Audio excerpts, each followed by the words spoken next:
to that, but there we are. So we're live streaming. Okay, fill in airtime. Casually. Talk nonsense. All right. So it's funny how every once in a while you ask me about being a truck driver, because I have a story that I'm going to read later on, and it has to do with well, it's not a truck driver, but it was an Amazon delivery driver who simply said, who went on his Instagram or his one of his social media and said, maybe I think it was Twitter, and and what his post said, "Fuck this driving shit, I'm done." And then he gave the location. He gave the location to where he was abandoning his vehicle. So I'm going to touch on that a little bit later. He gave the location, and then also I'll touch on the updates with my health and everything. Right. But I'm doing pretty good. I'm just now getting all the paperwork in for this long-term disability. So, or my doctor is getting their part of the paperwork in. So it looks like I may have an extra few months off because they called me today and they said, "Are you trying to take a couple of months off, or are you trying to get back to work?" I said, "I'm trying to take some more time off." She goes, "Okay, that's what I thought. So I'll fill out the paperwork accordingly." Wonderful. You know, I said, "I'm trying to take some more time off." She goes, "Okay," because either way it goes, if I wanted to get back to work, they wouldn't let me go back to work unless I was cleared. Right. You know, so either way it goes, they would have to know whether I wanted to go back to work or not. So if I said yes, well, then I would have to get in there for a physical, and so that they can clear me, and then tell him he's ready to go, or he'll be ready to go on this date. Mm-hmm. You know. Yeah. But instead, I told him, give me some more time. Yes. So yes, by all means. And believe me, I'm so with you on that. And I mean, you sound great, but you know, we all need that extra time to recover from something as severe as what you've been through. You've earned that. So let's see. So go on. Yes, do go on. Yeah, I want to get back to the point where I'm lifting some weights and stuff again. You know, the slump on the side of my head has got me bummed. But you found out it's not something to be. It's not something fair. As a matter of fact, I went and got my. I went to the place where I took an ultrasound after they told me, the news from the PET scan. They sent me to go get an ultrasound. And so my lymphedema therapist asked me what was the results of the ultrasound, and I said, I don't know. She goes, well, could you find out? I said, no problem. So I went down there today. They called me to come sign some paperwork for the long-term disability. So as I went down to the oncologist to sign the paperwork for the long-term disability, I stopped by where I got the ultrasound at, and I said, can I get a printout? They said, oh, sure. Well, they gave me a little printout, so I'm going to give that to my lymphedema therapist tomorrow. Mm. So I'm doing decent. I'm doing as good as I can do. Now that I caught up with all this paperwork, I got some more paperwork that I was going to do for the VA. And I can start on that, but then there's actually two things I'm doing for the VA, and one of them requires me getting a whole bunch of paperwork. So, right. And that sort of thing is always intimidating, and of course it's certainly something that one doesn't normally look forward to. But I get the feeling you're looking forward to getting this done, to confronting that. I got till October, see, because I started October last year, so. I got till October this year. This is July, August is coming up, September, so I need to get a move on it. Mm-hmm. So I've been lollygagging. I just been sitting back watching TV. Well, don't blame you. You know what I'm saying? Yeah, I could have. This is probably stuff I could have got done a long time ago, but then I was feeling so horrible, like especially directly after the treatment. It's like it seemed like the treatment was making me more sick than the actual cancer was. Well, but I'm glad it got rid of the cancer. But man, it seemed like I was sick for a long time. It just feels like that. It feels like that. It wasn't that long for the rest of us watching you from the outside, from outside your body. From outside your body, it didn't look like that long a period of time. From inside your body, it felt like lifetimes. And of course the treatment does very realistically make you sicker than the cancer. The cancer would ultimately kill you, but you wouldn't feel it as much as the treatment. Does that make sense? You understand what I'm saying? If you don't, if you don't, I could go into it a bit. But yes, the cancer would ultimately kill you without your feeling it as much. But the cure, of course, is in a very real sense worse than the disease in terms of pain and agony and discomfort. But nevertheless, you were cured. So that's what counts, which is what you wanted. People still theoretically prefer that. There are those that don't, and they'd rather die comparatively comfortably, and that's I suppose a legitimate choice, but you chose to live, and so there's a price to be paid for everything. Right. And you know what? Taste buds is a hell of a price, because right now, as they're starting to come back in, they're coming back in the worst way. I mean, everything tastes absolutely awful. So now I'm able to eat some solid foods, because for a while there I was on just a liquid diet. I might as well go back to the liquid diet, because everything tastes like shit. Everything tastes worse. I'm sorry. Everything is awful. God. I mean, it's almost worse than having no taste. And then there's still stuff. There's certain things that I just can't taste. And there's nothing worse than having a material in your mouth and you don't know, and you can't taste what it is, even though you know what it is because you're the one who put it there. You know what I'm saying? Yes. Just having something in your mouth that you're chewing on that you can't taste is a gross feeling. Yes, it's sad. It's depressing. It's depressing. But you're getting beyond it now. I mean, it's probably a good decision to go back to the liquid diet for a bit, but your taste buds will return. I have every confidence of that. Yeah, and so I mean, you also share that belief, do you not? Yeah, I mean, I still have my smell, and I still have my skills of cooking, because I just recently cooked eggplant parmesan. Wow. And I layered it like lasagna. So I deep fried I pan fried the lasagna in panko breadcrumbs, not lasagna, but the eggplant. And I cut it the long way, because I got me a pillar. That pills, I bought a nice pillar for $6 where you can hold it by the handle and just rub it along, and it just peels the skin right off. So I peeled 2 big eggplants in a matter of a minute, and cut them up into five slices per eggplant. Got some egg, beat some egg, and got some Italian breadcrumbs. Deep fried all 10 pieces of the eggplant. Then I layered them, and then I put a layer of Parmesan cheese, a layer of mozzarella, and a layer of feta, a layer of my special tomato sauce that I perfectly seasoned, even though I can't tell it's perfectly seasoned, but my son does. So I still got it, and everybody's tasting it. Said, "Oh man, that is just so good. It's not too salty." And I was on the Food Channel. I was watching guys' grocery games, and there was another black guy on there that said he had no taste buds. Now I don't know why he didn't have any taste buds, but he was a chef competing on the games, and he was doing pretty good. But in the second round,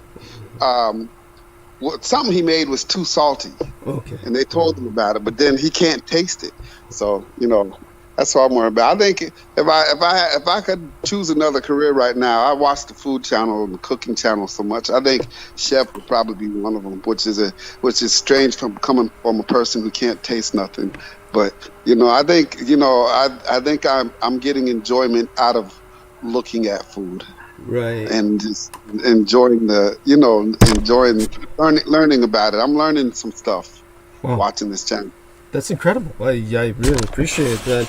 Maybe you could, when you retire, make that a new career, a kind of post-retirement career.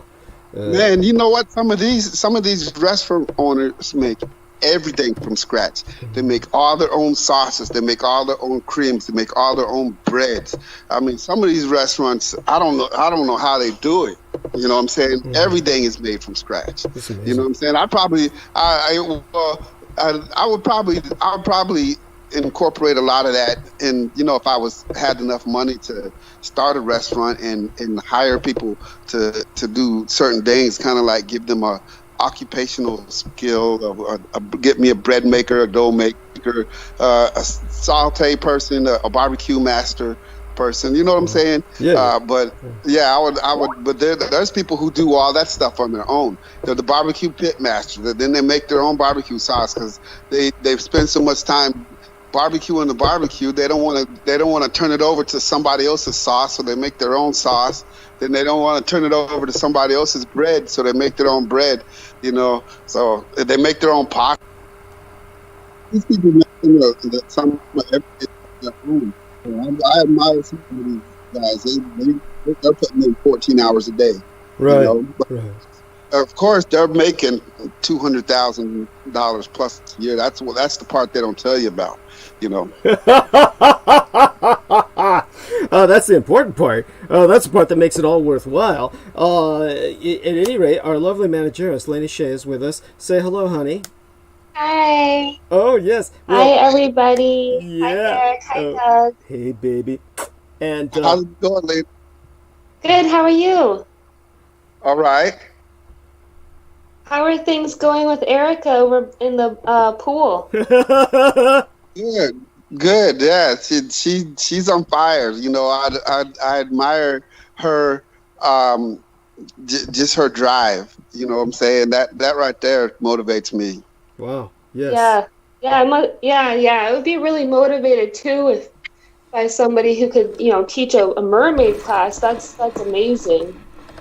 Yes, it certainly is, and I hope that later on, just for the sake of the value of that in terms of the information that it provides, that you'll review her part of talking about that. It was something that used to amaze and kind of fascinate Amanda Ute as well, a woman who worked with myself for a long time back in the old days of Revolution Radio, who we helped out a lot, who was having all of those horrible insurance problems. At that time, another black African-American male who was a wonderful friend of ours was writing a lot of letters for her in a letter campaign to make certain that she ultimately was taken care of. I'm trying to remember his name now. It's been so long since I've had any contact with him. But anyhow, both of you go on talking. We have 5 minutes to the top of the hour. Why don't the two of you talk trivia to each other till then? Take us to the top. Okay, I have like a funny story. Sure. Okay. I was pushing my kids in the double stroller and like walking through the neighborhood one day, and my son, he just turned 2 years old, he saw one of the guys in my neighborhood, a black man, was running down the street, and my son was like, "Thief! Stop, thief!" Good God! Oh my fucking God! Oh my God! Oh, that's awful. That's not funny. That's not funny. That's tragic. Oh my God! Isn't that so bad? Oh, that's awful. Oh my God! Oh my God! Thankfully the runner was wearing earbuds. Because otherwise he probably would have heard my son calling him a thief. Right, but that's why when I start running and jogging again, I think I'm gonna get me a sweatsuit that says "runner" on the back. Oh God, yes.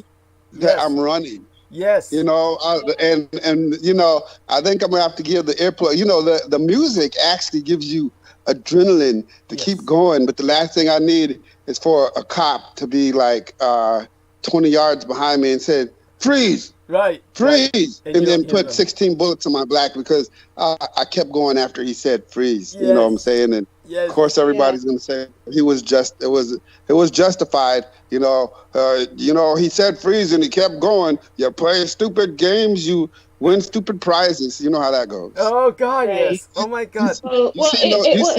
You've seen those comments on Facebook. Yeah. What? He's talking about the comments people make on Facebook, the idiots. Oh. Yes, but go on, honey. Yeah. I was gonna say, in my son's defense, he also calls his sister a thief when she's running too, because they play pretend. They play pretend cops and robbers because of the cartoons that he watches. They watch a lot of cartoons. I think a lot of them are like Korean cartoons. So they promote like racism. Police. Well, yeah. Sometimes some of the YouTube videos that come up are very questionable. One time, this video just popped up randomly. My husband told me about it later. That they said, "Oh, I looked it up later after he told me about it because I was like, what?" So they had this video where it was a cartoon, and they had masks covering people's butts, and they said, well, what if you get the China diarrhea virus or something? I'm like, what? Why would they say that? China diarrhea virus? Like, this is supposed to be like a kid's cartoon. Like, what are they talking about? So, yeah, you do have to be careful what kids watch, because they sometimes will slip in some racism and propaganda in there. Now, was this a Korean cartoon? The one that said that the China diarrhea virus, virus, that was a Korean. It looked like it was American cartoon. Did it really? Yeah, that the Korean good. Cartoons are a lot better quality. Okay, yeah. I mean, well, back in the day, America had some good ones, because I used to enjoy Dexter's Laboratory. I even liked the Powerpuff Girls. Oh, well, the ones on TV are not that bad. It's just the ones on YouTube you have to really watch out for, because sometimes they're just basically just straight up propaganda videos that they target at children. Right. But the TV is usually, cartoons on there are usually okay. They've gotten worse since my son was a kid, because I used to like to watch the cartoons with him. I really enjoyed SpongeBob, but from what I understand, the original creator of SpongeBob SquarePants died, and the SpongeBob was so popular when he died that they tried to keep it going, but now the writing is nowhere as good as it was when the original guy was alive. Dexter's Laboratory, I really liked that show too when I was growing up. And actually one of the creators of that show, Carrie Yost, is a fan of Douglas. He listens to the show. Right. Really? What show is it? What? Dexter's Laboratory. Dexter's Laboratory. He's a little German. He also did kid, and he's got his lab. He's a genius. Right. He can make anything in his laboratory. Right. Yeah. Right. Okay. Right. Yes, I remember Carrie Yost now, and yes, he wanted to do something, and then he kind of disappeared. These sort of things happen. Yeah, it happened like right before the coronavirus, so I don't know if maybe that had anything to do with it, because maybe he was talking to some people. He wanted to do a project having to do with vampires. Yes, and then we lost communication with him over the summer, so maybe things kind of shut down. I don't know. Right. Well, right now it's the top of the hour, and what I'm going to ask is, because Lena Shea has a limited amount of time with us, I'm going to ask Derek. I almost said Dexter. I'm going to ask Derek that Lena be given the full hour, and after that we're going to bring Derek on, and Derek will segue us into Peter Moon. Does that make sense? Does that sound like a good itinerary, honey? Yeah. Okay, so honey, take the stage. And thank you, Derek. Yes, of course. Thank you for confirming that. Deeply appreciated. And so, honey, take it away. Okay, so, do you want to start by, announcing the death of Michael Aquino, or do you want to... Oh, well, that's an interesting point. Actually, we don't need to bring that up until Peter's with us. Okay. So, yeah. But you can allude to it. I mean, Phil, you're free to reference it. And let's go ahead and go. Yeah. Well, Michael Aquino, he passed away this week. I just heard the news from Douglas last night, so I was just doing like a little quick skim on the internet today just to see if anything was popping up in the news or social media, anything new about Michael Aquino or the death or anything like that. I didn't really see anything officially, just on a quick Google search. I didn't see anything new. Mm-hmm. But what I did notice was that pretty much all of the references to Michael Aquino were all connected and linking back to like MK Ultra tags, and also like Kathy O'Brien and QAnon and Pizzagate. And Pizzagate is actually making a comeback recently. Disgusting. Like in the last couple months. Mm-hmm. I just looked it up on the news today, and they showed a graph showing the search, how many times people search for Pizzagate on Google. They had this huge spike in 2016 when it first, was a thing. And now there's another big spike just now, like just within the last couple months. And the searches for Pizzagate now are almost approaching the same level as 2016 levels. Holy shit! I mean, that's so disappointing, and it's I'm not surprised. I'm so cynical about the American mental condition, the mass mental condition, that it's not surprising. So go on, honey. Yeah, keep. Yes. So they have. They said that a lot of the Pizzagate conspiracy theories are being spread on TikTok, mm-hmm. which is a relatively new social media platform. Right. I've never used it myself, but I know other people who do. And Derek, I'm going to ask Derek to tell us a little bit about TikTok. Derek, what is your impression of TikTok? I thought it was a video editing site, so I downloaded the app because someone posted a video on Facebook, and the video that they posted went straight to TikTok. And so whenever I seen the advertisement for TikTok, it was always someone video with an edited video. Yeah, but now it's sending messages to my phone like, Daryl just posted something in TikTok. I'm all, who gives a shit? I'm telling my phone, what the fuck you telling me for? You know what I'm saying? Yeah, this TikTok is kind of like a bugaboo. I don't know how to use it, and so I just disabled it from sending me messages. But I don't think I haven't been back to it since. So I think it's still on my phone. Thank you. So go on, buddy. So I just had to get Derek to say. Selena uses TikTok too. I'm sorry. Go on. And because she sent me a link. Sorry. Who was this that was using the TikTok? Selena sent me a link for something else. She uses TikTok? Yeah. Oh, okay. By the way, she can't be with us tonight. She was sending me a video clip of the protest from New York City like a couple months ago. Just something like that. But when I opened it up, the link that she sent me after I watched the video, it immediately went to an ad. Interesting. In TikTok. And the ad said thought leader. Interesting. And it had this picture of this really ugly white guy. Ooh.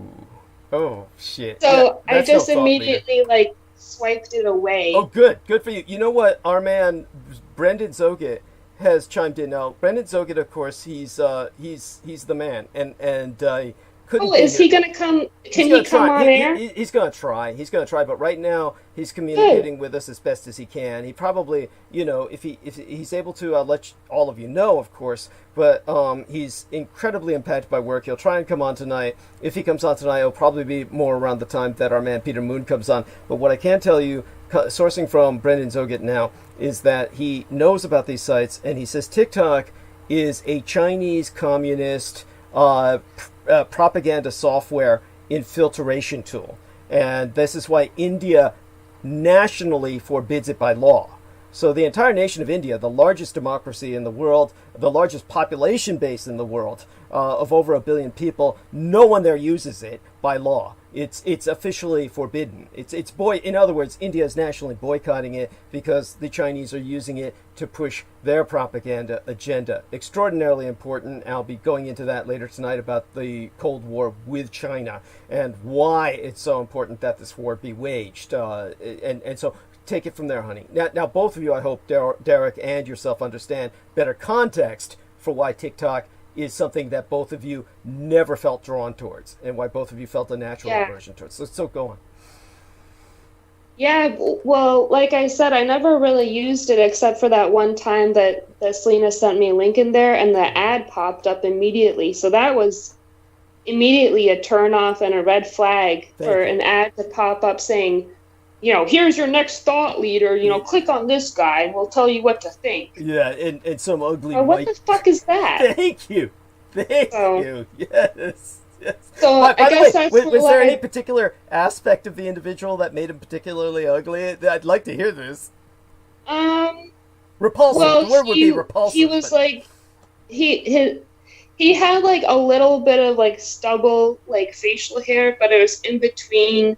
Like, it wasn't like a handsome, scruffy look, and it wasn't clean shaven either. It was just like bad looking. Right. So he's unkempt. He had this. He was unkempt. He looked unkempt, and he just had this like dumb look on his face, like he was just an idiot who they just gave some platform to or something just to get views in and. Probably had nothing to say. Oh, he's probably some Chinese communist. He's probably some Chinese communist thought whore.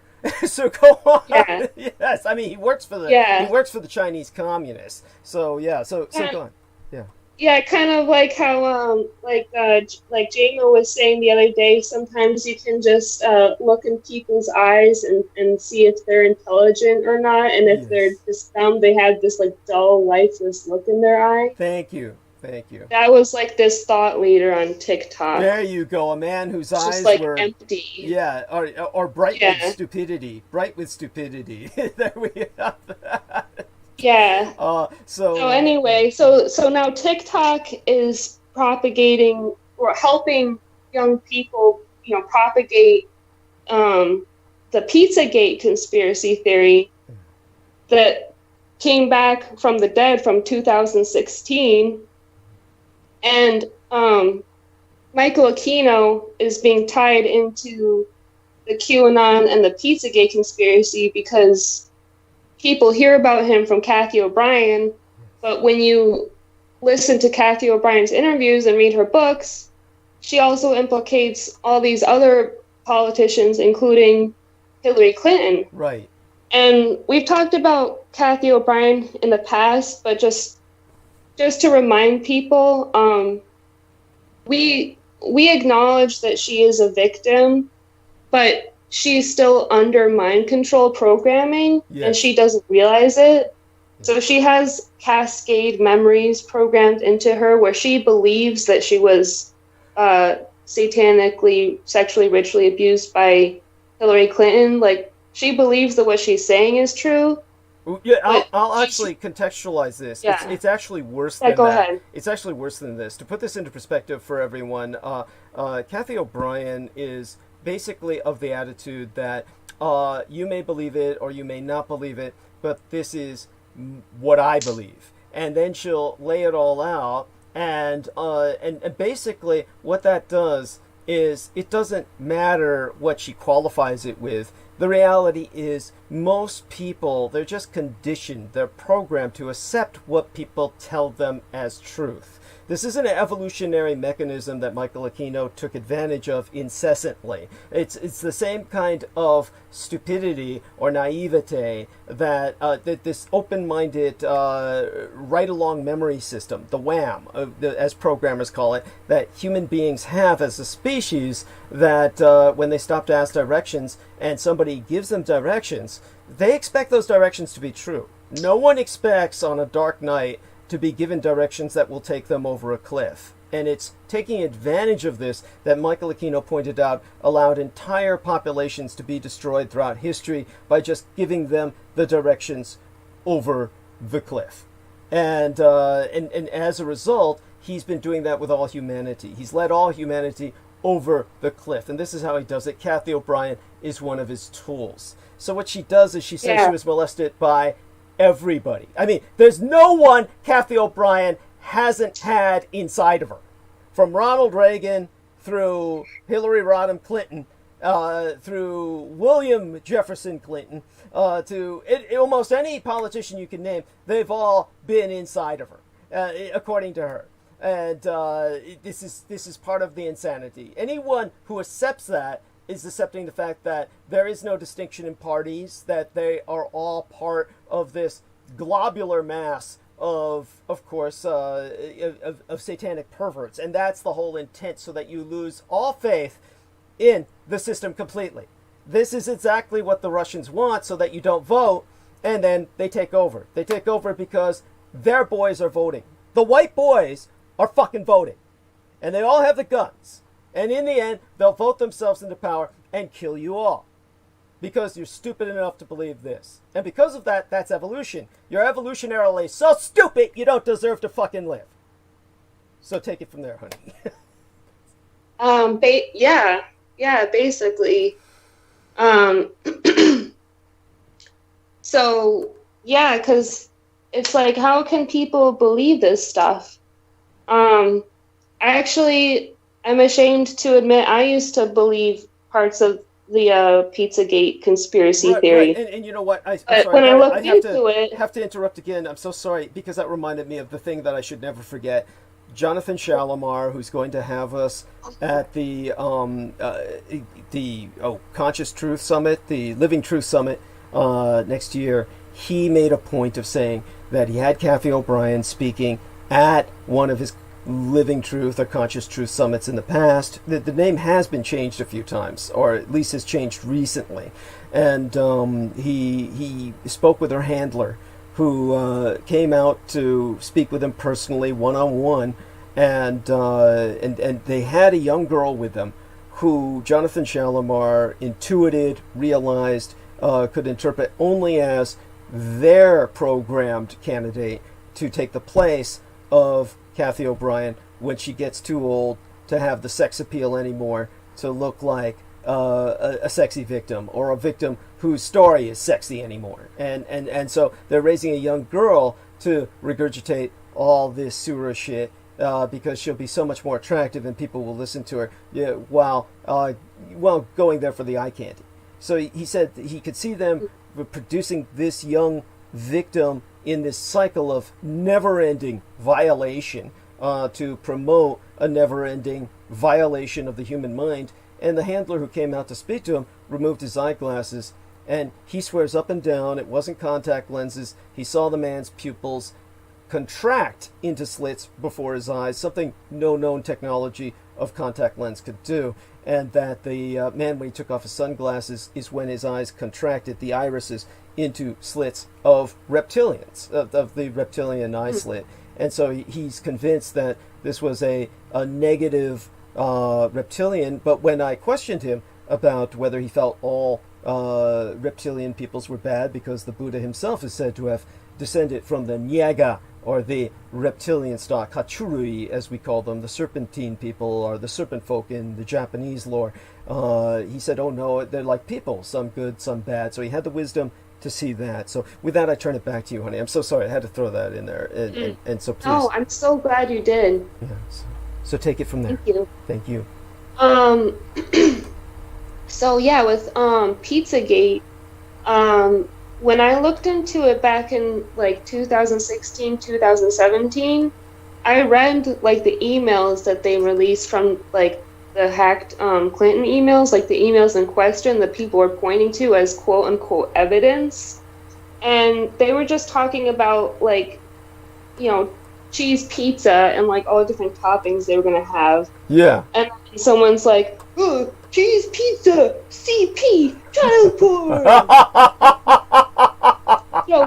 walnut toppings means it's a young boy, and means something else, and all these like code words that they made up for all these different pizza toppings. Holy shit! So really, there's no evidence for this conspiracy theory, but like you just said, people will just take the first thing they hear when people start reposting it and just saying, oh, the elite pedophiles, drain the swamp, this and that.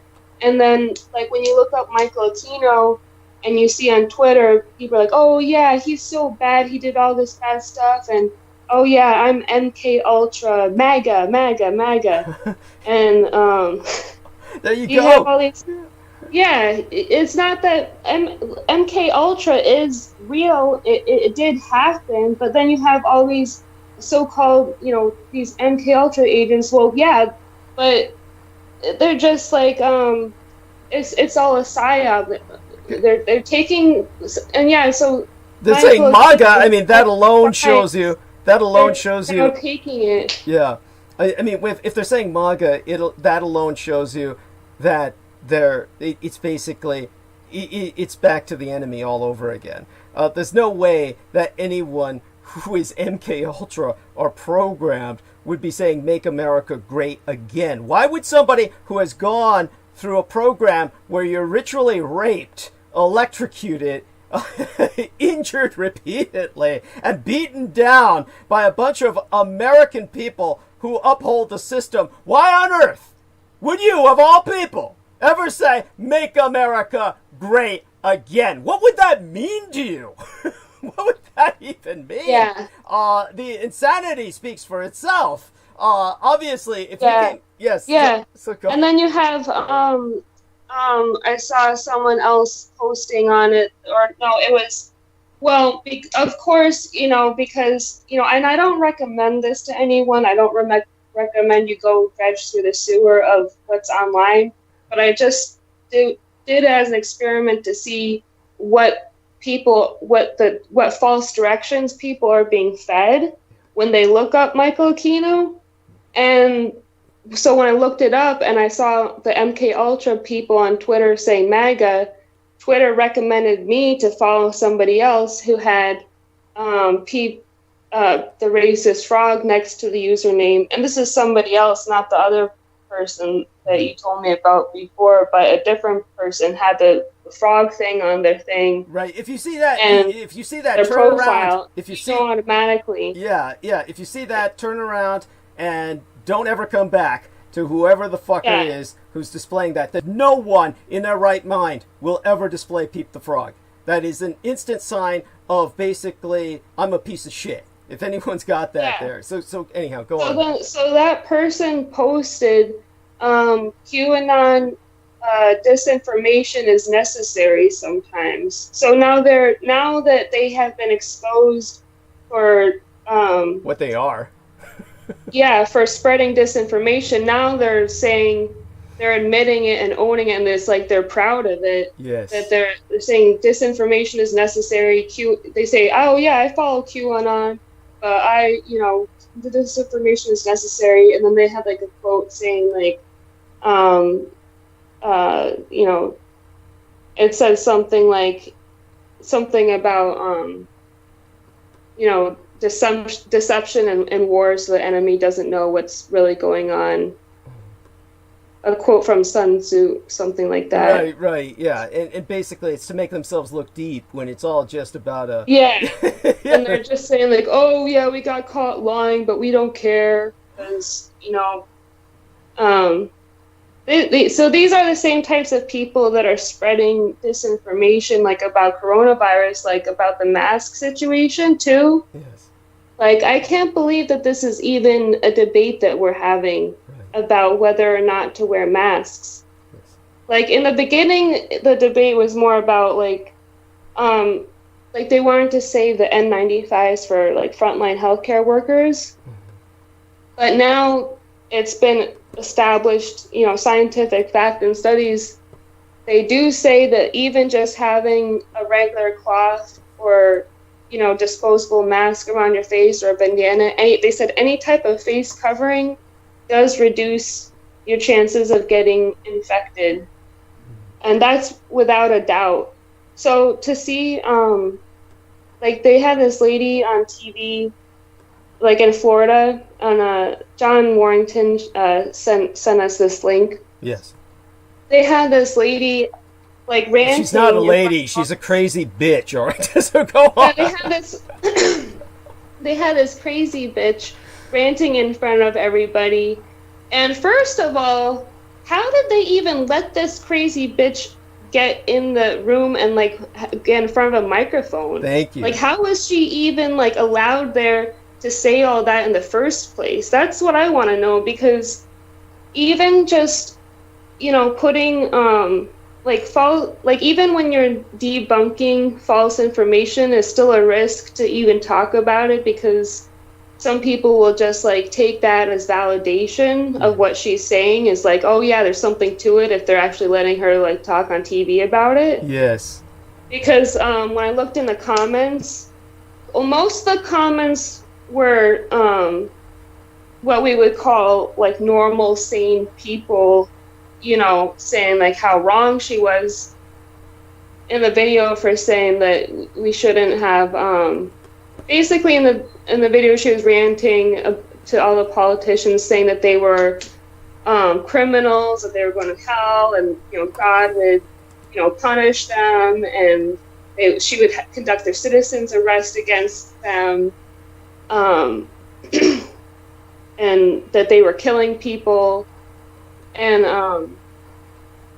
by the way, in the comments, the only supportive comments she got were from, like, religious nuts that were saying, like, oh, thank God, you know, she is awakened. God bless you. You are awakened. And yeah, God, Trump, MAGA. Yes. Like, those are the only positive comments she got. So it's like, in this time of misinformation everywhere, like, I understand how it can be confusing for people, but, like, you just go back to common sense. Like, they tried to explain it to people, like, using this meme called the urine test, where it's like, if you're, like, all naked and someone pees on you, you get wet, but if you're wearing pants, you don't get as wet. But if you're both wearing pants, their pee doesn't get on you at all.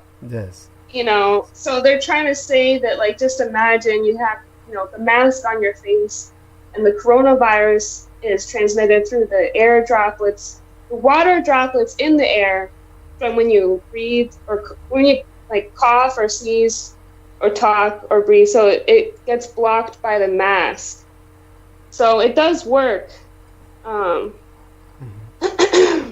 And by the way, don't worry, I'll be going into this in depth in Arc of Narrative tonight. So okay. So anyway, so they let this crazy bitch up on there saying all this stuff. Oh yeah, and then she's saying, you know, Bill Gates, why isn't he in jail? You know, Hillary Clinton, why isn't she in jail? You know, all of you will have your day, you'll get arrested. So they're saying they're gonna arrest these people, and I thought that was odd. And I noticed that this other crazy bitch, who is also an anti-masker, I'm going to call them anti-maskers now, because we've seen the anti-vaxxer movement, and I think these anti-vaxxers have now become anti-maskers too. So this other lady this lady bitch went to Starbucks, and the barista refused to serve her because she wasn't wearing a mask. So she said she was going to call the cops on him. But I guess she didn't. But she was, like, cursing. He said she was, like, cursing up a storm and yelling at him and threatening him, and said she was going to call the cops and wait. But I guess she ended up leaving, but then she came back and asked what his name was and took his picture. So she posted it up on Facebook to complain about him for not serving her, because she wasn't the one wearing the mask, even though in the city where that happened, masks were mandated in public. So she was the one breaking the law, and then saying she was going to call the cops on him, but she's the one that broke the law. Right. Right. Well, this is And, part. Yeah. and, oh yeah, and then when people found out about this on the news, they started a fundraiser for the barista, and so far it's gotten like $100,000. Good. Good. And yeah, and the bitch said that she's gonna sue whoever started the page because she wants some of that money. That fucking figures. Now, the barista is an ethnic minority of Latin American descent, I presume. That's the impression that I got. Yeah, that's the impression I got from his last name. Yeah. It sounds from Latinx ethnicity. Yeah.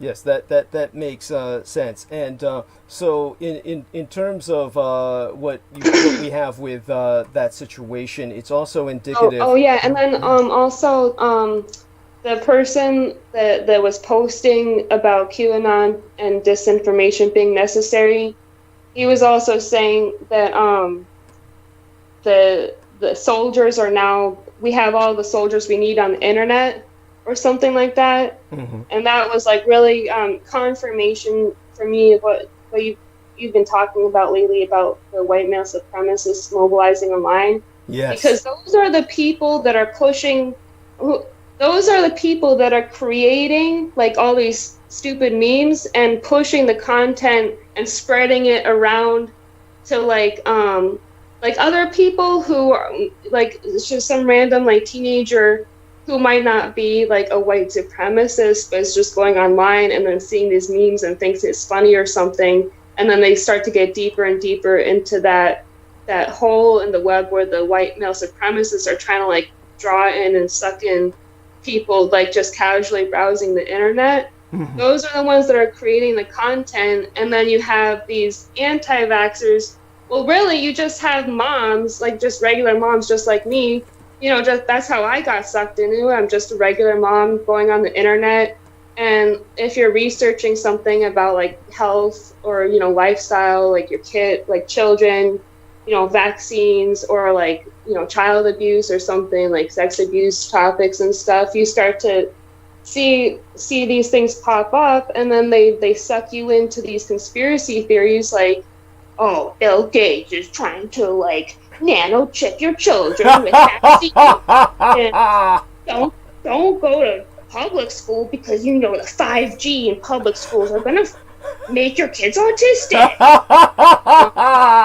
Yes, because that would just serve our national interests so well. I mean, of course, that's after all, that's exactly what your social infrastructure is designed for, is more and more people in dire need of more and more support. That's exactly right. What Right, so that's why I'm saying, like, if you're having trouble navigating the internet and figuring out what's real or not based on all this mix of information, you know, go back to just thinking about what's the context here. You know, how does this fit into like reality and what's actually going on in the world? And that's the problem with a lot of people today. They don't even look up around them and observe what's going on. They're just like, people are just told what to think by their phones. Yes. It seems like. Yes, and unfortunately, their phones. It's like giving your phone to a child. You give a child a cell phone to supposedly the primary reason is so he can call for help when some stranger tries to approach them. That's theoretically the major reason you give a cell phone to a child, or to call for help when they're injured. Yeah. But for the reality is that you've got this situation where the moment you give that cell phone to your children, you're giving them an instant gate to unlimited porn, which is going to appear instantly before their eyes. And they will have porn appearing to them everywhere. They won't be looking for it. It will just come to them. You're giving them child molestation. You're giving them by giving them it's very dangerous. The internet is very dangerous. And they do make soldiers out of the people who are going online and looking at this stuff. Yes. Because you have like the people that are promoting anti-vaccination. That's something that's going to end up in, you know, real deaths. Yes. You have people promoting anti-masks. Yes. That's going to end up in real-life deaths. Yes. And then you have, what was the other thing? Oh, geez, anything. Oh, yeah, and then you had this lady that, she was arrested for, like, setting police cars on fire. And at one of the Black Lives Matters protests. Right. I think this one was New York City. Mm-hmm. And they found out that she was like a yoga teacher or a massage therapist or something. I think she was a yoga teacher.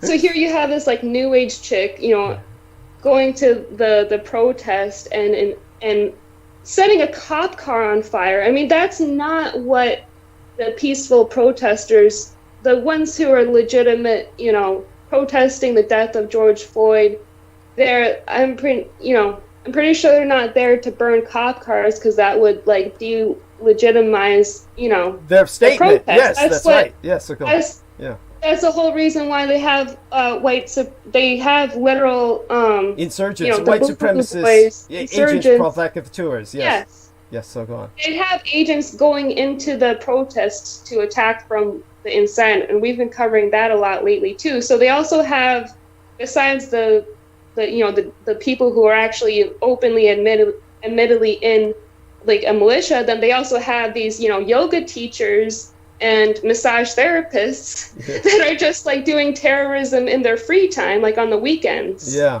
Yes, that's true. And they're doing so those women that do that, they don't realize what they're doing. But what they're doing is they're playing right into the agenda of the white male supremacist terrorists. Yes, that's right. And they think they're being quote unquote woke. They think they're woke, as they call it. Yeah, they think they're a starseed or something. Like, yeah.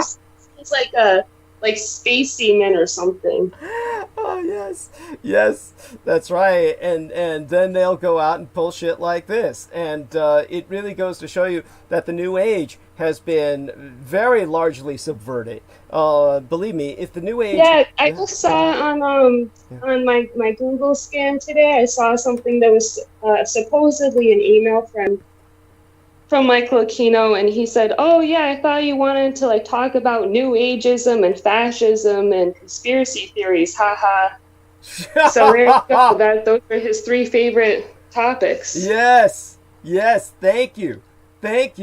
And it goes to show you what this is truly all about. It's Michael Aquino at the bottom of an anti-ideology. It is simply propaganda masquerading as an ideology. Whatever you might say about communism, as false an ideology as it was, as misleading and misguided as it was still an ideology. It was an idea. With everything you get from the alternative right and the New Age. There is no ideology. There is no idea. There is no vision. Yeah. It's simply antithetical to everything. It's just, you talk about trying to destroy the system without any concern for the future. That's it. That's the example thereof. This is so it's like the death of Michael Aquino is not really the end of it, because what he started is still very much alive, and actually the threat is growing, so it's not like it's not a time to like rest on our laurels or celebrate or anything like that. Thank you, honey. That's so important. I will bring that up, and certainly it's something that I will, later on you can enter a reminder for me to read what Justin White said, because it's an example of that kind of attitude of, oh wow, I'm going to celebrate. Well, we can celebrate mildly to extent. It's really something that actually... I would be celebrating because in my mind, how I envision it, was that he probably died very, very slowly and painfully, or, at least very painfully. So I would be celebrating, his suffering, right? Yes. More than anything. Yes, I appreciate that, yes. And hopefully that was the case. That's all we can... And hopefully that would only be the beginning of it, because once he gets to hell, that's a whole other thing. Well, so he's definitely going to get what he deserves, One can hope. As I said, there's always the... One of these days I'll explain the theology of that. Not that he's going to escape justice in the sense that, but it's a bit more complicated than what people might expect. Okay. Yeah, I'm sure it's a lot more complicated. So yes. That's something you can go into some other time. Yes, understood. Understood. It's just that I do want people to understand this. With Michael Aquino gone, the reality is that the world is a lot more dangerous because you no longer have a chess master. This is the fucking problem. The Black Queen is off the board, and now all you have are mad and rabid dogs that are now no longer on the chain. They're off the chain now, and they're all running loose. There is no coordinator. That is what makes the situation apocalyptic.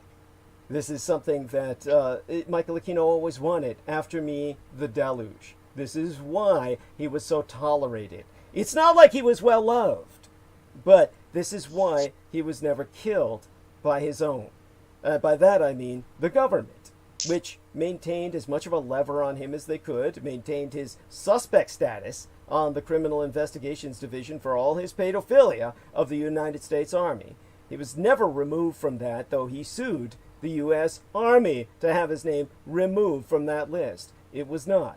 This was how they maintained some level of control over him. He was hated and feared, reviled, universally, other than by his cultists. And so, when it comes to his death, what it represents is the worst is yet to come.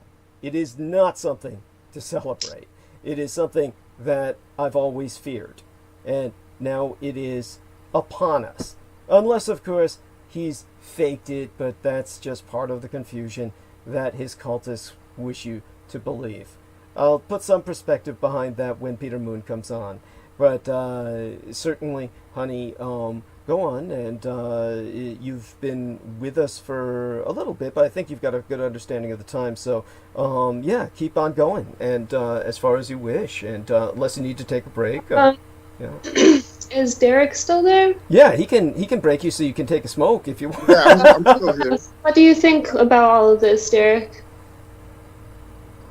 Well, it's the same in the city of Chicago.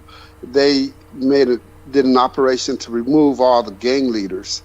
So they started at the top. They got Jeff Fort, leader of the Vice Lords. They got Larry Hoover, the leader of the Gangster Disciples.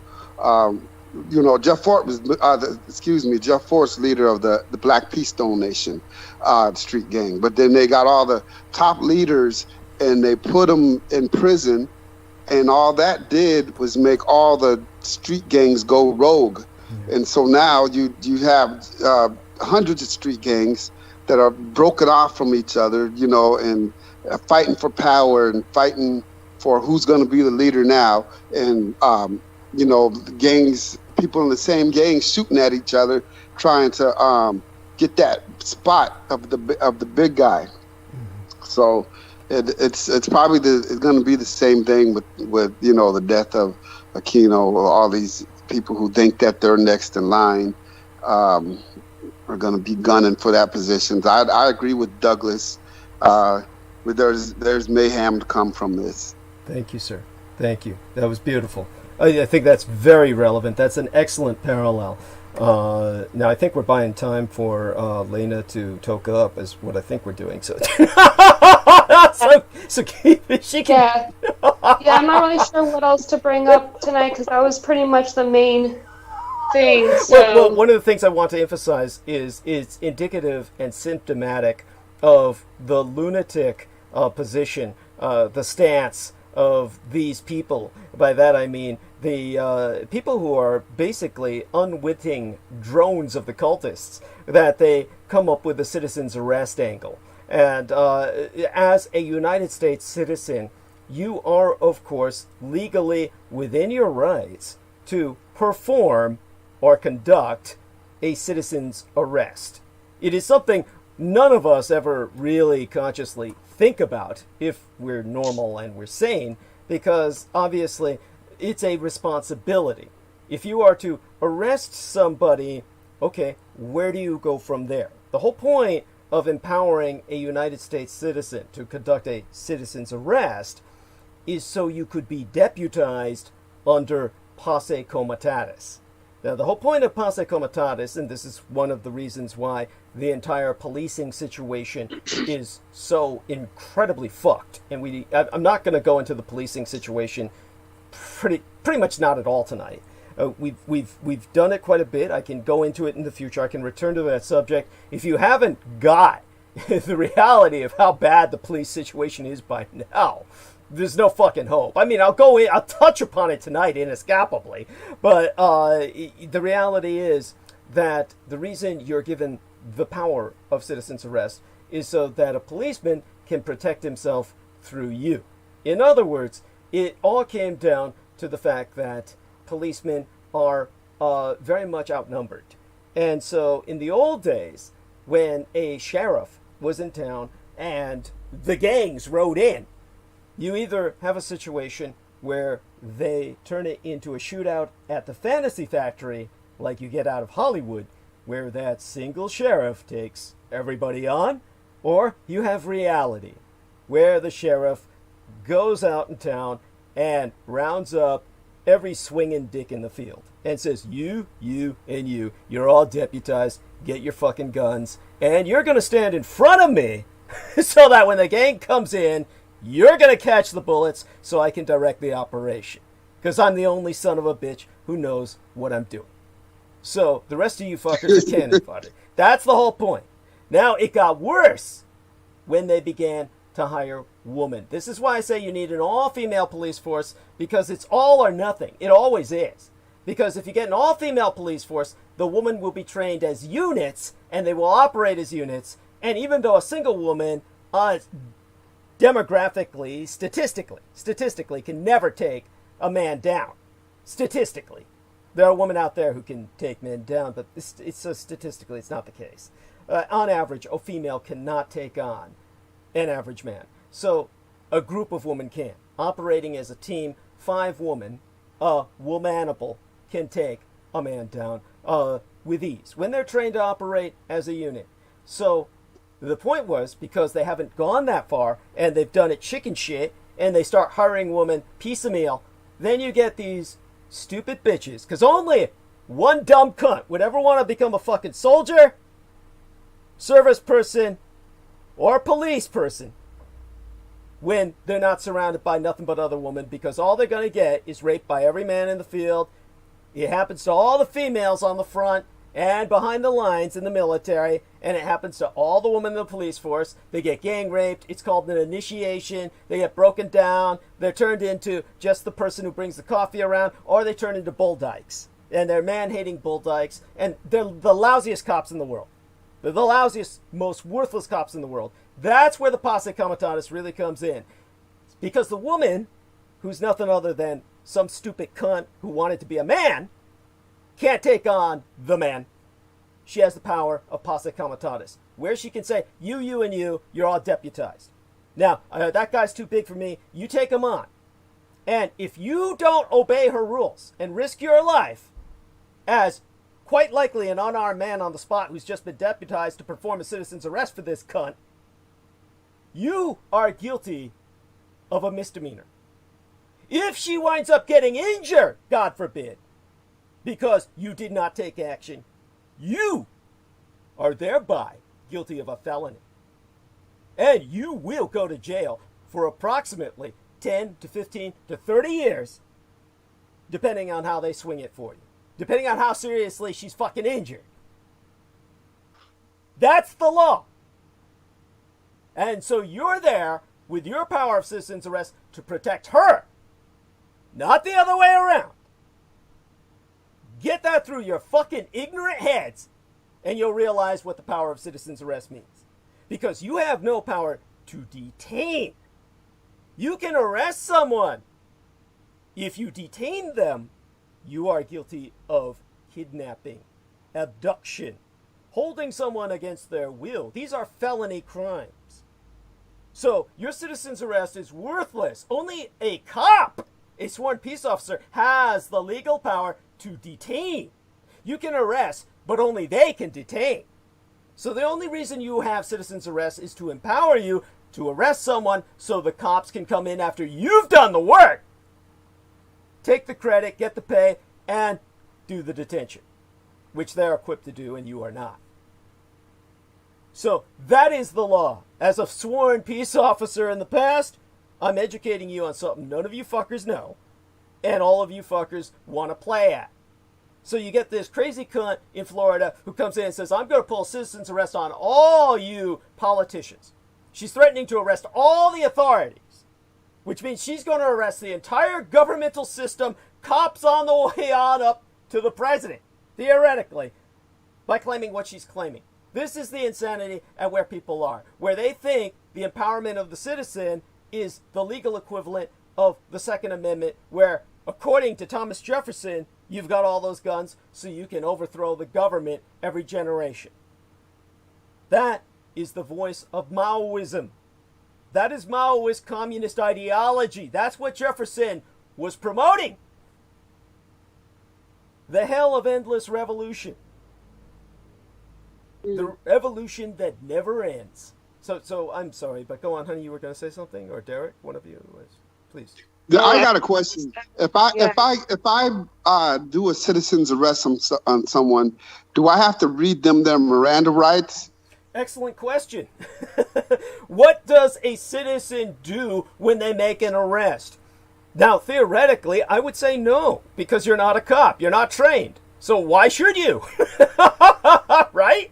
That would be... I'm going to listen to this later, okay? Yes, honey. Are you taking It's your very leave of interesting. us? Okay, so you're taking your leave of us for now, or you're going to leave for tonight? Oh, yeah, I'm going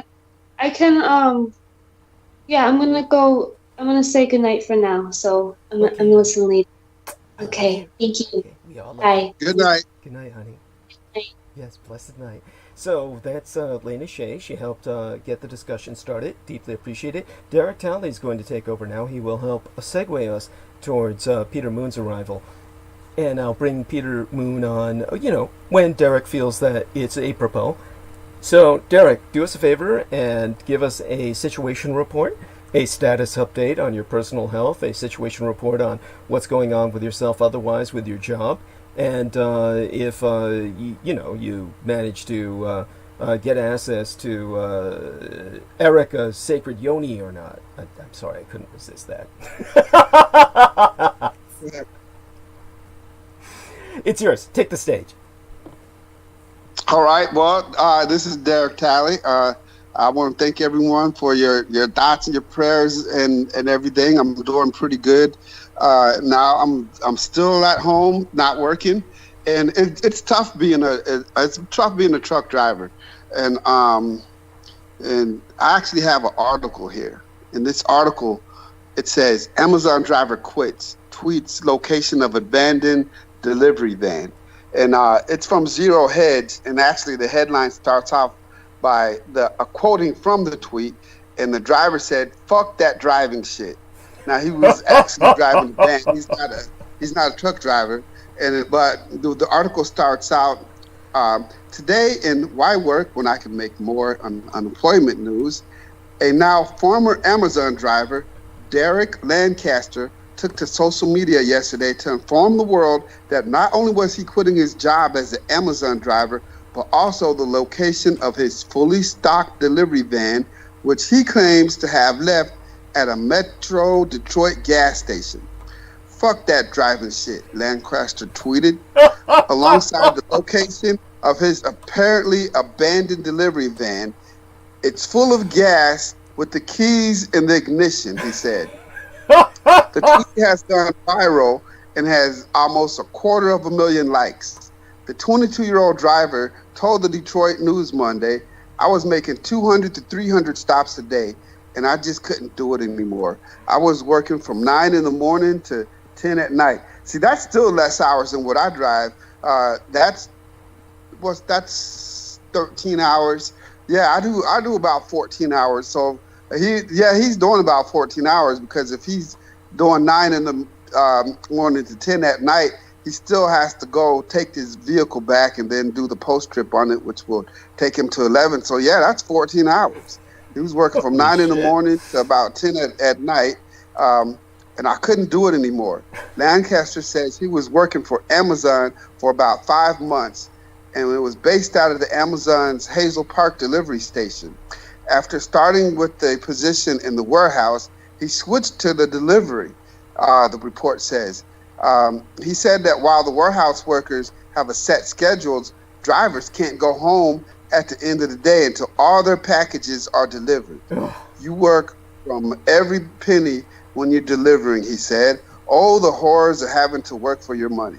But I worked for a company like this. I worked for a place in Villa Park called Priority. And it was just like that. We had to deliver to all the malls. We delivered shoes. We had to put like, it was like 1,100, 1,200 items on that truck. You had to go in there and load the truck, and then you were responsible for every piece that were on that truck. And I remember I had to have 1,200 pieces on the truck, and after I did all my paperwork, it was only 1,199 items on the truck. So I had to start pulling everything off of the truck until I figured out what was missing, and then put everything back on the truck. Oh, it was awful. It was awful. That's why I do tankers. I love tankers. You know what I do now? I pull up to my tank. I back up to, and by the way, I have no more than 4 stops a day. I mean, that's even rare for me to have 5 or 6. And on a good day, I'll have 1, and it'll be going to Birmingham, picking up a load, and then bringing it back, and that's it. You know, so there's a lot of times to where I do one and done, and the one is just like happens to be like 200, 300 miles away. I love those because those are the days where I get to listen to my audiobooks. I get to listen to the Douglas Dietrich show. You know, so I was always looking forward to Wednesdays, and Mondays would be the days that I listened to the whole entire Sunday show. So. It was real, you know, driving has its good points, but I see what he's talking about. He had 300 stops a day. The only time I've ever had 300 stops a day is when I worked on a garbage truck. So now working on a garbage truck, I did Harvey, Illinois, Alsip, Illinois, all these towns in the south suburbs of Illinois, and man, that's another time where I got real skinny, because it has the right hand driving steering wheel to where you have to stand up, where you could stand up like when you first get on a bus, but the steering wheel's right there, so you can get in from the right, pull up to a house, jump out, grab the garbage can, run to the back, dump the can, put the can back right where it goes, and then run back up to the front of the truck, and then just move up to the next house and do one by one by one until you get all 1,500 houses done. And that usually takes about 14. It took me about 16 hours sometimes. Oh my God, man, that was rough. And then you got to scientifically go all up down one side of the street and around the block, and then somehow circle your way around to where you get the other side of the street. Oh, it was awful. It was like you got to give some respect to the mailman and the garbage man, right? Because they have a scientific way of hitting every house that they have to hit. Right. You know, that was, and then Markham. Markham is a town. A lot of race car drivers live in Markham, Illinois, but Markham, Illinois, they leave coolers in the bushes for the mailman and for the garbage man, full of beer. You know what I'm saying? So you go up there, and there's certain houses. I learned this when I was training. There's certain houses where you go to house to house to house to house to house. Then you go, oh yeah, this is the house right here. Then you go to the house, you empty their garbage can, you make sure it's put down nice and neat. Then you go up to the front porch, and then there's a sign that says, for the mailman and the garbage man. And then you open up the cooler, and there's a beer. You take a couple of beers, you chop down a couple of beers, and then you finish your day. Yeah. But Lancaster also said he used the rideshare service to pick him up and take him home after abandoning his van. He said he wasn't worried about the customers getting their packages. They're going to get them regardless. I didn't think it would pop off the way it did. I guess I touched a lot of people's hearts who think Amazon overworks people, he concluded. So this poor guy, he just said, fuck it. He just said, fuck it. Yeah, literally, he went on Twitter and said, fuck this driving shit. Here's the location of the van. It's full of gas. The keys are in the ignition. I'm calling Uber, and screw you guys, I'm going home. This is incredible. Now tell us, when you were working with the refuse collection, which is what they call it, by the way, just so people understand, to respect the profession, you don't call them garbage men, you call it refuse collection, and these are refuse collectors. This is what puzzles me, is that most cities, like San Francisco, have a monopoly. It's like their way or the highway, a kind of local mafia of people who are your refuse collection service. And right. That's who I work for. I work for the mafia. In this case, there's two big mafias in the garbage collection business. I'm sure you heard of them both. One's called Waste Management, and the other one's called Allied Waste. I work for Allied Waste, and this is all. As a matter of fact, there was a sheriff who lost his job as a sheriff, and so another sheriff had pulled me over and took me to the scale after he knew I was full, and gave me a big fat fine, and then told my job that if they don't hire his brother-in-law, which was the sheriff that got fired, that they were going to get these tickets every day. Oh my fucking God. Oh my fucking God. What did they do? How did they respond to that? They hired his ass. He was the most arrogant little prick too. I mean, you couldn't tell him nothing. You couldn't train him. He's well, you know, as soon as you open your mouth and say, well, you know, you have to do this. I know what the fuck I'm doing. Who the fuck are you? Oh my God, that's unacceptable. That's unacceptable. But I worked with some real assholes in that business. You know what I'm saying?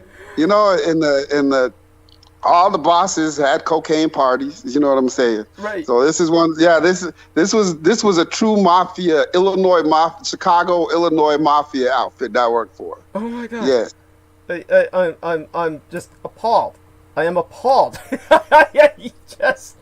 I don't know how to respond to this sort of thing. It's even without everything that I've seen, this sort of thing still blows my mind. So you were working for this blue collar mafia, and so but it seems like it was more dispersed or spread out, and yet it's still like I thought that this was a totally different profession from trucking per se, because it's obviously it is. Yeah, it's a totally different kind of profession. And then, you know, I only worked there for 90 days because then another job that I had applied to earlier had came through.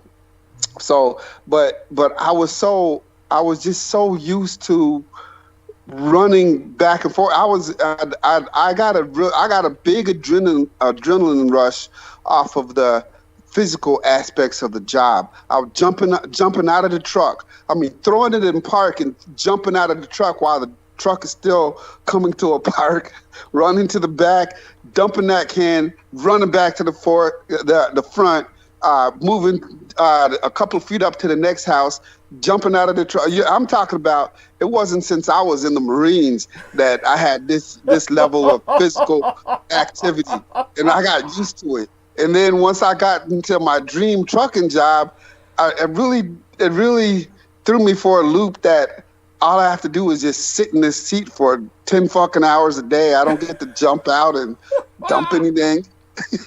You know what I'm saying? My legs were just restless. I had restless leg syndrome or something. Right. It's like I just wanted to, it's like while the truck was moving, I just wanted to throw it in park and jump out and do something, you know. But no, it took me to get, it took me a while to get acquainted to the regular job that I got now, to where it's so laid back. They don't watch you. Basically, the job I work now, they give you your assignment and leave you alone. Right. That's it. They give you your assignment and they leave you alone.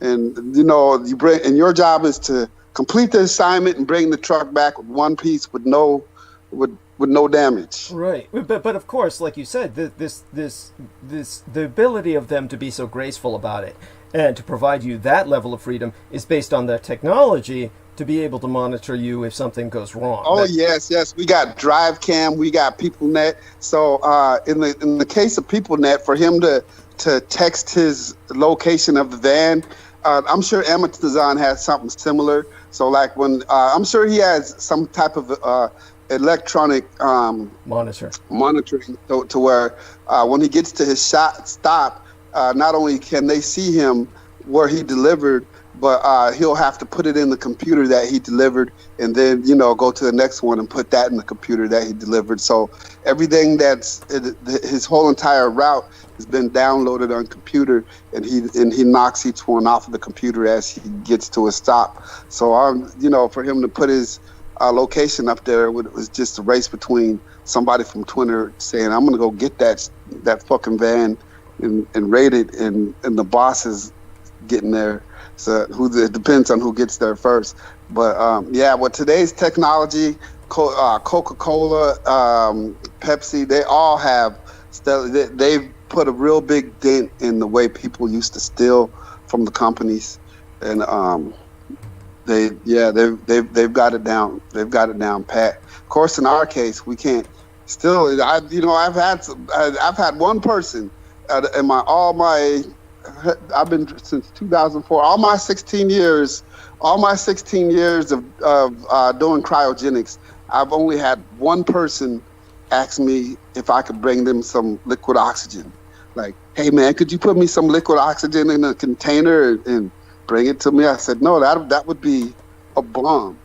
My trailer is a giant thermos. The only way I could bring you some oxygen is if you spent $1,000 on a boiler that would be able to contain the oxygen and hold it." Oh, shit.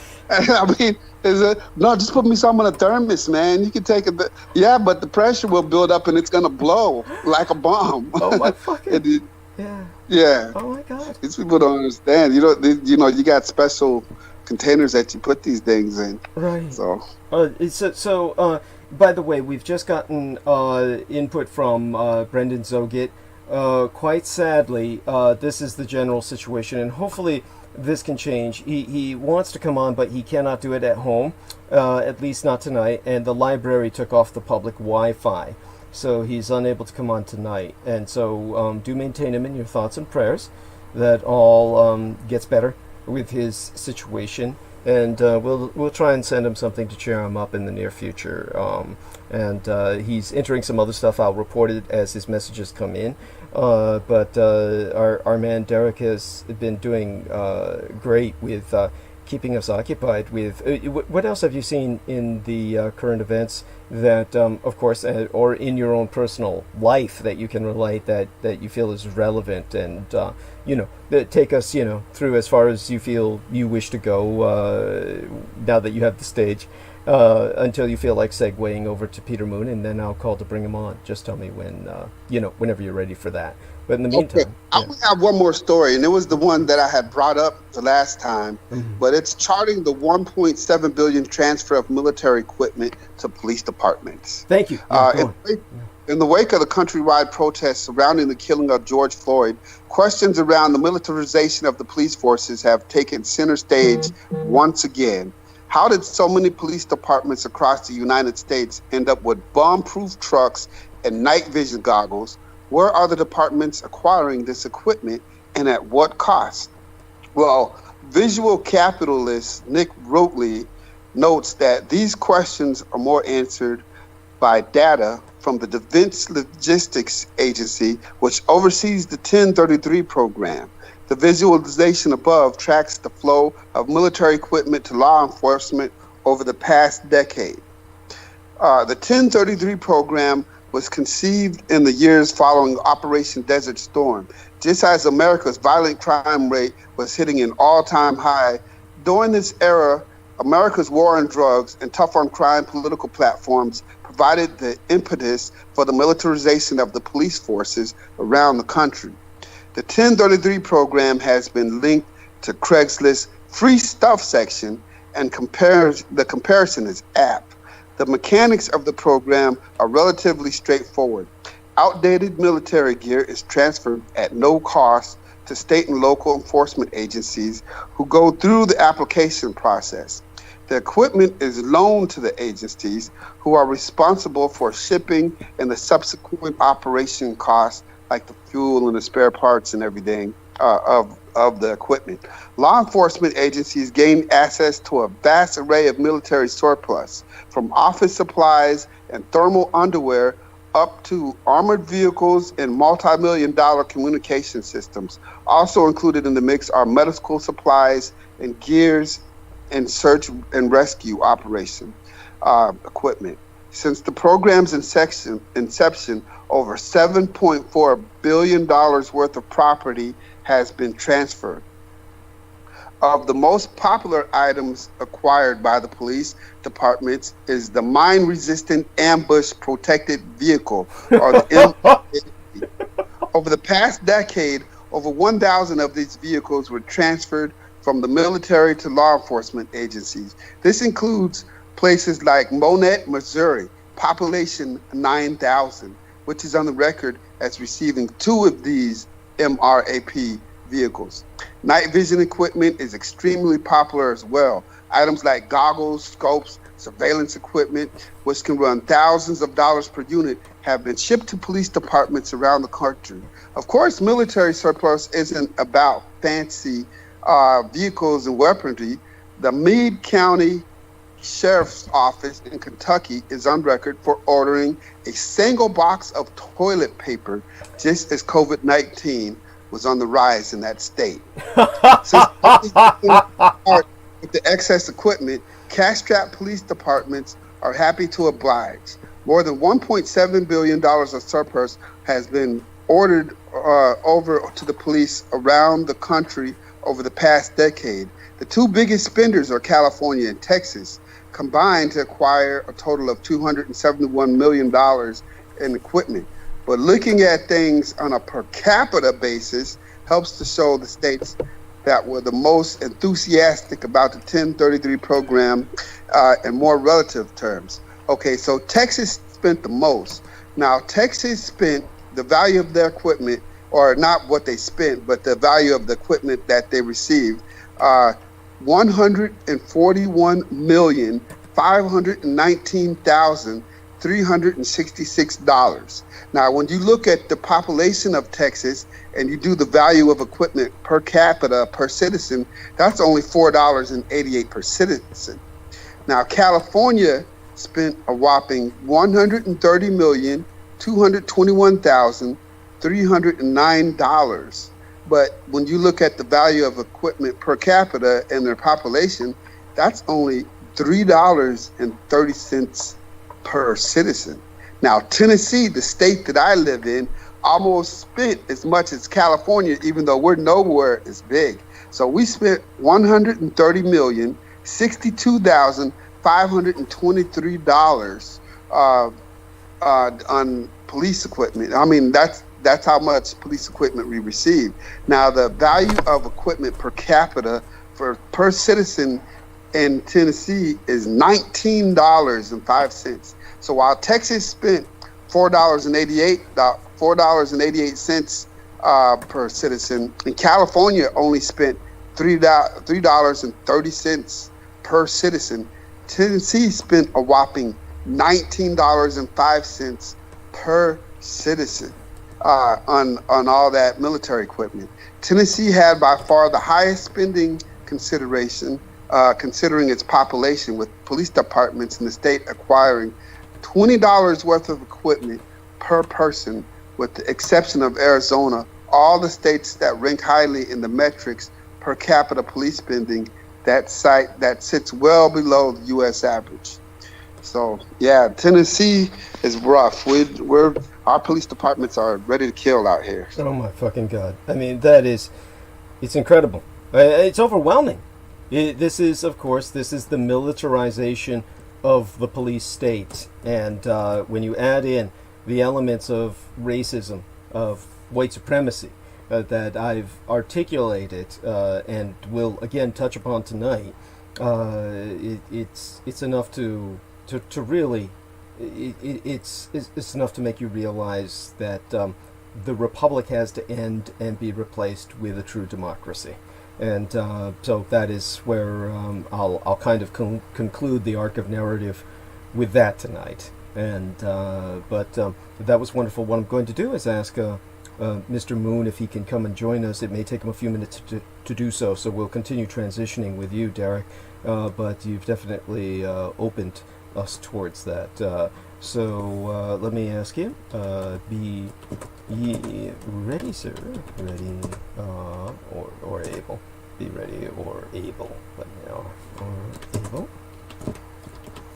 Ready? I can say that since I've lived in Tennessee, I haven't had the same harassment by the police as I've had when I lived in Chicago. When I lived in Chicago, especially when I first moved to Chicago, when I first got out of the Marines, they were doing the stop and frisk, the random search and all that stuff. I really used to get it. I mean, they used to bust U-turns and just come to harass me. And they could pull you, between the time I moved there, back in 93, 93, 94, and 97, they didn't have to have a reason to pull you over. You know what I'm saying? If your car was more than 5 years old, if you fit the description, fit what description? It doesn't fucking matter. Just as long as you fit the description, whatever description. Whatever they make. Whatever they make up. It doesn't matter if somebody committed a crime last night or last week or last month, whatever description that's in the cop's head, if you fit that description, he could pull you over.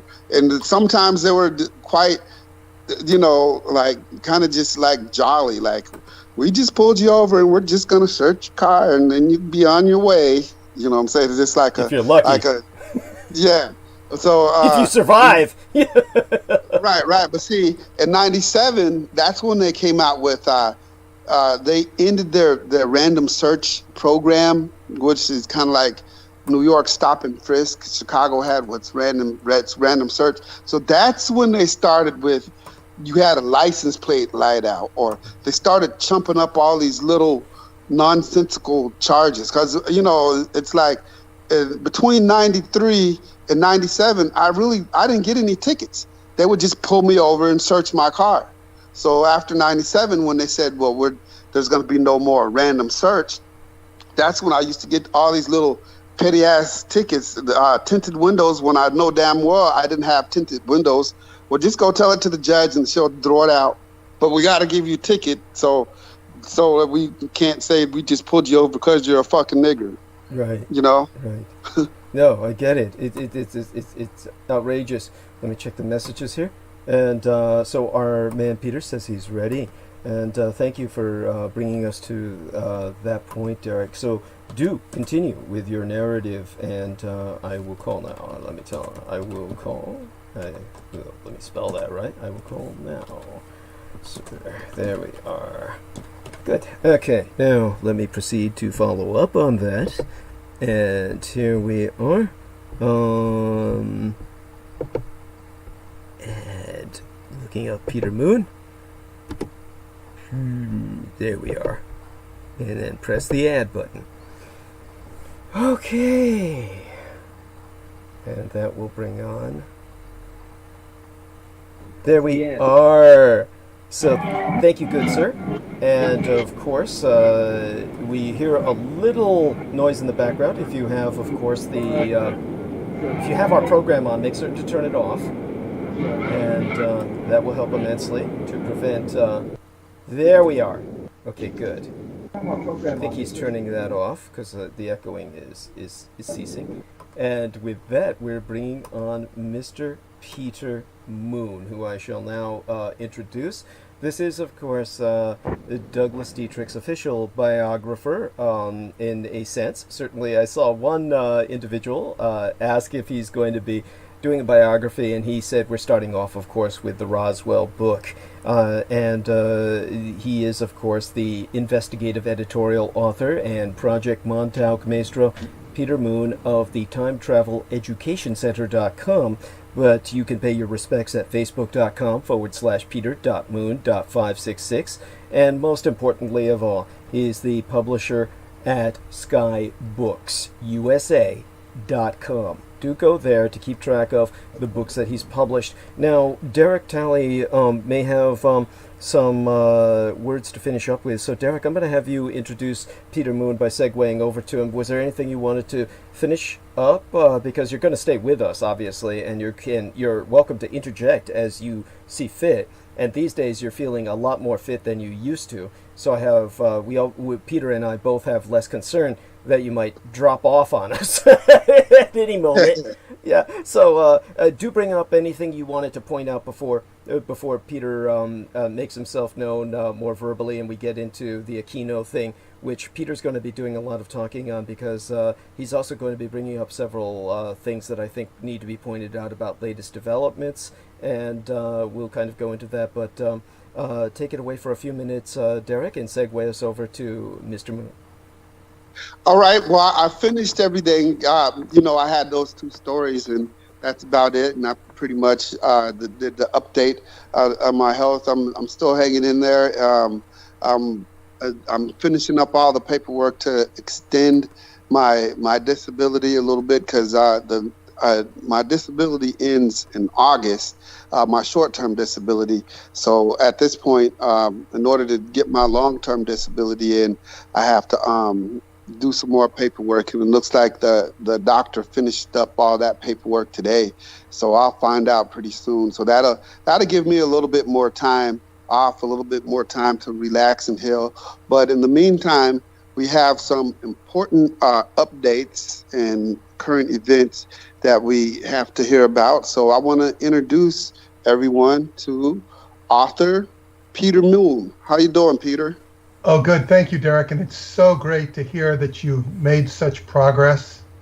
And have you been doing the exercise I gave you? Continued?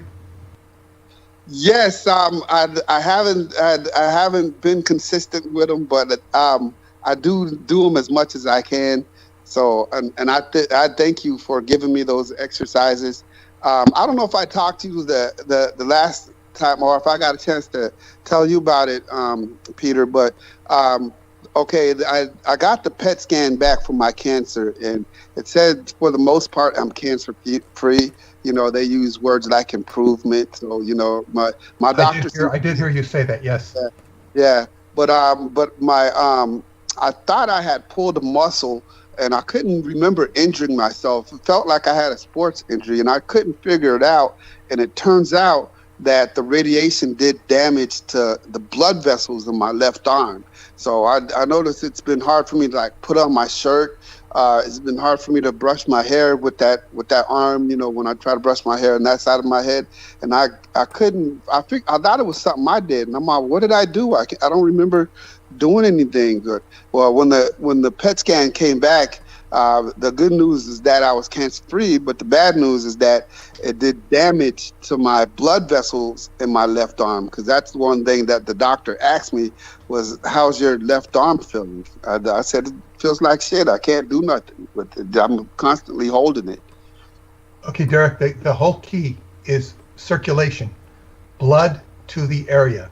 You want to get blood to that area every way you can. And the exercises that I gave you will help with that for sure. But look at every way: massage, hydrotherapy, which means whirlpool. You want to get circulation into that area. And as far as not being consistent with the exercises, take credit for what you have done and keep doing them. Never stop. And all right. Circulation. Look at all the supplements you can take that will help you circulate, and just get circulation into that area, and you can regenerate. You're doing good. Thanks. Yeah. There you go. And thank you. And is there any other recommendations you have to Derek about breathing, or the kind of maneuvers that you feel would be most beneficial or efficacious? I sent him the video on breathing. Doing that exercise 8 times a day will geometrically increase your capacity to breathe in. It exercises the lung meridian. It just brings in more oxygen every hour. That's enough to, as I say, this exercise I shared with him fixed a woman of end-stage Lyme disease, where she could barely move her arms. She couldn't even move her arms. She moved her hands. She started off moving her hands, and then she worked up to where she could do it lying down. Finally, she could sit up, and eventually she returned to normal human being status. So this stuff is very powerful. It just has to be done. That's the hard part. Yes. With anything, it has to be done. Where they say practice makes perfect, whether you're talking about music or sports, it also applies to your health and doing the right health regimen. I'm going to make a ritual out of it because before I got the cancer, I had a ritual of doing 25 squats when I woke up in the morning. And it was something I was doing religiously.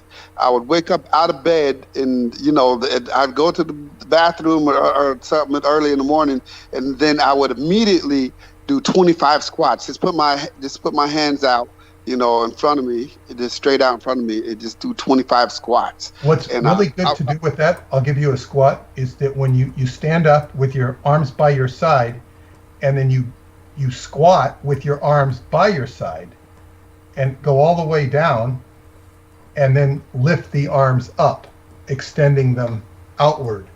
It's called a Hindu squat. And whether you do the squat as I just said or the way you do it, you're exercising the ankle and the heel. And 50% of the blood that is pumped into your heart goes through that ankle area. And so that activates the blood. It activates the blood. This is why old people will start getting cankles or thick ankles, or they'll start getting spots where the blood sticks, blood pools near the ankles. And the squat will alleviate that from happening. It will pump more blood to your heart. What I do for that is I stand on a inclined board. It's about, I think it's 26 degrees, and I stand on an inclined board. It was made in Bali. It was sold to me by one of my fellow Qigong students who had extensive, he had a Japanese wife too. Beautiful Japanese wife. Oh. God, she is beautiful. And she is just beautiful. Well. I mean, the best Japan had to offer. Of course, he's dark skinned. He's black. Mm-hmm. And he learned Aikido over there in Japan, and then he found out that his mother was studying with my teacher, and he learned this system. So anyway, he got me this board that I stand on an inclined surface that you're recommended you spend 15 minutes on a day, and it gets the ankles, man. It keeps the ankles flowing. But what you're doing is great. Is just as good or better. And the the squats are great. So do those. Okay, I will. Wonderful. And so with all of that, what we're here for is to have Peter Moon. This was a night in which it's demanded, the situation demanded that Peter Moon join us. Now, there was something brought up by somebody in the chat room that is quite relevant and will start us off. And I want to thank everyone who's in the chat room. And I'm just going to scroll it up here and see who was with us in the beginning. Spartan O Negative says, hello, brother. Shout out to he. Bizarre HD is our friend George Knight, who says, evening, Douglas, Peter, and Derek. Much love, gentlemen. Much love in return to George Knight in England. And Spartan O Negative was talking about how he maketh his own barbecue sauce, like our man Derek was speaking of. And Boo X Hiss says, who's got a $sign as an icon, that it's on an orange coin, like it's crypto or something, says, what is this? Is Aquino dead? So obviously this is news to people. And King Raw 85 says, rotten piss, milky queefle. Speaking of Aquino, of course. Raymond Joyce says, hello, Douglas, and hello in return. Daniel Arola says, hi, spelled as H-I-G-H, of course. And so at any rate, King Raw 85 agrees with our man Derek, who I almost called Dexter, that Dexter's Lab was the shit.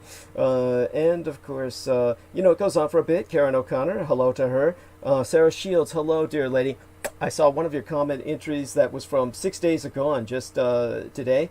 Lelo Zalim says, good day, everyone. William Krajewski is with us. And so Jameson Reese of Staten Island is also with us. Hello to him.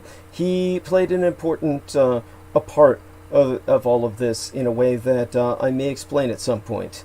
And Seth P. says, hey, Douglas, Derek, and Lena. And moving on below, we have, of course, the normal people talking most. But there was one individual who said something earlier. Oh, by the way, Veronica Berra is with us. Buenos noches, senora.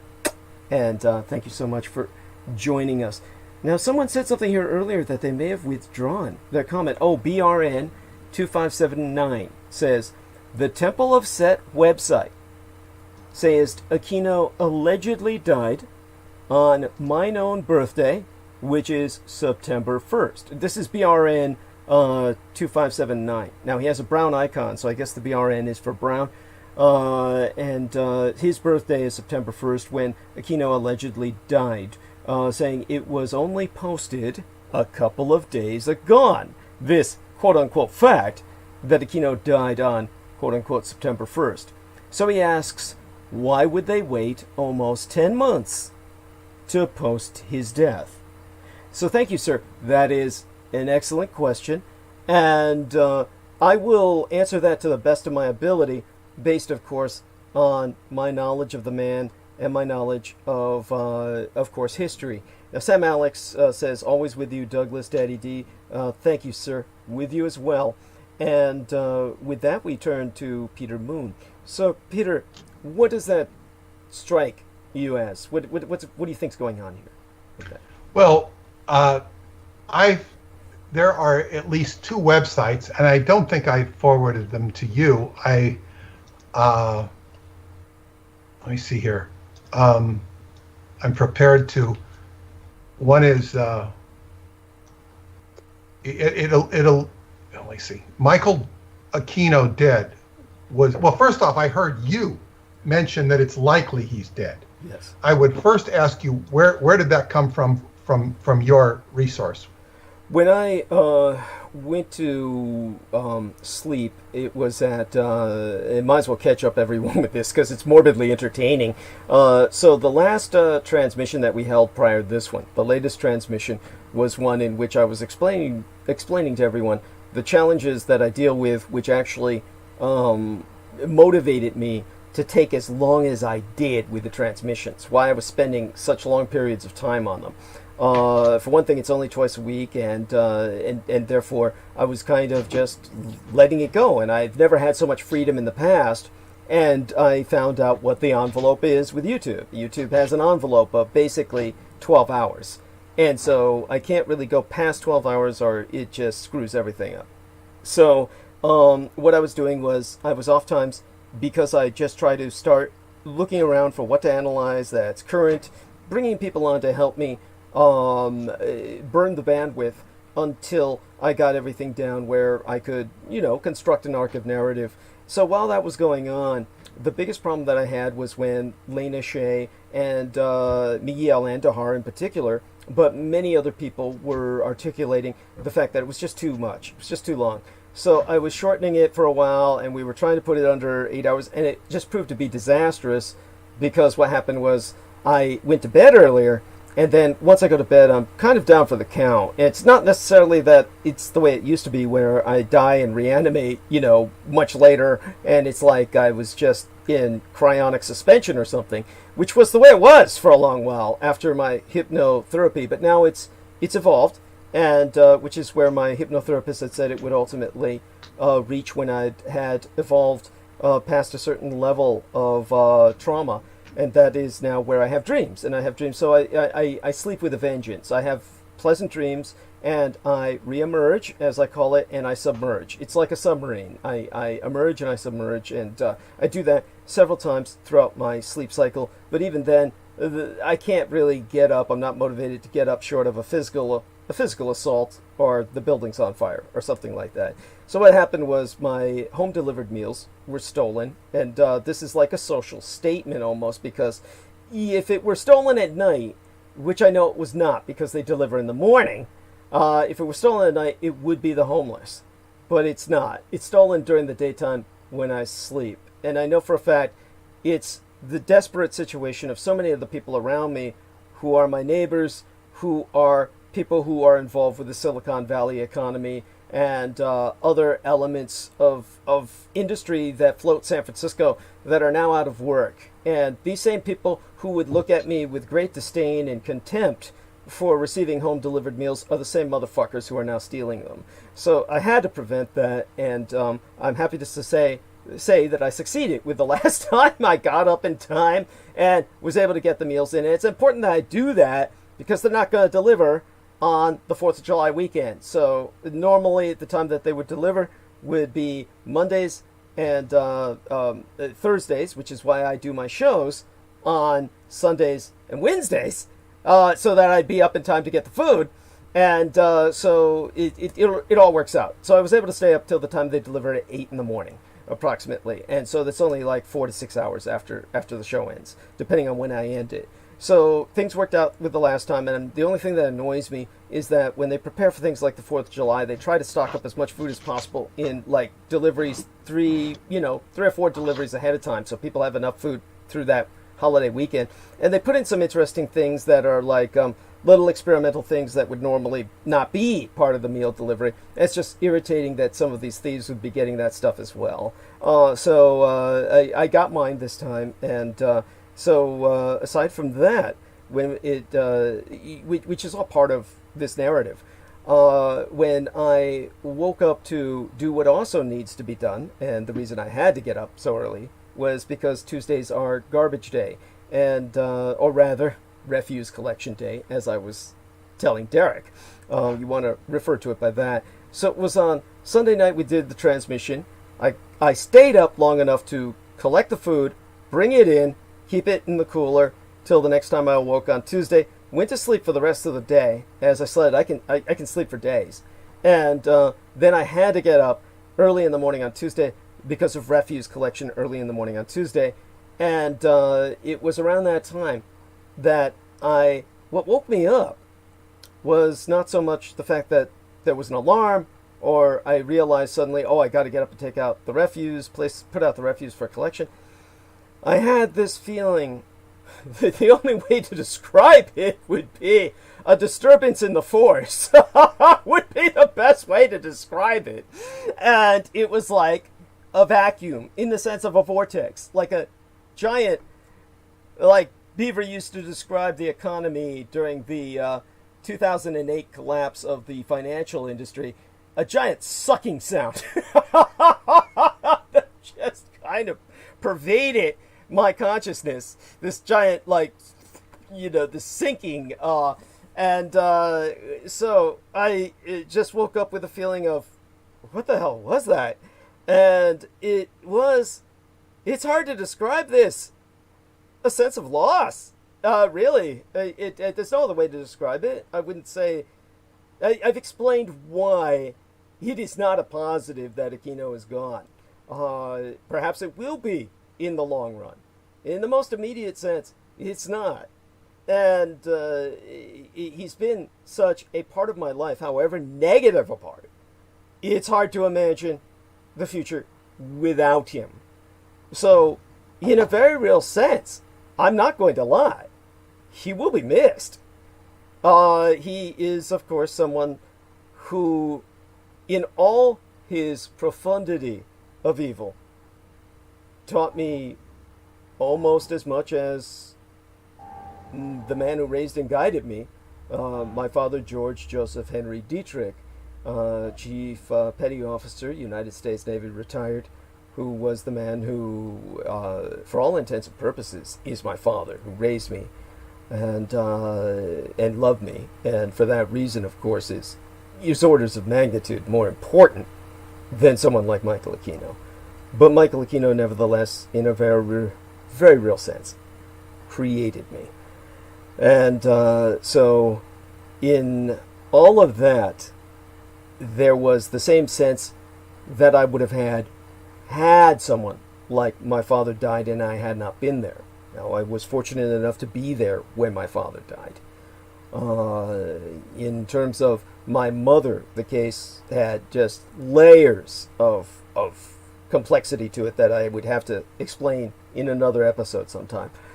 But I was certainly aware of her passing, and as is the case with so much of my life, it was a horror story.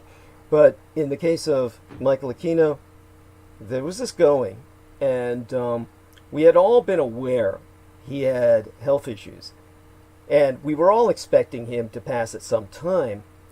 And our man Peter Moon had the original dream to this effect that he shared with myself that may have been around September 1st or a little after. But remind me of the dream. Remind me. It was the dream in which you felt that Michael Aquino represented a Sauron figure, and Peter Levinda was more the dark sorcerer who worked with Sauron. Who was that again? Remind me. Well, what's it? Saruman. Saruman. Yes. So you had the dream that Peter Levinda was the Saruman figure who was now left with the passing of Sauron. That he would be not nearly as potent or as effective or as imposing or as intimidating. He's just a shadow of the darkness. But that this transition into the time of Peter Levinda was nigh. And so this was the dream you had shared with me around the time of September 1st, or perhaps sometime after. I had a Peter Levinda dream I shared with you about a month or 6 weeks ago. Okay. And I just kind of shoved him off like swatting a fly. That's right. About how powerful he was in the dream. Right, thank you. And it's a good analogy. It's a good parallel. So it was after September 1st then. That was the dream I'm referring to. I'm sure. And so it was well after then. But the September 1st day is, in my opinion, and I'll share this first, unless Peter wants me to hold my observation until after he's kind of... Go ahead. Yeah, my opinion would be that, and this bears from Aquino's admiration for totalitarian, authoritarian states, and his admiration for anti-democracies, his admiration for the dictators who are just true dictators, as opposed to messianic figures. Or to try and put this into perspective, Michael Aquino hated Adolf Hitler and the Third Reich because Adolf Hitler was not a dictator in any classical sense. He was not, and his Third Reich was not a dictatorship. If that were the case, then he would be simply like Saddam Hussein, or someone like other tin pot dictators that we know of, such as the leader of Yugoslavia, the late leader Josip Broz Tito, or so many others. He would have just been somebody who, a war was conducted and this individual's regime was overthrown, and we all know it's far more than that, or you still wouldn't be talking about it today. With everything else we've got going on today, why does everyone go back to Adolf Hitler? The reason why was because Adolf Hitler was a messianic leader. He was a messianic leader who led a millenarian movement. And in his millenarian manifestation of the unification of Volk and state, he almost ushered in the millennium, which Aquino testified that the Allies had to stop because they could not exist in their dysfunction in the new millennium that was to come. And so for their sordid survival in corruption, that which was pure had to be destroyed. And that's why he hated the Third Reich, and he hated Adolf Hitler, who he later testified was my biological father. Now, and there are many others who have. It's not based on his word alone that I stand by that.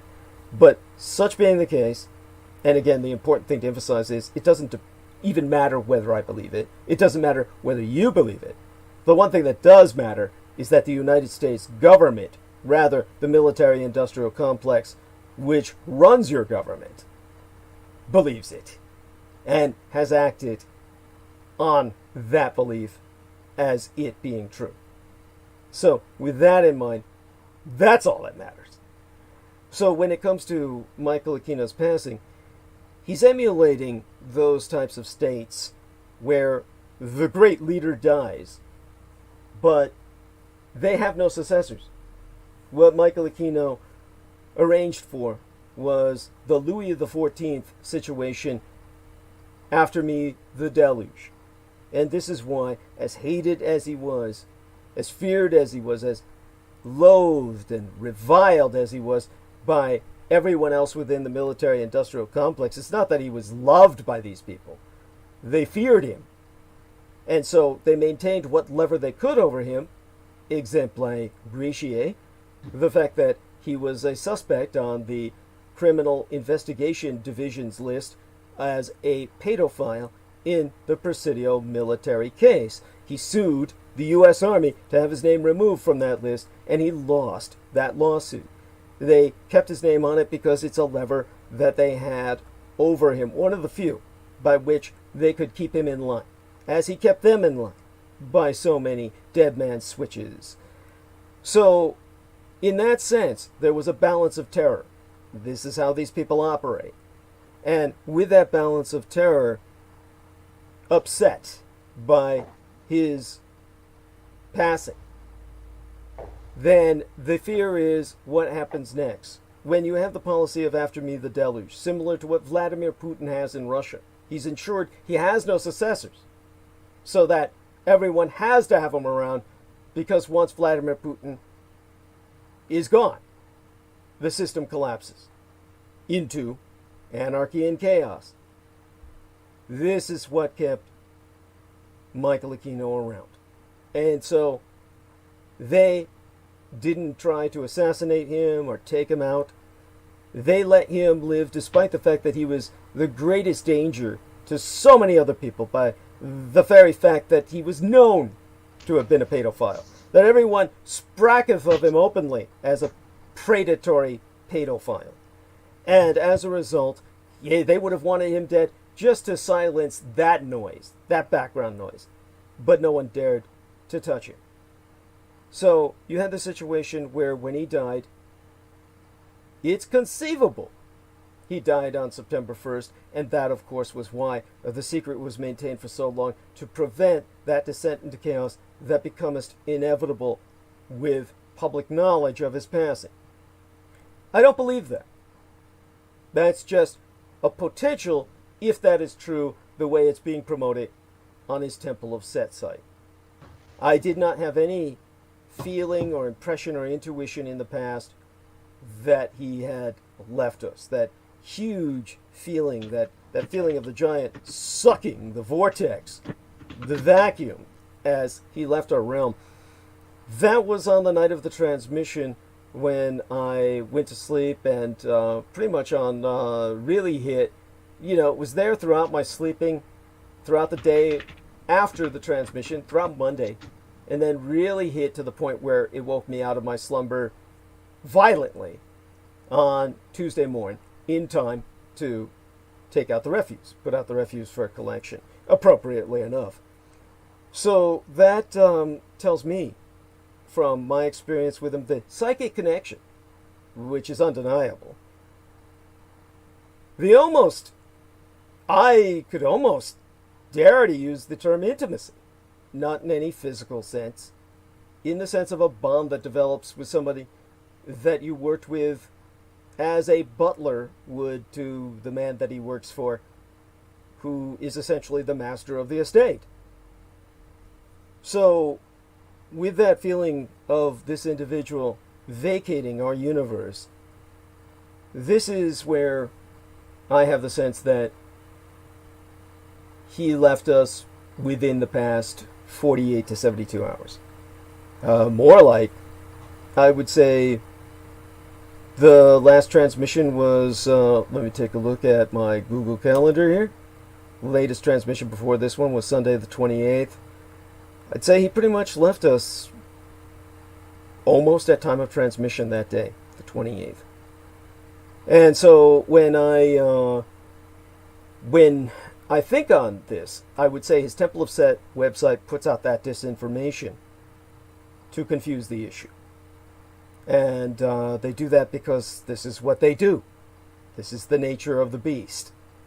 Their entire modus operandi, their method of operation, is based on perpetual deceit. They cannot tell the truth. They simply cannot. It is antithetical to their very nature. So, with that, when I confirmed it for myself, was to go online. And when I went online, interestingly enough, what confirmed it for me was Stephen Outram, who is, of course, was given the authority. Stephen Outram is essentially, believe it or not, this is so laughable, he's essentially the mouthpiece, the circuit between the Temple of Set and the general public. I did see his comment, Douglas. Yeah. And so he's the person who confirmed it. And when I saw that, I said, well, if anyone would know, it would be Stephen Outram. Because you're talking about the multi-millionaire whom Aquino made the multi-millionaire. His whole life was made by Michael Aquino. Michael Aquino made him. So he's someone you never would have heard of without his attacking me. If, and this is a fact, if Stephen Outram had never started attacking myself, you never would have heard of the son of a bitch. That's the only way this multi-millionaire could get attention. That's how pathetic he is. And this guy is considered the mouthpiece of the Temple of Set. By eschewing all connection officially, then he basically is able to say, oh, I know this and I know this. Nobody seems to ask, well, how or why? And yet there's screenshots, certainly I've taken them, of his talking to Aquino personally. So he, of course, was a personal acolyte of Aquino. He is a cultist of the kings of Edom. And, of course, he is determined to bring about the end of all humanity and the ushering in of the age of the post-human world, the age of chaos and the anti-gods. And you can see his Peep the Frog meme all over his polluted thoughts wherever he posts on Twitter. So this is an individual who's openly a white supremacist, who is very much genocidal in his intent. This is Aquino's own. So he would know, and when he copped it, he's one of the promoters, of course. Oh, well, you know, the Temple of Set says Aquino is gone. How could he go without it? Setting up the Twitterverse. And, of course, the first thing he does is he has to bring it back to Jeff Epstein. Gotta bring it back to Jeff Epstein. And that, of course, is his strategy to, of course, keep Jeff Epstein alive. This is all part of Aquino's type of strategy. The same kind of logic circle brings it all the way back to pedophilia all the time to make it look like, oh, this guy's interested in pedophilia when he's one of the biggest pedophiles there is. So there you have that. That's what brings us to this closing of a circle. Certainly not the closing of the circle. That's part of the problem that I want people to get over. Here's a good example of this. A good example of this is our dear friend Justin White, who says, to quote his T from the private messages he sent myself, either Raguel settled up, or the daemons tired of he, and be feeding, thus getting stronger. If your news of his death rings true, the Black Queen be off the board for now, and battle won for the struggle. For the moment, my spirits lifted, and my heart has soothed. Tomorrow is Canada Day. It was tomorrow at the time he wrote this. Canada Day is today. I'll go into that later. I am going to drink beer and celebrate. That's Justin talking. And, okay, this is understandable, but it's not the space to be in. This is no cause for celebration. This is cause for alarm. And as I've said, whereas before, the mad and rabid dogs like Stephen Outram and the man he pays to call myself nonstop, you know, my Lifeline phone that's provided me by the California Lifeline program, the cell phone that I have as an emergency backup, He calls me from his 607 New York area code every day 200 times. 200 times a fucking day. I receive calls. It's all 607, but it cycles through about 24 different numbers at least. Probably half 100. I've never bothered to count. I never open the messages. It's always the same shit.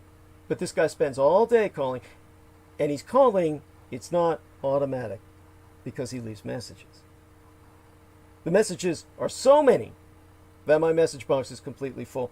This Madden Rabbit dog is now off the leash.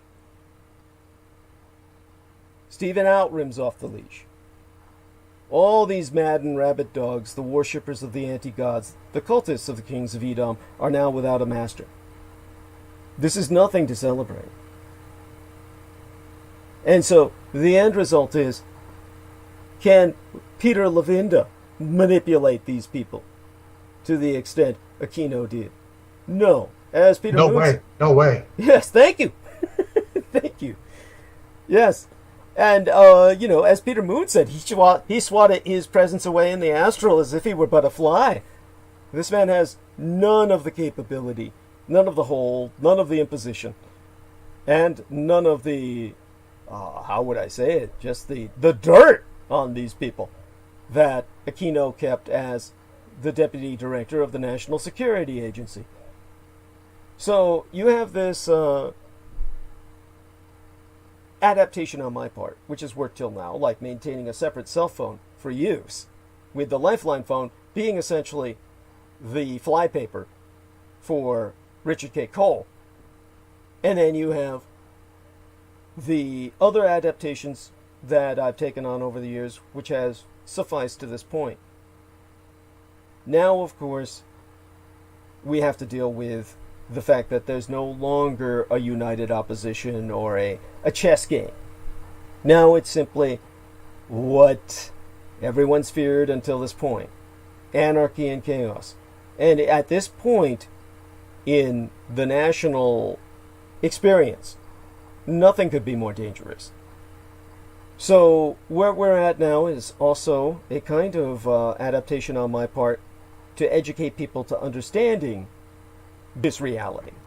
And that's very difficult for people to understand because they want a fixated villain, a person. In that sense, Michael Aquino was this incredible, it's like a teething ring for an infant. It was something to chew on. It was something that... Somebody to throw a spear at. Thank you. Mentally or otherwise. Yes, yes. And also, interestingly enough, while he was alive, people would tell me all the time, and there was no reason to disbelieve them, oh, he invaded my space. I was asleep. I dreamt of him. I basically felt he was going to assault me. I mean, people have written me private messages like this, and much of this is indulgent, self-indulgent fantasy. Others, I've no reason to disbelieve or disqualify their experience. They described him so well in so many cases, private messages I've received, that I felt what they said was true. That somehow Aquino invaded their space. You know, people listen to me, then they got him in their mind. It's kind of an invitation. And then they draw him to them if he's in their thoughts. This was while he was doing his astral travels. This was the sort of thing he would feed off. A good example, I will tell you, about astral travel being real. Do not discount this.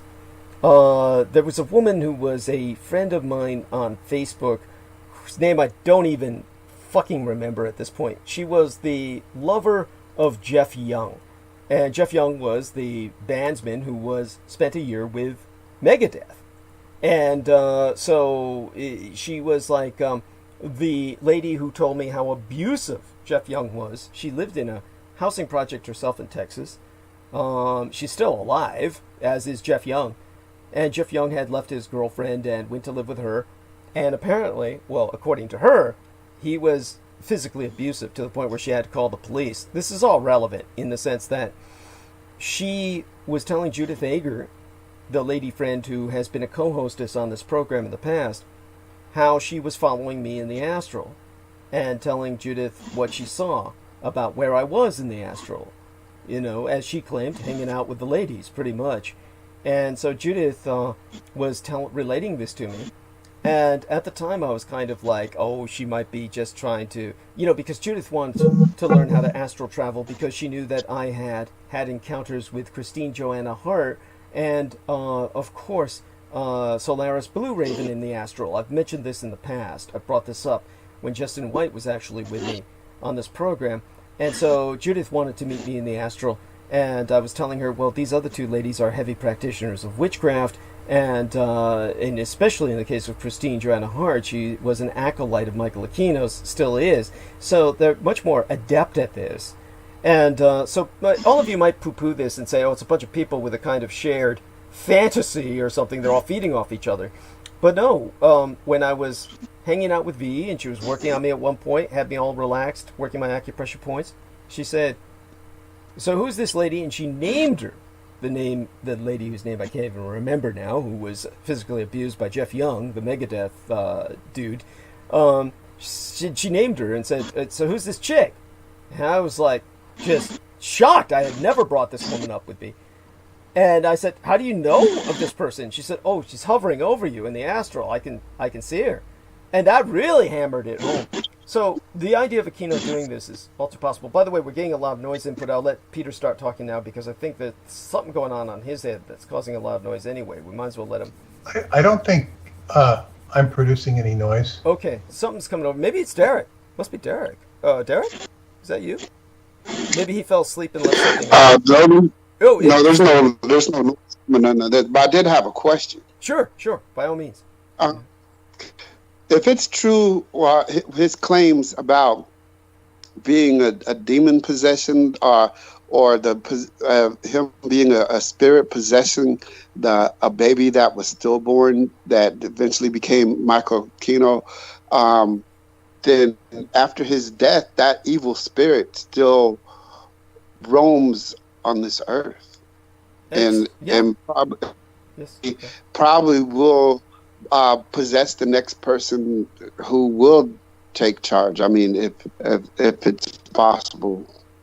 I don't think it is. I think that the Aquino situation, don't forget, was the creation of a combination of the Babylon working and the hangings at Nuremberg. It was a combinant two ritual. It was a twin ritual situation that resulted in the birth of that blue baby, that dead baby that Michael Aquino himself said is what he was. In other words, it was such a singular event that it would take something like that to produce that again. And that brings us back to Peter Moon, because of course he knows more about the Babylon working than the majority of people on Earth. And it's one of those things that, however, what you say is valid, as Peter Moon said about Michael Aquino, that with his passing, then in a sense, there's something freer in the world that is dangerous, and that is this entity that will again enter somewhere with enough of a convergence of situations where that could take place, but it would take people planning it. And we don't know. Honestly, both Peter Moon and myself don't give Peter Levinda enough credit where we foresee him doing that. It may be other entities or other interests, other parties rather, that would bring such a thing about. But is there a need for that to get what they want done? At this point, the majority of them are simply seeking chaos. They're simply seeking that age which Michael Aquino threatened with his passing. So we're entering a time in which more than ever we have to realize how important the struggle is. And as Derek Talley said about the gangs, where they take away the leaders and they simply fragment by fission, like amoeba, into a far more pervasive problem that's even harder to control, that's what we have now. And so what I'll have to start educating people more about publicly as the future progresses is the nature of the different cults. The nature of the different cults that are all part of the Edomite movement.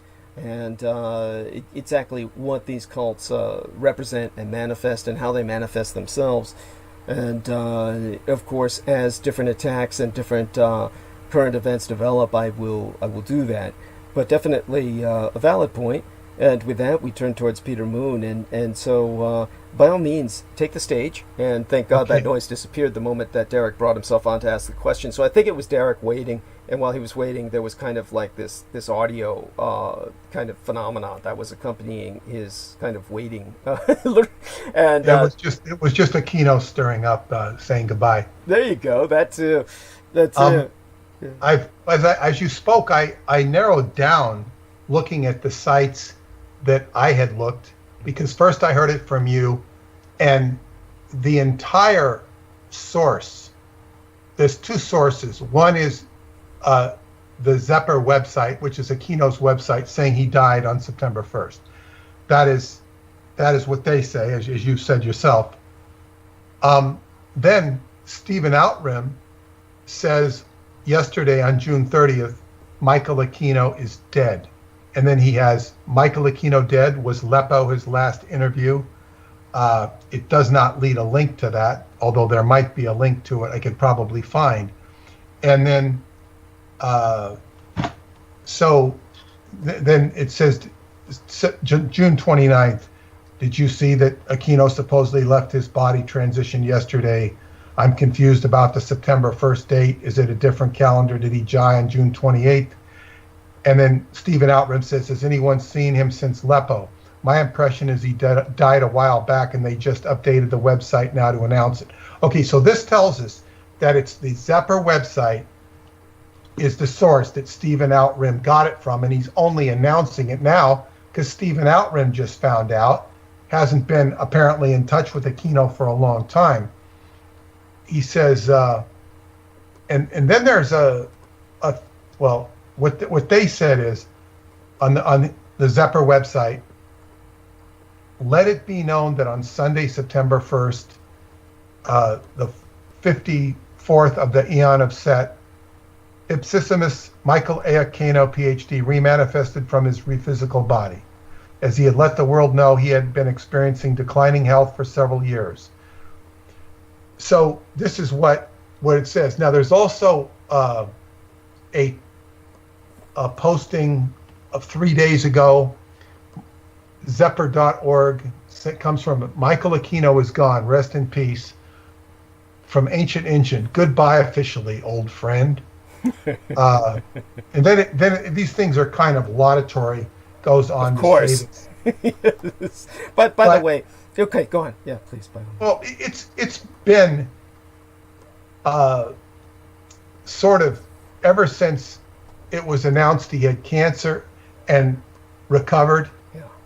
How much do you really recover from stomach cancer? Right. You're pretty much gone, and you could feel his weakness.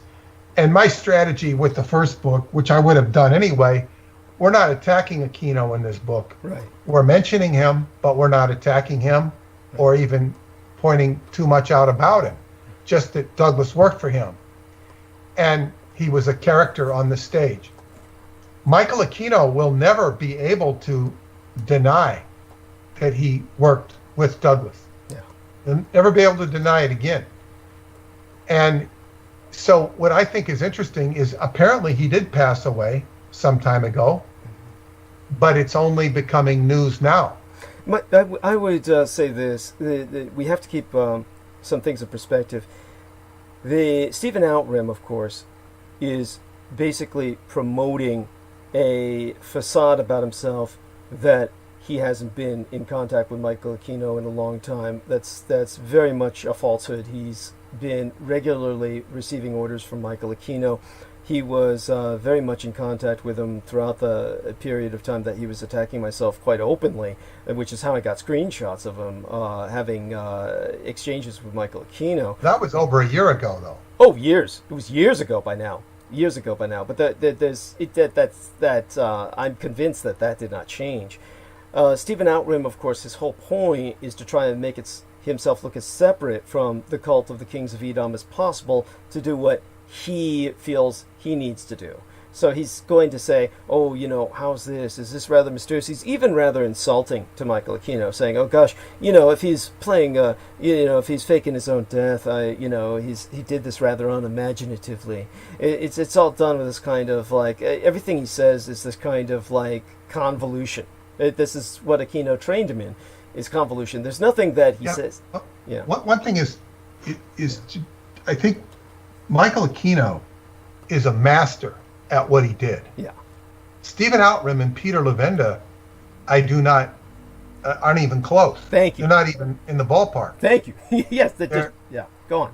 They're like water boys, or, comparatively speaking. Oh yeah. And from what you've told me about Stephen Outram, his sexual orientation is such that he's got an appetite, and so whatever his magical acumen is, it's very much overridden by his sexual inclinations. Oh yes. And I would say that from what I know about Peter Levenda, it would be the same way. They're not strong enough to be just pure evil, and would be more interested in what people might consider aberrant or deviant sexuality. Thank you. In other words, they're not so much evil in the grander sense, but rather corrupt. They're purely corrupt.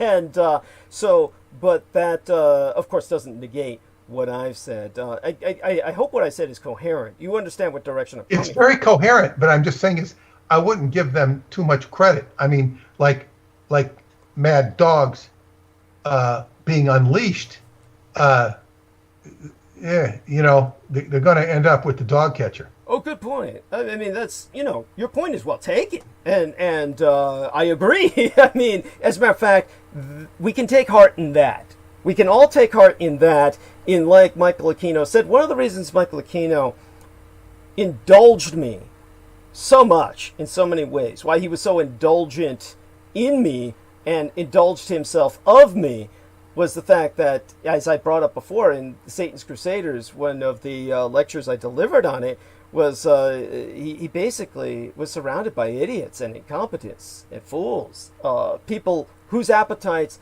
dominated them to the point where they were willing to sacrifice their very souls towards satiation, towards naked satiation. And this is Stephen Outram. The man is is above and beyond everything else an alcoholic. And then you have, of course, someone like Peter Levenda, who's basically, he wants this look of the professorial expert. He wants to present himself as the man who risked his life in order to find out something, like an investigative journalist. And it's simply preposterous. What he went through was like a joke. And what he hooked his whole career on, what he hangs his career on, the hook he hangs his career on, is he went down to Colonia Natividad in Chile, and basically said, oh, that was the neo-Nazi cult colony, where they almost had a Nazi Jonestown. And of course he went down there while they were being raided. So this is like he had full protection of the Chilean state when he went down there. It's not like he infiltrated them. It's just a fucking joke. But he describes it in his narrative like he risked his fucking life. These are the kind of people that we're dealing with. And everything Peter Moon says is true. I mean, these are clowns. And they're just shadows of the darkness. They're, if Peter Levenda is Saruman, it's hard to even think of a Lord of the Rings analogy for a clown like Stephen Outram, and where someone like Richard K. Cole would fall into, would be a different animal entirely. They'd be orcs. Yeah, thank you. But there are mad dogs that are out there. The serial killers created in Michael Aquino's programs, etc. They are out there. And in that sense, we need to respect the capacity for destruction that may be upon us. Now, I have no doubt, indeed I would be surprised, even shocked, were we to see no destruction manifest in the near future. But the way the environment is right now and current events are right now, that doesn't look bloody likely. It looks like things are going to get bad. I'll be describing that in my arc of narrative tonight after Peter takes his leave of us. He's welcome to stay with us for as long as he feels, as long as he feels comfortable. And of course, we'll shoo him off to bed around midnight his time. But definitely, Peter, I'm so glad that you're here to hold my hand through this, because this is a difficult time for me. This is a difficult time. It's like, it is in a very real sense like losing a relation. And like a limb, losing a limb. Yes, it is like that. Some kind of like losing a teacher. You don't go to school. Sixth period is gone. What do you do during sixth period? It's been there. Yeah, and it's a reference point. Yes, it is that reference point. It is. As a matter of fact, it is. Even if you were ditching class, yeah, it's still a reference point you were supposed to be at. Yes, it is the. It was, as a matter of fact, in a very real sense, the compass point. It was my compass point in terms of how I related to the public, because it was how the public could understand why what I said meant something. And so that, I think, is carried on. I think we've established that. Let me carry on from here, and I'm going to take it back to when right when I met you in 2014, and I was staying in Berkeley.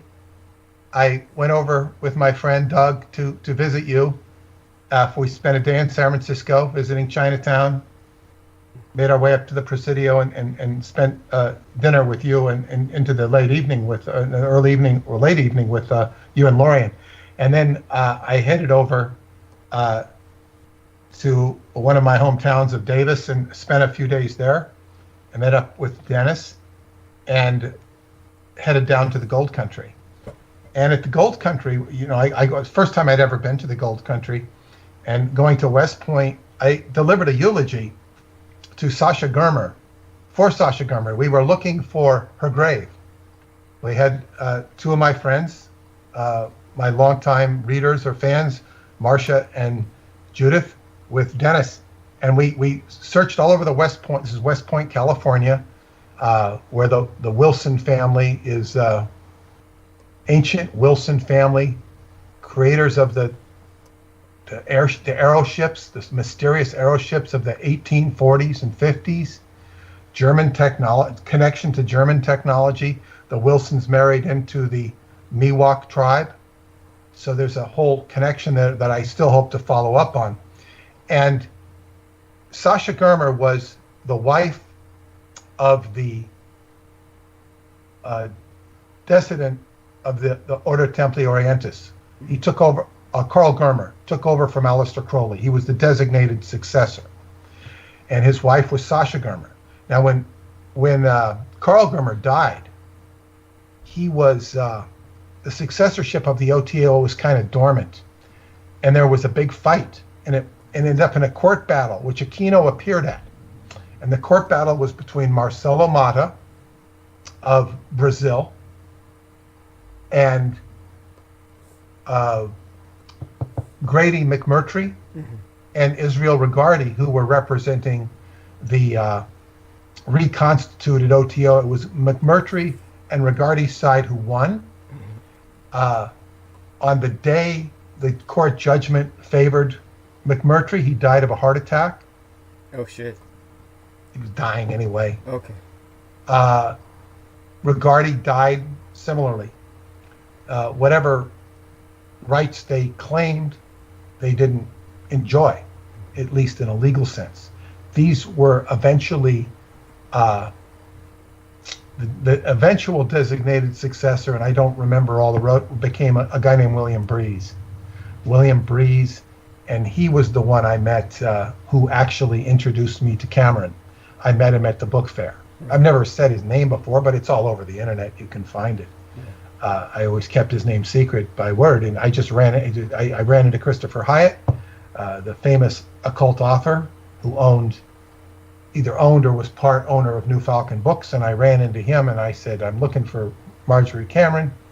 He says, go talk to Bill. He knows her. Bill's at Mystic Fire Video.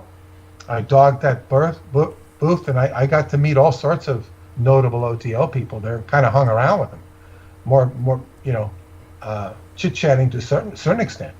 But the years later, I found out about this. Actually, I received a publication showing about this court case, and I met one of Mata's disciples. This was at a Starwood Festival in upstate, extreme western New York. They used to have a festival, and I went there to meet Robert Anton Wilson. Right. He didn't show because he wasn't supposed to be there. Right. So I got to meet Timothy Leary instead, and I got to meet Robert Shea, his partner, and I think Robert Shea's, maybe it was Wilson. No, it was Wilson's ex-wife or Shea's ex-wife. I don't remember. Right. I was later given the opportunity from a friend of Wilson's to connect with him, but I decided not to. And the reason I decided not to, because my personal attorney said to me, he says, I once had lunch with Robert Anton Wilson.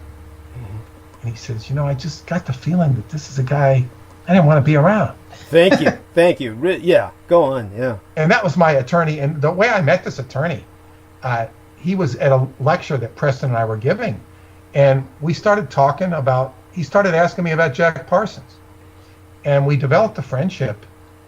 And it turned out over time that this attorney, he knew all my personal friends. He connected with all my guys that were close personal friends. He said, oh, yeah, I know him. It was weird, And he...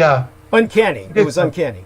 Yeah. It was uncanny. I wish he would get back in touch with me. In fact, he showed up it's funny. He actually helped me purchase this house. He was my chosen attorney to purchase this house. And he also got me out of a heap load of trouble one time, which I won't go into. That sounds fascinating. Yeah, but I mean, it was, he came and represented me in court on a moment's notice and got me out of a heap of trouble without even charging me. Wow. He said, because he kind of knew what was going on. Somebody was trying to frame me. Right. And it didn't work. And it was a former OTO member. Right. Anyway. But by the way, two things to explain to people so we can have some context here. Let them know how important Israel Regardie was. He's the man who wrote the book on the Order of the Golden Dawn that encompasses many of its rituals. I mean, this is an extraordinarily expensive series of volumes that people buy if they're seriously into magic. And so that's with him. Let me. I'll get back to that, but let me not digress from this story. Understood. So I have not seen this particular attorney in years. In fact, it was funny because when I went to get married to Paula, this is in the town of Oyster Bay, I had my friend come to witness it. And we needed to have his witness notarized. For some reason, we couldn't do it in the town court or whatever it was. And this friend of mine, this attorney, had an office whom the witness knew. He says, oh, we'll call him up and we'll get him. And so we went into his office, and he had one of his staff notarize whatever we needed notarized. And it was very odd. That's the last time I've seen him. And he got to meet my wife. It was like right there at the he was needed legally. Right. It was a free service, It was like, boom. You go into an attorney's office and you get stamped and you go out. It usually doesn't happen that way. I haven't seen him since. I would like to. But, yeah, so anyway, I was talking about Sasha Germer. Yeah. And so anyway, I'll get back to Israel Regardie. Right. But Sasha Germer she had all the property of her husband, and there was an attempt, and one can read all about the scandal of trying to get the property, and she really wasn't into the OTO so much. She was a German national who became a U.S. citizen, and Germer was accused of using her financially. It's not that she was rich, but she was a woman of means to some extent. So he was accused, I don't know that it's true, but of living off of her, which is not uncommon in magical orders, Right. to have one person living off of another. Right. So she was not necessarily into this, but she was besieged, and it, kind of terrorized to a certain extent. So we went looking for her grave. We could not find her grave because we looked through every gravestone. Some of them were marked, some of them were not. And apparently, if she was buried in West Point, where she died, she would have been buried probably without any fanfare. And I did a eulogy for her. And it was on Halloween. We just happened to be there on Halloween. Wow. And it was like trying to reconcile this poor woman's soul, just to care about it. Whatever her adventures or misadventures might have been, this was for her because she was a key figure. And there was a court fight, which you can read about. What the key player was a guy named James Wasserman, who wrote a book. Actually, it's a pretty good book in terms of magical history. It's called, I think, In the Center of the Fire. The Center of the Fire, James Wasserman. And he wrote this book, and he was somebody who was a key player because he was an acolyte of Mata in Brazil, as was Breeze. And he was sent by Mata to deal with the court case, but he switched sides. He ended up affiliating himself with Breeze, and he was an artist and a book publisher. He does very elegant work. He's not necessarily a very interesting writer. If you read his book, Heaven's Militia, it could bore you to death, but he does very good artwork and can put together a really nice looking publication. And he was the one, I believe, who put together all of the Crowley books that the newly constituted OTO did publish. And they did publish a lot of Crowley's work, whereas Germer and Mata, not so much. And so, but the court case featured, and so Wasserman stayed with Aquino at his house. Oh. And he stayed at his house, and Aquino was very accommodating and made sure that he appeared in the court in full dress uniform, Right. to serve as an intimidation factor with the court. Right.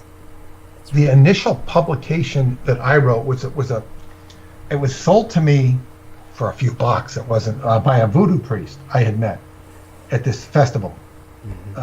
He was very nice to me, just a regular guy with a French name from New Orleans. He was white, and he'd actually gotten his voodoo initiation. He went over to this voodoo woman, call her a woman, a priestess, and she wouldn't tell him any secrets. He just went over there repeatedly, and then one day it all came out. It just came out like he did his due diligence. He showed up at practice every day, and he was rewarded with the knowledge, and he became a voodoo practitioner and teacher. Right. So he he was friendly. He networked with me, and what he worked with, he said that he worked with very disfigured people. Interesting. That was his job. His regular job was to work with people who were deformed or compromised physically that other people couldn't stomach to deal with them. Interesting. And he could go in there and deal with them and be their assistant, their friend, to whatever relationship he could have. And he dealt with these people. And this was his unique calling. Right. He also explained to me that, and this was in a workshop I attended, that there are 4 types of voodoo. Keep in mind, this is a white man teaching Right. voodoo. I'm sure he had some Creole blood in it, or some, Cajun blood in him. Right. And he said that there are 4 types of voodoo. Positive, and positive negative, which is more positive. There's more positive than negative. And negative positive, which is more negative than positive, and negative negative. And he said he worked with the negative negative because in algebra, negative times negative equals a positive. Interesting. That was his logic or his rationale. Right. And so anyway, he had these publications for sale. One of which was some order out of Connecticut had written this stuff telling me about the OTO, Ordo Templi Orientis, and what had really happened in the court case and all this. And then I think there was another disciple of Mata I met, and boy did he have a girlfriend that was just, it was like Lost in Space. Danger, Will Robinson, danger. I suppose you could call her voluptuous in a sort of very candy-appled way. Uh-huh. She was Hindu. Mm-hmm. And she looked like she had so many attachments that if you were to have sex with this woman, you would be like, you would be connecting to all of these entities. It was kind of scary. Wow. But, when you meet a lot of people like that, it's just par for the course. You slap them on the back and move to the next booth, Right. What are you going to see next? Perhaps the most memorable one was the Green Bubble Fairy. He was the guy who dressed up in tights and had wings, bald head. And I said, what, excuse me, what are you dressed as? What is this? I wasn't insulting at all. And I said, what is this? Are you a hobbit, an elf? He says, I am the Green Bubble Fairy. And he was blowing bubbles. Jesus.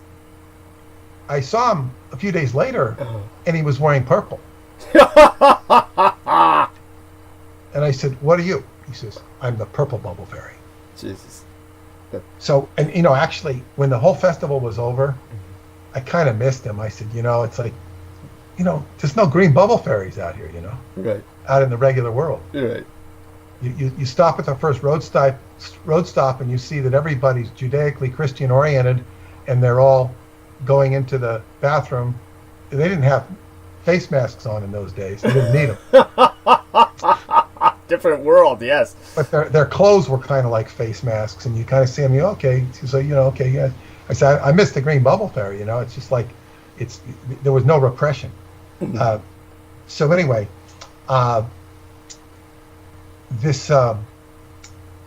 back to the Michael Aquino being at this court case, and this basically went out of the hands of Marcelo Mata and into the hands of Bill Breeze, and that became the legally constituted Ordo Templi Orientis. You can read all about the scandals associated with that organization, but Aquino wanted those people in power for whatever reason, and that sort of and I wrote about this in my book, Synchronicity and the Seventh Seal. And I would also say about that book, which our friend in Australia, can't remember his name. Marcus Griggs. Yes. He said that was, I think, he loved the book. He said it was one of the strangest books he'd ever read. And it is strange. But that book, which is a tome, it's like close to 500 pages. I wrote that book to exorcise all of the demons, for lack of a better word, that I had acquired in researching all the work that I'd done, mostly that surrounding Jack Parsons. Right. And all that I had accrued, and it was, I now had been divorced. I was now getting rid of the clutter in my, and stuff that I had not had time to publish. It might be good someday if I have the time that I could put it all in a more neater and tighter compendium. It wouldn't be as perhaps as great a book, because that book is a whole journey into consciousness, and it shouldn't be changed. I tell people to read the book twice, but to put some of the salient points involved, which I will extract from that book when I do the book on the Babylon working, whatever that might be.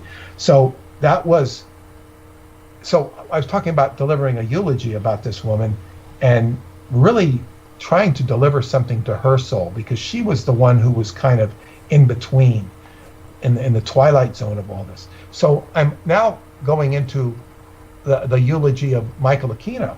Mm-hmm. And the first thing I would say, Michael Aquino was a human being. No matter if he was born dead and revived, he was a human being. He was a spiritual being. And it's important not to lose sight to that. He wasn't anything more than that. He was somebody who tried to be, fulfill the services of Satan as best as he could. And he had intelligence and he had a mission. And he knew how to attract people. Mm-hmm. He knew how to attract people by pandering to whatever he pandered. I won't even qualify it. But I would say that it's very important, because I see the comments I had on Facebook when I announced it. Many people have enmity towards him. Like, good, he deserves this, let him burn. It's really does not behoove anyone to wish this upon him. It doesn't serve your own soul to wish negativity upon this man, spirit, or whatever he is, because it can't have a positive effect on you. He will accrue whatever he accrues. And it's easy for any of us to consider that he could accrue a great deal of, negativity. Mm-hmm. So I would just say that it's very important. And I have stated that what did he bring to the world?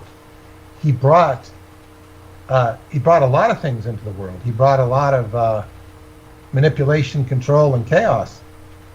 But he also, we can't deny, and I said this once before and I'll repeat it, when I first encountered him and began to study him, I could not find anything redeemable in him until it dawned on me in a conversation that I think it was with you, that he did, the redeemable thing he did was he brought us Douglas Dietrich.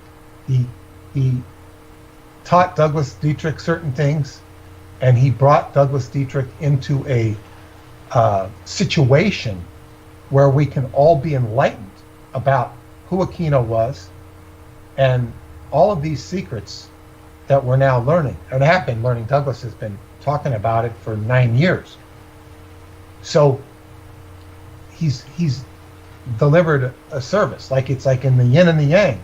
The dark becomes white, the white becomes dark. There is always, no matter how dark something is, there is something white in it, and vice versa.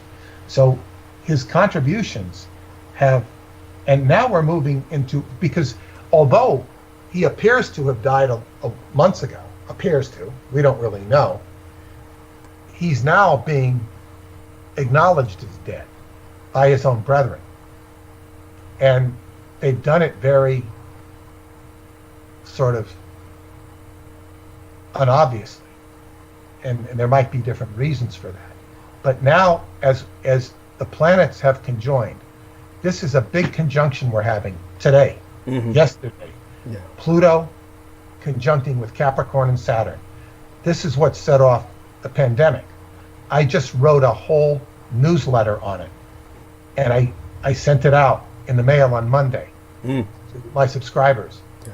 And it's all about this conjunction and saying, boy, it's going to climax again at this very time period. These planets that are conjuncting are also right on top of my personal sun, right on top of me. Wow. And what resulted on Monday was a flood. Actually, I caused it. I was I'm renovating my kitchen. I put a piece of wallboard. It was very frustrating because of the way the beams were. And I screwed it into a pipe, and I had a flood. And Monday was taking one bucket to another bucket until I finally figured out how, and I shut off the water, but that didn't do the trick. The pipe was still leaking. It was a heating pipe. it took me several hours to figure out how to, put a hose onto the boiler to relieve it, and then it still wouldn't leak. So I was still shoving water. And you can't even flush the toilet if you don't have running water. So that was a challenge. I got it handled yesterday, so it's all taken care of. But it was right at the entry point to my house, which is Career. Right. Career. Now, the first time I really connected to Douglas Dietrich was on where I was connecting to you spiritually. And I might have talked to you on the radio, on the old Revolution radio, and I had it's the coldest day of the year. I could feel just cold. Right. I escaped the blizzard only to find a flat tire. Oh. Went back, got to Costco, got the flat tire fixed. Came back during the beginning of the blizzard, only to see that the internet had gone down. Oh. Called Verizon to fix the internet. They got it back up and working, and then I saw that I had I went in to check the backup battery and asked for their help on that, and I saw that there was leaking, and I had a leak going right onto my water going onto the power. Oh my God! The electric circuitry. You're lucky it didn't cause a fire. Well, so anyway, I called the plumber, and he says, "No, you got to call the electrician. We can't have the electricity on." I called the electrician. He says, "No, you got to have the plumber." Typical shit. Yes. I called my psychic friend who I work with. Yeah. Just worked with her today, and she says, "Look you can't." She was great. She says, "You can't do anything with the electric if you don't fix the leak. Right. You gotta fix the leak." Right. So the plumber came out, and he listened to the logic. He fixed the leak. Jerry rigged the boiler so I had heat. Yeah. But I said, so then anyway, I'm sitting there in cold, and just there's no heat. I'm all alone, and I called my girlfriend and I go, I said, you know what? After 24 hours of this, I said, you know what? I just realized it's this stuff with Dietrich and Aquino. She goes, I know, but I didn't want to say anything. It's this whole connection, and it was this cold. Yes. And it was. I said, okay, I'm making this connection. I made the connection, and what happened was that May, I remember getting my dear friend from Guide to Romania. He offered to come down and fix the whole thing himself. The electrical box. Yeah. It all had to be replaced and rewired. And the electrician who came to fix it said, you should get this whole thing fixed. It could start a fire. Right. And I'm thinking like, oh man, this could totally annihilate me and my business, and you don't care about insurance at that point. Right. So basically, I got my insurance company covered it. Wow. And I remember having the guy out here running the wires to the outside, finishing the job the day before I went to Romania to spend what was essentially my honeymoon with Paula. Wow. And I got the guy fixed it, signed off on it. I gave him his money, and I was off to. But I got the house fixed. Mm-hmm. I got all wiring from the outside, not the inside, but the outside. So it was good. Now, today is, we could call it Canada Day. Mm-hmm. We could call it Aquino Day, July 1st. It's June 30th. Mm-hmm. It's the realization of his departure from the Earth plane, from Malkuth, and he has been a nemesis of mine, a hidden nemesis of mine. And as Pluto and Jupiter on your sun, what it does, it means money. I can say that I've been business-wise thriving since COVID-19. Right. Manifestation. Some of it's manifestation of previous stuff. But I said, this doesn't happen. It's just like Amazon is thriving. Right. And also I've actually stabilized financially with COVID-19 as well. It's been remarkable. Yes, and you're going to do better because we're, as I've alluded to you, we're going to make an arrangement for you that will serve your current need so that you'll be able to maintain whatever infrastructure you have and add to it in such a way that it will give you a freedom and arrange a contract for you that nobody would ever even consider doing because they don't think that way. Right. They don't give a shit. Understood. Understood. By the way, was that thunder behind you? That just... Yeah, there's thunder. There's thunder here. Wow. And in Romania, we recognize the thunder as the Solomonare, the lightning bolts of the Solomonare. And I remember when my mother-in-law gave an initiation to this woman, Emma. And Emma's, she's come over from England to see me. And she does this initiation. Mine was in the heat the day before and climbing up to Cest, this fortress. And then it was Emma's turn the next day. And it's rainy, so we're all avoiding rain for Emma. And as soon as the initiation was done, this huge lightning bolt just kaboom! And as soon as we got in the car, it started to pour so hard that we would have been soaked. It was a validation of the nature, validating my mother-in-law's initiation of this woman. Amazing. It was very powerful. So, the thunder takes on a great deal of seriousness in these things. So that thunder was a good sign. So right now, as I say, this takes off. Not that I was worried about it, but this opens the door to the sequel, the next book, which is going to be much less unfettered. There's not going to be any consideration about how Aquino may respond. Not that we were that concerned about it anyway. True enough. Yes. But it frees us, and it's not only been a good time for you, it will be a better time because now you're being freed to share your story and get it assimilated by the mainstream. And I will bring up this point today because I've been approached to do a documentary, a series, and of course I'm very wary of any such invitation. And this pertains to you in a certain way, and I'll tell you why. First off, I was concerned that this might be an effort to distract me from my work with you. And I was very negative towards the proposal for that reason alone. The other reason I would be negative, and I have essentially begun to exchange verbalization, because even if I want to do it, I still have to get permission from my party that I option the rights to. Mm-hmm. So, and I explained to him, I said, when we do Douglas's work, and he's so with the story. I mean, he says, I don't discount anything. Well. And he's actually trying to find out on his own sources to verify Aquino's death by certain people who would know or should know, but who might not say. So that's the thing.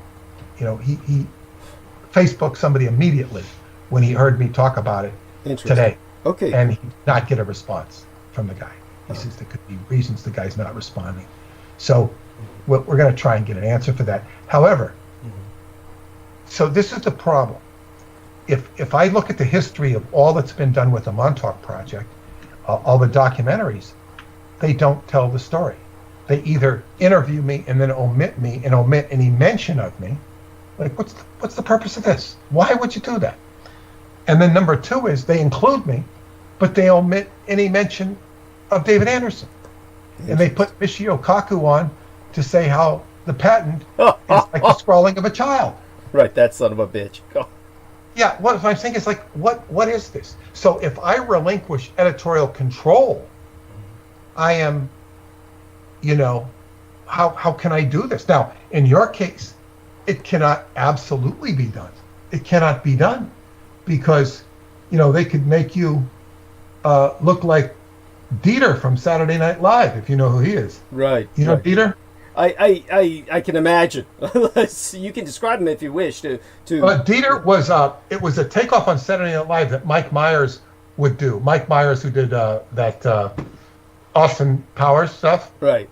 And he was based on a character that he knew who was a waiter, and Dieter would he would do West German television, and he would say, and it was called this TV show called Sprockets, and he'd wear these, round glasses. Right.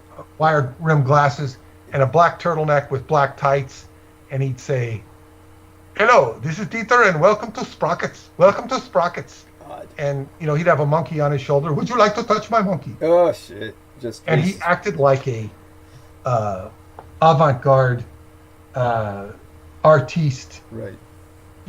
Of questionable sexuality, right? So when my German friend and publisher Jan van Helsing came to, he met with us, with me and Duncan actually, and another friend of mine in New Jersey, because he was going to be here long enough in the airport. So we're coming down from the airport at Newark Airport, and we're in an elevator, and he laughs, he looks at us and laughs, he goes, "See that guy? That guy is a German. That is a German." And this is what a typical German is like. And the guy was a stereotype German, and he just happened to be riding in the elevator with us. Uh-huh. And this guy's making fun of his own people, saying, "That's a German, that's a German." Interesting. And I said, "He looks like Dieter. He looks like Dieter." And Jan says to me, he says, "Who is this Dieter? Everybody tells me about Dieter. Do you know Dieter? I don't know. Who is this Dieter everybody talks about?" So that was that's who Dieter was. But I got off talking about Dieter. Where was I? Oh, well, I think you've covered quite a bit. One of the things that strikes me that's very important. Oh, yeah, go on. Well, I was talking about this contract. Right. Doing this. I said that turn your story into making you look like some Dieter guy, Mm-hmm. who's working at the Presidio and is kind of crazy. He might be German. He might, instead of being Hitler's son, he might be, he might just be, maybe he's down there being a Nazi or something. They're just going to change the story unless you have some guarantee or control, because they do this as a matter of course in Hollywood because it's what they do. Mm-hmm. And so this becomes inalterable. It's a great story. And the person I'm working with would honor your story just because it's a great story. Thank God. So, but this becomes critical, that it can't be, and it requires, to tell this story requires me to have X amount of power, which you're just not allowed to have that power when you sell your rights. They won't give you that power. That's it's right. Not allowed. It's just not. It's just like if I do a book with somebody and I let them do the editing, it doesn't work because they don't know what they're doing. Inevitably. Right. That's right. They think, well, I think I should put in this and I should put in that, and I could, any editor would agree with me. It's, case in point was Wade Gordon, rest in peace. Mm-hmm. Wade Gordon wrote The Brookhaven Connection. He had a very good story, and then he wouldn't tell the rest of the story. He thought he was going to save it for the sequel. I said, tell the story. And he thought all of a sudden, and he ruined his chances because people wanted to, what's the rest of the story? Right. So he never delivered the rest of the story. He never delivered it because, he's the editor. He's thinking he's playing the editor, and he doesn't know. He doesn't listen to me. Right. So, I put a bunch of MJ12 documents in the end of the book because I had to fill it with something. Right. And that's so sad. That is so sad. And is he still with us? I didn't. No, he passed away. I didn't even know that. I wrote, sent him a check, and his sister said, I didn't even know my brother had written a book. Oh God. I wrote her back and said, I want to know what to do with the royal. If this book ever gets into a series, I want to know where to send the money. Right. asked for, you know, and she didn't respond. Holy Too shit. weird for her. Oh, wow. He grew up in and around Brookhaven Laboratory, Right. Brookhaven National Lab, and that's why I was interested, the Brookhaven connection. And it's a very good story. It's just that it ends with him seeing an alien. Oh, God. And Underground. do you yourself have any hint as to what the rest of the story would have been that has been deprived to the world? Or? Well, no, I don't, because he ended the story with, I guess he actually confronts an alien underground in Brookhaven, and whether he did or not, I can't answer. You know, you want to hear the rest of the story. Well, you know, then you can evaluate it. Right. There's plenty of strange stuff going on there, and he convinced me of that. He finally told me, I didn't even remember the name of the guy who was the big secret guy he talked about in the book. He finally revealed his name, but I mean, I didn't pursue it. I don't even think I have it anymore. But yeah, it all comes down to confronting this alien underneath. And he had some time travel in there. It wasn't, you know, I did these books, that book and the Philadelphia Experiment Murder, because I was going through my divorce and I couldn't write. Right. I had no, you know, I couldn't do it. I had too much stuff to deal with. Understood. So, yeah, and Yeah, it kind of set me Back. back a few years. So Right. I was having other people write the books and I would edit them. Anyway, so, but the point here is that people think, yeah, as I say, you know, writer thinks they're an editor, not necessarily. And just as a writer thinks he's a movie director, and I learned this very hard when I did a movie at Atlanticron, never finished because I can't get the footage. But I wrote a script and I saw how drastically different the script had to be when you're dealing with live actors. I had to change it. I said, don't read that script, say this, because you only have a few words to express. You can't be reading long paragraphs.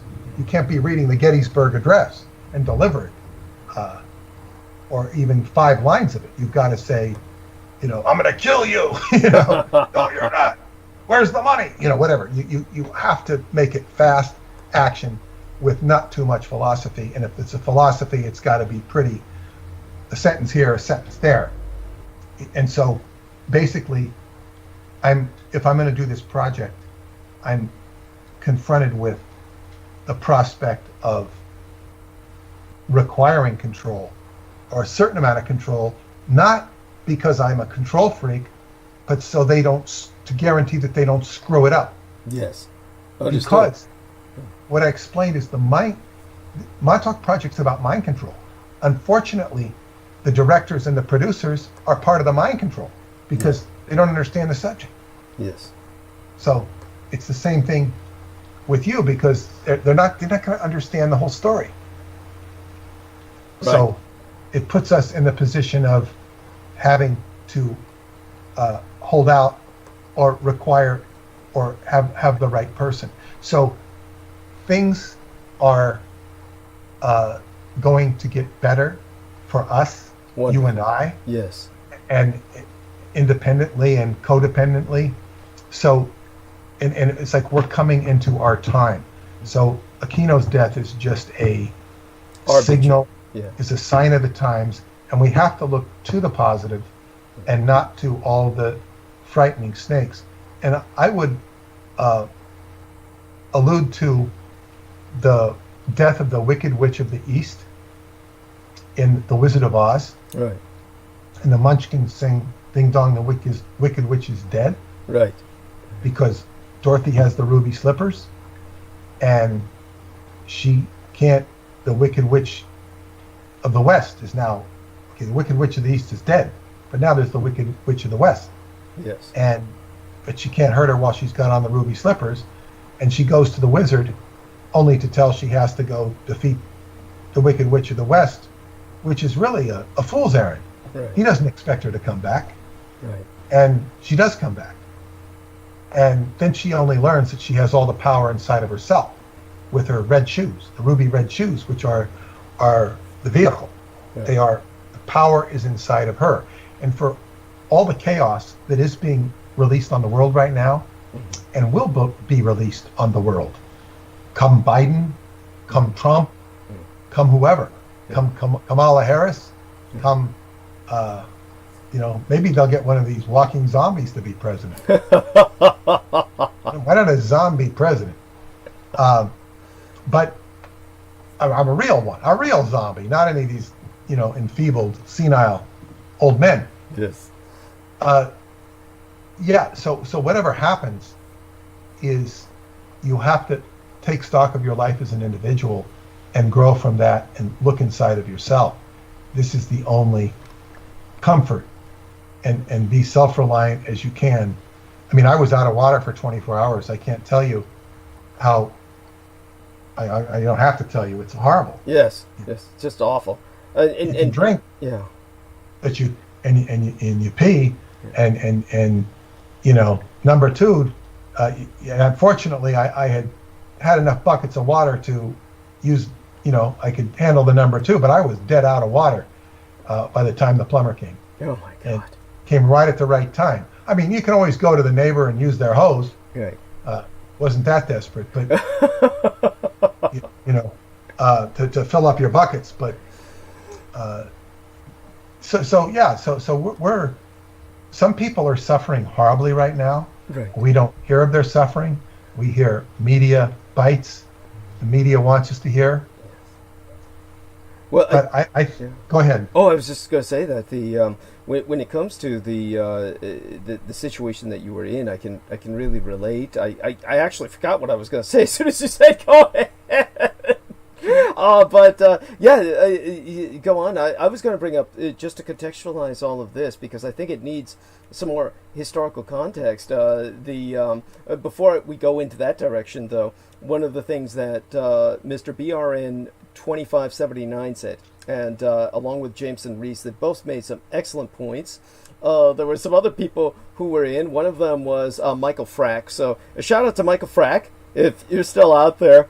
Michael Frack, and what he was saying was kind of confusing to Jameson, so I can understand Jameson hiding some of his comments along with the other person who started promoting investments in the Vietnam and whatnot based on this highly questionable concept of the Filipinos resetting the world economy based on all of the gold they have in the Philippines. He did mention in passing that there's a lot of Aquinos in the Philippines, which doesn't bode well for if the Philippines had that power to reset the world economy. The fact that we've got a lot of Aquinos there, one of their presidents was even an Aquino, it doesn't really comfort me when or shouldn't comfort anyone else. By the way, it's one of these little open secrets. Well, I'm the one who kind of opened it, but it was kind of known to other people as well that Aquino had some Filipino blood that he was desperate to hide. And he was, of course, always saying, it was the Spanish conquerors of the Philippines, which may well have been so. But there was that element of the Asian in himself that almost no one knew about but myself, because he shared it with me because of my Asian blood, to try and, in a sense, seduce me or manipulate me into trusting him more. A kind of a bond that he created. And of course the potential is always there that he lied about that, but I highly doubt it. He was extraordinarily sensitive to the issue and hid it desperately from everyone else. But when it comes to Aquino, BRN 2579, the brown icon, says, do you think it is possible Aquino died a couple of days ago and they claimed he died September 1st for ritualistic reasons? Well, that's essentially what I'm saying. And it's also notable that Jameson Reese said that, he says, I bet you some big newsworthy thing is going to happen on September 1st next year as a sort of echo, or maybe even annually. Something will happen, something similar to what he's thinking about is something similar to the PD-19 phenomena or the April 19th phenomena, where we had on April 19th, which is the birthday eve day of Adolf Hitler, is also, of course, Patriots' Day. And Patriots' Day is a very bizarre holiday, which is only celebrated in a few states, or even acknowledged in a few states. But April 19th is the shot. It celebrates or commemorates, it marks the shot heard around the world that started not just the American Revolution, but every revolution after that. And this is something Peter Moon will attest to. The many Americans, for whatever reason, have it in their heads that the French Revolution came first and that the Americans followed their lead. Quite the opposite is true. The French, of course, helped the Americans with their revolution, and then then theirs got rolling afterwards, inspired by ours, after which every major revolution that took place in the age of revolutions after that was an echo of that shot heard round the world. That's why it's called the shot heard round the world. And that includes, of course, the Bolshevik revolutions, the Communist Chinese Revolution, the Meiji Restoration or revolution of the emperorship in Japan, etc. These are all repercussions of that shot heard round the world in one way or another, historically. Butterfly effect. And when it comes to the April 19th, ever since then, bad things happen. And only bad things. The Columbine school massacre, the Waco massacre, the Oklahoma City bombing in response to the Waco massacre, the massacre at Ruby Ridge, all of this, April 19th. So this is what Jameson Reese in Staten Island is feeling is going to be kind of a September 1st echo. We'll find out. But when it comes to the way I'm seeing this coming down, what alarms me is that we have some people already assuming that the Temple of Set site is speaking the truth, which doesn't make any fucking sense. That, oh yeah, he died September 1st, but we're just letting you know now. Okay, bullshit. Okay, this guy probably realized he was dying at that point. Well, I'm sure he realized he was dying for years, but around September 1st, he probably came to terms with it.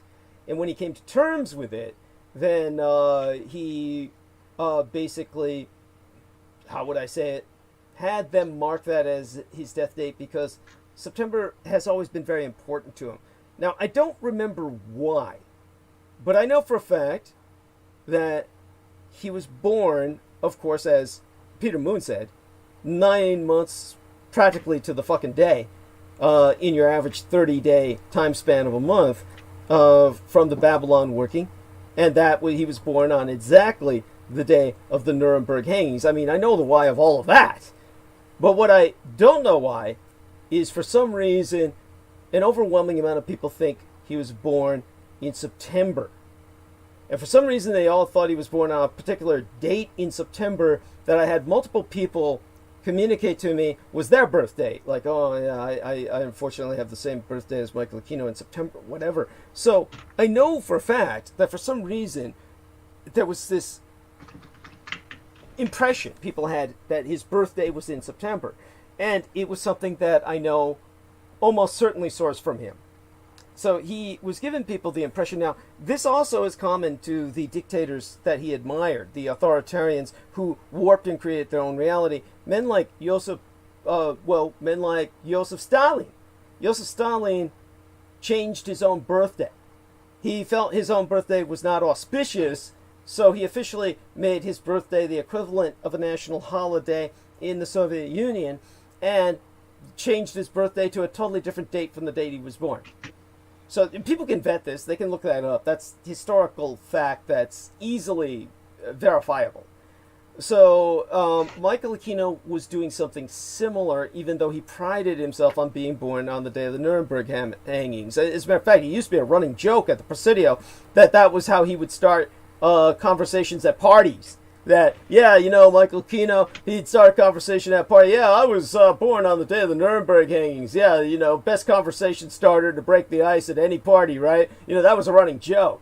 And and yet at the same time, there's all kinds of people who thought he was born in September. So September had some kind of specific relevance to him. And so one woman, I believe, actually entered this into the thread of Peter Moon, saying that September 1st was an important satanic kind of holiday.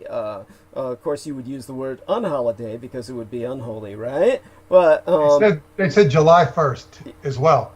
Okay, yeah. Well, they're probably banking on seasonal changes in the old pagan calendar or something that would be. I mean, they even went into the name of the demon, but it's who cares? They might have announced it. It's sort of like you can add as much significance as you want. Yeah. You can make a holiday as much as you want. In actual fact, holidays are malleable because they occur. The solstice doesn't occur on the same date. The equinox doesn't. Thank you. Yeah. We take a number and we assign it. It's well, holidays are what we make them. Yeah. And so, in the case of Michael Aquino, this is what I'll stand by. I'm convinced he died within the past 72 hours. And that there was this September thing that he had going for, and a lot of people who are following what we're saying sense this, for basically ritualistic reasons. As a matter of fact, Jameson is saying it may perhaps serve as a trigger for some kind of event or occurrence rather than announcing the wrong date is the ritual. In other words, it's almost like this is part of a psyop. By the way, let's see, and Sarah Shields agrees Jameson should be president instead of a walking zombie, probably because he feels he's the walking dead anyway, in one way or another, dead and disassociated from humanity in general. He wouldn't argue with me about that. And though Sarah Shields is looking at in the positive, like someone with the ability to think. Lena Crane is saying, someone on a Reddit forum said last year they talked to Aquino and he was nearly blind and had no colon. I think a lot of this is wishful thinking because we've seen him appear on interviews on camera with people like Sean Stone relatively recently, where the guy was looking like Captain Kangaroo and just basically, the way Peter Moon described it, he was trying to dress and present himself as Captain Kangaroo, only he came off as Captain Kangaroo if he were a pedophile. And Aquino was in his own right. How would I say it? Without intending to, he didn't want to be, but he was kind of a clown. I mean, really, he almost became a caricature of himself. Mainly when he was denying having any affiliation with myself. It made him look so stupid. It was like, you really wondered, there were, as a matter of fact, Peter Moon had a friend, I believe it was a lady friend who once read Aquino's book by the title, what the fuck was it, Witch Hunt or something, basically how he was... What was this book he wrote that your friend of yours said was just basically a collection of foot bullets, and it was just all about how he was persecuted, by this great Christian conspiracy. Anyhow, so there you have all that. And I think that we have now, with Peter Moon, by the way, there was a lot more thunder in the background while you sprack it, and it added a lot of drama and gravitas to what you were saying, so that was appreciated. Definitely the gods are with us. And these are, of course, what makes the future look bright in so many ways. And honestly, I do feel that that obviously Peter Moon and I as a team are very much a threat to these powers of darkness, these powers and principalities, as if we were to use the biblical term, because they've done so much to try to sever us. And so, without dwelling on the negative that was so demotivating, things that have happened, we have basically committed ourselves to getting things done. And honestly, Peter, what was your impression with the searchlights converging in the Battle of Los Angeles, comparing, for instance, the photograph I provided to what's only available on the internet now, which is basically that which was doctored by taking the Sheffield UFO from 1962. And basically in those days, they literally cut and pasted it, in document alteration. They did not have a program like Photoshop in the days when they were pulling off this kind of shit. But it was probably around the 70s at the time that, late 60s, when man landed on the moon. And it was then when Sergeant Melvin Brown or began to speak about the Roswell incident, saying, it was a bunch of dead Japs, that Michael Aquino was called in to conduct damage control. He brought in his satanic acolyte, Stanton Friedman, and they began to pull this shit about Roswell being aliens, and that's when, around that time, they took that photograph, and they took the UFO from Sheffield, England, taken in 1962, and they literally, physically, cut and pasted that out of one photograph and pasted it into the midst of the convergent searchlights during the Battle of Los Angeles, and made that the official photograph of the Battle of L.A., which, if you have the original photo as it was appearing in the papers, there's no such thing in the midst of those. Okay, to answer your question. Yeah. The photograph, okay, I don't remember what I sent. Did I send you 2 photographs? You sent me one. You sent me one, I believe, with that Okay, Sheffield UFO right. in the midst of it. Okay. Which is the one everyone sees now whenever they look it up. Yeah. Yes.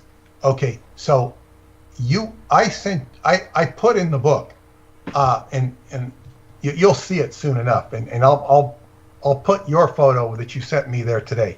I have the photo you sent me today, which looks like sprockets going out in all directions. It looks like searchlights. It looks like almost like a Christmas ornament.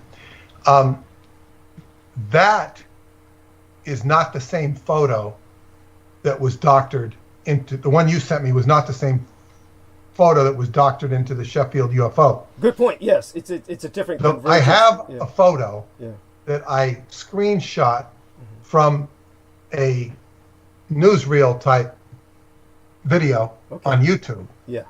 It shows up very clear. It's basically the same photo. It says, so you'll see that, and that's kind of, it has the same dots that could be,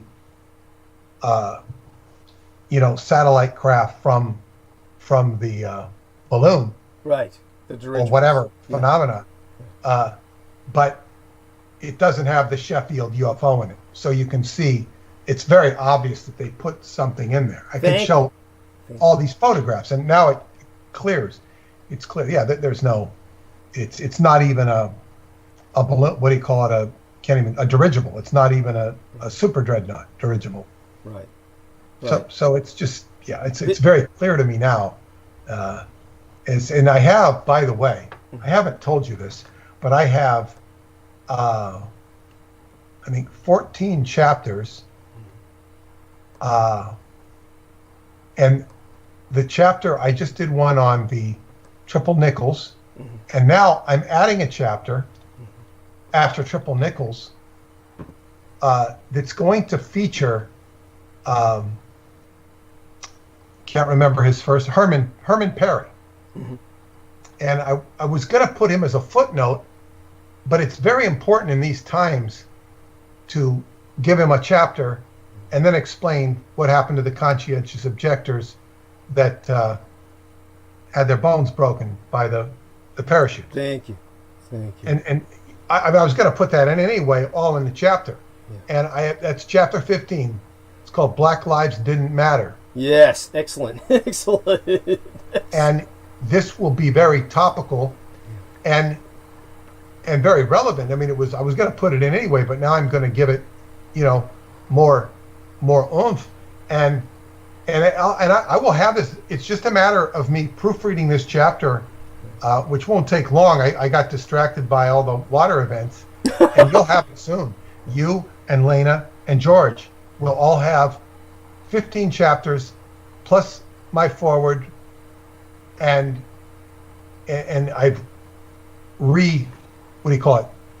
reconstitute very minor corrections I've added, but I've added photographs that Lena and George have not seen. So I have all these photographs, and this is going to be direct into the ebook. From this, I will have to I'll have black and white photographs for the book. Right. Some of these are in color. Right. So you have 15 chapters to peruse up through the Battle of Los Angeles, the Battle of Midway, the triple nickels, right, the Fugo balloons, the triple nickels, and then the Herman Perry situation, and then I will be off to probably Okinawa and beyond. Right. Fabulous. By the way, without any major interruptions, I should have the entire manuscript done by the by August 31st, I would think, if less, I would hope.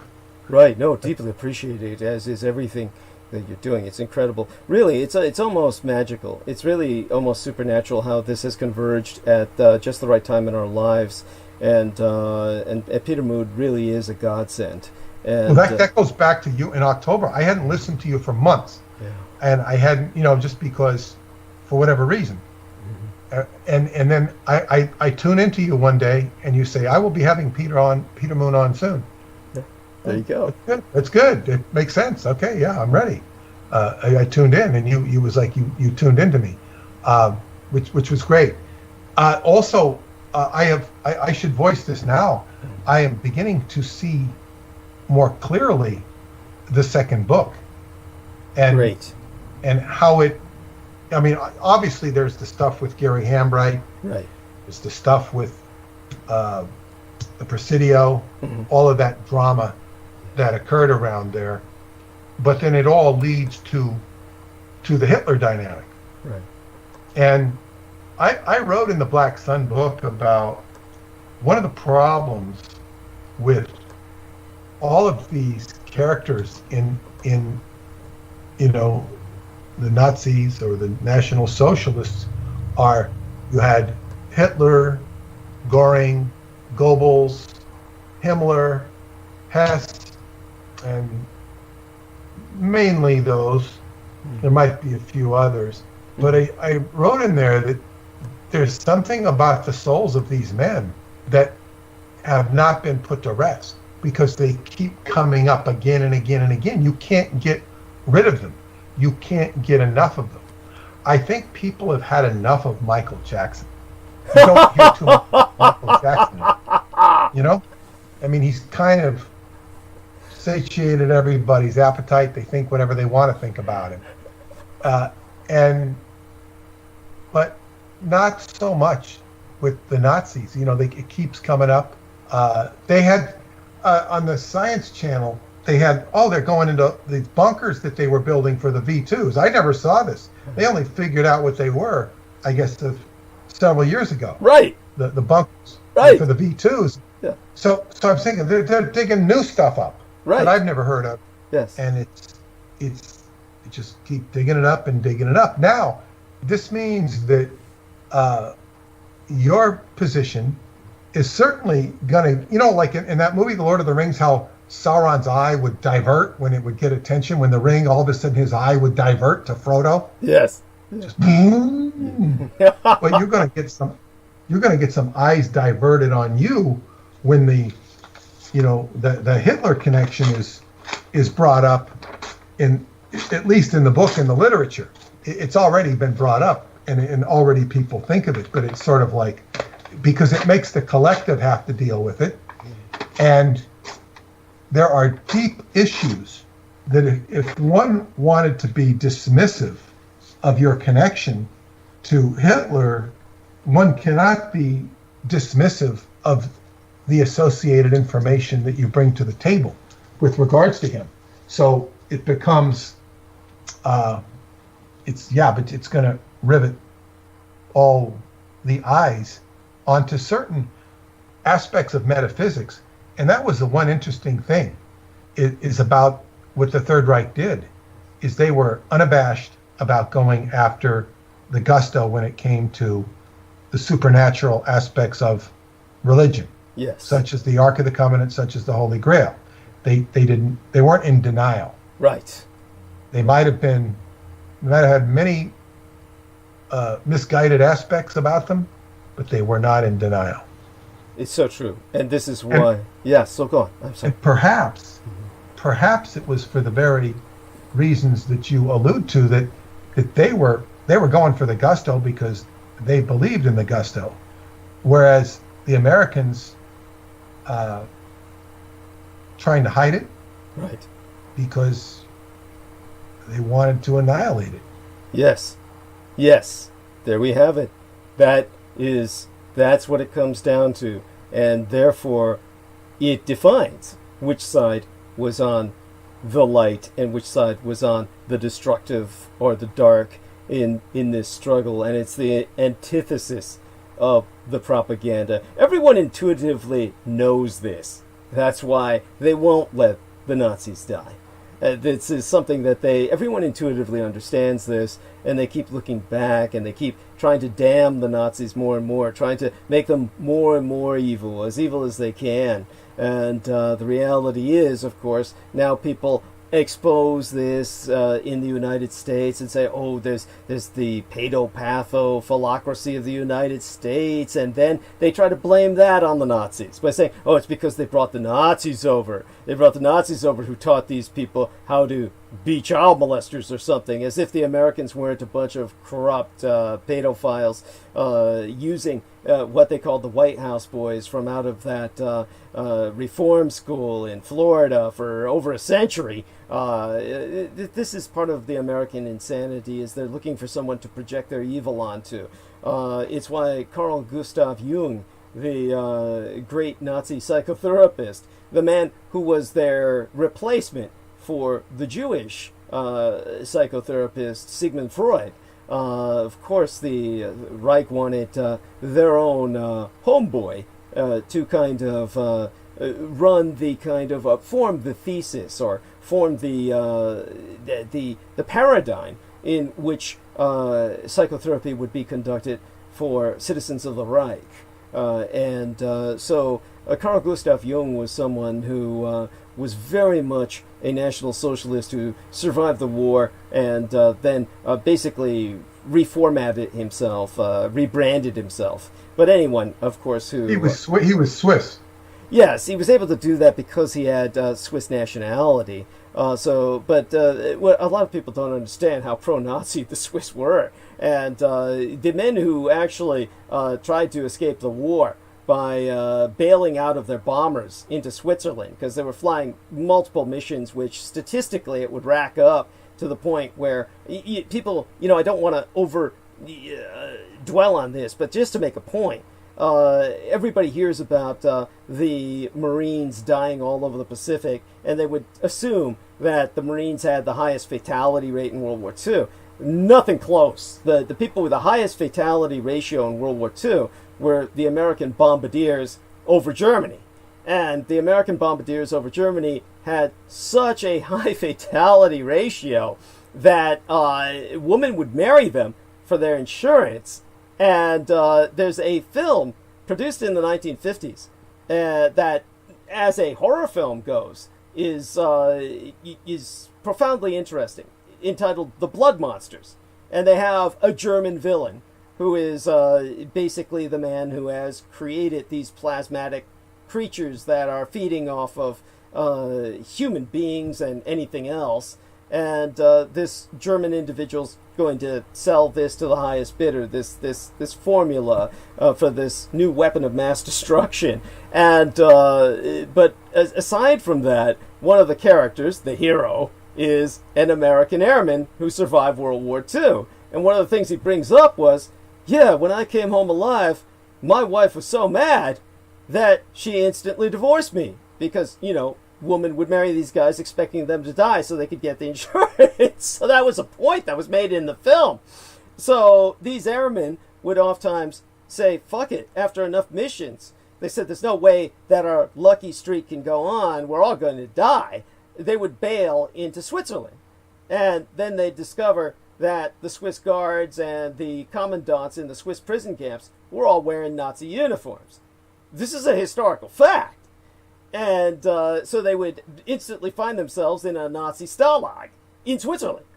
And so this is like something that Americans just don't grasp. That's the kind of man Carl Gustav Jung was.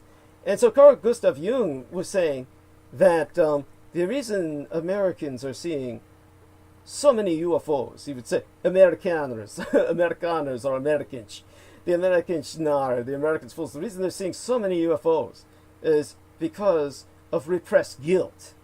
He said, all the Americans have repressed the fact that they're so villainous, they're so evil, their empire is so corrupt and has caused so much destruction and genocide that the Americans have repressed all of this guilt. They think they're the greatest nation on earth, but all that guilt emerges and they see it in the UFOs in the sky. This is their repressed guilt manifesting. What he was doing was he was covering up for the Nazi Flügelrats, basically saying that, well, Americans, it's really all in your mind, because you're all a bunch of fucking psychotics.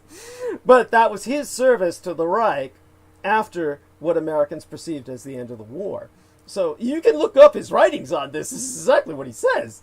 To him, the entire ufological phenomena is propagandized from his agenda as being completely repressed psychiatry, repressed psychopathy. And when it comes to what I was going to say, that would be one further thing to contextualize before I let Mr. Moon go into the gentle night, is Robert Anton Wilson. Here was an individual that, as you say, Michael Aquino was involved with this, that you were tangentially involved with. So you had this kind of connection, this vibe that locked onto you enough to the point where when you began to affiliate with me, it came back as a kind of, the chickens came home to roost, so to speak, and the results were rather calamitous, and to the point where they were obviously supernatural. It was just an unnatural series of disasters were befalling upon you because of my Aquino energy. During a blizzard. Yeah, during a blizzard. Especially when I come home and I beat the blizzard. Yes. It's like, I beat the blizzard. I said, good, I got back. And then I see my tires flat.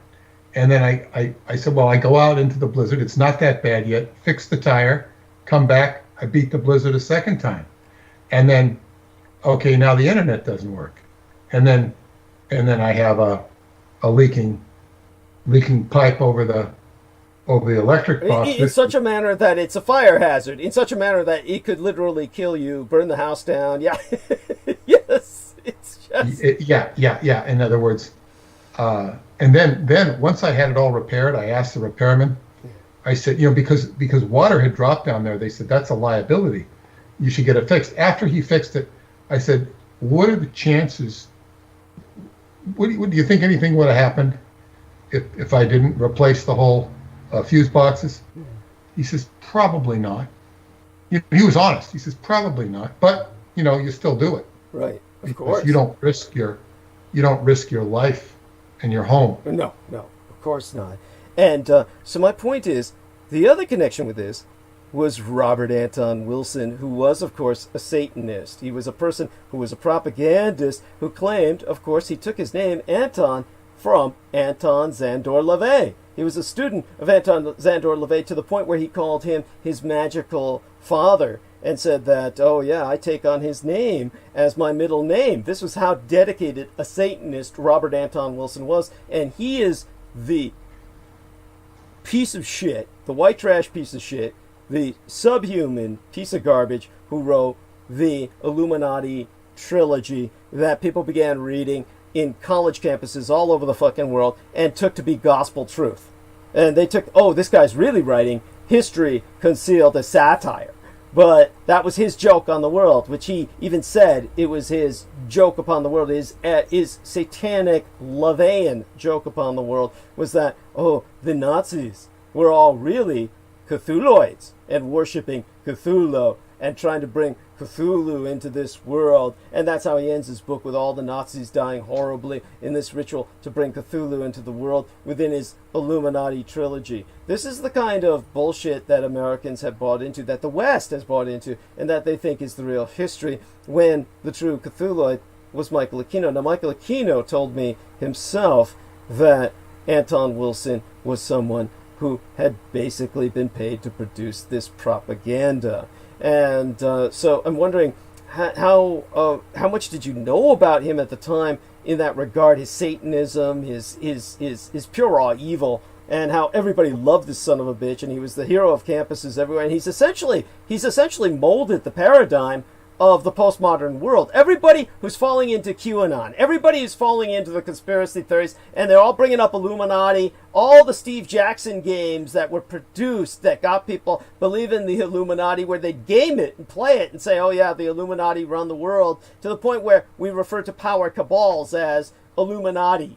to the point where people are reading Marvel comics and they say, oh yeah, the Marvel Illuminati, like the Fantastic Four and the old established crowd, the superheroes of the old Marvel universe, that's the Marvel Illuminati. Yeah, that's like, to the point where this term has become the overused bullshit where people think the Illuminati is, of course, the Bavarian Illuminati, that is this conspiracy that is Cthulhuoid. That is, of course, so much the antithesis of the truth, whereas the Bavarian Illuminati were the foundations based on their Jesuit order and organization, which they ultimately reconnected with when the master of the Bavarian Illuminati himself basically reconverted to Catholicism. When you had that kind of background where the church took them under their wing, they then became the foundations for the SS of Adolf Hitler, which of course had its entire organizational infrastructure based on the Jesuitic order, to the point where Adolf Hitler himself referred to Heinrich Himmler as my Ignatius. So when you have this kind of, and remember the Bavarian Illuminati started simultaneous the American Revolution, 1776, and that was in direct response to the American Revolution, which started earlier. The American Revolution... Wait, excuse me, I think the Illuminati starts on May 1st, 1776? Yes. And the American Revolution started earlier in 1775 with the shot heard round the world.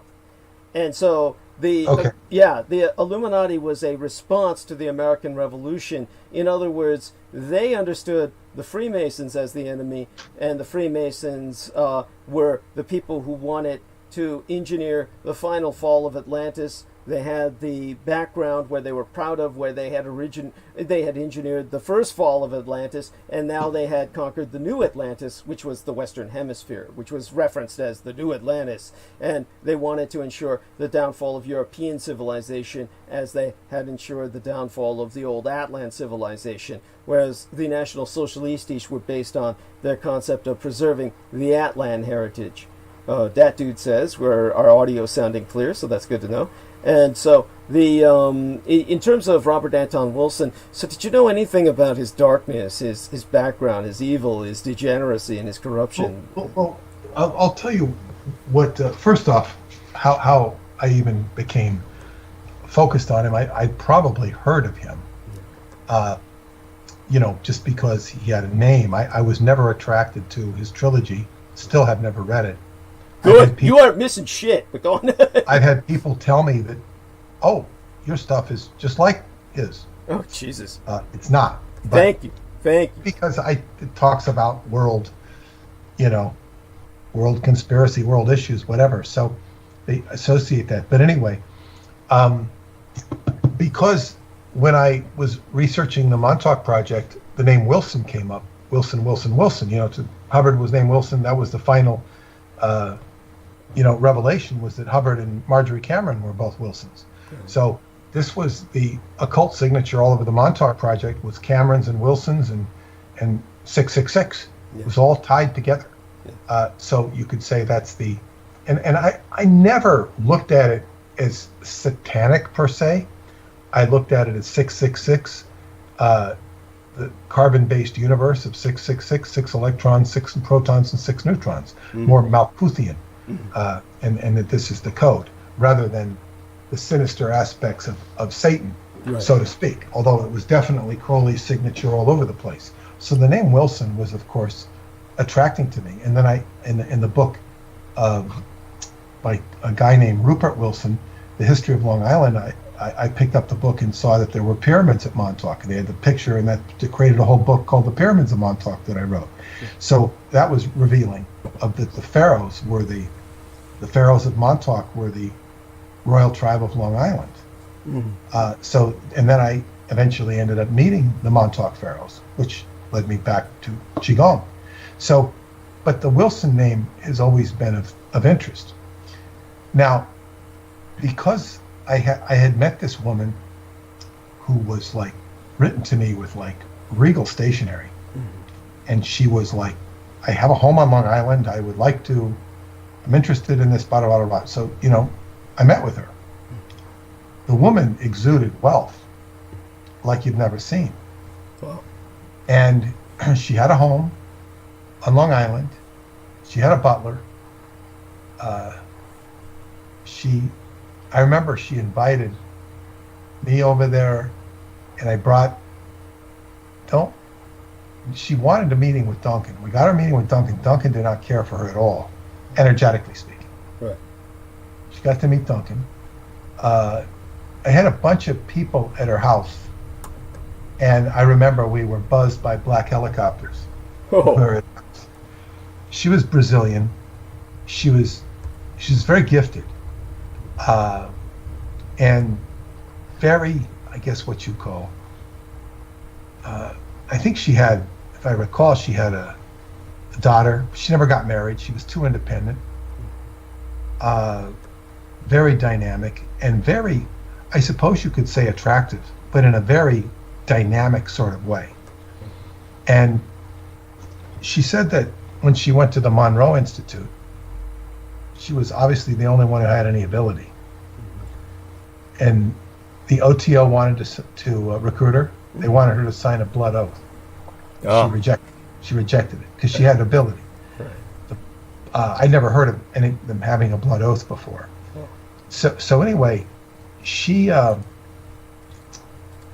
said that she told me to go to this festival, Starwood, and that Robert Anton Wilson was going to be there. She met him there last year, and she was going to go. So she reserved. I think she says, I'll reserve a couple of rooms for us, this bed and breakfast. I went, but I called ahead, and I made sure I had a room reserved. And I went, and I remember they were pissed at her because she never showed up, she never called, she never appeared. Wow. But it wasn't. Wilson wasn't even slated to appear there. It was. I think I met his ex-wife, and Robert Shea is his co-author, and Timothy Leary, his good friend. Right. But that was my initial interest. Now, I had met some friends of his he was an attorney, and they had a home in New Jersey, which was kind of a New Age center. They had this pyramid with crystals in it. They were very nice people. Very nice people. They just knew him as a regular sort of friend. Right. And they would give me access to him, but I never followed it up. And then the way he got into conspiracy was he became an editor of Playboy magazine. He would letters to the editor. Right. He would do all that. So because Playboy magazine, he'd hear from every crackpot theory people would write into Playboy magazine, just as they've written to me in the past. I mean, not so much anymore, but because, back in the days before the internet, people would, you'd get all sorts of wild people from stories and all this. So he was a collecting point. And I think he collaborated with Robert Shea, and they put together all these crazy theories and then spun whatever they did into the Illuminati. He lost his daughter Heather when she was 14. Mm-hmm. Upset him very much. Joe Matheny, who knew him well, said he never got over that. He never handled it well. He never got over it. Joe Matheny, who I worked with for years, was, I think, Robert Anton Wilson's driver. Of course, he was younger then. He'd gone out to the West Coast, to Santa Cruz, and he somehow ended up as Wilson's driver when Wilson would be out there on speaking tours. And this was I guess what you call the real cutting edge beat of its time. He was into following all of this cutting edge, which he called crackpot Xerox literature. And he said that they wanted him, I guess the general consensus, they wanted him to be Wilson's protege because they thought they saw great promise of him. And of course he surpassed Wilson by leaps and bounds. You couldn't even put them in the same ring. Matheny was just too smart, too much more gifted. And I know that when Wilson passed, he told me that people were collecting money in his name. I think they raised about $40,000 for him, to help pay his bills and stuff when he was dying, because he was in bed for a while. And I guess he had a tear came to his eye that so many people cared about him. But what my dad would call a sad line. He had a real sad line. Yes, of course. Yeah, I mean, I think I alerted to Matheny because the collecting of the money, and he said it was legitimate. In other words, they weren't, because he get irate when people, like, they collected money for John Titor to get back in time, this supposed time traveler, and Joe was part of a team that concocted John Titor. Right. And but when he saw that people were trying to collect money in his name, he tried to put a stop to it, and said, no, this was just a social experiment that I was asked to consult on, so I know about it. He didn't perpetrate the thing, but he was asked to consult on it. What might a person from the future look like? So, and it still didn't stop it, because you still hear stuff about John Titor. Right. And so, I mean, Robert Anton Wilson, I mean, obviously, with somebody like this, there's a person to him that's just a regular person. It was my attorney, though, who just, when he told me that, I said, I wasn't that interested in talking to him anyway, because first off, there seemed to be something missing. I don't know what he's going to give me. But and I mentioned this to Matheny, he did a whole book on the hot topics of conspiracy. And by that time, the Montauk Project had been around 8 years and was a very hot topic, and he completely omitted. Of course. Well, that tells us quite a bit, doesn't it? Yeah, like we're talking about theories here. We're not talking about, and he just completely omitted. So I couldn't take him seriously. Thank you. Especially when his name's Wilson. He should be sitting on the keg. Yes. So true.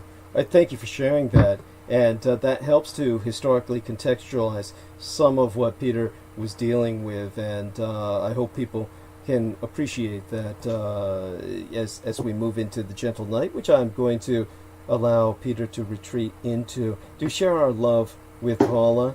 And Derek, if you're with us, feel free to say goodnight to Mr. Moon as well, because I might have you break me for a few moments. I feel like I'm holding steady, but if Derek's there, I'll take advantage of it while I can. A couple of things before I go. Please. First off, is I want to clarify for everybody, and you can correct me if I'm wrong, but when Douglas says he goes 11 hours, the whole purpose of going 11 hours, not the whole purpose, but a primary purpose, is so that you can make sure you have your meal and you can pick up your food at the door. Yes, because that's true. That's true. There is a method to my madness. Has been all this time. And well, you said it, but it wasn't like a bullet point that people might not understand. Yeah, is the transmission too long? Maybe, but it's paying the bills. In that sense, it's paying the bills. Not in the way normally you would think, but yeah. So it enables you to stay up so that you can collect the collect the package. Yes, and I thank you go on. That's number one. I also want to whet the appetite for Sunday. Mm-hmm. And we will not digress into this, but I will mention it because although we discussed it briefly off the air, not so briefly, I'm willing to go whole hog on this subject. And this was during our the last time I was on, exactly as I was signing off, I got a message from David Anderson pointing to quantum teleportation in China and saying he'd been wanting to send me this. And he said that it's really about time. They're really sending stuff back in time. So we're going to address that, but it's also, he's directing me to China.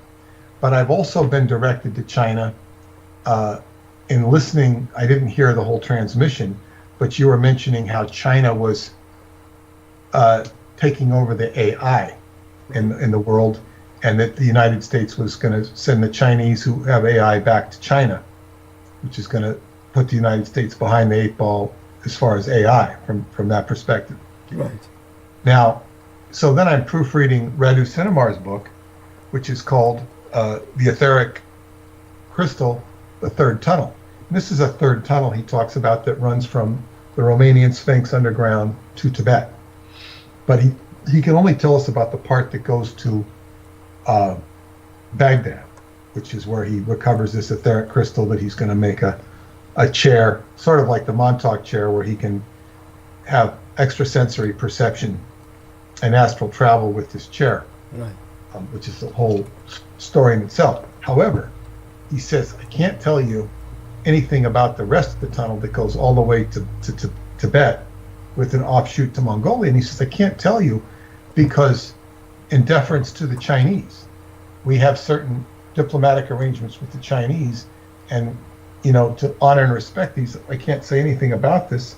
This will be covered in a future volume. So here I'm getting 3 alerts. One is about China. One is from David. One is from you. And one is now Radu's book saying, well, who the hell are the Chinese to be saying anything about Radu Cinema or what they're doing in Romania? Well, I can say what they're doing is they originally loaned Romania Dr. Zen, who is also a Tibetan Lama. And he's a paranormal psychologist for China who escaped from Lhasa in the 50s and forged an identity as a doctor in China. He's got very strange connections all across the world. When he disappeared and could not be found, the Chinese accused the Romanians of killing him. Oh. It was not true. He did resurface and settled that. So he has a very interesting relationship with China. And so I felt that David Anderson contacting me was a backdoor to the Art-elect, sort of saying, these are things we'll address and talk about in more detail on Sunday. I just want to whet the appetite for people and put it into your own mind, and we will go into that. And now the thing that I didn't like about any of this was that I'm still finishing the first book. We start talking about the second book, and now this is the third book. Right. It's coming fast. It is. It is. It's pretty. It's. How would I say it? We have to try and keep it under control, but at the same time, yes, David Anderson. There's reasons he's bringing that up, and if you listen to the rest of tonight's transmission later on tomorrow, I'll be going deeply into China's geopolitics and how they connect to, of all things, Palestine and what's going on with Israel and its moves to go into annexation mode, etc. And so I'll address, or rather just hint at, allude to some of the quantum issues. But like you said, we'll save that for Sunday and go into it as deeply as we can, do what justice we can to it.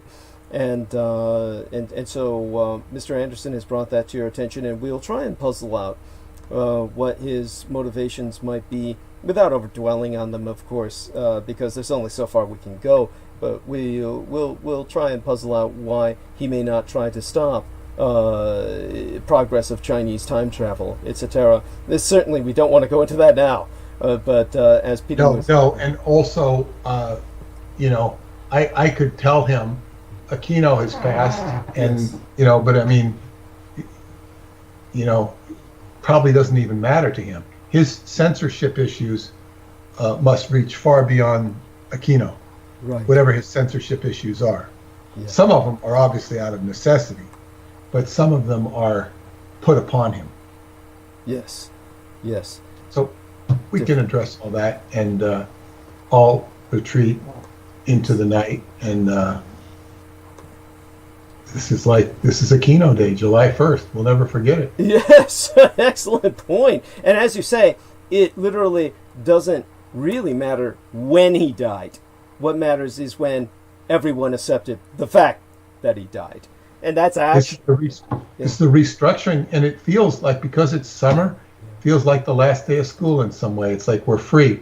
We don't have to, especially in your case, but it still feels like, we don't have to what did they used to say? No more pencils, no more books, no more teachers' dirty looks. Yes, yes. That's what everybody used to say on the last day of school. And you felt such a freedom. At least we did in Southern California. You're going out and wow, where are we going to go? We're going to go to the swimming pool. Where are we going to go? There's no more school. It's free time. Mm-hmm. Yeah. So that's the way I look at it for our future here, our immediate future. Thank you. Well, again, we love you dearly. We all do, and share our love to Paula. And you have a blessed night. Sweet be thy dreams, and deep be thy slumber. Okay, Mr. Moon. You take care. Okay, I'll listen in the morning. Good night. Thank you. And you take care. We'll speak again on Sunday, obviously. Maybe even before then. So wonderful to have Peter Moon with us. I'm going to give a shout out again to Derek Talley, see if he's around. If he's not, I'll plow forward. And it's definitely one of those things where I'm, how would I say it, just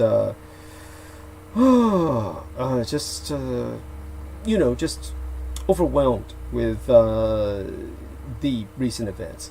It's hard to describe, as I said, and in a sense, I could almost shed a tear. It's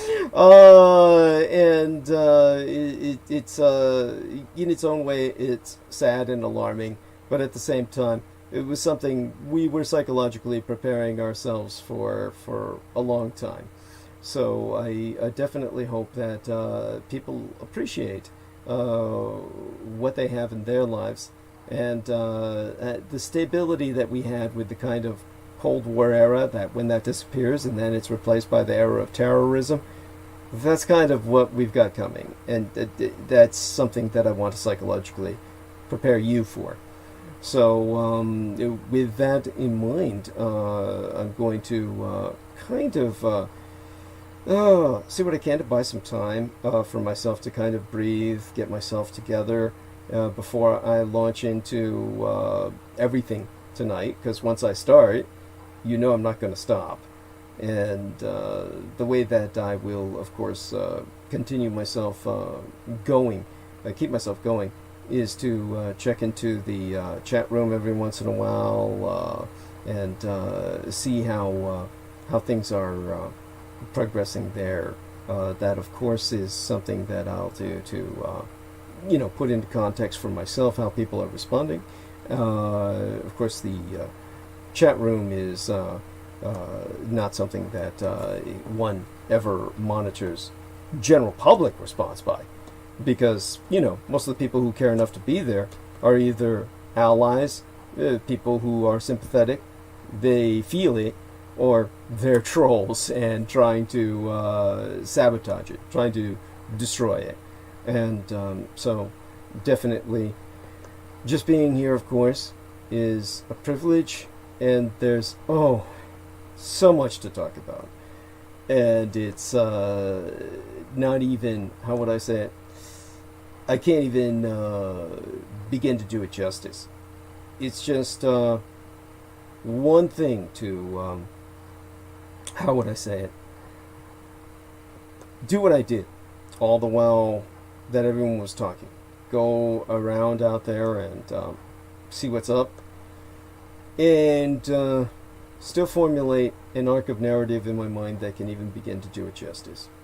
But the first thing I'll start off with is checking into the chat room and then delivering solicitation. One last message to our friend Derek Talley here. Ask, be there, dear brother. Here we are. Brother, where art thou? A lot of you may not remember that film. A comedy. And about some white... Oh, wait. There was another comedy that had as a joke within the film was the black guy was the straight guy, and he had been the author of a play entitled "Brother, Where Art Thou?" And he got involved with some. Do come on. Let me tell him. Do come on, please. There we are. And so Derek will hold the fort for about 5 minutes, take us to the top of the hour, while I take a short break, make certain I'm refreshed enough to continue for the rest of the night. And, Okay, here I am. Oh, love you dearly, brother. Thank you so much. Hugs. I'm going to have you hold the fort for about 5-10 minutes while I take a short break and then make certain I'm refreshed enough to handle the rest of the night. Might make myself a cup of tea, as a matter of fact. So I'll be back in about 10 minutes. I'm sure you can hold the fort for about, burn bandwidth for about 10, 12 minutes. Does that sound all right? Sure, yes. Wonderful. So I'll go mute. And thank you so much. And I'll be back in about 10, 12 minutes, people. And thank you to Derek for saving my ass. All yours. Okay, well, I'm glad to help. All right, well, hello, everyone. This is Derek Talley. I was on a little bit earlier, and I had two stories that I spoke about today. But in the stories that I spoke about today, they were pretty much lighthearted. One of them was about the Amazon driver who quit his job, and when he quit his job, he said, "You know what? Fuck this shit. I quit." And he put the address. Not only did he abandon his truck, but he put the address of where he left the truck in Detroit, and mentioned that the truck was fully loaded with gas and fully stocked up with product, whatever the product was. And he called the Uber or Lyft or somebody and brought him home and left his truck there.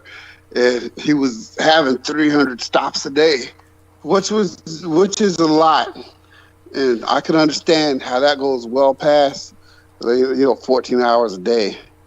But yeah, what he did was unacceptable. I would have took the truck back to the job and said, you know what, at least take the truck back to the job and said, you know what, I quit.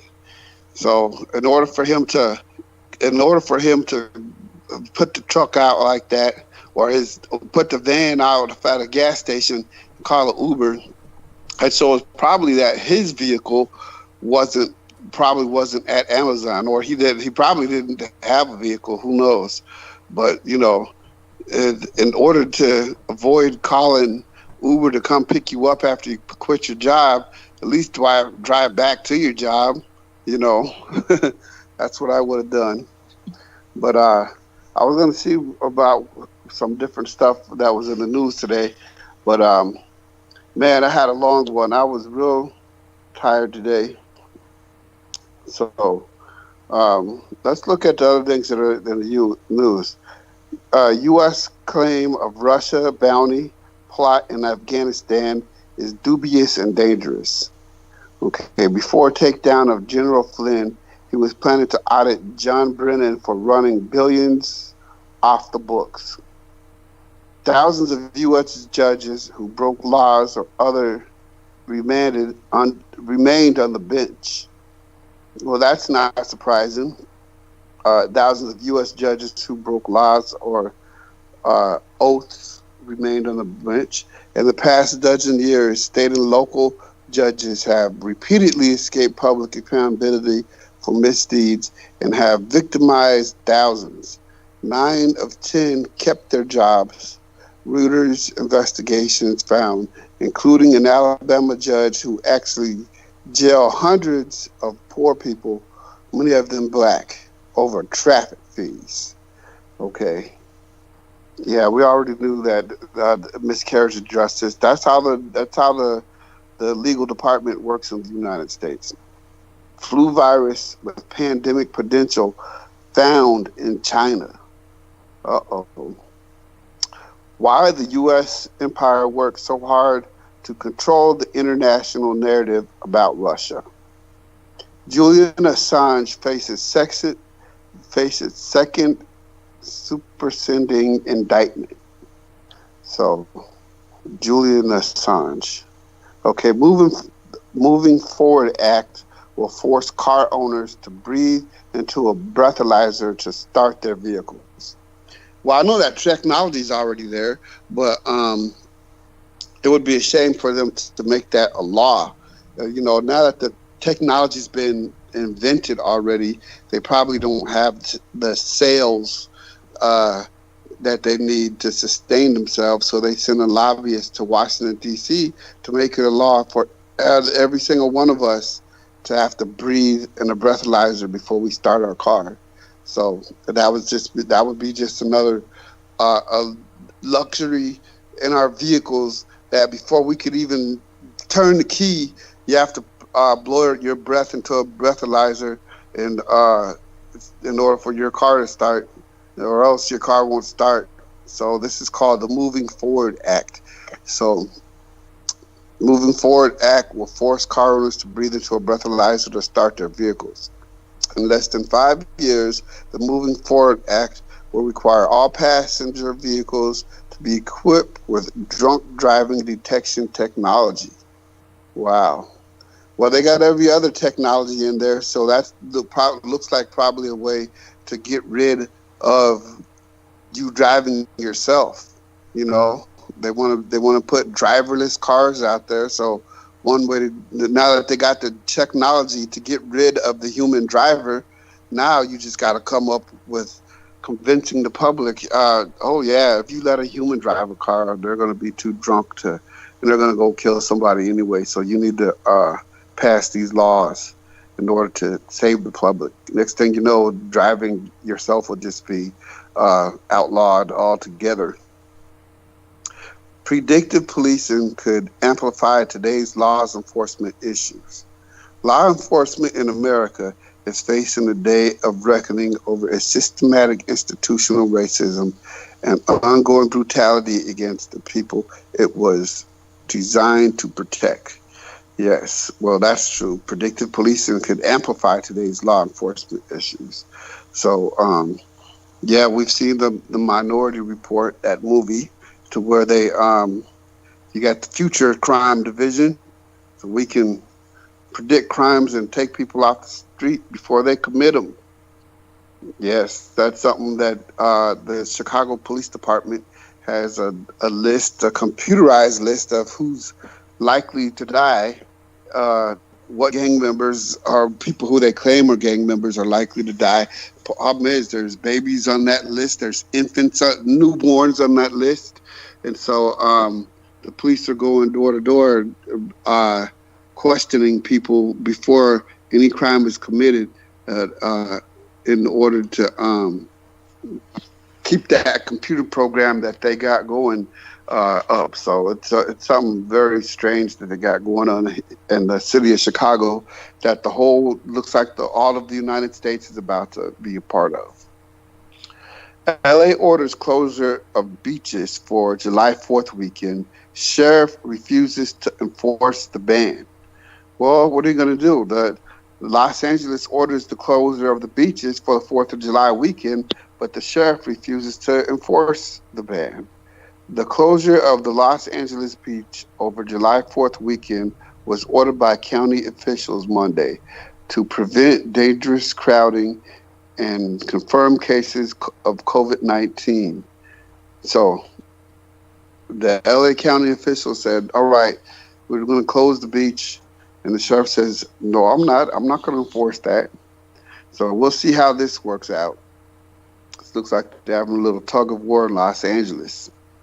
Social media earthquake as Parler welcomes 1 million new users. Welcomes 1 million new users. So what is Parler? The Western Journal reports that there has been a breakthrough in the Hammerlock Facebook, Twitter, and big technology social media have had on the population for the last 5 years.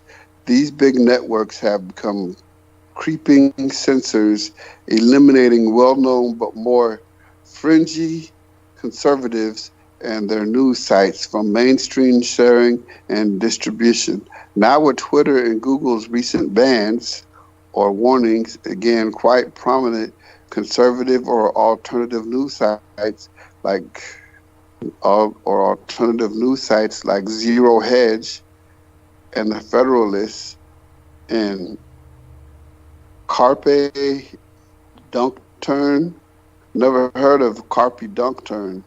It appears that the tipping point has been reached, with alternative social media Parler picking up 1 million new users in only 1 week. So there's a new search social media out there called Parler. So Parler picked up 1 million new users in only about 1 week.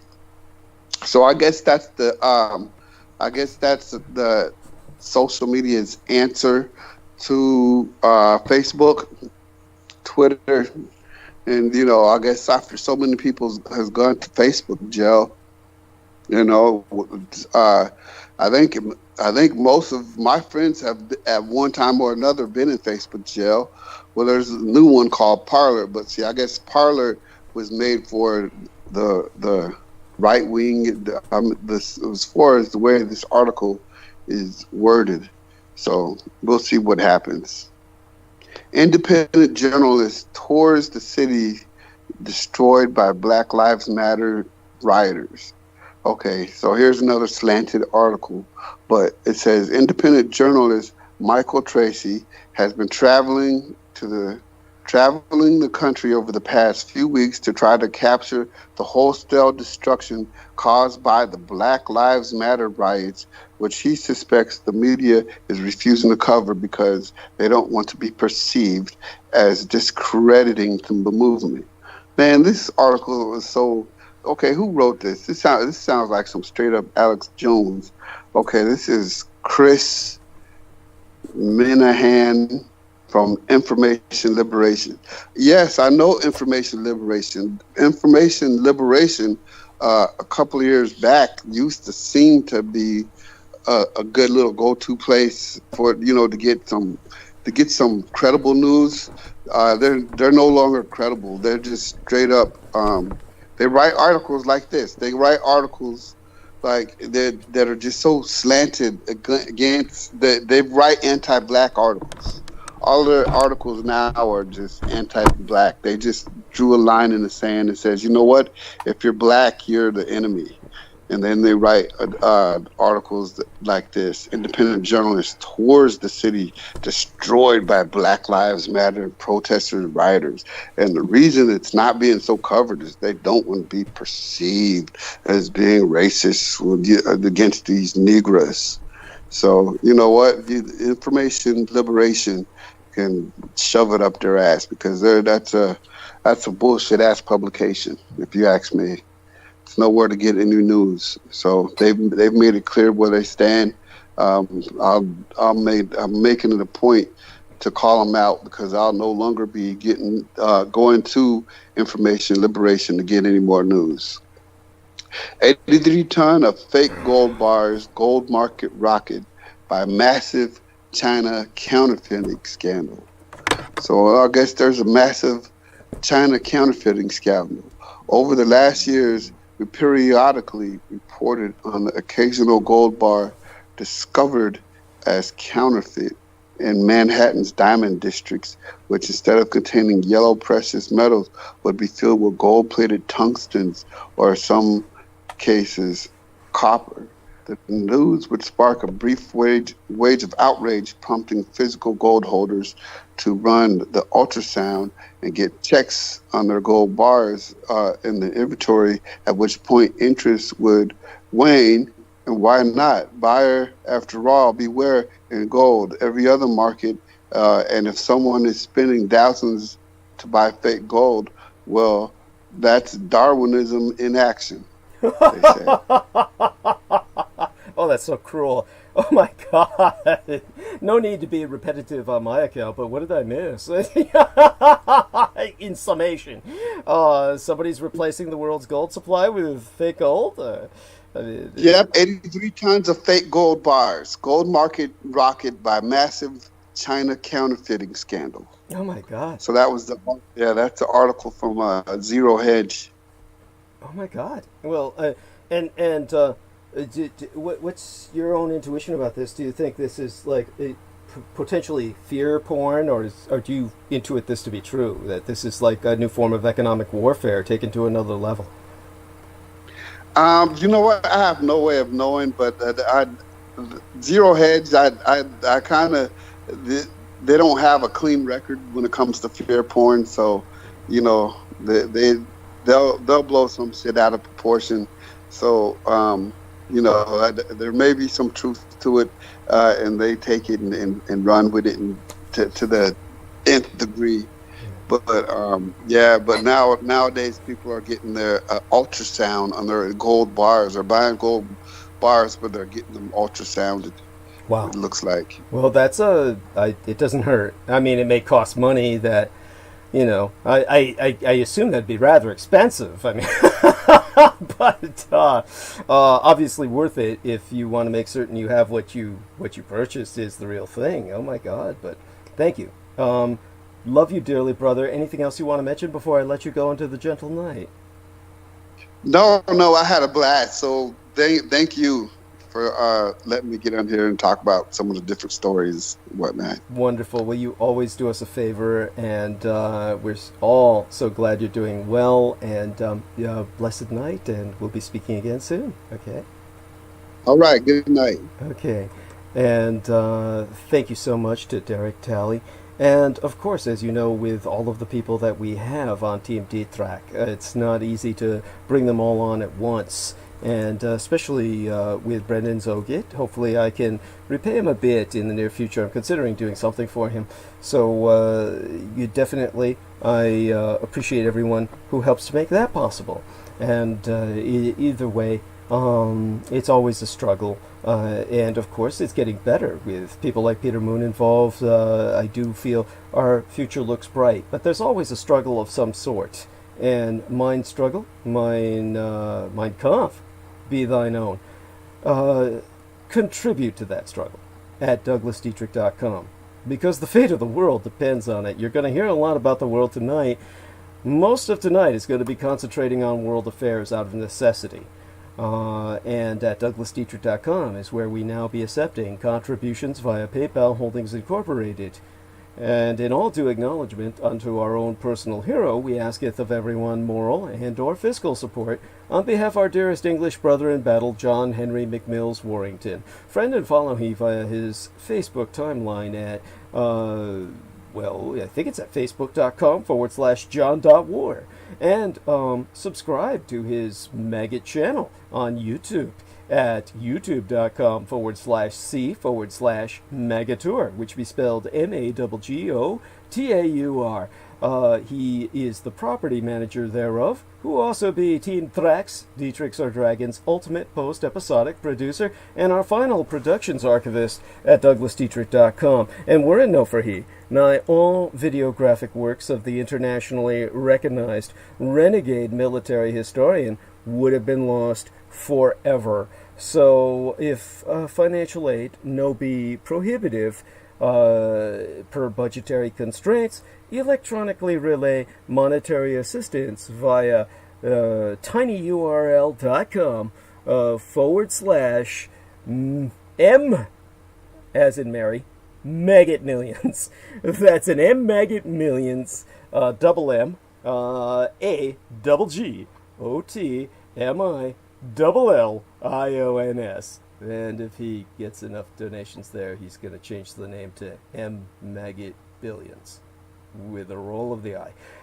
And do remember, of course, he's earned it. He is the man who serves as the bridge between the Akashic Records and the Malkuthian, or material world of cyberspace. The man who's preserved my persona in the data matrix that interacts with you now. Because without he, of course, I would have been wiped off of the internet 3 times over, quite literally. And since he's the man who's saved everything, or the overwhelming majority of what I've produced, or rather published online thrice over, he's a man who deserves both moral and fiscal recognition. And now you, too, can do your part to help in the fight against total annihilation, whether it be of my persona from the Matrix or the physical existence of all life on the surface of the earth. Spread word about Douglas Dietrich. that he, the biological son of Adolphus Jacob Hitler, which you can find out more about at douglasdietrich.com/2019/05/08/Douglas Dietrich, son of Adolf Hitler, fighting against white supremacist neo-Nazis. Confer while there. A footnote on mine bio, sire, which givest the meaning of my biological father's name, which makest the man in every case of every man alive. And that would be on the homepage of SPEC-FOR. Confer that, and then spread the word far and wide to all and sundry that the scion of Adolf Hitler, Douglas Dietrich, be alive and well and resident in the city and county of San Francisco, and, if at all possible, electronically relay thy contributions at douglasdietrich.com. People are forever asking, Renegadus humanus arma ab mesa erudicio, the renegade human weapon of mass instruction, what they can do to fight the paedopathophyllocracy, such being our present Slavo-Western government by patriarchy of pathological pedophiles. You can all help spread awareness by supporting myself. We have this new contribution page on douglasdietrich.com where you can make this donation online using either thy credit or debit card. Simply go to douglasdietrich.com and click the red Donate button. All sponsors will be granted exclusive electronic access to both my video, graphic, and audio recorded archives through to this year from the 2011 year in our Lord, the very year mine own late and sainted matriarch, the Grandma Dame Diana Lin Tzu-Chin Takabayashi Hideko Dietrich, was murdered, assassinated nigh immediately after Mass, San Juichi Sensemi, the 3/11 terror attack against the Fukushima Daiichi, or Big One cluster of nuclear power plant facilities on site, the 7,000 isles of the greater Japanese Empire, when 'twas deemed by much Native American cosmological reckoning that the first rays of the dawning of the sixth world broke upon us, and magics could again be worked conjointly with Mother Earth to redeem the folk upon her.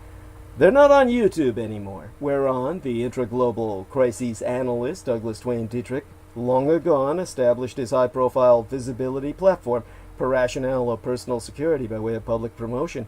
Only on contribution will thy membership be processed within 48 through 72 hours between 2 to 3 days for full access to all mine archives, meaning all those videos that John Warrington saved, aside those on the Maggot Douglas Dietrich channel, and the YouTube channel named Taboo Bros 2, which be spelled TABOO space BROS space Roman numeral 2, as managed by mixed martial arts maestro Daniel Arola, whom you can visit at facebook.com/Daniel.Arola.3. Damage, or DAMAG, Daniel Arola Martial Arts Group Incorporated, Cali Combatives. Optionally mail either checks or money orders, never cash, to the personal residential address of the Mr. Douglas Dietrich, which itself be listed on douglasdietrich.com, the most important thing being that people regularly donate what they can within their means. Foremost among Axis Daddy D's donors, aside his lady and mistress Lena Shea herself, be our most beloved greater British brother in battle, the Team Drex, Dietrichs or Dragons, heavyweight lifting keeper of the spirits, and YouTube Bizarre HD channel managing mixologist George Edward Knight, whom you can friend at facebook.com/George.E.Knight.7 and subscribe to his channel at youtube.com/user/bizarre-HD. Mine own personal hero, who has substantially delivered towards my salvation from the streets, and whose self-produced videos entitled How the United States Won World War I and Why We Are Still Legally at War with the Third Reich both be factually substantiated per mine own expositions. Indeed, the last Dietrich is son of Dietrichs, or son of a dragons, Anglo-corrupted as Dracula's. Expositions via YouTube would not be possible sans generous benefactions from my listeners on a monthly basis. The Amerasian agent of the Peacock Angel, Tavush Maliak, be the only person on the surface of this world with the insider knowledge and experience necessary to lead thy resistance against the Russo-Subsatanic occupation and anti-godly insurgency, it bearing no end of emphasis that Judy, Anglo-corrupted as Jedi, literally Master D, or the Master of Enlightenment myself, is not paid to articulate mine expositions, and have never once been remunerated for my services rendered unto thyself and all thy holdest dear, at incomparable sacrifices to myself, most tragically of all mine loved ones, in my most singular and quite unenviable role as the ultimate public informant at personal risk, still at large. Your taxation cannot support myself, as I be denied access to the United States Department of Veterans Affairs benefits and or services due dishonorable discharge. So again, go to DouglasDietrich.com and click Donate. The very survival of the human species be at stake, and I am not exaggerating. Do not wait. Donate now. It be appreciated beyond my ability to express in any language. As well, forget not to subscribe to the Douglas Dietrich YouTube channel at youtube.com/c/Douglas Dietrich and click on that notification bell in order to receive notifications that live streams has started. To re-emphasize, subscribe to the Douglas Dietrich YouTube channel at youtube.com/c/Douglas Dietrich and tune in at 8 p.m. Eastern Daylight Time. That would be 5 p.m. Pacific Daylight Time every Wednesday and Sunday night, and click on that notification bell in order to receive notifications that live streams has started. Finally, beyond everything aforesaid and aforecited, most importantly, above and beyond all else, subscribe and donate at DouglasDietrich.com. Sponsors will be granted exclusive access to the online archives, including all video and MP3 recordings of Douglas Dietrich from 2011 through to the present. And now a shout out unto Stephen Myers, who donated 750 United States dollars. Yes, Stephen Myers, our black African-American brother from another mother, who lives in New York City itself, in the heart thereof, God bless him, cross ourselves and knock on wood that he survive the coronavirus that is sure to hit us all again with the second wave. And, of course, blacks and Hispanics and people with underlying health conditions, anyone under the median of income, all are vulnerable more so than any of the power elite of the white upper middle class, etc. It is these vulnerable populations that we will lose so many of, our fellow Americans, the real Americans. Pray Stephen Myers never becomes one of them. He says, always with you, Axis Daddy D. Sorry to hear the bums are stealing your meals. And he says this, I'm sure, in the name-calling sense, understanding, I'm sure, as he does that, it's not the homeless, it's the motherfuckers who were looking at me askance for receiving them in the first that are so desperately stealing them now. And, of course, the lovely Selena Khan has donated 50 United States dollars. That's 50 USD from Selena Khan, who, of course, people knowest as one of my outstanding ladies here on Team Dietrich, who will be back with us hopefully on Sunday night for a spell to just check in. And we're going to be pretty much dominated with Peter and myself that night. But hopefully the ladies will be checking in for a brief period of time. And a shout out again to Christoph Riemel, who is basically our friend in Germany, who sent a message that our dear lady Lena Shea did not understand, but I can explain this to her whenever next she and I do speak. And basically what's going on is that he consults the I Ching, and he gives us some feedback, and that's very welcome. I actually invite Christoph Riemel to consult the I Ching regularly, about anything he feels be relevant to myself and Team Dietrich and the program Critical Omissions, and let us know what's going on, including current events. He should also consult the I Ching about certain current events and give us his feedback on that. I think it'd be wonderful. And as he says, it's commonly consulted in Germany, which is very ironic because, of course, it was portrayed in the original Man in the High Castle novel by Philip K. Dick as what the Americans were consulting in their search for an alternative universe in which the Allies won the war. And here you have Germany, where it's very popular, and understandably so. And, of course, they have more of an intuitive grasp of the mystic in Das Vaterland, the fatherland, than they do anywhere else in the West. Because Germany is not really part of the West. Germany is in and unto itself. Very much part of the East, as much as the West. Truly Central European, and therefore central in many ways to the world. So, went to Germany quite a bit over the last few transmissions. Going to balance that out with East Asia tonight.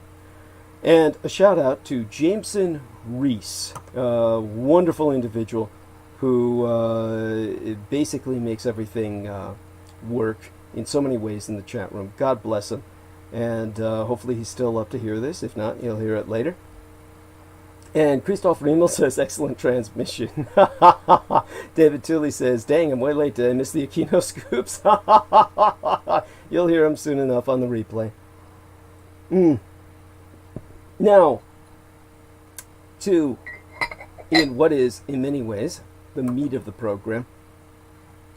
And I want to thank everyone for the patience. I want to give people some details on the pizza that I had ordered. I don't do this often because in San Francisco it's so expensive. So I was telling people about my meals getting stolen.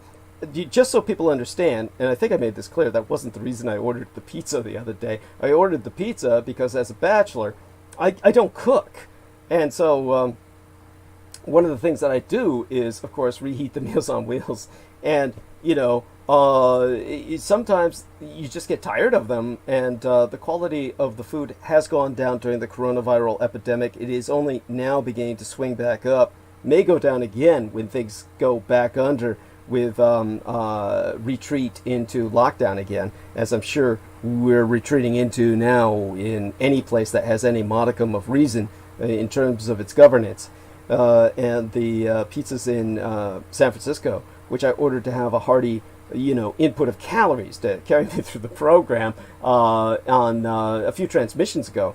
They're literally $1 for every topping. So when you order a baseline, pesto pizza baseline, as I do, San Francisco special, and you just put the toppings on it, double pepperoni like I do, and some of these meats cost double the dollar or whatever they charge for the other ingredients, and I put quite a bit on it. Just avoid the mushrooms and the tomatoes because they have so much water in them they would make the pizza soggy. As it is, I put on enough toppings to make the pizza soggy. Then you're talking about literally $100 for a medium-sized pizza in San Francisco, and that's the reasonable za pizza right up the street on Russian Hill. The unreasonable places that used to juice the tourists, they'd cost $100 for that same pizza. I'm not shitting you. That's what it's like living in San Francisco. It's like living in Alaska, where, you're digging up all that gold and oil, whatever the fuck they're doing, and hamburgers cost $25 each. Yeah, and so our prices reflect the Silicon Valley snake oil boom, and now a bust, yet again. And that reminds me that it was an unusually quiet tornado season in Tornado Alley, the area of the central United States usually hit hardest by storms. In fact, total tornado numbers across the country hit a 500-year low this May, which personally I feel bodes quite ill and just means that Mother Nature is saving up her energy for something really bad round the bend. So let's get started into the night and make this as quick as possible because it's going to take me hours to go through tonight's arc of narrative. Well, first, the economy. In brief, the Senate eked out an extension of the Paycheck Protection Program mere hours before the Small Business Lifeline was set to expire. The program will now run until August 8th, giving businesses a chance to apply for the remaining 130 billion United States dollars in emergency relief loans it offers. However, some businesses say they need loans with more flexible terms, since it's not clear what the full economic consequences of the pandemic will yet be. As cases continue to rise, many such businesses fear another round of shutdowns could be irrevocably destructive. And in the meantime, the triple P's, the PPP, Paycheck Protection Program's extension date lines up with the end of the next Senate work period. The same timeline Senate Republicans have set to complete the next round of stimulus. And NAFTA, the North American Free Trade Agreement, is no more. Starting today, the North American Free Trade Agreement will be eclipsed by the U.S.-Mexico-Canada Agreement, a new deal signed by President Trump and his Mexican and Canadian counterparts in 2018. Much of the USMCA, which is kind of like a ripoff of the United States Marine Corps acronym, it's up with an A added at the end. It's for, the total acronym could be misconstrued as Uncle Sam's misguided child assholes. Simply updates the 25-year-old agreement it's replacing. It also adds incentives to build cars and trucks in North America, strengthens labor laws in Mexico, provides sweeping new benefits for the technology sector, and includes 600 million United States dollars to address environmental problems in region of the continent of North America. It also provides a certain measure of comfort to businesses that worried Trump would bow out of NAFTA, which he's called the worst trade deal ever made, without another deal in place. And happy Canada Day. So sorry. That's what was said the other day when the Halifax Chronicle-Herald published a full-page Canadian flag inside the paper and an apology on the front page. It said the flag was for Canada Day, but quickly added this cross between a plea and a trigger warning. As a matter of fact, the quote I read was, "We understand the flag doesn't mean the same thing to everyone. However, we hope our readers recognize their ability to play a role in shaping Canada's future is a freedom worth acknowledging." The shorter version of that, here's the flag. So sorry for the way we fucked you up. You see, Canada Day is not a cause célèbre in many Indigenous communities, Canada's First Nations. As a matter of fact, I was checking out some interviews and one stood out. Jess Husty of the Ailstook Nation in Bella Bella, British Columbia. That same place, or province rather, where our dear friend Justin White up north, has basically boozed and potted his brains out today in celebration of not just Canada Day, but Aquino Death Day, simultaneous. You don't get that too often in history, so he took advantage of it to do what he does with some multiplier effects involved. And so Jess Husty said, Canada Day is not one of those things I remember bringing the community together. In fact, Jess Husty can't remember the last time Canada Day was ever celebrated in the Ailstook Nation. Husty lives in the coastal British Columbian town of Bella Bella, where the Ailstook Nation is known for its efforts to help conserve and protect the Great Bear rainforest. And in an interview she said, "I can recall a lot of celebrations here. We're a community that loves to come together and celebrate things, but Canada Day is not one of those things I remember bringing the community together ever." So Canada Day comes this year as Indigenous peoples absorbed reports of confrontations between the police and Aboriginal peoples, as well as accusations of systemic racism in British Columbia's healthcare system. Mary-Ellen Turpel-Lafond, the director of the University of British Columbia's Residential School History and Dialogue Center, has been appointed by the provincial government to investigate accusations that some BC emergency room staff played a game to guess the blood alcohol levels of Indigenous patients. She said celebrations like Canada Day, Victoria Day, and Saint Jean Baptiste Day are symbols of colonialism. Canada Day also comes after recent anti-pipeline protests by First Nations and the Black Lives Matter movement, which adds to the complexity of the national celebration. So the Madame Turpel-Lafond, who is also a law professores at the university, went on record to say, "This is a Canada Day like no other Canada Day for some time. Aquino has died, and are we, the just, rights-respecting society, we think as we be, and that which we need to be." And I think Aquino's death did a lot to echo that, or shall we say solidify, congeal that question. A recent poll of 1,000 people commissioned. By the way, I don't know if you people are aware of that out there, but I've been saying this for quite some time. Michael Aquino resettled in Canada. When he died in Canada, more than likely, because that's where he resettled after he got Brexit railroaded through. And yeah, he had a part in that.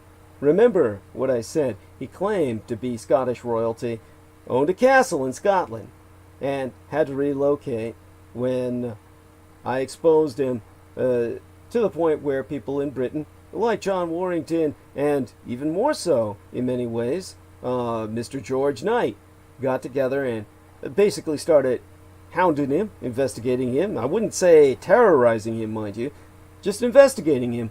And he felt enough heat, along with the Brexit that he generated through the white supremacist movement and Russian sponsorship and all that shit in Britain. He realized Britain was going to go to shit, just the way he planned, and said, "I'm out of here," and left the United Kingdom for Canada so he could die in peace. Rather than face the, what was it? 28-day scenario, or whatever the fuck that movie was, where rage was eating up everybody in England. Fuck, that ain't no movie. That's like, turn on your television set and look at England, and as far as I'm concerned, you see that every day. Anyhow, so a recent poll of 1,000 people commissioned by Historica Canada found that Canadians have a lot to learn about the historical and cultural contributions of Indigenous peoples and other Black, Asian, and minority ethnic Canadians. Fewer than 6% recognized figures such as Indigenous filmmakers and human rights activists, or the first RCMP, that would be Royal Canadian Mounted Police Force, officer to wear a turban. Byron Louis, the chief of the Okanagan Indian Band, says he can't remember the last time Canada Day was formally celebrated in his community, saying, "It's a stat holiday, so we'll take it. Other than that, there is no celebration in our community. What exactly be there to celebrate?" Louis pointing out the fact that there has been an erosion of the relationship between the Canadian government and Indigenous peoples, which makes it difficult to join in such celebration. He, of course, emphasizing the fact that when you look at the last 110 years of our relationship, it was nowhere near what our relationship was when we first established contact. Wade Grant, an intergovernmental officer with the Musqueam Indian Band, said he would like to see a greater emphasis placed on days that honor Indigenous peoples. And so in an interview, he went on record to say, "We have Canada Day parades, we have Canada Day celebrations downtown. On National Indigenous Day, we don't have cities or municipalities holding parades or holding events where concerts are played to celebrate Indigenous people." Grant, of course, emphasized that he understands the aspirational aspect of Canada Day, but as someone of mixed heritage himself, whose grandfather was forced to pay the Chinese head tax, he would like to see more discussion of what other races have experienced in Canada. Chief Judith Wilson of the Neskonlith Indian Band said she views Canada Day as a chance to better educate others, explaining how she helped organize a skit depicting a writing of a letter in 1910 from the Indigenous chiefs to Canada's 7th Prime Minister, Sir Wilfrid Laurier. The scene recreated the chiefs of the SPEC-FOR, if I remember their name correctly, I believe that's it. SPEC-FOR and the Sialex, or Silks, and the Nlikas. I can barely retain these names. They're very complicated. Nlakapamus peoples, or Lakapamex. God forgive me. These languages just were... I can see why people have a hard time recalling this. These various peoples of these First Nations have been relaying grievances. Were doing so then, when these tribes I've tried to retain in my memory, and I hope I've done some justice to it, were basically in the 1910th year of our Lord on the Christian calendar, trying to relay what they were experiencing in terms of their treatment by the federal government unto the Canadian Prime Minister. Well, the woman who has tried to convey this in a play that she writ, Judith Wilson, chieftainess, presented the scene during the Canada Day celebrations in Chase, British Columbia, to show the public the issues Indigenous people have faced, saying she would also like to see a greater recognition of what Indigenous communities are facing now. To quote a she, I don't think we can say everyone in Canada has grappled with the reality of what systemic racism is in this country. The fact that it isn't historical, it's something that is alive and present and a lived reality for people around us. And yet, at the same time, to balance that fact out, the other day, Tobias Lutgate tweeted, "Canada is awesome. Give it a try." This came just after United States President Donald Trump suspended a key type of work visa, making it harder than ever for American technologies companies to hire the best people from overseas and for the world's best and brightest to immigrate to the United States. And so Mr. Lutke, an immigrant to Canada, and who is also happens to be the chief executive of Shopify, which with a market capitalization of around 150 billion United States dollars, or Canadian dollars probably, is currently the most valuable company on the Toronto Stock Exchange. So that puts, well, all of us in the Canada is awesome camp. That doesn't mean Canada is perfect. It doesn't mean it's without flaws. It doesn't mean it isn't capable of being better in so many ways. Canada's failings are what their media highlights daily. But on the whole, all things considered, under the circumstances, relative to the alternatives, what the Dominion of Canada has accomplished over a century and a half is indeed, well, kind of awesome. If you travel around the world, as I have, or travel through time by reading history, as I have more so than you, then you would also see it. So, graded on the curve, Canada is one of those places that goest to the front of the class, along with, of course, the prize pupils, or star pupils of the class, the Japanese Empire and the new United Germany. So, in that dominion, north of where I reside, of constitutionally protected freedoms of speech and belief, in that great white north, not in the racial sense, but obviously they do have that majority for now, and they're working hard to change it, to their fucking credit. In fact, the Canadians are trying to increase their immigrant population, by quite a bit. And as a matter of fact, they aim to like double, quadruple it. They're aiming for that immigration boost. They plan to boost their immigration by 10,000 a year. That shows you how fucking awesome the Canadians really are. That's where they glow. You see, Canada is extending a plan to increase annual immigration levels out to 2022, a show of faith in a program that's paying economic dividends. And according to Immigration Minister Marco Mendicino, the Canadian Dominion is raising targets by 10,000 immigrants a year to 361,000 in 2022 from 341,000 in 2020 and 351,000 in 2021. And so this was something I found out about in March of this year when Mendicino went public about this in Ottawa.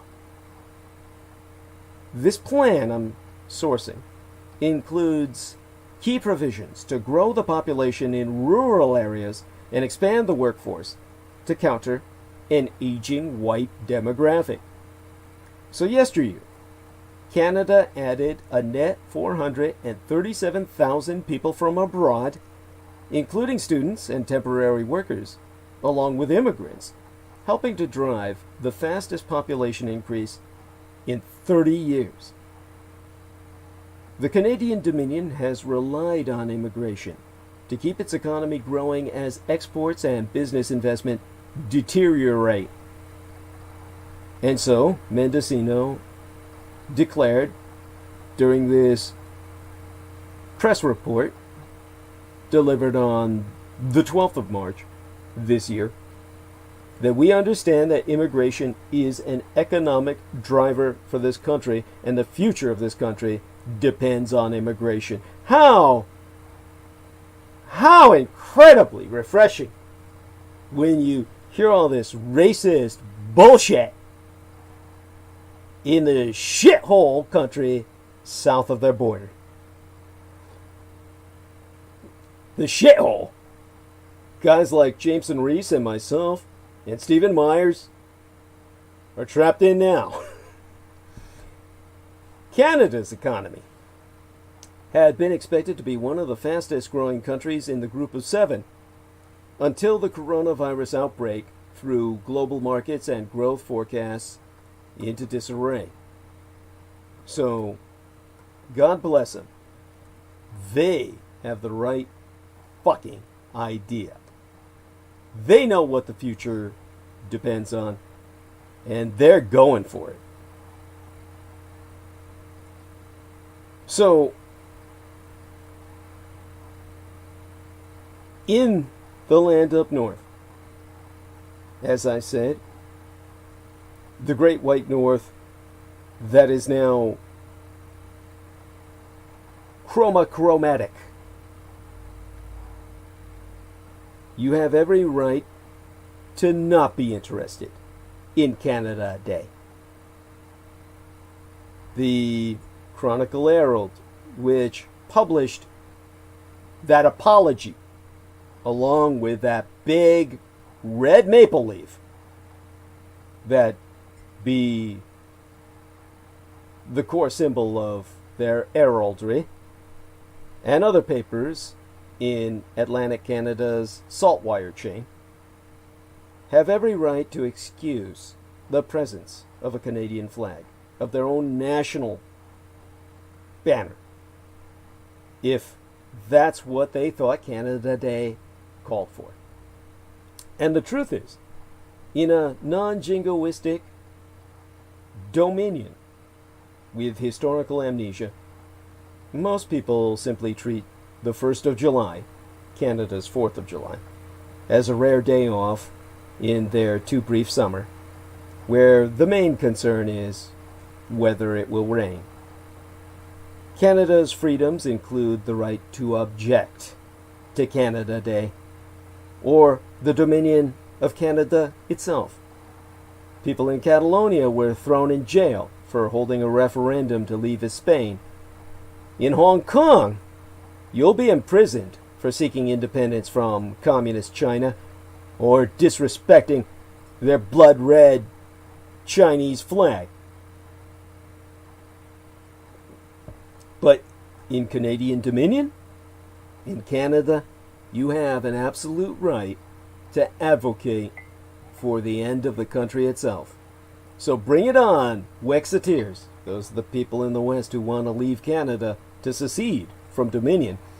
Their arguments will be met with stronger arguments, not with the long arm of the law.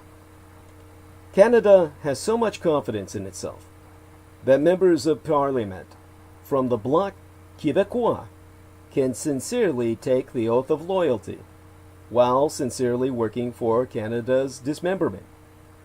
Are those two positions irreconcilable? Not in Canada. And Canada wins and endures by force of argument and not force of arms, because that's what most Québécois and Canadians so desire. So, how could we Americans even begin to describe that country up north?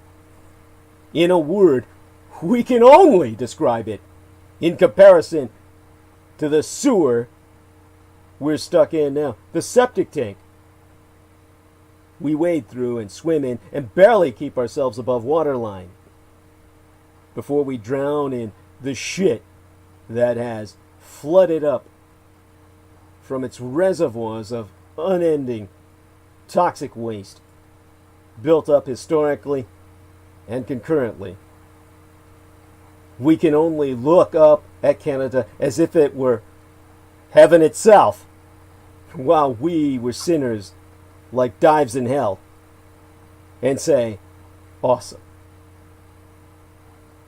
And as I myself have alluded many times before about our friends up north, Canada is not just a fact, it's an act, a perpetual act of creation, maintenance, and improvement. Canada was created by people of many faiths and races who had to find a way to bridge their differences and create a transcendent common citizenship. That's what the fathers of Confederation did in the 19th century, when the gap that threatened violence and dissolution was Franco-English and Catholic-Protestant. In different forms, it is something that every generation since has had to wrestle with up north as old fissures close and new fault lines be revealed. If you think Canada has problems that need to be fixed, you have a commendable grasp of reality. If you think Canada is an abomination that needs to be erased, or something whose existence must be apologized for, well, you really need to get out more. And so, Mr. Lütke prefaced his pitch to technologies workers from around the world with a reminder that if and when the American visa rules change, they'll of course still be free to decomp for the United States. But perhaps they won't want to once they've had a taste of the great Canadian North. So, one thing Canadians can be confident about is what their country is.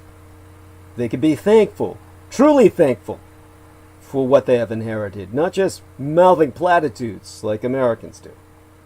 And they can be determined to leave something better for the next generation. So I hope all our friends up north have had an awesome Canada Day.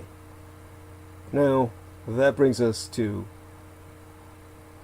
what great people are really all about, and what we're supposed to consider as great people. Trump, on Sunday morn, The very day that Michael Aquino died, and that I held transmission that night to introduce Derek Dowley's girlfriend to the world, the morning of this last day of last weekend, Trump retweeted a video showing an argument between his supporters and critics at the Village's retirement community in Florida, during which a man driving a golf cart adorned with Trump campaign posters can clearly be heard chanting, "White Power!" And the president was most grateful, writing, "Thank you to the great people of the Villages. The radical left do-nothing Democrats will fall in the fall. Corrupt Joe is shot. See you soon." Now, within 3 hours, his tweet was deleted. But not before South Carolina Senator Tim Scott, the only black senator in the Republican conference, described it as indefensible. The problem is white supremacy. Systemic racism, as a term, conveys the pervasiveness of racial oppression, but the term white supremacy goes further by indicating that there be a rigid nexus of power that protects and enforces it. This is why terminology is so important in the scene of social justice. This is what the reactionaries hate about people like myself that they deem to be social justice warriors, which is what Stephen Outram declares myself to be. And words, as Michael Aquino taught myself, they cast spells. That's why it's called spelling. And therefore words are all important, which is why words are indispensable, or rather terms, neologisms, new terms, be indispensable in liberal progress. Therefore, forget systemic racism. Employ the term white supremacy.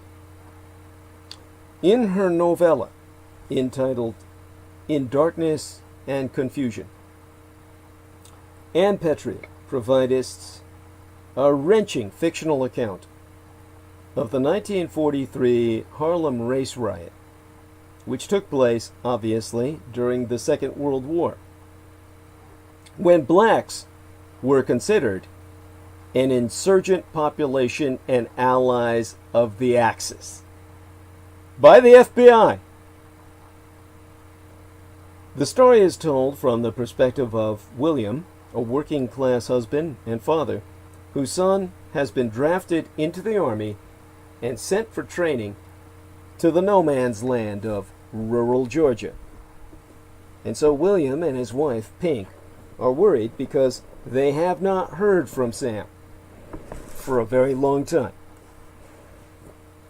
Through a chance encounter with one of Sam's friends, who had been stationed at the same camp, William discovers the reason Sam's letters stopped arriving.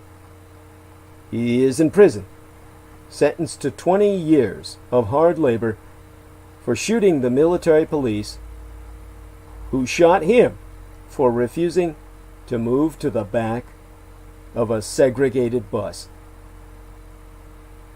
The day after Williams finds out about his son's fate, all Harlem explodes when a white police officer shoots a black soldier, a historical fact on which the novella be based. William and Pink's grief about Sam and their pent-up fury from a lifetime of racial assaults propel them to join the rioters. So the authoress Petrie brilliantly illuminates the logic of rioting by revealing her well-drawn characters' inner lives. So why is this story I'm citing, writ almost 80 years ago, so relevant to what we face today? In 1943, the armed services had not desegregated.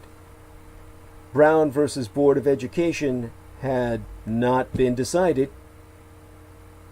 The Civil Rights Act and the Voting Rights Act had not been passed. Affirmative action did not exist. And no black person had ever been elected president, and no one dreamed one ever would. In 2020, all of these markers of racial progress, and many more, are part of the historical record, yet Minneapolis and the entire country have erupted for the very same reason that Harlem did in 1943. A white police officer cavalierly executed a black man. The reason America's pattern of racial terrorism keeps repeating is because the system of white supremacy that spawns this terrorism remains intact.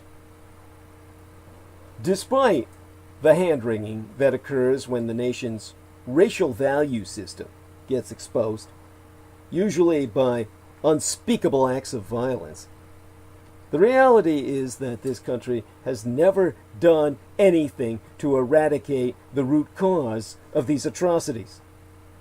America abolished chattel slavery, but quickly instituted peonage, Jim Crow, and mass incarceration. It extended civil rights, then proceeded to erode them, especially voting rights. It ended legal segregation, but preserved widespread de facto segregation in schools, housing, and jobs. And despite initiating affirmative action, allowed employment discrimination and vast economic inequality to persist. Because the power structure has always refused to acknowledge the institution of white supremacy, many people do not believe it exists, and most people are confused about what the term even means. Toxic as such beliefs are, white supremacy is not merely the individual delusion of being superior to black people. Institutionalized white supremacy does not need individual bigotry in order to function, because it is a universal operating system that relies on entrenched patterns and practices to consistently disadvantage people of color and privilege whites. Efforts to diminish racial discrimination in specific socioeconomic sectors, programs to improve race relations, or attempts to get rid of individual prejudice, which be typical focuses of racial reform, leave the overarching system of white supremacy completely intact. Multiple lynchings during the coronavirus pandemic, which has disproportionately killed black, brown, and indigenous peoples, whilst expecting them to risk their lives at low-wage jobs to make his life comfortable for everyone else, at the same time that people of color are experiencing much higher rates of joblessness and poverty, perfectly illustrate how relentlessly the engine of institutional white supremacy operates, privileging some and grievously destroying the lives of others. In the aftermath of George Floyd's execution, there be much discussion about the urgent need to change the culture of policing. Certainly, this must occur, but it be naive to think is that the culture of policing can be changed sans addressing what created said culture to begin with. Our current version of policing be rooted in the slave patrols whose job was to capture people who had escaped, to criminalize black bodies, and to curtail black freedom. Using extreme violence to hold on to property, that is, other human beings, was universally accepted and legal. Police who act as an army of occupation in poor communities of color and as the front line of mass incarceration have direct links to the tradition of the patty rollers of the antebellum era. To change the culture of policing, we need to look at where that culture originated. We will also need to recognize that contemporary policing and the entire criminal injustice system are themselves essential to maintaining white power and control. Changing the culture of policing would require getting rid of the soil in which it grows. Changing the culture of policing necessitates eradicating white supremacy.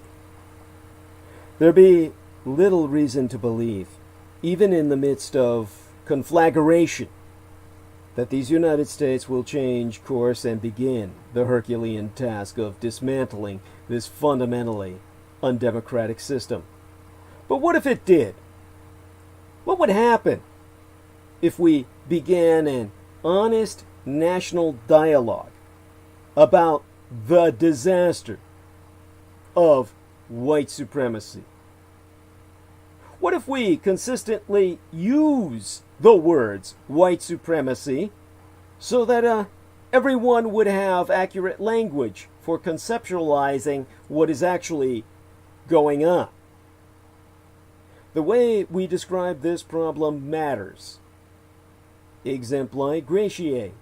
Systemic racism clearly conveys the pervasiveness of racial oppression, but the term white supremacy goeth further by indicating there be a rigid nexus of power that protects and enforces such. So, what if there were informational campaigns to develop shared understandings about the ways white supremacy infiltrates every facet of life in these United States? Policing, courts, prisons, healthcare, education, housing, the economy, the environment, religion, science, technology, the arts, sports, and oh, so much more. Minneapolis City Councilor Andrea Jenkins has called for racism to be declared a public health emergency. What if there were public service announcements like those we have seen during the pandemic that provided data, cultural resources, and historical context about the many dimensions of systemic white supremacy, as well as steps for challenging it? What if we launched an initiative on the scale of the Marshall Plan or the space race to eradicate white supremacy? What if it were led by experts with the most detailed knowledge of how white supremacy, in tandem with racial capitalism, so operates? That is, poor and working class people of color. Or most certainly, myself. What if these experts partnered with researchers, advocates, and practitioners to provide exhaustive documentation, analysis, and comprehensive recommendations for ending the scourge of white supremacy once and for all? What if, after more than 5 centuries, 500 years since the rape of both America's North and South, of all the Western Hemisphere by Christopher Columbus, Christopher Valbo, Columbuenos, there be much work to be done. Until this moment, I have had little reason to believe that it ever would be. But millions of people of all races and backgrounds in the streets day after day shouting that they be fed up with America's racial status quo and demanding change, givest even myself a cause for hope. It be much more likely, however, that the powers that be will offer band-aids and half measures, thus ensuring that white supremacy remains intact. Until this nation confronts white supremacy and commits to demolishing it brick by brick. Police brutality, vigilante violence, and rampant inequality will continue, and America will move ever closer to becoming a failed state. And that is why we must confront the fact that this is indeed already a failed state.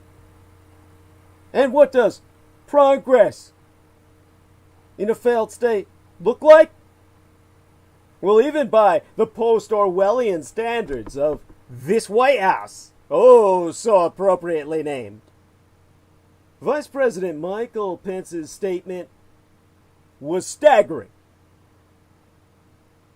On Friday into this last weekend, in video I just recently reviewed, Pence said, "Under the leadership of President Trump, we have made truly remarkable progress in moving our nation forward. Mission accomplished." This is the latest mission accomplished moment of the pandemic. That statement being a play on George W. landing, or rather sitting, in an airplane that was landed for him on an aircraft carrier, coming out and saying mission accomplished for Iraq before it descended into a bloodbath. And so, in that vein, to use a pun, Mike Pence went on record to say, "We slowed the spread. We flattened the curve. We saved lives." And here's what happened next. On the same day that Pence made his claim, the United States set a record for new confirmed coronavirus infections in 24 hours, 40,173. And Saturday was worse, with 42,597 more Americans diagnosed prior my transmission. The pandemic is raging in key population centers in southern states that heeded the president's demands for a rapid reopening. And Texas and Florida are pausing reopenings and closing bars where young people, increasing numbers of whom be infected, does congregate. The curve hasn't been flattened, it's going sharply up, even as America's key competitors, like the European Union, have been ever more successful in suppressing the virus. The misadministration is spinning the younger ages of the infected as good news, as the young tend to get less sick. But wait until they go home and infect their Republican voting parents and grandparents. Given the rising crisis, you might expect Trump to have spent the weekend chairing crisis meetings. Just the reverse. He played golf twice and vowed to defend a statue of former President Andrew Jackson. Now, I don't know about you, but being a professional historian, I can tell you this much. We don't need statues of slaveholders to understand history. And so, in entendre, it's time for monumental change. It's time to knock American history off its pedestals. There is perhaps little reason for you to listen to myself on the topic of Black Lives Matter and statues that are toppling like dominoes. After all, when I show up in a black neighborhood, I'm immediately deemed to be white. And of course, you could claim that with my work in law enforcement and private security enforcement, I've been at the other end of the gun, the man behind the gun, pointing it at black people in the past.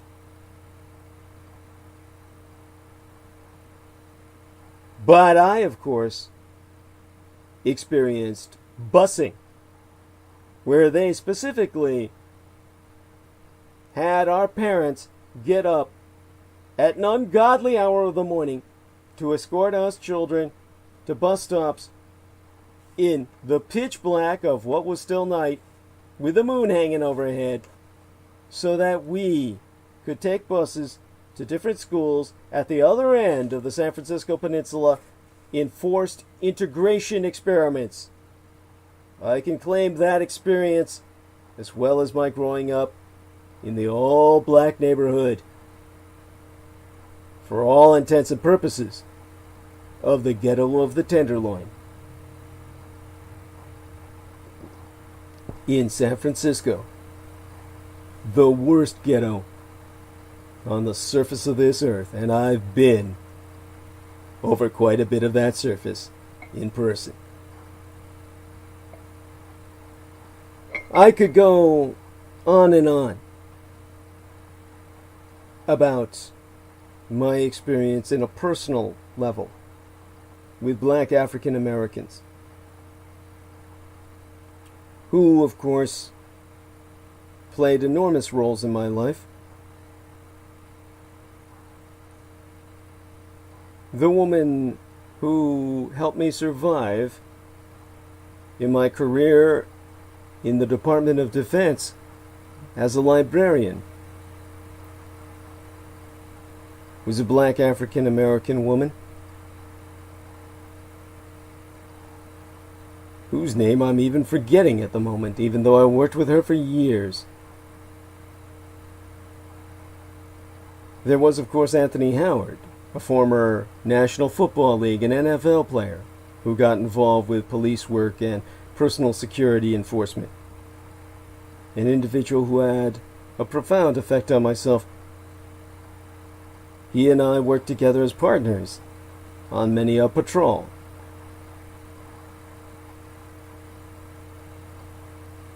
Again, I could go on about this for hours. I cry because there's so many in my life I don't remember them consciously. Not now, not anymore. Not when I've tried to forget so much else that was so negative. But I'm surrounded by people sincerely stumbling through their whiteness, trying in all earnestness to figure out how to make sure they're doing all they can to fight racism. And I fear they've taken the concept of being colorblind too far. Because as their circle of friends have become more diverse and they've tried to expand themselves, they too rarely ask their friends what it'd be like to be black, or to be Jewish, or to be Latino. They don't talk to them about the biases they have faced, the driving while black traffic stops they may have endured, the misperceptions they had to overcome. Even as whites are not naive to these things altogether, or ignorant of the fact that they occur, they fear that pointing out the color of their skin or heritage would be prejudiced as if it were the only attribute that would be seen in their new friends. So they refrain from inquiry.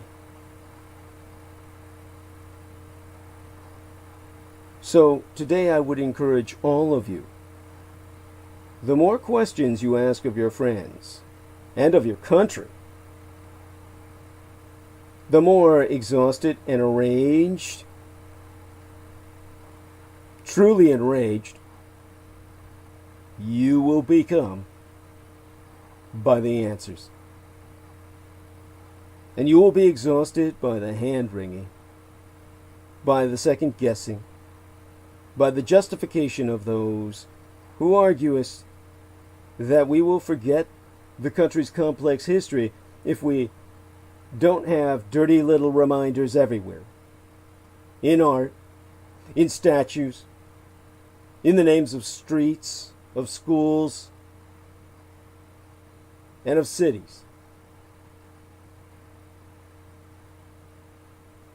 And you will be exhausted by the propaganda so many of you were fed in school about America's history. You would be embarrassed that if you've ever taken some field trip to Mount Vernon, or even gone there as an adult for some inane purpose such as buying more heritage seeds from the flower gardens there in Washington, D.C.,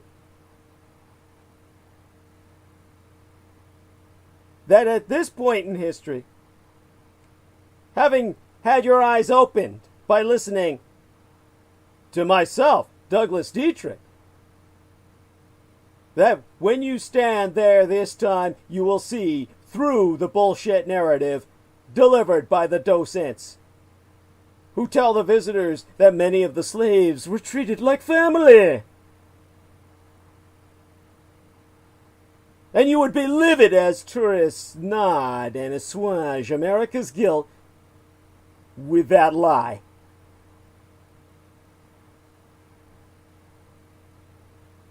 While you're there, you might be tempted to purchase a copy of You Never Forget Your First, which is an actual title of a biography of George Washington. And when that white bastard died, Washington still had more than 300 slaves at Mount Vernon. And those slaves were physically disciplined, to put it politely, sometimes by the hand of America's first president himself, who wielded the bullwhip, to the point where he parted flesh and drew blood from women and children.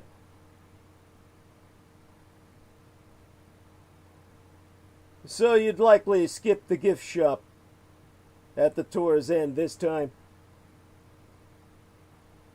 because you would not want those seeds to grow in your soil any longer. Do we really need statues of former slaveholders and men who abused indigenous people to sow the seeds of the American story?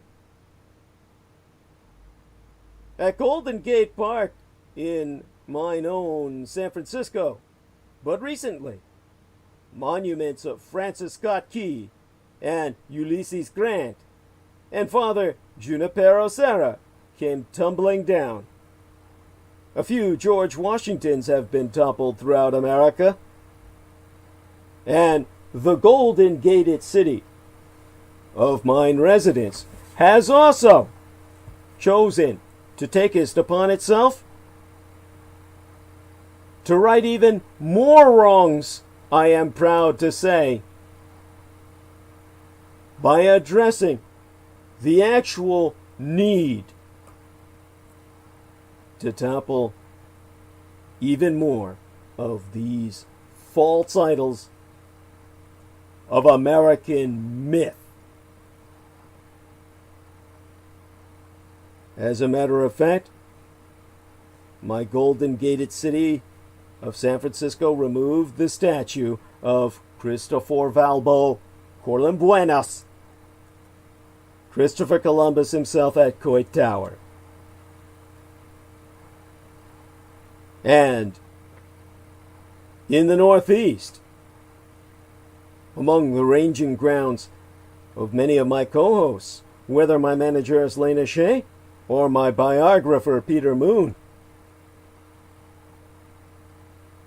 to the outrage of my gang stalker Richard K. Cole, Hartford, Connecticut is taking down the statue of Columbus near its capital. The mayor said they will find a more appropriate way to recognize Italian heritage, the original purpose of the monument. It's like Trevor Noah said recently. You do not need a monument to understand history. Read books instead. The bubonic plague happened, but no one built a statue of a rat to remember it by. And so no students should be required to walk by a mural in the high school they attend that depicts slavery and genocide as they have at George Washington High School in San Francisco for decades. The intention of the 1930s artwork to educate gets lost behind the graphic, humiliating images.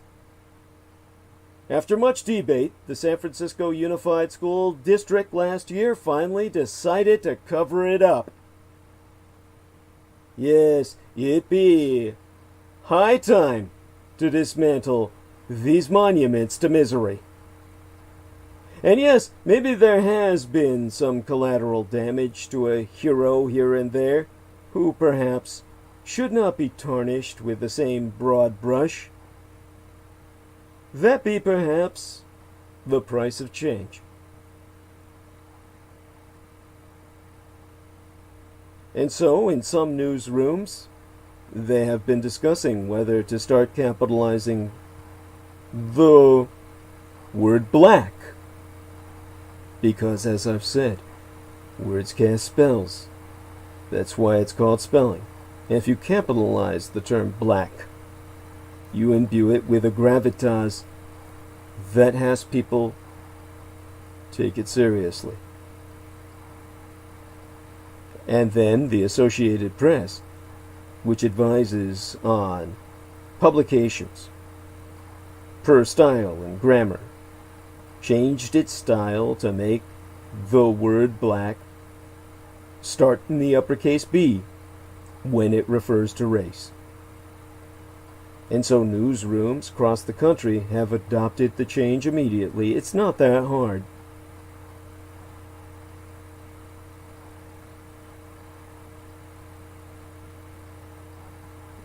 Here in San Francisco,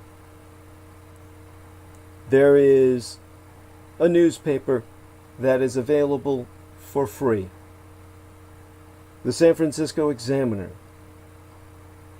whose publisher was an Asian Pacific Island American, who ran it until the day he died.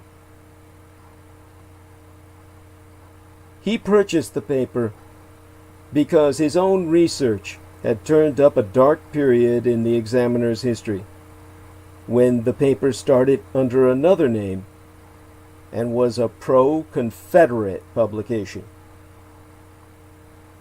After Lincoln's assassination, mobs burned down the office of that first publication, which promptly changed its name and eventually its point of view. It giveth one pause as to whether one can even work with such a publication. So that Asian Pacific Islander American who originally was seeking a job there as an editor instead purchased the publication outright.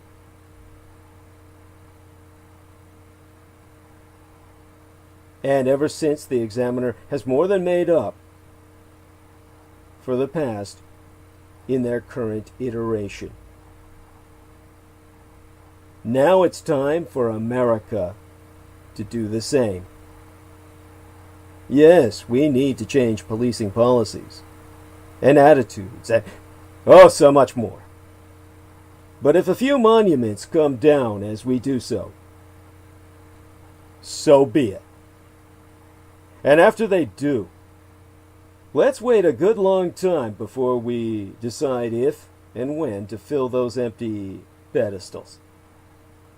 Because going forward, we need to be a little more thoughtful about the heroes whom we choose to worship.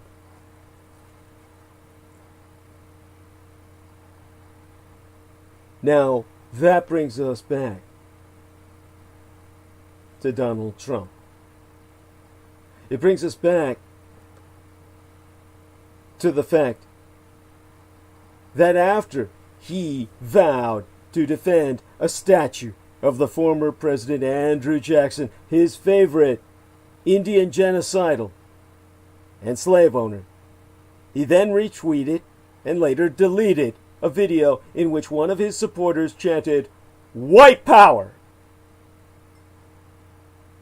It was an apt metaphor for a presidency that refuses to take its obvious steps to slow the disease, like model the wearing of masks or encourage business closures,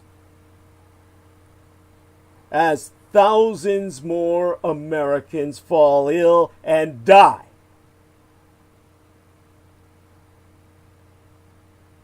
It is a path that, if it had its marching hymnal, such would be "Downward, Christian Soldier." For nearly 4 years agone, Mike Pence, then Indiana's wildly unpopular governor, accepted the Republican nomination for vice presidency. And in accepting that position, he officially announced, "I am a Christian, a conservative, and a Republican in that order." He said so with hammy aplomb to a cheering convention crowd. He is again expected to accept that opportunity this month to be one Big Mac away from the presidency. Yet Pence should amend his signature line. He be first and foremost President Trump's toady. Everything else be distant second. Mike Pence is an accomplice in, nay, Vice President Michael Pence remains a willing apostle to, the most corrupt president and presidency in all American history. And its baleful legacy will cling to him like a shroud, appropriate for a co-conspirator in an administration whose ineptitude, malice, and egotism remain the perfect vectors for the coronavirus pandemic, which has claimed more than 130,000 American lives in 4 months. But some 72 hours are gone by now. A Texas megachurch choir of more than 100 people performed maskless for Michael Pence. That brings us to the frightening American conspiracy theorists who attack masking. When I SPEC-FOR to this subject in mid-March concerning the befuddling discouragement of United States authorities against ordinary people wearing masks, I never thought I would see the same horror story develop into a second episode by the month of May. Only scarier. Not long after my discussions, governments, both local and federal, changed their guidelines by 180 degrees. They recommended everyone wear masks in public, citing newly released research about asymptomatic novel coronavirus carriers who pose major risks. Some nuanced face-saving tactics were adopted to rescue government officials from the embarrassment of directly countering their own previous directives. Exempli when New York City Mayor Bill de Blasio first called for wearing masks at a press briefing on April 2nd. He called it face covering. The mayor did say, "I want to actually not use the word masks because when you think of masks, you're talking about what our healthcare workers and our first responders need. I'm talking about face coverings to distinguish things you can create yourself. Like I said, scarves, bandanas. Okay, whatever the fuck you'd like to call it. As long as the leaders have realized the importance of wearing masks, things would only get better. Or so I thought. Of course, it turned out I was wrong. The free will of the free-willed people in these United States be so strong that it easily overwhelmed governmental directives. Sometimes this was done in brutally stupid ways. On the 1st of May, an argument broke out at a grocery shop in Manhattan's Chinatown between the Chinese owner and 12 customers. Police were called, and all parties were arrested. In the end, the heated quarrel almost escalated into a racial discrimination lawsuit. This was because the owner of the store asked the customers to wear masks in line with the city's recommendation. The stubborn customers declined. On the same day, in this case at a family dollar store in Flint, Michigan, a security guard named Calvin Munerlin spotted a girl who didn't wear a mask coming in with her mom. When Munerlin tried to persuade the girl to follow the store's policy for customers to wear masks, he got into an argument with her mom, Charmel Teague. About 20 minutes after the pair left, Charmel's husband, Larry Teague, and her adult son, Ramonier Bishop, arrived at the store. And Bishop shot the security guard in the head, killing him. This is not an extreme case whatsoever, but instead be reflective of the wider picture emerging in these United States. At one shop in Illinois State, a customer who didn't want to wear a mask threatened to shoot a staff member who requested him to abide by their safety policy and put one on. At another shop, another angry unmasked customer wielded a hunting knife. And at various protests around the country, those opposed to the lockdowns have carried fully automatic rifles and handguns, but did not don masks. In Oklahoma City, a requirement for wearing masks in public survived only for a few hours before the mandatory measure was changed into a recommendation amid surging and armed public resistance. And for the Costco market chain, which started requiring customers who pay a membership fee to get its discounted deals to wear masks on May 4th, another crisis erupted. Its healthcare measures led to a nationwide boycott from belligerent customers. One customer took to Twitter to tweet, "You are an American corporation with an obligation to support our American values. Dictating face masks for your workers is one thing, but forcing this on your local members who paid for a membership is a complete abuse of power. This bizarre, mass psychotic anti-mask movement is being encouraged from the top. A non-mask wearing President Donald Trump and a non-mask wearing Vice President Mike Pence have stood side by side with Republican cabinet officials and many other Republican Reds in meetings and at daily briefings throughout this crisis. Trump visited a mask manufacturing factory recently, and Pence a hospital, neither wearing a mask in a place where they should have donned one. Indeed, Donald Trump thereby infecting all of the masks in production and forcing them to be destroyed. A true story you can verify yourself. Your own president is a motherfucking super spreader. And he be proud, such be the case. Inside the White House itself, there was no formal policy requiring staff members to wear masks. This was implemented only after a valet of the president and a spokesperson for the vice president tested positive for the novel coronavirus.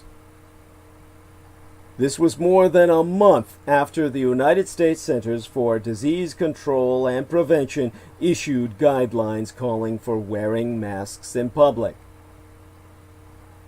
Some Trump supporters, in fact the entire Trump cult of his personality, have interpreted this as a signal that no one should be forced to wear a mask, neither by a local government, nor by a store, nor by anyone else. They feel these mandates infringe upon their civil liberties. This extends to matters beyond masks. Many Americans worry people will also boycott vaccines as well. There be currently tons of conspiracy theorists on social media claiming that the entire pandemic is a diabolical plot to turn humanity into robots. Using vaccines, of course.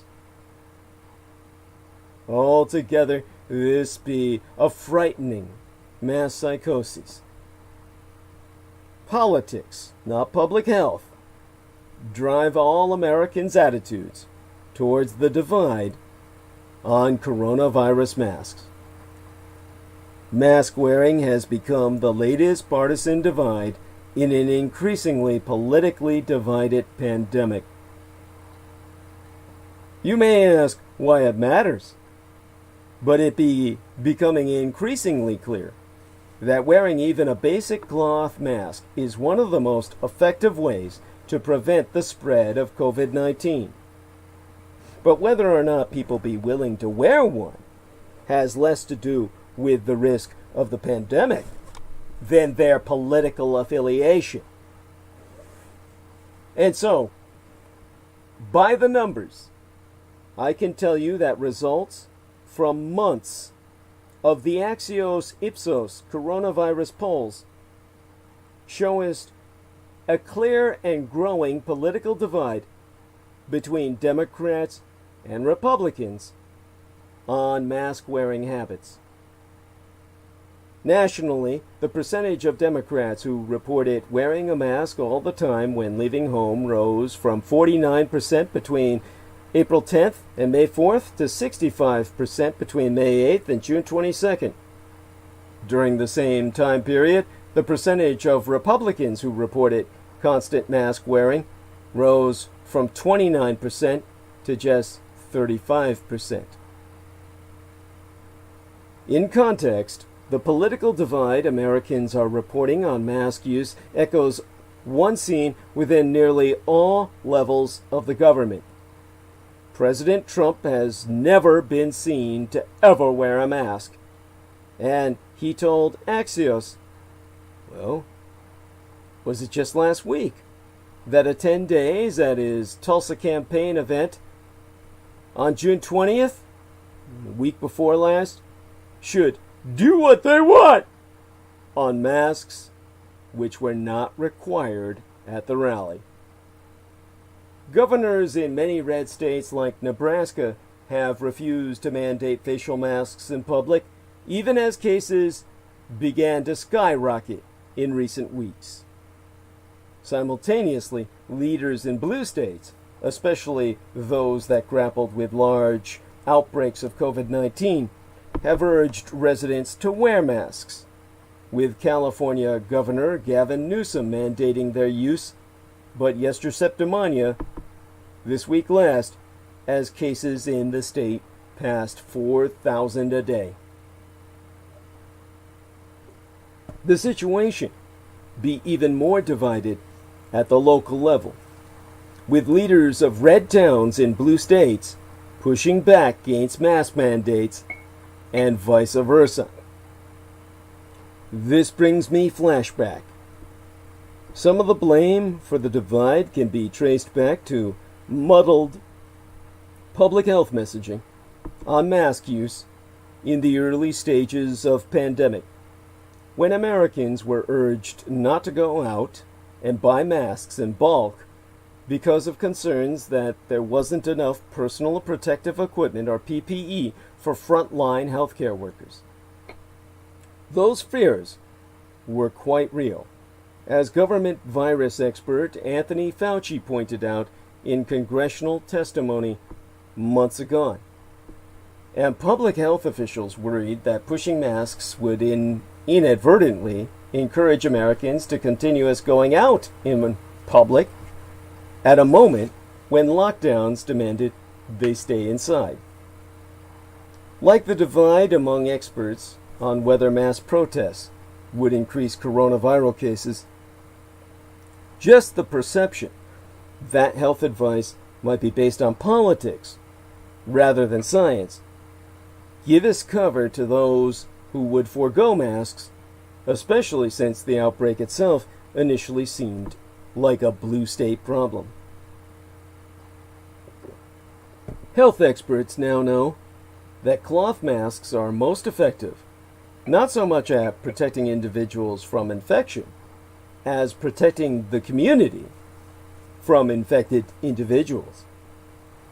But that makes masks as much about social signaling as they be about public health.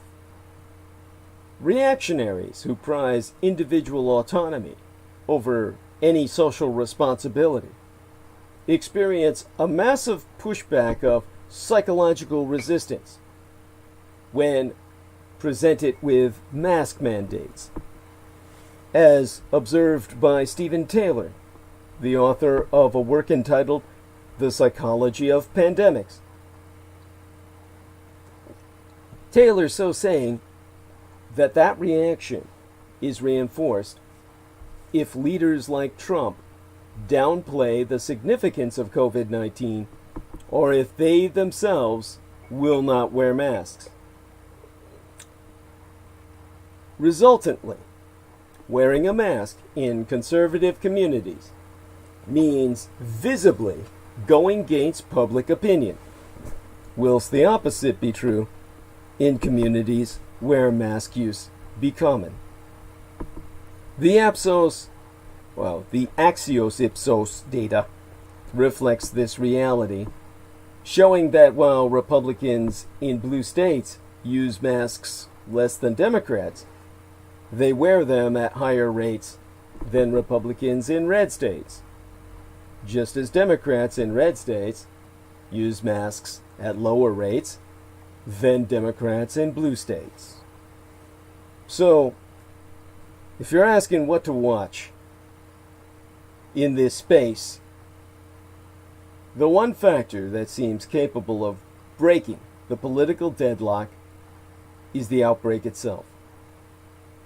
As cases have skyrocketed in red states like Arizona recently, there's been a significant increase in Google searches for masks. You see, Dr. Anthony Fauci has warned that new COVID-19 cases in these United States could soar to 100,000 a day if the country cannot get a handle on the virus's resurgent spread. And at least some people are getting the goddamn message. More and more Republican leaders are publicly pushing for face mask use, which medical experts agree is one of the best lines of daily defense. Among them is Senate Majority Leader Mitch McConnell, who said there should be no stigma about covering up in public. Other Republican Party lawmakers have connected mask use to reducing the risk of another round of economic shutdowns. However, President Trump remains notably silent and openly unmasked on the issue. Meanwhile, in Beijing, the Communist Chinese government has approved the use of an experimental COVID-19 vaccine called Ad5-NCoV, or NCOV, among the Communist Chinese Empire's military. It's a hopeful step forward in a global race to end the pandemic threat. Now, the masks for coronavirus will not last long in the West, even after COVID-19. There be cultural differences between East and West that will prevent medical masks from becoming a long-term feature of life in the Western world. The Austrian Chancellor, Sebastian Kurz, explained his government's new requirement that citizens wear medical masks while shopping in supermarkets by saying, "I am fully aware that masks are alien to our culture. This will require a big adjustment."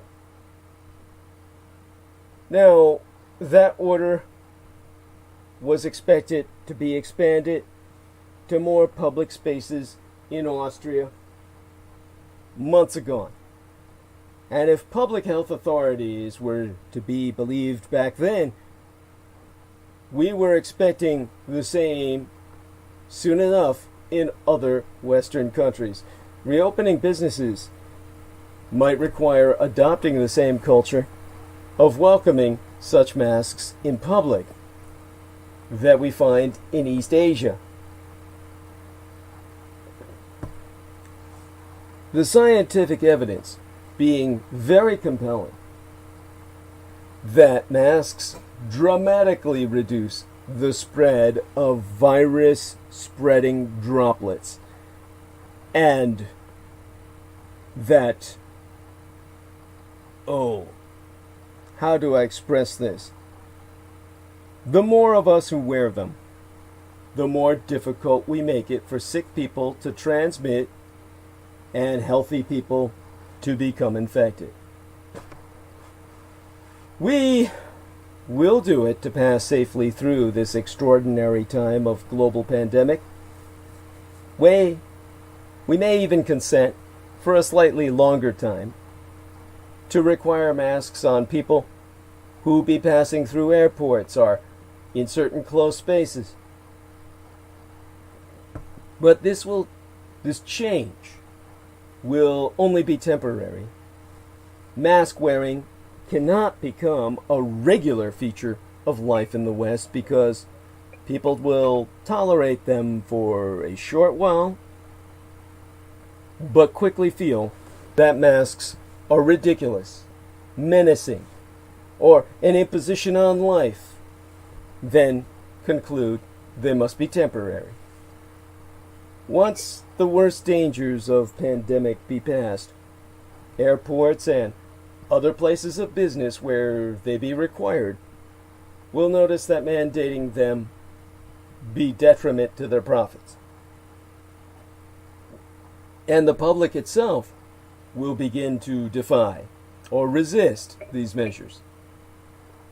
During the Great Influenza, a century agone, people defied the local ordinance to wear masks over their nose and mouth in public by letting them dangle from their necks. An anti-mask league was even temporarily formed. We still struggle to articulate what it is that makes them, as Kurtz the Austrian called them, an alien imposition on our culture. It will be similar to the way some nations have struggled to describe what it is they object to about the veiling of women encouraged by Islamic cultures. Medical mask wearing in East Asia goeth all the way back to the Great Influenza, though a variety of other reasons be preferred. Industrialization and culture reinforced it. There is even some speculation that the influence of Taoism and traditional Eastern medicines, which emphasize the importance of correct and clean breathing, have influenced the wearing of masks.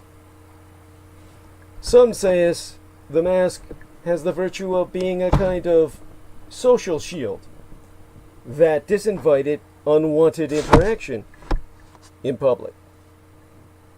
This is also frequently cited as a virtue of Islamic veiling.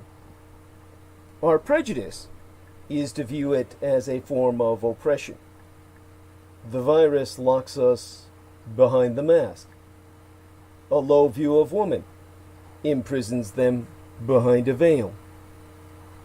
Our objection to veils and masks is hard to articulate because it is so deeply rooted in Christian theology and so deeply rooted in the culture of the West that we almost never consciously think upon it. Christian cultures assume that the truth is unveiled.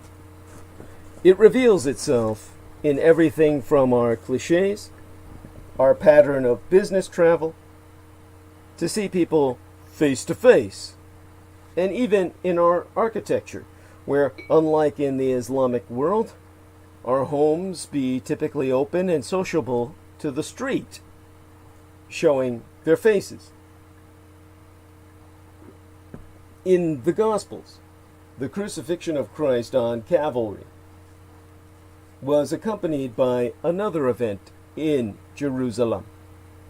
The veil of the temple was torn in twain from top to bottom. That veil at the heart of the temple was used to separate the Holy of Holies behind it from the rest of the temple. And it hid the place where God's presence sat enthroned upon the ark. To look upon that presence caused death. Therefore, one of the paradoxes of Good Friday is that the God made flesh took his new throne upon a cross. In fact, he dies there, and any looking upon the cross be restored to life. Ever since, Christian liturgy has featured unveiling. Statues that be veiled during Passion Week are unveiled as we approach Easter. Christian tabernacles be built with a veil that is open before Holy Communion. In Eastern Orthodox liturgies, the Eucharist is brought out from behind the rood screens. And a Christian thinkest of salvation in terms of the beatific vision where we see God face to face. Universally, the face is also a sign of human consciousness and our reactions thereunto. Our relationship to our own faces is different from that of lower animals to their own faces. In his work entitled, appropriately enough, The Face of God, the conservative philosopher Roger Scruton tried to outline the distinctiveness of a human face. We do not push our faces into our food as animals do, but lift up the food so that we might remain sociable. Animals cannot attempt to disguise or fake their facial expressions, not as we do. Our face reveals us in a way that no other part of the body can. The mouth is never a mere orifice, but the seat of an individual's voice. Lips are given as gifts in a kiss. The eyes be the entry point to the soul. In the West, we have inherited the view that God meets us face to face, because the face is where our personhood is incarnate in the world. Being made in God's image means that God has a personhood as well. To disguise ourselves forever would be to blaspheme his work of redeeming the world. The mask may therefore be accepted as a inconvenience of perilous times, or may be even a necessity in travel, but it will always feel an imposition. Even if we learn about diminished rates of flu deaths or other diseases, or gained productivity, we will find ourselves rebelling against those implications. And we may discover that the unveiled, unmasked life of our civilization is worth the risk again. So, if I were to address the great face mask debate in depth, as countries around the world brace for an acceleration in new coronavirus cases, response to one particular question has frequently fractured along cultural lines. Should we all be wearing face masks? In Red China, the answer is unequivocally yes.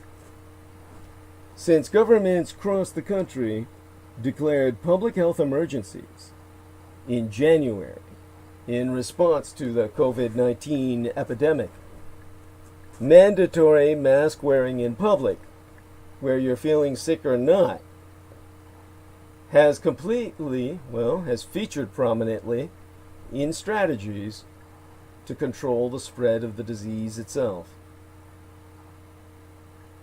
That's a far cry from the approaches taken in many other Western countries, where health officials have largely shunned widespread mask wearing, especially by healthy-seeming people, in favor of urging citizens to diligently wash their hands and avoid crowded spaces. They argue that while the masks can offer some protection against viruses contained in respiratory droplets, they do not block out all airborne pathogens.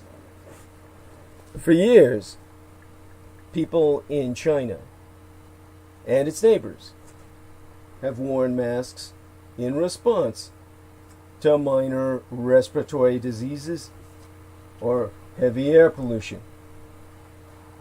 Now everyone thinks they're right about masks.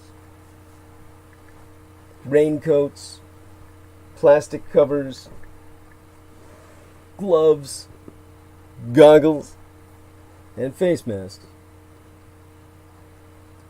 How the coronavirus travels through the air has become one of the most divisive debates in this pandemic. And as the coronavirus pandemic continues, Many people are now overthinking things they never used to think about at all. Can you go outside? What if you're walking downwind of another person? What if you're stuck waiting at a crosswalk and someone is there? What if you're going for a run and another runner is heading toward you and the sidewalk is narrow? Suddenly, daily mundanities seem to demand strategy. Most of this confusion stems from the shifting conversation around the pandemic. Thus far, the official line has been that the new coronavirus, SARS-CoV-2, could be transmitted only through close contact with infected people or contaminated surfaces. But recently, news reports have suggested that the coronavirus can spread through the air. After 60 choir members in Washington state rehearsed together, 45 fell sick, even though no one seemed symptomatic at the time. Many state guidelines be ambiguous, and medical advice can muddy waters further. When the writer Deborah Kopakin came down with COVID-19 symptoms, her doctor chided her for riding her bike through New York City a week earlier. Going outside in the city wasn't safe, the physician implied, with viral load everywhere. Now, to be clear, every expert I spracketh with on this subject has told myself that it's still mostly safe to spend time outdoors. If anything, they say, such forays should be encouraged for the sake of our mental health. Distance and ventilation matter, and outdoor spaces offer plenty of both. Distance is harder to maintain in bustling cities like New York. But the point remains that any risk lies in the density of the people, not in some thick viral miasma suffusing the air. That's the good news. The matter of going outside, however, is just the simplest and most easily resolved part of a larger and more vexing set of questions. Does the coronavirus travel through the air? If so, how can we escape it? Should we all be wearing masks? The details of our new uprooted lives hinge upon the very answers. And those answers are complicated. So is the new coronavirus airborne? Well, confusingly, in public health circles, the word airborne has a technical meaning that's not just carried through the air. When people are infected with respiratory virus, they emit viral particles wherever they talk, whenever they talk, breathe, cough, or sneeze. These particles are encased in globs of mucus, saliva, and water. Now, bigger globs fall faster than they evaporate, so they splash down nearby. These are traditionally called droplets. Smaller globs evaporate faster when they fall, leaving dried out viruses that linger in the air and drift farther apart. These are called aerosols. When researchers say a virus is airborne, like measles or chickenpox, they mean that it moves as aerosols. When the World Health Organization asserts that the new virus is not airborne, it's claiming that the virus instead spreads primarily through close splashing droplets. which either land directly on people's faces or are carried to their faces by unwashed, contaminated hands. And so, Don Milton, an expert in aerosol transmission at the University of Maryland, has concluded such messaging is really irresponsible. He's so saying the scientific community does not even agree about whether aerosol transmission matters for the flu. So to say that after 3 months we know for sure that this new virus is not airborne, well, expletive deleted. Milton and other experts who study how viruses form through the air say that the traditional distinction between big, short-range droplets and mild, how would I say it?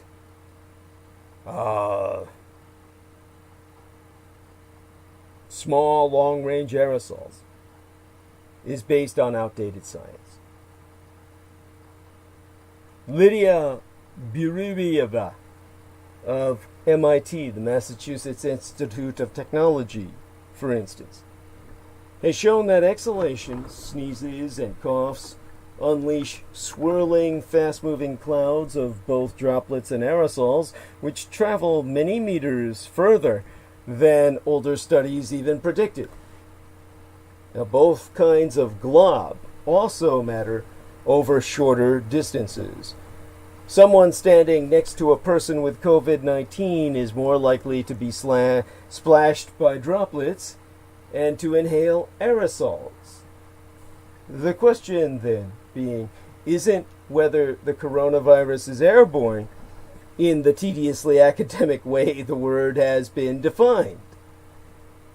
As the journalist Roxanne Comsey puts it, the virus is definitely borne by air. The better question is, how far does the virus move? And is it stable and concentrated enough at the end of its journey to harm someone's health? Now, a handful of studies have offered preliminary answers. One team of researchers blasted virus-laden fluids into a rotating cylinder to create a cloud of aerosols. They found that the virus remained stable for several hours within that cloud, raising fears about its ability to persist in ambient air. But as the researchers have noted, the study's experimental setup was artificial. And so, Saskia Popescu of George Mason University, Romania, who specializes in infection control and who was not involved in the study, dost observe, what's occurring when you're just walking down the street, it's more akin to medically invasive procedures like intubation, which run the risk of aerosolizing the virus and be unique to the healthcare setting. A second study suggests that the coronavirus can be released into the air in less dramatic ways. So this has resulted in Joshua Santarpia and his colleagues at the University of Nebraska Medical Center finding traces of the coronavirus's RNA, its ribonucleic acid genetic material, in rooms occupied by a total of 13 COVID-19 patients, most of whom had only mild symptoms. The RNA was in obvious places. It was all over obvious places, such as bed rails and toilets, but also on harder to reach spots, such as ventilation grates, window ledges, and the floors beneath the beds. The RNA even lingered in the air. Using air samplers, the team detected viral RNA floating more than half a dozen feet away from the patients, and even in the hallways just outside the patient's rooms. This isn't necessarily cause for alarm, at least not in and of itself. Finding viral RNA, or ribonucleic acid, is like finding a fingerprint at a crime scene. The culprit was once there, but might be long gone. So far, the Nebraska team has failed to detect live infectious viruses in its air samples. Santarpia has informed myself that further tests be underway and results will be released quite soon. If the Nebraska team does find infectious particles, it would mean that even mildly symptomatic people can expel SARS-CoV-2, or coronavirus second mutation, into the air, and that the virus can travel at least the length of a hospital room, a claim supported by a few other studies at the least that I know of. Even that, though, would not guarantee danger. Are those far-spreading viral particles concentrated enough to infect another person in the same room? How many virus particles does it even take to launch an infection? How far does the virus travel in outdoor spaces or in other indoor settings? Have these airborne movements affected the course of the pandemic itself? Now, these questions have no answers yet. To get those answers, according to Bill Hanage, or Hanage, an epidemiologist at Harvard, you'd have to expose animals to different quantities of airborne viruses, see if they get infected, and relate that to measures of the virus in places where people are infected. This is the type of stuff people will work on for years, but no one is going to find out for the moment. So, with that in mind, is it even safe to go outside? Even if coronavirus particles can move through the air, they would still diffuse over distance. So Lindsay Moore, who studies airborne disease transmission at Virginia Tech, clarifies that people envision these clouds of viruses roaming through the streets, coming after them. But the risk of infection is higher if you're closer to the source. The outside is great as long as you're not in a crowded park. Well, even more so, an elevator. In February, scientists in Wuhan, China, where the coronavirus outbreak originated, sampled the air in various public areas and proved that the virus was either undetectable or found in extremely low concentrations. The only exceptions were two crowded sites, one in front of a department store and another next to a hospital. Even then, each cubic meter of air contained fewer than a dozen virus particles. No one knows the infectious dose of SARS-CoV-2. That is the number of particles needed to start an infection. But for the original SARS, or systemic, what was it? Respiratory syndrome? Severe acute respiratory syndrome virus of 2003. One study estimated somewhere between 43 and 280 particles were needed to incept infection. These particles might not even have been infectious in and of themselves. So,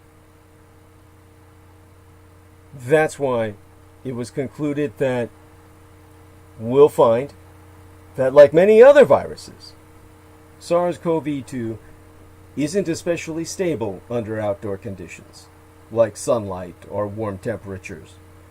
Don't congregate in groups outside, but going for a walk or sitting on your porch on a sunny day are still great ideas. You could tie yourself in knots otherwise, gaming out the various scenarios that might pose a risk outdoors, but I myself recommendest not a single technique, but a simple one. When I go out now, I imagine that everyone is smoking, and I pick my path to get the least exposure to that cigarette smoke. And so, if such be the case, you might ask me, is it irrational to hold your breath when another person walks past you and you don't have enough space to move away? Well, you might not ask me that, but I've asked myself that. And so, I'll answer you, or myself. It's not irrational. I do that myself. I don't know if it makes any difference, but in theory, it could. It's like when you walk through a cigarette plume. Indoors, experts' opinions start to diverge. Consider, for example, the grocery store, one of the last vestiges of public life. There, we be far more concerned about touching shared surfaces than breathing shared air. And so you must make it certain to sanitize your hands before you leave. So I try to go when it's less crowded, although that's obviously harder in a big city, especially one as congested as San Francisco. My best advice is to always keep as much distance from other people as possible, and the onus is on stores to improve their ventilation or limit the number of concurrent customers, which I've noticed stores in San Francisco are very good at doing. Stores must also devise ways of protecting the people at greatest risk, the cashiers, and the workers stocking shelves. Then there are shared spaces like hallways, stairwells, and those infamous elevators in apartment buildings. Elevators posing the highest risk, since they are enclosed boxes with limited airflow. For stairwells and hallways, I advocate the common sense approach. If you hear neighbors going out and there are 10 people in the corridor right now, maybe wait and go us later. As for interconnected indoor spaces, such as apartments that share ventilation, I don't want to freak people out about their ventilation systems to the point where they're covering their vents. Just open the goddamn windows. The calculus might change if you're in a first floor unit next to a heavily trafficked street, but in general, I would encourage people to open their windows and create drafts once or twice a day. Apartment life is not zero risk, but it's relatively low risk, and people shouldn't be on lockdown to the point where they never get fresh air. The biggest risk, touching contaminated surfaces such as doorknobs and keypads, can be addressed with soap or hand sanitizer. As far as the air goes, the likelihood of an airborne spread situation where there's somebody in the apartment next to you and you walk by their apartment and you somehow pick up an aerosol and get sick seems really small to me. If you knowest ye be in shared space, follow social distancing guidelines, clean your goddamn hands, and try to avoid touching your fucking face. If people have no choice but to be in a riskier space, such as an elevator or a grocery store line, the last resort might be to wear that mask. But this issue has become the most divisive one of all. Should you wear a mask? For healthcare workers, the answer is obviously yes. But which masks? The World Health Organization and the Centers for Disease Control and Prevention both state that doctors and nurses can use basic surgical masks when treating COVID-19 patients. Switching to the more advanced N95 respirators if they're carrying out procedures that might create aerosols. But such recommendations assume that the virus isn't generally airborne. Because it might be, healthcare workers should err on the side of precaution by wearing N95s and using even better respirators for more dangerous procedures. Lisa Bruzeau of the University of Illinois at Chicago argues that all of this equipment is in short supply, but healthcare workers at least deserve to know what the ideal measures are. For everyone else, the debate is even trickier. For months, the World Health Organization, the CDC, the Center for Disease Control, and most public health professionals have advised that people don't need to wear face masks unless they have COVID-19 or are caring for someone who does. At the same time, these experts have noted that healthcare workers are in dire need of masks, which are running out because of strained supply chains and surging patient numbers.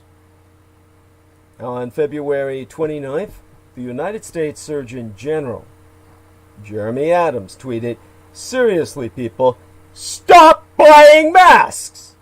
They are not effective in preventing general public from catching #coronavirus, but if healthcare providers can't get them to care for sick patients, it puts them and our communities at risk."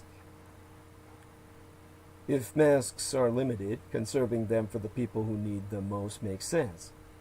But that message was lost amid the confusing claim that masks somehow protect healthcare workers but are useless for everyone else. In recent months, that simmering tension has come to a boil.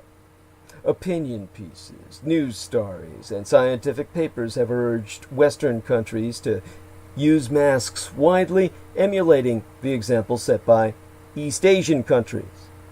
Masks are mandatory for anyone entering a supermarket in Austria, and anyone leaving their house in the Czech Republic and Slovakia. In these United States, the CDC was reportedly contemplating a change in guidance, and many public health experts had already pivoted well ahead of that lumbering bureaucracy. So, I myself went with the public health message at the beginning: people don't need masks. But I've changed because of the mounting evidence that it does seem to be spreading through the air.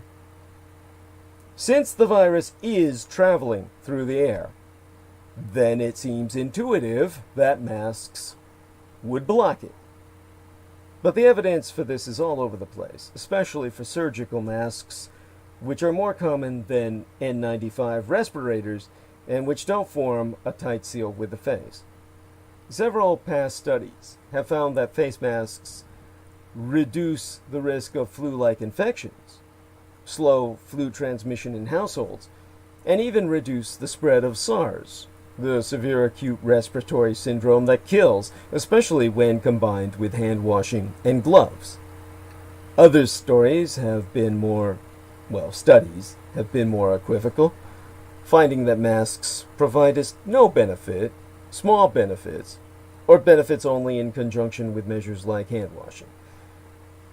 Airflow follows the path of least resistance, and if it won't enter through the mesh, it can come in from the side. There's no evidence whatsoever to suggest that surgical masks be protective against the smallest droplets. If there's still a good case for masks, however, even if they cannot stop viruses from getting in, they do stop viruses from getting out. So Harvard's Bill Hanagi has gone on record to testify. Per his own words, "I've been slightly dismissive of masks, but I was looking at them in the wrong way. You're not wearing them to stop yourself getting infected, but to stop someone else getting infected." Now, this might be especially important to SARS-CoV-2, which can spread sans immediately causing symptoms. If people be infectious before they fall sick, then everyone should wear face masks when going out in public, in one additional societal effort to slow the spread of the virus down. Now, Thomas Inglesby of the Johns Hopkins Center for Health Security has argued that countries that have thus far succeeded in curbing their COVID-19 outbreaks have widely used masks. But this relationship isn't as perfect as it might appear. Red China advocated mask use early on and still struggled to contain the disease. The Japanese Empire employs masks widely, but was seeing an uptick in cases from time to time. The city-state of Singapore reserved them for healthcare workers, yet still flattened the curve of infections for a while, before many other curves manifested. Many successful mask-using countries relied on other measures, such as extensive testing and social distancing, and many were ready for the pandemic because of their prior run-in with the 2003 SARS epidemic. You see, in Asia, masks aren't just shields, they're also symbols. They're an affirmation of civic-mindedness and conscientiousness, and such symbols might be important in other parts of the world as well. If widely employed, masks could signal that society is taking the pandemic threat seriously. They might reduce the stigma foisted on sick people who would no longer feel ashamed or singled out for wearing one. They could offer reassurance to people who don't have the privilege of isolating themselves at home and must continue to work in public spaces. So, most of all, everyone I know has mentioned that having a mask reminds them not to touch their fucking face or put a pen in their goddamn mouth. Or masks could have the opposite effect. Whenever I see someone wearing a mask in public, that person is constantly touching it, futzing with it, and pulling it down to wipe their mouth. Masks are really uncomfortable and no one wears them correctly. Rather than being protective, you put something on your face that makes you want to touch your face more, or to touch the outside of the mask, which is infectious. You've created a hazard for yourself that's right on your face. Now, many public health experts have voiced similar complaints based on their own personal experience, but it's hard to find studies showing that novice mask users touch their face more, or that such behavior increases the risk of infection. Regardless, if people misuse masks, why not train them? Countless videos and memes have been made to show people how to wash their goddamn hands properly, and the World Health Organization already has a good instructional video about using masks. The debate is somewhat moot right now because there simply aren't enough masks for medical professionals, let alone everyone else. No matter their opinions on widespread mask wearing, everyone I SPEC-FOR with, for months by now, have agreed that healthcare workers should get dibs on any existing medical masks. This might well be why public health officials have been so loath to recommend mask wearing more broadly. Hoarders have already begun to exhaust the dwindling supplies. Even so, policy shouldn't be made to accommodate the lack of supply. It should create the impetus to generate that fucking supply. In the meantime, citizens, and unfortunately many healthcare workers, will have to make do with MacGyvering, jerry-rigging their own alternatives. A few studies suggest that homemade cloth masks are less effective than proper medical ones, but are still better than nothing.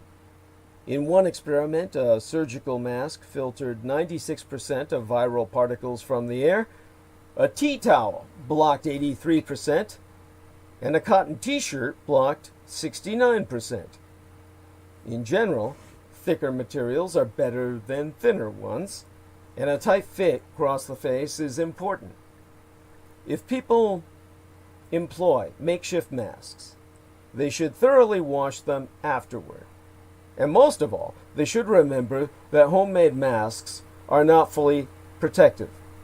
They're a last-ditch measure to be used in situations when social distancing simply isn't possible.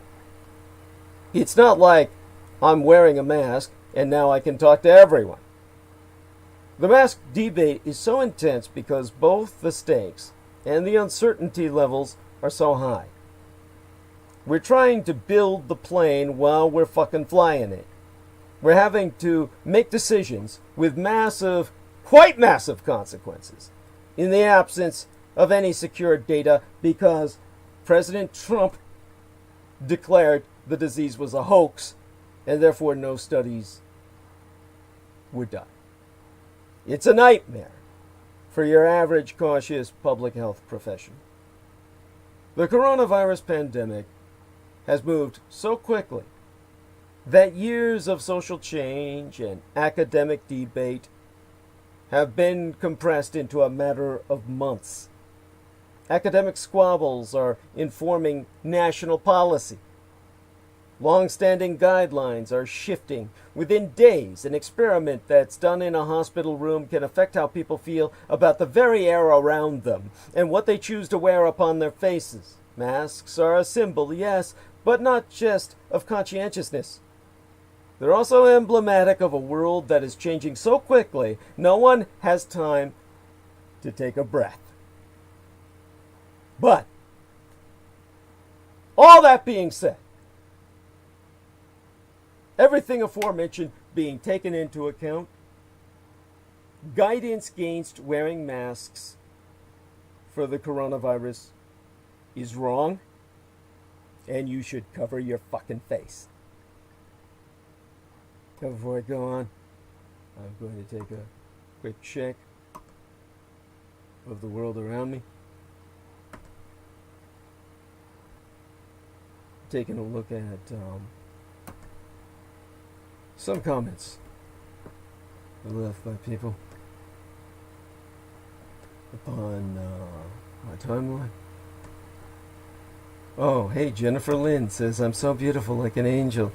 Oh, hey, sorry you, honey. Oh my God, that was an hour ago. Hope she's listening. Gotta answer that later. And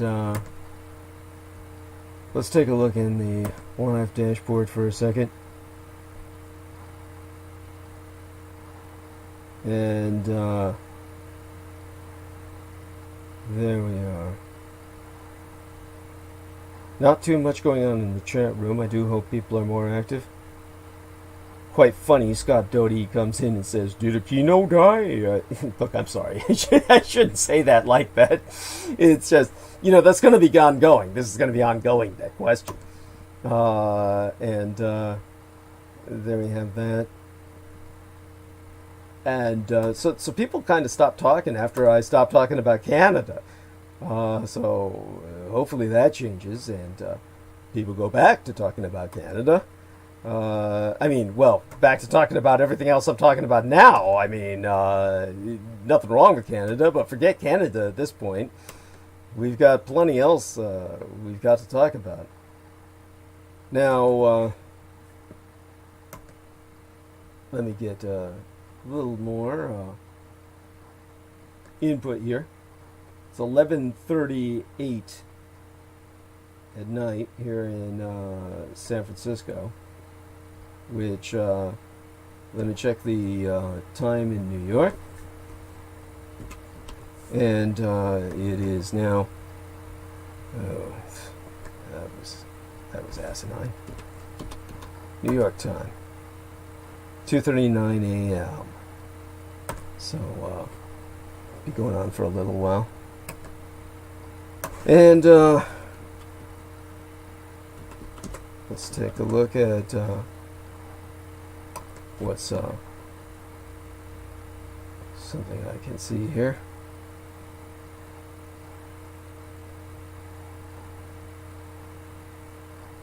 Now,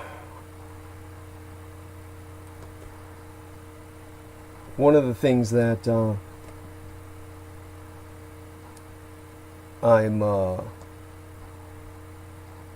let's dive back into this and finish it off. The mask situation.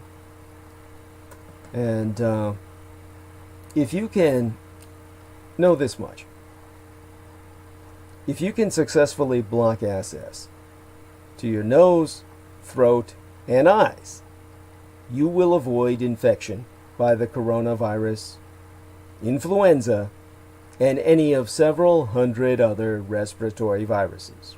Hell, for that reason alone, you might consider wearing a face shield the rest of your fucking life when you go outdoors. Or indoors when you're working with others, such as the case may be. Since the beginning of the COVID-19 outbreak, public health authorities have advised us that masks are not necessary and should not be used by the general public for protection against the rapidly spreading virus. That was how it all started out months ago. If any of you remember that, it feels like lifetimes by now. Now, while it be true that N95s and surgical masks, which have become scarce due to hoarding, should be prioritized for use by medical professionals at greatest risk for infection, the rest of us could and should wear other protective face coverings. There be compelling scientific reasons for this. Masks work. There be widespread evidence from the field of occupational health, the SARS epidemic, and other outbreaks, that wearing masks protects us from germs and interrupts the transmission of disease from sick to healthy people. Masks are the best way to enforce the do not touch your face mantra we be hearing about for COVID-19. The coronavirus, like all respiratory viruses, needs to enter mucous membranes in the nose, throat, and eyes to cause infection. If you can successfully block access to these critical entry points, you will avoid infection by the coronavirus, influenza, and any of several hundred other respiratory viruses. Unfortunately, we humans be relatively unique among mammals in that we continuously touch our eyes, noses, and mouths for seemingly no reason whatsoever every 2.5 minutes. Yes, this has been clocked. This behavior is hardwired and starts in utero. It's like, this is why in Islam they consider a woman's face to be like a sexual organ. It seems masturbatory when we touch it to the point, well, when women touch their faces to the point where men get off on it. So they decided to stop it in that culture by enforcing veils and ultimately total body burqas. But that aside, let's get real. We're not, no matter what culture we were raised in, going to be able to instantly stop doing something we've been doing our whole lives. So what's the answer? Cover your fucking face with a goddamn mask. This will deny you access to your own face and makest thee conscious of how often ye be tempted to touch your nose and mouth. A non-medical mask will not protect you from a direct cough or sneeze from an infected person, but if you're practicing good social distancing, any type of mask or, well, face covering is great protection from your biggest threat, your own masturbatory hands.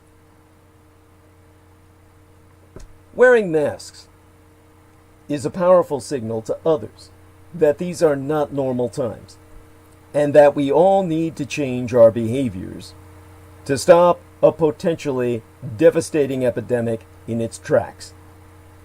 Wearing a mask for the first time can be deeply uncomfortable, especially when others are not doing the same. Now, I'm sure we all felt strange at first, but after a few days, I'm sure we've become proud rather than embarrassed to wear a mask outside. If more people donned masks, it would become a social norm as well as a public health good.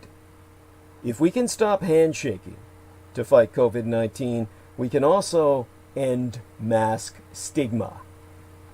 Asian countries, the superior cultures from whence I source, that have been successful in containing the virus sans locking down society, such as Hong Kong, despite its devastating evisceration by communist China, the city-state of Singapore, and mine own true homeland and heartland of Taiwan, routinely use masks.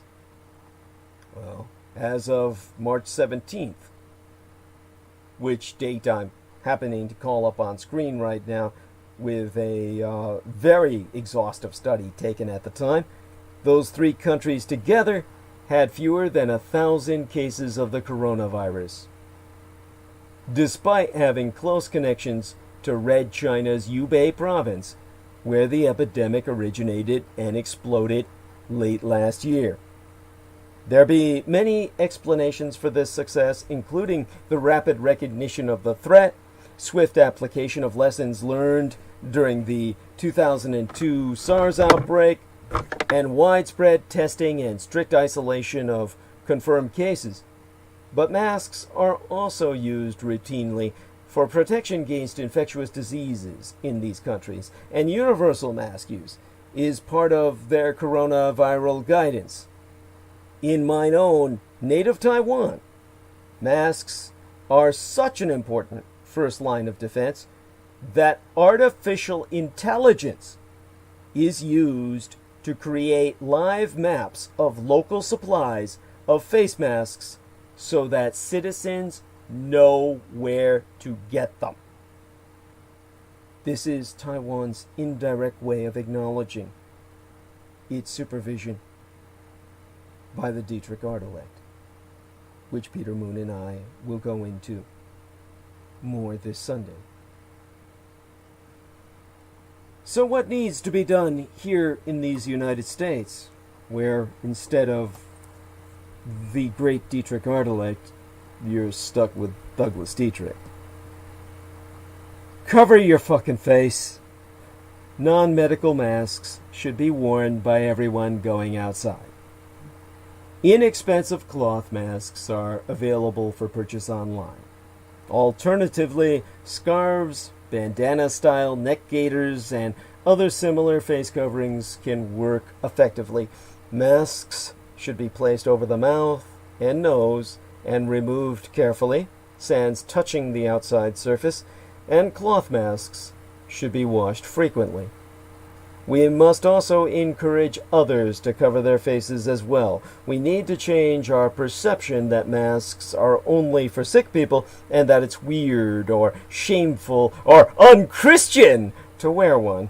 Instead, donning a mask needs to be seen as a responsible action to protect the wearer's health and the health of those in close proximity to he or she.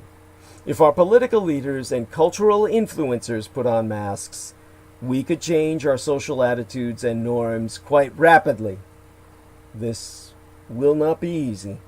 Adding further instructions on top of everything we are being asked to do to stop COVID-19 could lead to overload and fatigue.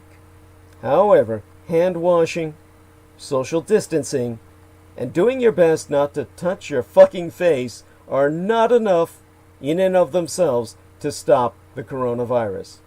For the health of your neighbor and yourself, wear a goddamn mask. And yet now, as people of East Asian heritage, like myself, embrace the same practice in some Western countries, the squares of nose and mouth covering fabric seem to be triggering unease.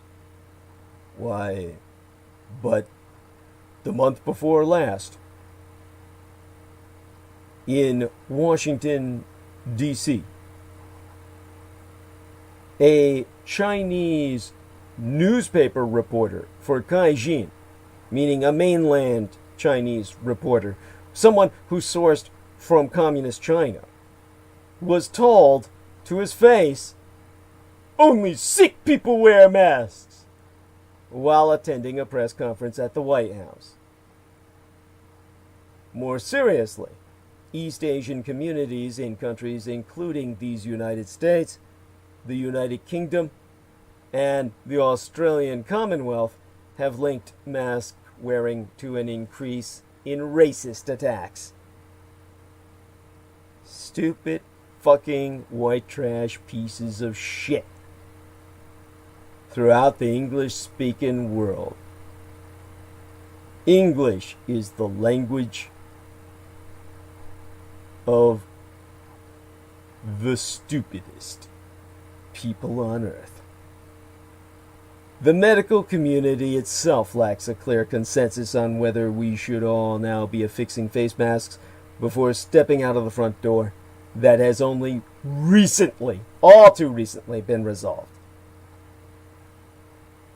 In guidelines on dealing with COVID-19 published in late January, the World Health Organization itself asserted there was lack of conclusive evidence that mass mask wearing in community settings effectively checked the spread of infectious diseases.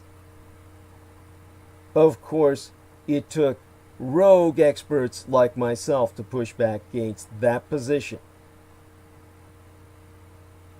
And it took an article published on the 3rd of March in the peer-reviewed medical journal The Lancet, what was co-written by Chi-Chiu Liu, a doctor affiliated with the Hong Kong Tuberculosis, Chest and Heart Diseases Association, that argued that the lack of such evidence as claimed by the World Health Organization under direct bribery by Communist China, note this was a Hong Konger talking about the Chi-Coms controlling the WHO, the World Health Organization,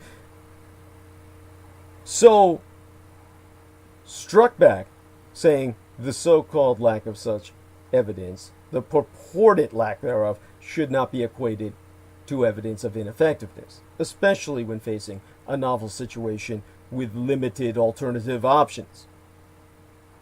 That was then.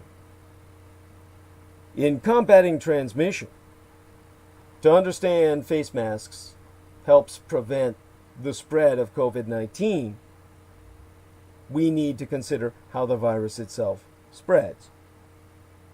And currently, scientists conclude it mainly transmits both via respiratory droplets produced when an infected person coughs or sneezes and via close contact with an infected person.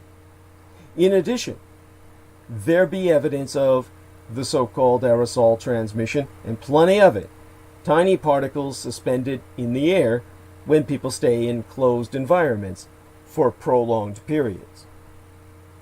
There be plenty of evidence that standard surgical masks can counteract droplet-borne transmission.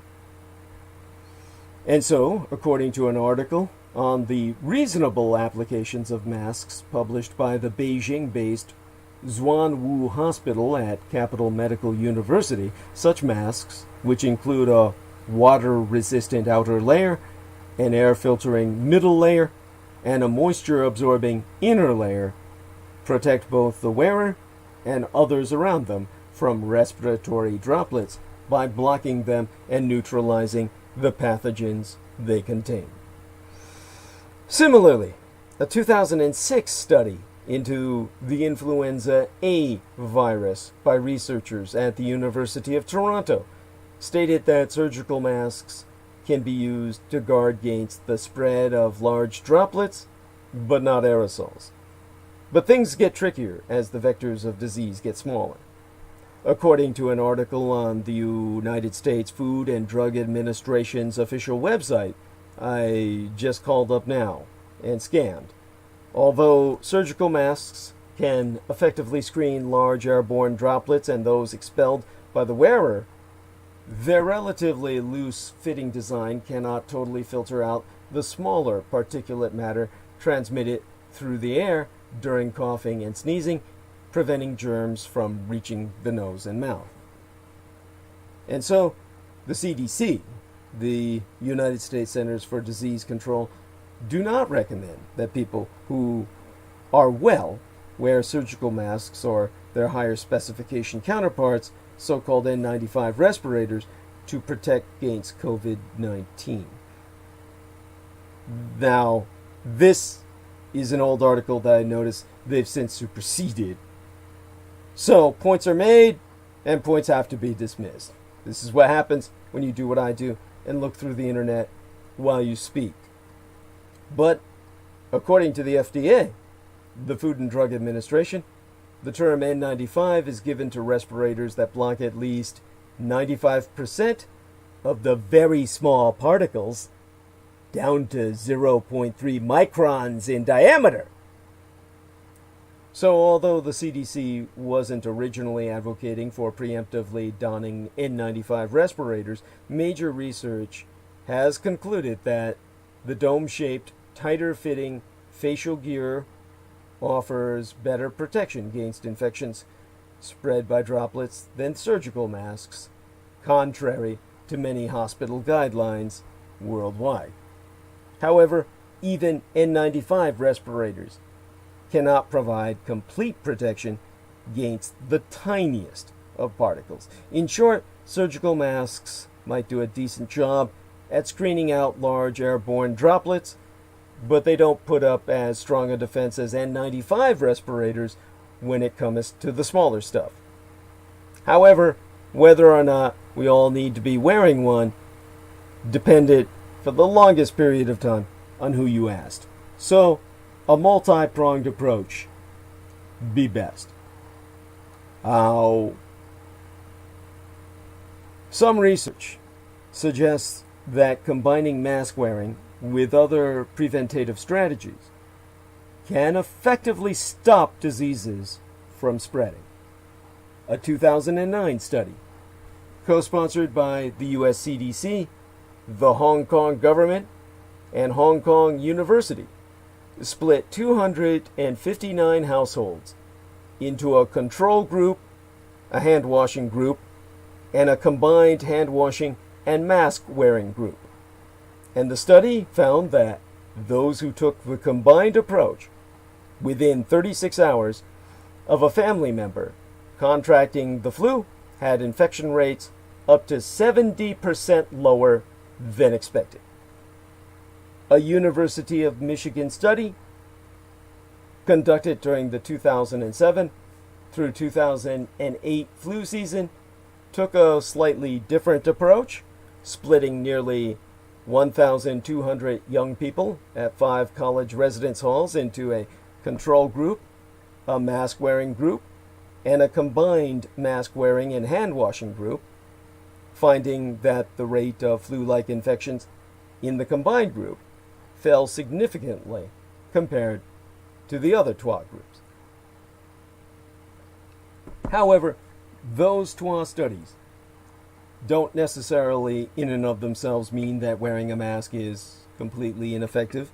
Rather, they mean that face masks work best with other preventative strategies like frequently washing hands with soap and water or rubbing them with sanitizer, which is what you can do in lieu of having any free running water with which to suds up with. This brings us now to the crux of the problem: supply shortages, which in turn brings us back to social distribution, which will bring us back to race. Well, the jury is no longer out on the great face mask debate. The judgment is in. The verdict is, wear those masks. The problem now be the fact that spiking global demand for these masks indicates that ordinary consumers aren't taking any chances. Countries in Europe and North America have called on people not to unnecessarily buy large quantities of surgical masks in order to ensure adequate supplies for medical personnel. And according to the US PIRG, an organization I've only recently learned of. And the PURGE be an acronym for the Public Interest Research Group. Their motto being standing up to powerful interests. An admirable stance. The Public Interest Research Groups being a federation of United States and Canadian non-profit organizations that employ grassroots organizing and direct advocacy with the goal of effecting liberal political change. And they're like a generic name. It's also like NGOs, or non-governmental organization. PURGES, P-I-R-G, PURGs, or Public Interest Research Groups. PURGs, not PURGES. Which means something completely different. Are this federation of Amero-Canadian NPOs, or non-profit organizations. There you go, with that motto. Standing up to powerful interests. How could you resist that? The Federation of State PURGs stands up to powerful interests whenever they threaten our health, our financial security, or our right to fully participate in our democracy, which at this point means participating in a supermassive public health defense system. So, according to these wonderful people, the price of most masks, face masks, and sanitizers on Amazon rose at least 100% over the 90-day average as the COVID-19 outbreak spread, a sign of a dramatic increase in demand. Nonetheless, the global mask supply is feeling the squeeze. In Red China, which under normal circumstances produces around half of the global supply, domestic demand is preventing manufacturers from fulfilling orders from overseas importers and fueling continued shortages of the raw materials required to make the masks themselves. This is where, inescapably, we begin to see race in a pandemic. The physical environment itself affects our experience of difference. Now, I've just finished reading a book entitled The Black Skyscraper, subtitled Architecture and the Perception of Race. Now, this is a highly specialized book. The majority of you might find this too obtuse. But the author is Adrian R. Brown, and it was published not that long ago in the year 2017. And so the authoress really is this wonderful cosmogonate, coffee-colored, coffee and cream lady. That's horrible. That didn't come out right.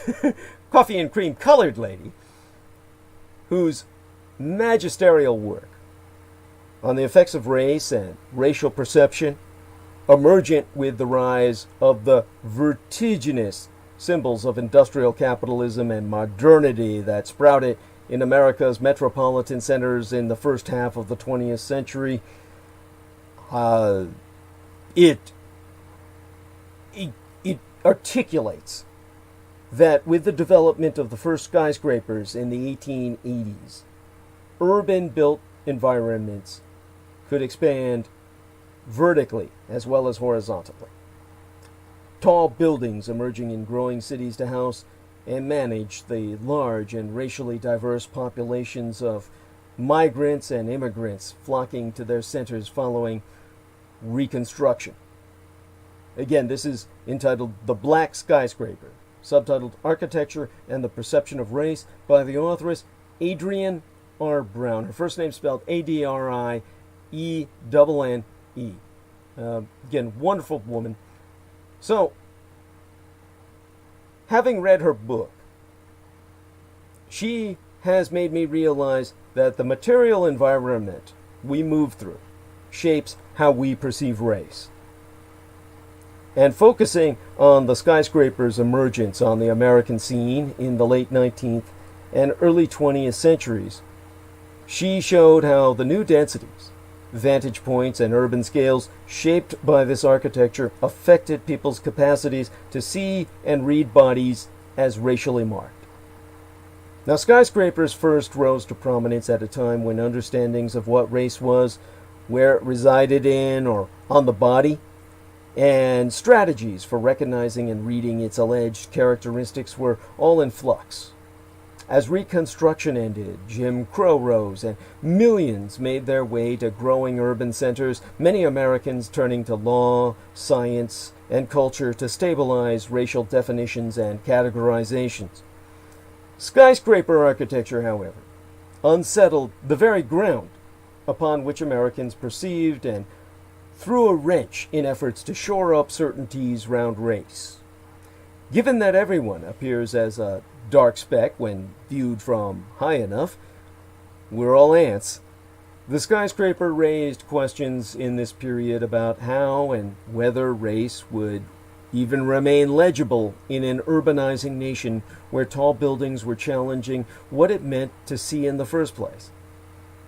So the work Black Skyscraper focuses on the specific and social and historical conditions of the late 19th century that led writers and architects in this period to understand the early skyscraper in racial terms. But this early test case underscores how pervasive a role the material environment plays in shaping how we perceive and understand race across historical periods and locations. Our habits and patterns for seeing and knowing race are not timeless, but taught. Not transcendental, but developed within the specific environments we navigate. And so indeed, recent events, especially the COVID-19 pandemic and ongoing police violence against Black Americans and communities emblematized by the murder of George Floyd, point to enduring entanglements of racial perception, racial hierarchies, and the material environment. These yoked catastrophes of health and policing, which have disproportionately devastated minority communities, shape and have been shaped by the physical context in which these crises unfold. Density's role in the pandemic in one place, well, it is one place where the relationship between race and the material environment come into focus. Some of the initial concerns about skyscrapers and density in growing urban centers had to do with anxieties that these structures might weaken the ability to make out racial distinctions and, by extension, control interracial contact, deemed by many as unhealthy and degenerative. Concerns about being able to discern and manage racial populations helped drive the growing institutionalization of redlining, the systematic exclusion of Black Americans from certain neighborhoods and services, which concentrated Black people into overcrowded urban neighborhoods while mass state subsidies supported white flight out of cities to low-density suburbs in the first half of the 20th century, into which I myself was born. It'd be easy to see the long afterlife of density's racialization when observing neighborhoods disproportionately affected by COVID-19, many of which are the same areas marked by bankers, urban planners, and government officials in the first half of the 20th century into which I was born as unfit for investment due to their minority populations. But even as the racial consequences of these early redlining maps persist, the environmental mechanisms for their endurance have shifted with the emergence of new forms of racial inequity. As ProPublica reported in April, the higher COVID-19 infection rates in predominantly African American and Hispanic neighborhoods do not seem to correlate with population density. Exempli gratiae, Chicago's Englewood neighborhood, which had one of the highest infection rates in the city, also has fewer households per mile than many other neighborhoods. ProPublica's preliminary findings suggest that the number of people who share a household, rather than housing density itself, may be larger driver of infections in minority neighborhoods than other factors. The housing crisis following the 2008 economic crisis devastated neighborhoods such as Englewood targeted by subprime lending practices. The massive expropriation of wealth from these communities that resulted from the economic collapse has led to larger extended families living under one roof per force of circumstances, a factor likely contributing to the differential spread of COVID-19. Although the city of Chicago declared in a recent advertising campaign that COVID-19 doesn't see race, the city's infection rates point to the tethered history of racial site and differential investment. And masks. Back to masks. They be another place where the history of how we see and experience race both shapes responses to the current pandemic and raises questions about the future of racial perception in our changing material world.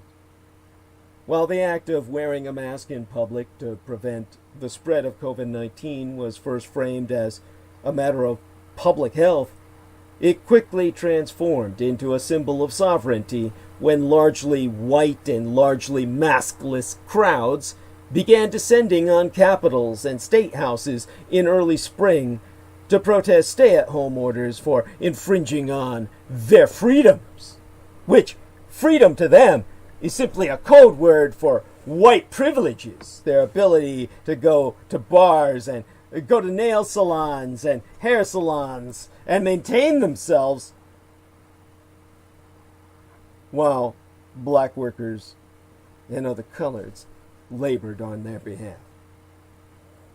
And after several new incidents of police-sanctioned murder, those early protests about individual rights gave way to much larger protests against systemic racism, which be but a code word for white supremacy.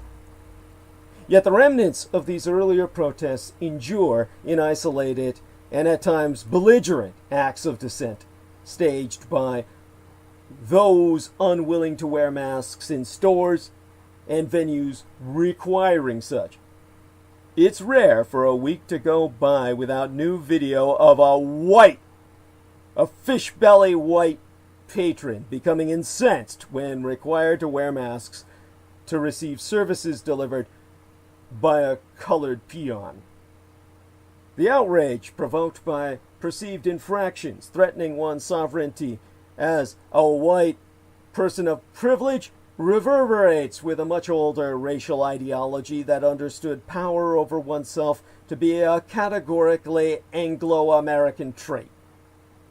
Social theorists at the turn of the 20th century, including then historian Theodore Roosevelt, a man who became president, alleged that Americans of specific European origins, conditioned by both their racial makeup and centuries of frontier living, had acquired a heightened capacity for self-control, and that quality made them inherently fit to rule themselves as well as all conquered savage races, and thereby make themselves the masters of the universe, the heirs to the divinity himself, to usurp ultimately the throne of God.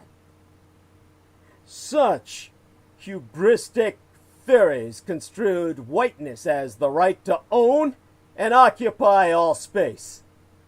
Faith in racial dominion underpins scenes of white patrons in grocery stores, ride-sharing cars, and parks who believe in their inalienable right to take up space at the expense of all others. Black African Americans, however, offer a different rationale for their discomfort with the public mandate to wear masks. Their concerns stem not from a sense of spatial supremacy, but from the victimization that stemmed from it and was exploited to justify racially biased forms of surveillance and policing. By obscuring access to people's faces as well as potentially impeding one's own sight, masks disrupt habits for seeing and reading race from the bodies of others. In these United States, a nation physically and socially designed to scrutinize and contain minority bodies at the man-scale level, changes to racial perception pose real threats.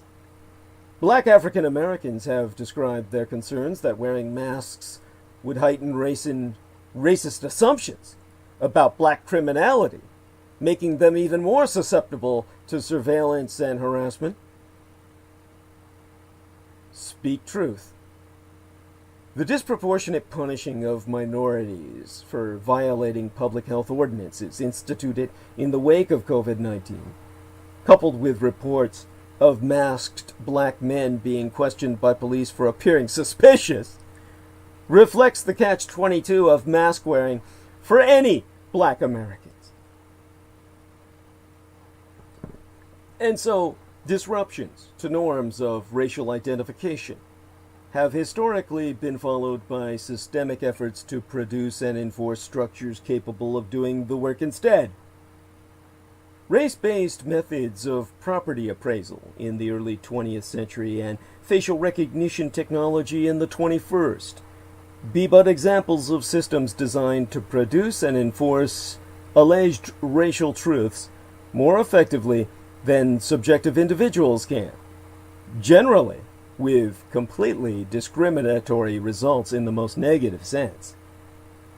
The intensified policing of black communities in the immediate wake of the pandemic may be linked to not only the civic and economic anxieties unleashed by the crisis, but the spatial and perceptual crises it has also fostered.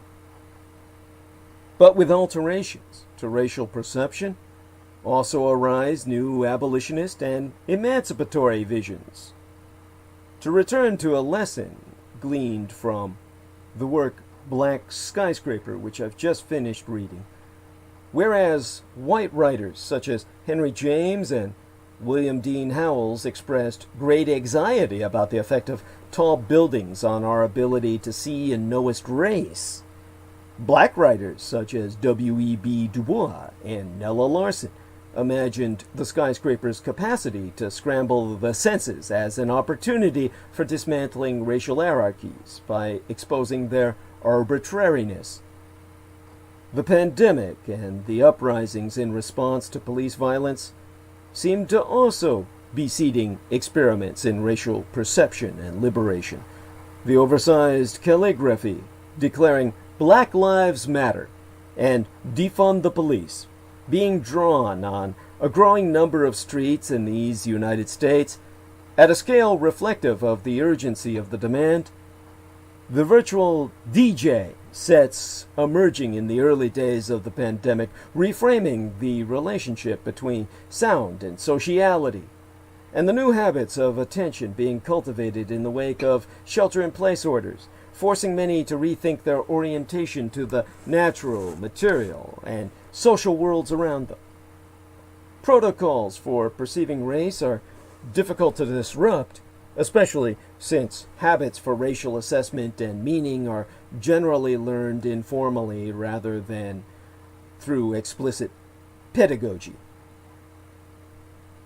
But the growing emphasis on apprehending structures of systemic racism, i.e., white supremacy, as opposed to thinking we can teach ourselves to ignore race or override our own biases, may be the beginning of a larger shift in how and where we think and see race. A perceptual paradigmatic shift. Fuck the bullshit about alien life exists! Alien life is here, people. It is you, so long as you are not a white trash piece of shit! And that brings us to the ruins of that white trash empire, the greater British realm, wherein Hong Kong, Kashmir, Palestine, all the ruins of British Empire are on fire. The people of Hong Kong, Kashmir, and Palestine have long histories of resistance to white oppression. Continued mayhem in Palestine, increasing bloodshed in Kashmir, mass protest in Hong Kong. How do we connect these dots? Are they related at all? Well, of course. The sun never set on the Union Jack. In the sunset of that evil empire, as be inevitable for all empires, chaos and turmoil were destined to follow. And as Amy Hawkins, a fellow historianist, recently wrote in Foreign Policy magazine, by the way, you can hear the fireworks. Or is that gunfire? Outside my window. Perhaps my mic has caught it. If so, let me know. I want to know. Talk to me in chat. Oh, that dude's saying hi, Doug, so thank you for that dude for doing that. Karen O'Connor says, alright, Douglas, gonna have to catch up today. Actually slept last night. That's cute. Adorable. Okay, people, keep on talking in the chat room. Let me know if you're hearing, if the mic is catching any of that shit outside. It's like I'm a war reporter, reporting from a war zone. Well, I am. It's Battleground America. Well, as I said, this Amy Hawkins chick in Foreign Policy magazine, let me quote her verbatim. The world is reaping the chaos the criminal British Empire sowed. Locals are still paying for the mess the British left behind in Hong Kong and Kashmir. For whatever reason, the authorists chose to leave out Palestine, chief among places round the globe where the British Empire spread discord and enmity to ease its rule and prepare the ground for disaster after its exit. Indeed, the anti-colonial uprisings in the Indian subcontinent, China, the Arab world, and elsewhere did not result in freedom or democracy for the nations once ruled by the greater British Empire. In Kashmir, the British left a bleeding wound amid the partition of colonial India. In Palestine, they left a European settler colony, a white settler regime, apartheid state, and called it Israel to rule in their stead and torment Palestinians. In Hong Kong, they left a major cosmopolis that is neither truly an independent entity nor a part of mainland China. They picked up their goddamn Union Jack and departed, leaving behind a ruinous legacy for decades and generations to bleed. Those consequences are not just historical and buried in the past. They are still unfolding. And so, when that sun finally fucking sets, is when mankind shall enter a new historical phase of enlightenment. Ironically, today, the United Kingdom is struggling to hold itself together, as the Brexit debacle it brought upon itself with a lot of Russian help tears it apart. One looks at that shithole of a country and marvels at the poetic justice of wanton cruelty coming back to haunt the former core of empire. For the United Kingdom finds itself face to face with its imperial past, with the Irish and Scottish once again defying English nationalists and their schizophrenic belief in their own exceptionalism. How bizarre, how just, how amazing, how Homeric is that fate. We may, in fact, be witness to the final dissolution of the United Kingdom in our lifetimes. But there was a time when, from that very little island, that wretched isle, as Joseph Goebbels did call it, they ruled the world from the Americas in the west to Asia and Australasia in the east. The fetid terror of criminal British imperialism, wreaking havoc on the world, not just then, but now as well, in its wake, be the most historically obvious source that unites Hong Kong, Kashmir, and Palestine, as well as the many other emblematic sites of colonial and post-colonial calamities we see around us today. But what precisely be the cause of today's unrest? In Hong Kong, Kashmir, and Palestine, we have the rise of three nations, baptized by fire, as it were. Three peoples, three collective memories that have refused to settle for their colonial lot. The harsher they be brutalized, the mightier their collective will to resist power becomest. Britain took possession of Hong Kong in 1842 after the First Opium War with China. It transformed it into a major trading and military outpost, and insisted on keeping it long after its empire collapsed. In 1997, Britain handed Hong Kong over to China, conceding to the idea of a one-country, two-systems formula that allows for a certain degree of economic autonomy for Hong Kong. But what both Red China and Great Britannia had neglected to consider was the fact that a nation of almost 8 million human beings throughout a long colonial and post-colonial history had accumulated a robust collective memory all its own, which was neither British nor mainland Chinese, but was distinct. Kashmir came under British influence shortly after Hong Kong in 1846, after the British East India Company defeated the Sikh Empire that ruled the region at the time. A century later, Kashmir was sucked into the bloody partition of India and Pakistan in the aftermath of the British departure from the subcontinent, with both post-colonial states having a mutually exclusive claim upon its territory. Here too, what India and Pakistan forget is the fact that almost 13 million Kashmiris have had a long history of countless troublesome colonial and post-colonial experiences, making Kashmir fundamentally different from either one of they.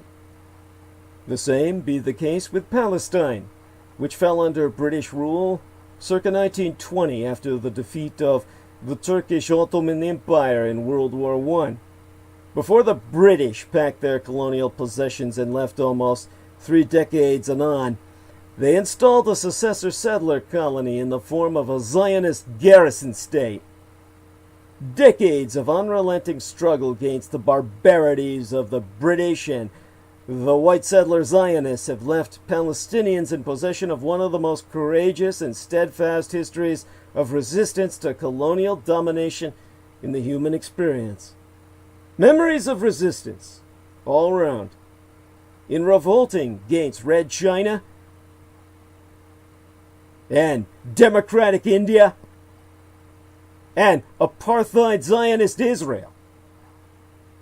These three nations of Hong Kong, Kashmir, and Palestine have become three nuclei of resistance, of refusal to let go of their homelands. They have narrated themselves into a history writ by powers who have systematically attempted to erase them and their collective memories from the face of the human experience and the very surface of the earth. Homeland is not just a piece of land. It is a memorial presence of a history. Those memories, corroborated by an entire history of resistance to imperial conquest and colonial occupation, have now come back to haunt their tormentors. China, India, and Israel have to resort to naked and brutish violence to deny the veracity of those defiant memories, now evident as facts upon the ground. In doing so, these powers have picked up where the criminal British Empire left off. They too seek to terrorize, divide, and rule. But by now, those they try to subdue have mastered resistance. Their struggle has outlived one imperial oppressor. It can surely survive another. In other words, no amount of imperial brutality, settler colonialism, or historical revisionism can make us the distinct identities, memories, and histories of these people ever disappear. Today, people in Palestine, Kashmir, and Hong Kong see themselves as stateless nations, ruled with brutish military occupation. In the post-colonial game of state formation, they have been denied their national sovereignty. The more brutally they be repressed and denied that sovereignty, the more adamantly they will demand and exact it. Neither Red China in Hong Kong, nor mobocratic India in Kashmir, nor Zionist apartheid Israel in Palestine can have a day of peaceful domination until and unless the defiant nations they rule and abuse achieve and sustain their rightful place in this world.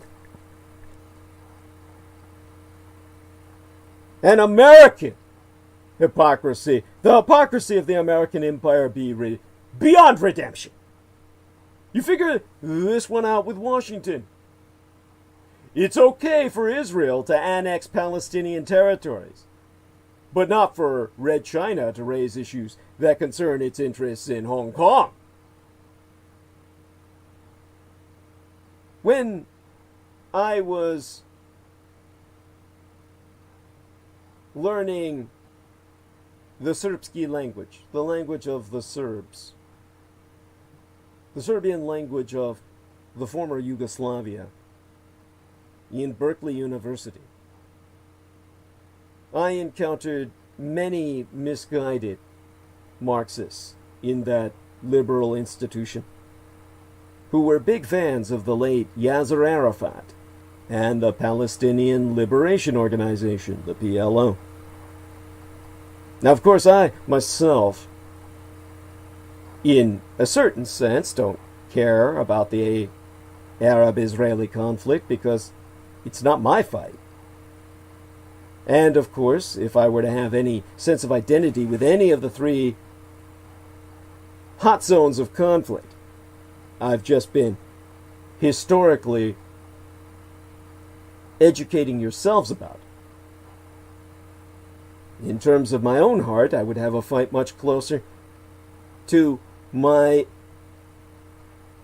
gang brother's hometown, Hong Kong, and the rest of China, and at the same time with the Americans. Now, you'll notice, of course, that most people always say the Middle Eastern conflict is intractable. I myself don't think so. For all intents and purposes, the Israelis have won, not now, but long ago.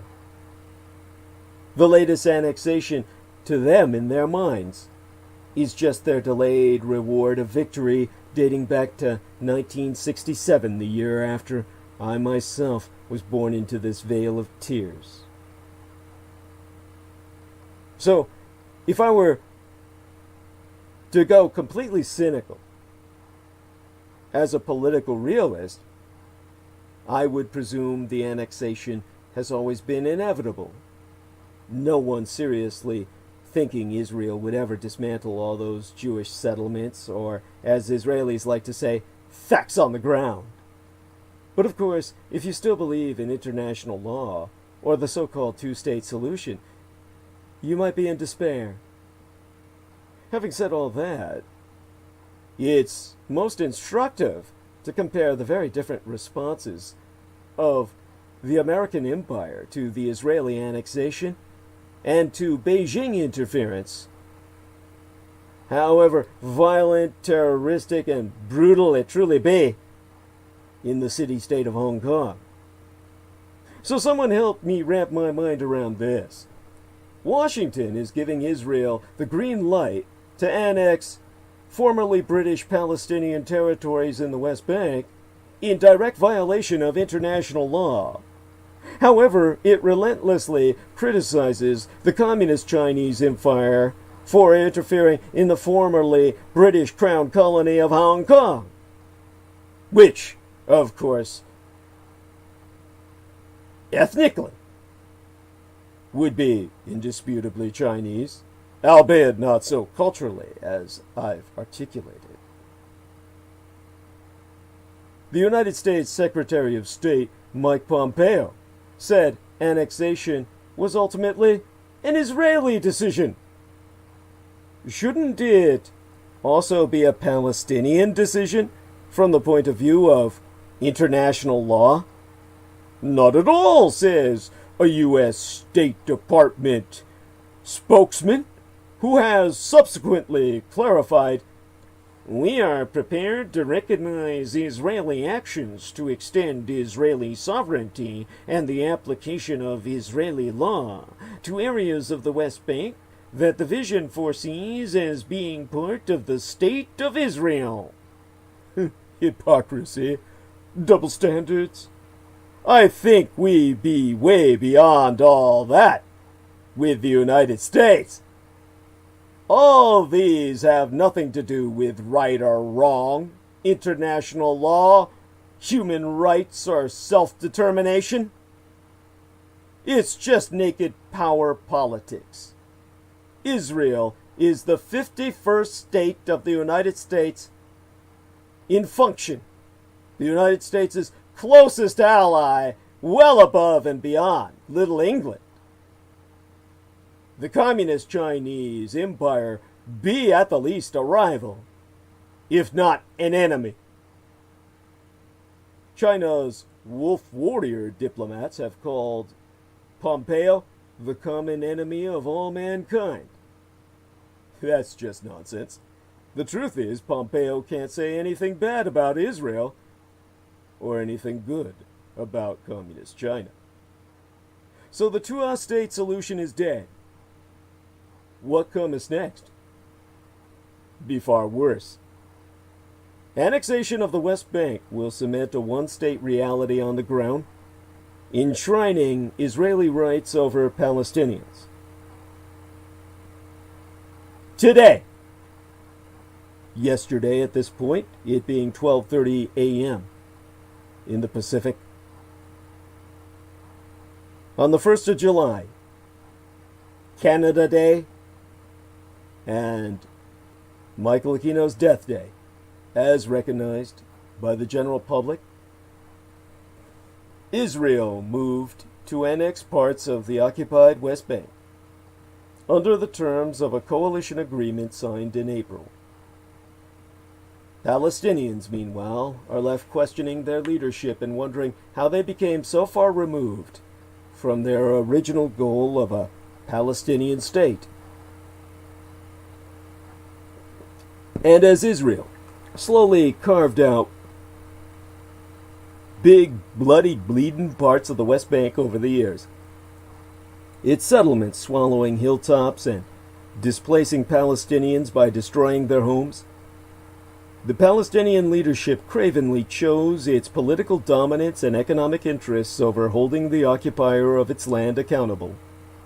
The PA, acronymous for the Palestinian Authority, has oftentimes resorted to empty threats, this time opting not to lodge a war crimes case at the International Criminal Court over whether Israel is breaking Articles 47 and 49 of the Geneva Conventions, citing the looming annexation and the country's long-standing practice of transferring parts of its own civilian population into the territory it occupies. And as the Trump misadministration proved willing to change decades of American policy regarding the Israeli-Palestinian conflict, Israeli Prime Minister Benjamin Netanyahu has grown emboldened. First came the American decision to move its embassy from Tel Aviv-Yafo to Yerushalayim, Jerusalem. Then the recognition of Israel's annexation of the Golan Heights. In January, Netanyahu renewed his vow to impose Israeli sovereignty on the Jordan Valley and northern Dead Sea. And after 3 deadlocked elections, the coalition agreement cobbled together between Netanyahu's camp and Benny Gantz's Blue and White Party allows Israel to formally annex some settlements in the West Bank and the strategic Jordan Valley in what is known as Area C under the Oslo Accords. The plan could be brought before the cabinet for discussion as soon as, well, it happened today. This move is being taken in coordination with Washington. United States President Donald Trump's peace plan, released in January, lays out a scenario in which Palestinians can enjoy limited self-rule should they accept 70% of the West Bank and meet strict conditions as Israel annexes the remaining 30%. Trump's plan was summarily rejected by Palestinian leadership, which rightly saw it as rigged completely in Israel's favor. Netanyahu, on the other hand, embraced the plan. He has indicated that he wants to gradually annex roughly half of Area C, but he has come up against internal pushback. Some retired Israeli security officials see this as a potential trigger for Palestinian violence and deteriorating relations with Jordan and other countries across the surface of the world. Will some settlers who be satisfied with the status quo do not wish to see a Palestinian state of any configuration? Gantz and Foreign Minister Gabi Ashkenazi, also of Blue and White, are opposed to sweeping annexation and say it should be implemented in coordination with the affected parties, the Palestinians as well as Jordan and Egypt. Gantz recently said that Israel won't annex areas with large Palestinian populations, and in the annexed areas, Palestinians will have full rights. This would likely mean issuing Israeli residency cards, but not citizenship, to a small number of Palestinians living directly adjacent to Israeli settlements that will be annexed, giving them a similar status to Palestinians living in East Jerusalem. Gantz also said that today, the 1st of July, Canada Day, Aquino Death Day, was not a sacred date that Israelis had to address the coronavirus pandemic before moving forward. That was his primary concern at the moment, one would hope!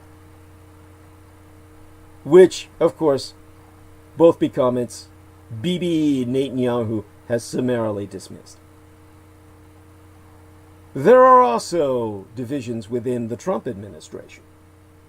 United States Ambassador to Israel David Friedman would like to see annexation move forward, whilst Secretary of State Mike Pompeo has made it clear that what happens is up to Israel's government. Some Pentagon officials would like to see the United States step back from supporting annexation as it threatens all regional stability and, of course, that of the rest of the world. Outside the administration, support for annexation is weak. Presumptive Democratic presidential nominee Joe Biden opposes the move. Democratic support for Israel has waned at its base, as the Democratic base changes to include members of Congress with a more sympathetic streak for the Palestinian cause. Trump could support annexation entirely, or call for a gradual or less comprehensive move. Either way, Netanyahu has a few options up his sleeve. He could decide to annex lands adjacent to settlements that be sparsely populated by Palestinians, to skirt the responsibility of giving the hundreds of thousands of Palestinians living in these areas legal residency or citizenship. He could also begin by annexing one or two large settlement blocks. Finally, he could do nothing and create a committee to look into ways to begin the land grab. For many Palestinians, all too many, annexation is not a new phenomenon. It has taken place informally in the West Bank for decades, through settlement construction and other land expropriations. Since 1967, again, the very year after I myself came into this world through my late and sainted Cyrus's womb, successive administrations in Washington have turned a blind eye to annexations in East Jerusalem and the Golan Heights, accepting them as the status quo over time. But these United States has always publicly maintained its opposition, keeping up the fiction of a two-state solution and asserting that Israel did not have the right to annex territory outside of international negotiations, for which these United States, seen by Palestinians as a dishonest broker, would always set the rules on behalf of the Jews. What is new is that the Trump misadministration has gone far beyond what any American administration has ever done. And Rashid Khalidi, or Halidi, a professor at Columbia University, has so noted that until Trump entered office, Israel was restrained in its efforts to absorb Palestinian territory, but for the first time, as Halidi observed, the Trump administration has openly endorsed the long-standing maximalist objective of the Zionist movement of taking over all of Palestine. The Trump administration has also made clear it endorses a subordinate existence for certain people under Israeli rule. Israel enshrined its Jewishness in law the year before yesteryear, formally downgrading the status of any non-Jewish citizen of Israel. And Washington did not lift a finger, even as that law stated that the right to self-determination was unique to Jewish people, a language at odds with both countries' democratic ideals. The concept of a greater Israel, its borders as outlined in Scripture, holds a powerful place in the Israeli religious and political lexicon. For decades, the state has implemented the concept and its accompanying settlement movement. But annexation will have important implications for an end to the Israeli-Palestinian conflict. The war, which the international community has long claimed can only be attained through a two-state solution based on the creation of a sovereign Palestinian state. Annexation will reveal that creating two states has long been a charade to cover up land expropriation and informal annexation that have created a one-state reality on the ground. Many observers say that annexation, which effectively institutionalizes a formal apartheid regime in which one ethnic group disenfranchises and rules over another, is a logical consequence of the 2018 nation-state law. ŠHNS'-THEISTIC, an associate professor of law at Ono Academic College and co-director of the Minerva Center for the Humanities at Tel Aviv Yafo University, Minerva being the Greek goddess of wisdom, has gone on record to say the idea of separation now is not a separation of two entities on territorial grounds, it's based on ethnic grounds. The Israeli nation-state law, which is based upon the Nazi Nuremberg race laws, and the annexation are not two separate plans, but two plans that feed on the same rationale, which is that between the river and the sea, there be two groups of people, and there be a superiority of the Jewish people over the Palestinian people, descendants of the original Philistines. The two-state solution is now dead. But what emerges in the short term will be far uglier. One state that cements Jewish ethno-supremacy, racial mastery over Palestinians. It will not be the binational state that many Palestinians envisioned, but instead a codified form of Judeo-racial apartheid, in which Palestinian life becometh increasingly constrained, defined by high technology restrictions and surveillance, such as phone monitoring and biometric data collection. The spatial limitations of a future Palestinian state are now well defined. The disconnected enclaves within the West Bank and our hermetically isolated Gaza Strip. Annexation is just the beginning of coming hardship for Palestinians. More laws will most certainly be codified, enshrining Israeli rights over Palestinian land and all resources. Exempli gratiae, Israeli annexation will have dire repercussions for Jericho, one of the first trois cities to be granted limited Palestinian autonomy following the Oslo Accords circa 1994, and of course, biblically one of the oldest cities in all human experience. The original Philistines, their descendants, the Palestinians, invested heavily in the ancient city, eyeing it as an economic hub for their future stay. For a time, the agreement transformed it into the liveliest city in the West Bank. But the new annexation plans show us the city surrounded by military outposts and settlements, completely isolated from all other Palestinian cities. Zriek so notes, and beware, this be a Palestinian, or at least an Arab, living in Israel itself. He so notes that Jericho will become an enclave within this new Israeli sovereign space. So we be speaking about something that completely fragments the West Bank. This is a real blow to the continuity of the West Bank as an entity. Indeed, as a concept. Annexation will also be a death knell for the Palestinian Authority, the PA itself, and spell an end to what remains of the Oslo Accords.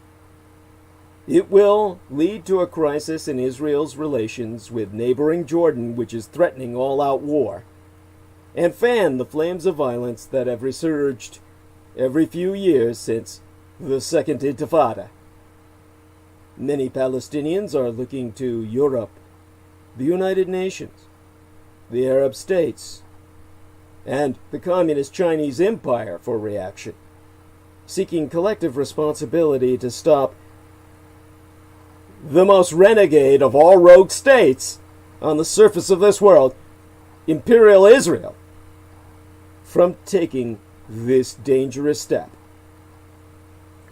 But they also be aware that their current leadership needs to play a prominent role.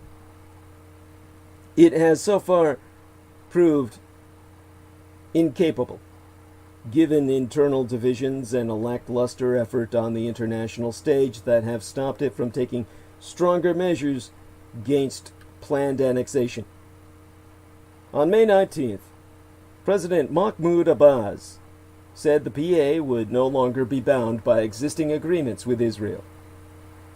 But similar proclamations have been made by Palestinian leadership during tough times in the past, only to fall by the wayside in favor of the status quo. Threats by the PA over the years that it would stop Israeli security coordination or absolve itself from the Oslo Accords have never materialized. These episodes have contributed to Palestinians' frustration. 63% now believe that a two-state solution is no longer practical or even feasible, while 69% are opposed to a resumption of dialogue between the Palestinian leadership and the Trump misadministration. Noura Erakat, a human rights attorney and assistant professor at Rutgers University. So sayest that the Palestinian Authority has rightly abandoned the Trump administration and has not abandoned the United States, even though it should. The United States is not and has never been an honest broker. Likewise, Palestinians should not have high hopes for a possible Biden presidency. The campaign's positions followest a long history of pro-Israel stances by Biden, a self-described Zionist himself. At best, Biden is expected to defend a defunct strategy, the trois-state solution and its associated pacts, long endorsed by the Democratic Party. The Democratic Party and its current leadership are as pro-Israel as the Republican Party. But now, more than ever, the Democratic base is more sympathetic to the Palestinian cause. Palestinian civil society has made important inroads through Senator Bernie Sanders' presidential campaign and a younger generation of organizers and elected officials. Palestinians need to take advantage of this slow but steady changes inside the Democratic Party, such as members of Congress endorsing boycotts, divestment, and sanctions against Israel. Such successes have made the Israeli-Palestinian conflict a partisan issue. If any Palestinian leadership decides it wants to negotiate, whether under a Trump or Biden administration, it cannot enter into the peace process that has been rigged in Israel's favor. In the absence of a leadership that the Palestinian people deserves, it be incumbent upon Palestinian civil society to do some of the heavy lifting. Sooner or later, there will be a fully fledged Palestinian leadership that can step into the breach. In the interim, annexation will likely go forward, save some procedural delay or political jockeying from within Israel itself. This will start the process of forming a single binational state, but it will be a far cry from the democratic state for all citizens, won through nonviolent sit-ins and marches envisioned by Palestinian activists. Subjugation and the eventual refusal to be vanquished in one's homeland will likely be a long, drawn-out, and ultimately terrifying, as well as terrorizing, battle of attrition. Now, I've used that term hubris to describe Israel's endgame in Palestine. The blueprints and rationale for the West Bank annexation can be found in Galilee, the birthplace of mine own and your own Lord and Savior. United States President Donald Trump's Middle East peace plan is much clearer, I am told, in the original Hebrew. The Israeli version is bold on annexation, bleak on peace, and low on diplomatic humbug. It's more a straight-out operational military order of battle towards conquest. And thanks to Israeli Prime Minister Benjamin Netanyahu's right-wing politics, the peace process has been exposed for what it is: a colonization operation. This surreal process has long served as a cover-up for deep Israeli entrenchment in the West Bank and Jerusalem, rendering civilian and military withdrawal improbable, if not unthinkable, for most Israelis. Having secured Trump's approval, the man known as Bibi Netanyahu is going forward with annexation despite warnings of international backlash, the demise of the two-state solution, and the erosion of the so-called democratic Jewish state. Netanyahu has once again rebuffed such warnings, reliant on unconditional American support. With Washington on its side, Israel has long acted with total impunity. Its annexation of East Jerusalem and the Syrian Golan Heights be but a case in point. International fretting and frowning eventually subsided after the Trump administration recognized these annexations. Israel has long opposed the establishment of a truly sovereign Palestinian state in the occupied territories. The governing Likud party supports only limited autonomy for the Palestinians, or, at best, half a state on half of the West Bank. Regardless of annexation, Netanyahu knows all too well that Israel is not in reality a democratic Jewish state, not when a quarter of its population are not Jewish and mostly oppose its Zionist creed. In fact, for the Palestinians, Israel is neither democratic, Jewish, nor a normal state. It is a colonial occupation, a garrison state, always at war, expanding its frontiers and deepening its domination of Palestine. For these reasons, annexation only be a matter of when, not if, it will happen. The more complicated question is how and to what end. That's what brings us from the Galilee to the West Bank. The understanding where Israel is going in the West Bank, or to understand such, the West Bank itself being home to 60% of all Palestinians living under occupation. To understand where they be taking the world, the Israelis in this part of the world, look at their record in the Galilee, where your Lord and Savior passed through his Virgin Mother's womb into our world to grace us with his presence, Emmanuel. And that be where some 60% of all Palestinian citizens of Israel live. The similarities between Israeli policies towards these 12 predominantly Palestinian regions be as disturbing as they be instructive. Circa 1947, while World War II was still raging under terms of ceasefire,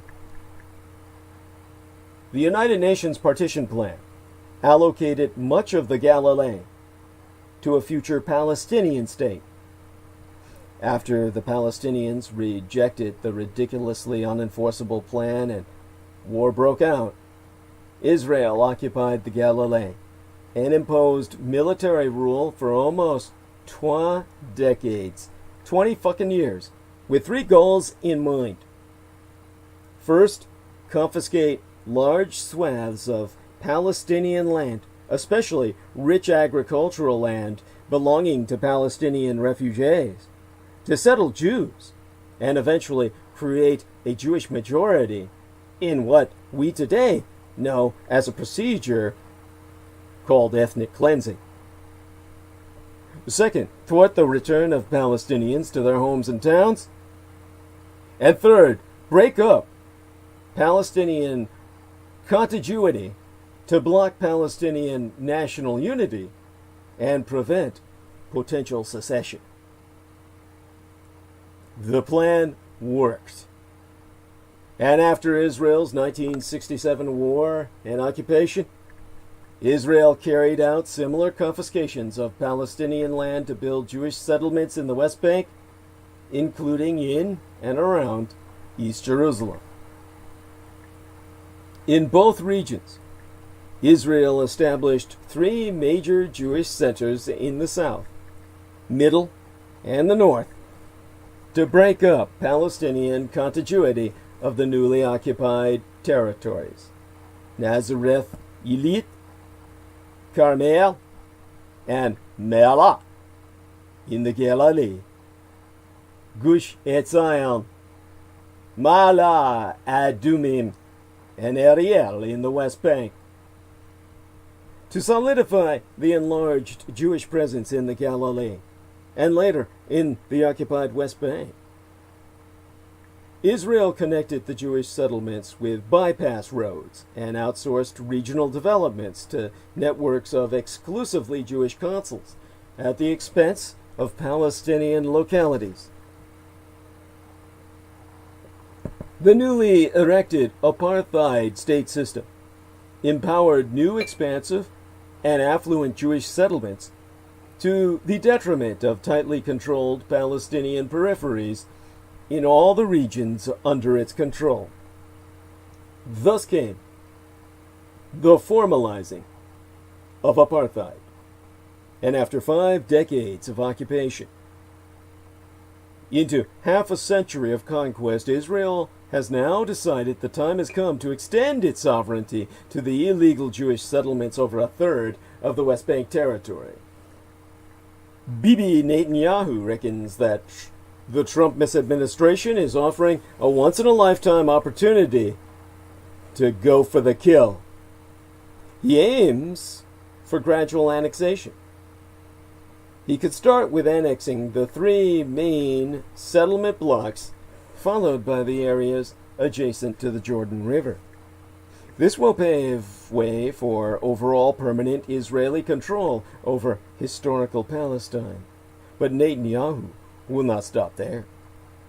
Hoping to overcome his reputation, indeed his legacy of foul corruption, he be reinventing himself as a later-day King of Israel, who fulfills the theological fantasies of the Israeli and American evangelical right for full Israeli control over all Palestine. In that way, Netanyahu aims to consolidate and annex dozens of smaller settlements deep inside the West Bank, as Israel has done in the Galilee, enabling Israel to maintain its military in, the Palestinians down, and the refugees out.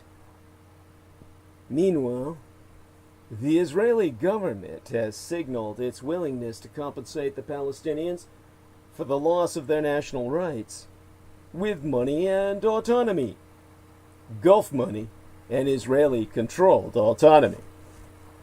To do so, Israel and these United States have been pressuring rich Arab and European states to help turn their peace into prosperity.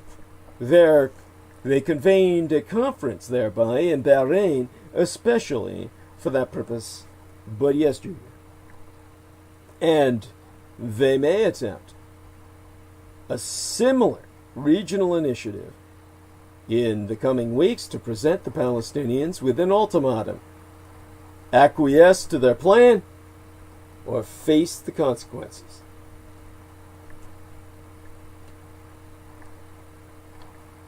Now, this brings me to the future of Israeli hubris. While Israel bets on weak Arab dictatorships to succumb to American pressure, the Palestinians share the Arab masses' eagerness for freedom and rely on their sweeping rejection of Israel.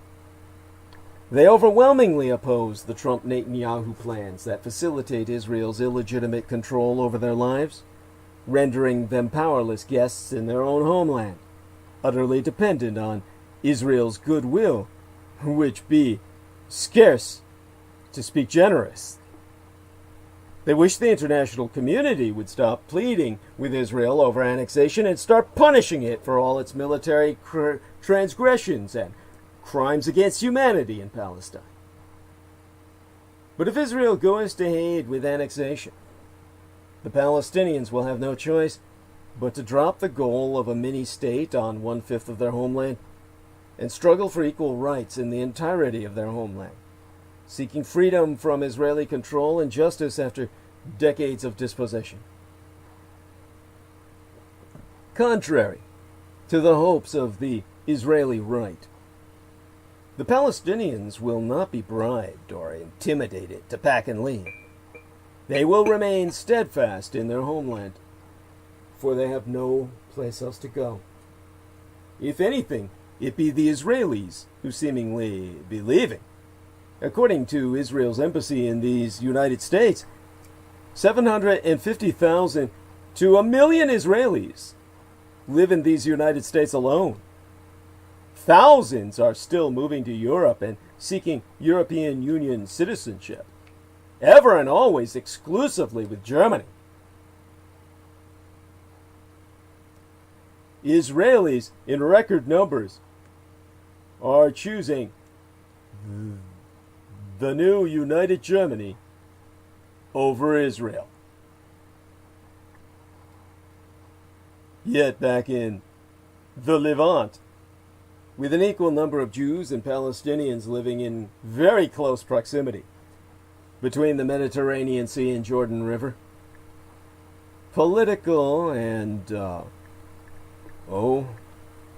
physical barriers will come us down sooner or later, albeit after the shedding of much blood and tears in the process. You see, if Israel devours all of Palestine, it will be but a matter of time before Israel becomest Palestine. When you conquer an enemy population, men cannot resist but to spew their seed into the wombs of these exotic women that turn them on by their feistiness, their resistance to their rape. The more hybrid children be born of Judeo-Palestinian descent, the more, ultimately, the so-called Jewish race will breed itself out of existence, intermingling with the savage natives they so despise. But in the interim, the Palestinian Authority, that old PA, is strengthening communist Chinese relations to prevent Israel's West Bank annexation. And so a senior PA official told the Jerusalem Post, "We want to see Red China play a bigger role in region." So you see, the Palestinian Authority is working to strengthen relations with the Communist Chinese Empire as part of an effort to prevent Israel from applying sovereignty to parts of the West Bank. And by strengthening its ties with Beijing, the PA is also seeking to stick a finger in the eye of American President Donald Trump in the wake of mounting tensions between the American and Chinese empires. And so that same senior PA official told the Jerusalem Post, "Not only do we want to see China play a bigger role in region, the Trump administration has disqualified itself from playing any role in the peace process with Israel because of its blatant bias in favor of Israel. Red China has always been supportive of the Palestinians." So the PA cut its ties with the American administration after Trump's 2017 decision to recognize Jerusalem as Israel's capital. But yesterday, last week, or maybe yesterday, last month by now, Chinese Foreign Minister Wang Yi sent a letter to the Palestinian Authority Foreign Minister Riyad Malki, in which he stressed China's deep concern about the unilateral plan to annex parts of Palestinian territories. He so saying China rejects the Israeli plan because it contravenes international law and relevant United Nations Security Council resolutions. Chinese Foreign Minister Wang Yi, he urged Israel to avoid any unilateral move that would escalate the Israeli-Palestinian conflict. He also urged the United States to take a responsible position toward the history and long-term interests of the Palestinian as well as the Israeli peoples. So China supports the Palestinian proposal to hold an international peace conference to pave the way for the resumption of the peace process between Israelis and Palestinians. But within 24 hours, within but a single day after Yi dispatched his letter to Maliki, PA President Mahmoud Abbas's office issued a statement in support of Beijing's stance towards Hong Kong, the former British colony handed back, quote-unquote, to a Red China that had never had it, circa 1997. So, yestermenses. Last month, or the month before last, Red China's Central People's Government approved a national security bill that could be imposed on Hong Kong before September, and was actually imposed, but within the last 48 to 72 hours, bypassing all local legislative process. And this new law be seen as a threat to fundamental political freedoms and civil liberties in Hong Kong. And so on Sunday, but yesterday, well, the day before, the United States Secretary of State, Mike Pompeo, said Red China has become more aggressive in its efforts to spread disinformatia, or disinformation, and cause disruption across the world from Hong Kong to these United States. And so in an interview on Fox News, of course, Mike Pompeo said, "It's a different Chinese Communist Party today than it was 10 years ago. This is a Chinese Communist Party that has come to view itself as intent upon the destruction of Western ideas, Western democracies, Western values. It puts Americans at risk." And in a further sign of mounting tensions between the two empires, Pompeo, yesterday, but last week announced the United States administration no longer views Hong Kong as an autonomous region of China. The statement issued by Abbas's offices said the Palestinians support Red China's right to extend its sovereignty to all its territories, inclusive Hong Kong.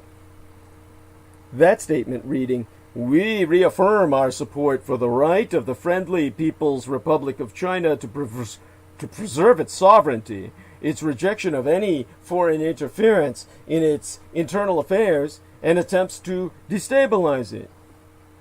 And that same statement added that the Palestinian presidency appreciates the great efforts made by Red China to confront the coronavirus epidemic and commends the assistance provided by China to the countries of the world, including the state of Palestine, to eradicate the epidemic that threatens all of humanity. Abbas also praised Chinese support for the Palestinians' freedom and independence on their sovereign state, with East Jerusalem as its capital, and stressed Palestinians' keenness to strengthen relations with the Communist Chinese Empire in turn. And so, in April, Chinese Communist dictator Xi Jinping sent a letter to Abbas in which he stated that Beijing attaches great importance to the development of Sino-Palestinian relations and is ready to work with the Palestinians to boost cooperation between the two sides to achieve greater progress in all fields. His message coming in response to a letter Abbas sent to him in which he congratulated the President of the People's Republic of China on the great victory that China achieved by overcoming the coronavirus crisis. Now, in his letter, Abbas wrote that Xi Jinping has proven his country's vast capabilities in the health, administrative, and technological fields, winning the admiration of the whole world, with Abbas also praising him for Xi Jinping's wise leadership and wisdom in managing the biggest health crisis the modern world has ever known. In another sign of improved relations between the Palestinian Authority and Red China, the head of the office of the People's Republic of China in Ramallah, Guaoye, but yesterday announced a Chinese Communist medical team would arrive in the West Bank to help Palestinians prevent the spread of coronavirus. And so he thanked Abbas for standing by China at the start of the outbreak of the pandemic, and said cooperation between the two states confirms the depth of their relations.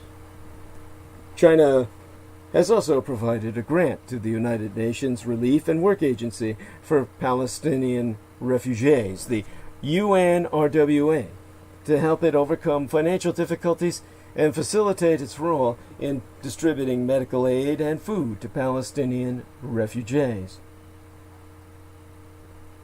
And so, but the year before yesteryear, the Trump administration announced it was ending all funding to the UNRWA, the United Nations Work Agency, Relief and Work Agency for Palestinian refugees, describing said agency as irredeemably flawed.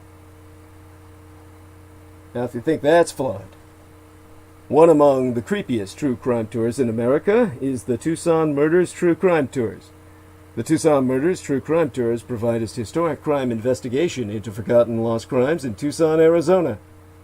These small private tours are hosted by the Mr. Ben Baron Estenius, a true crime researcher and enthusiast who will personally take us to real historic crime locations related to these crimes in Tucson. Relive these events and hear the untold stories behind the stories. The Baron Ben specializes in the seemingly ever-developing case of the late serial rape killer Charles Howard Schmitty Schmid Jr., alias the Pied Piper of Tucson, an aftermath tour. See theunfinishedman.com, where you can find excerpts from his book, not yet published, and some scenes from documentaries he's been trying to film. But other cases, such as the strange case of Morris Brady, the Dr. George Marvin Tejardine case, and the Red Rapist, are also within his repertoire, as in fact are all the crimes that shocked the Southwest throughout the 1960s, the very decade I myself entered this vale of tears. These devastating crimes stained a city so deeply they may never be removed. For tour information, contact the TucsonMurders.com. That's spelled Tucson, Tucson, put the word "the" in front of it, and telephone the Baron Ben personally to guide your tour at 1-520-323-3406. That's 1520-323-3406. Now I'm going to take a quick look around the world here, see what I can find. And, okay. It looks good enough. Let me check the live dashboard. Oh, good. Karen O'Connor is talking. I want other people to respond to her. Other people join in. Well, good. Sarah Shields is saying hi, Karen. Come on, we can do more than that. More interaction among others. And so, Karen's bringing up the fact that Mossad armed the UDA in Ireland with Uzi submachine guns, a loyalist Protestant group, to spy on Palestinian students who were protected by the IRA. And housed, the students always had strong links to the PLO, who the Irish have great affinity for, much so that our boats are stormed by Israel. Wow. Yeah, so she's bringing up as an Irish individual that, what's up. So thank you, Karen. Deeply appreciate what you say. And shout out to Sarah Shields, of course. And hope everything is going well with everyone. Let me take a little scroll up there. There we are. All right. Let me get back to the task at hand. Okay, we're maintaining steady. Now, completing this should take me, I would think, going through the arc of narrative tonight, I'd say maybe about, conceivably, 4 hours. Should be shorter than that. It's 1:30 a.m. right now, so 2:30 to 3:30, 4:30. This could easily last till 4:30 in the morning. Elena will kill me, but hey, after that we got till Sunday. And Sunday is going to be pretty much organic flowing, because I'll have a co-hosting going on with Peter Moon. So I better finish what I can tonight to stay up till morning when they deliver the food.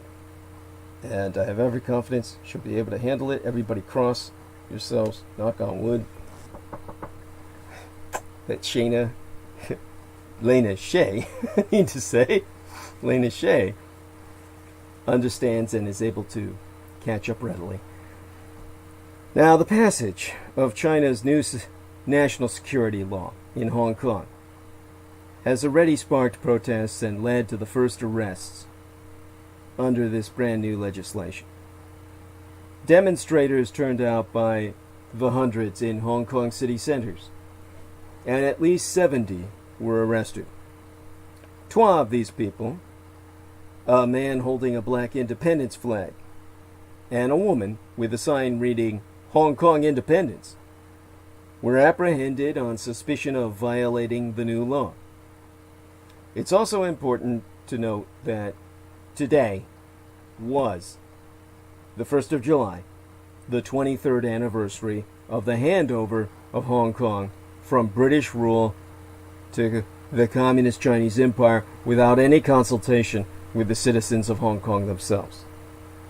And for that reason, this date yesterday, by this hour into the morning, is traditionally a day of protest in the city-state of Hong Kong, but for the first time since the handover, police did not let protesters hold peaceful demonstrations.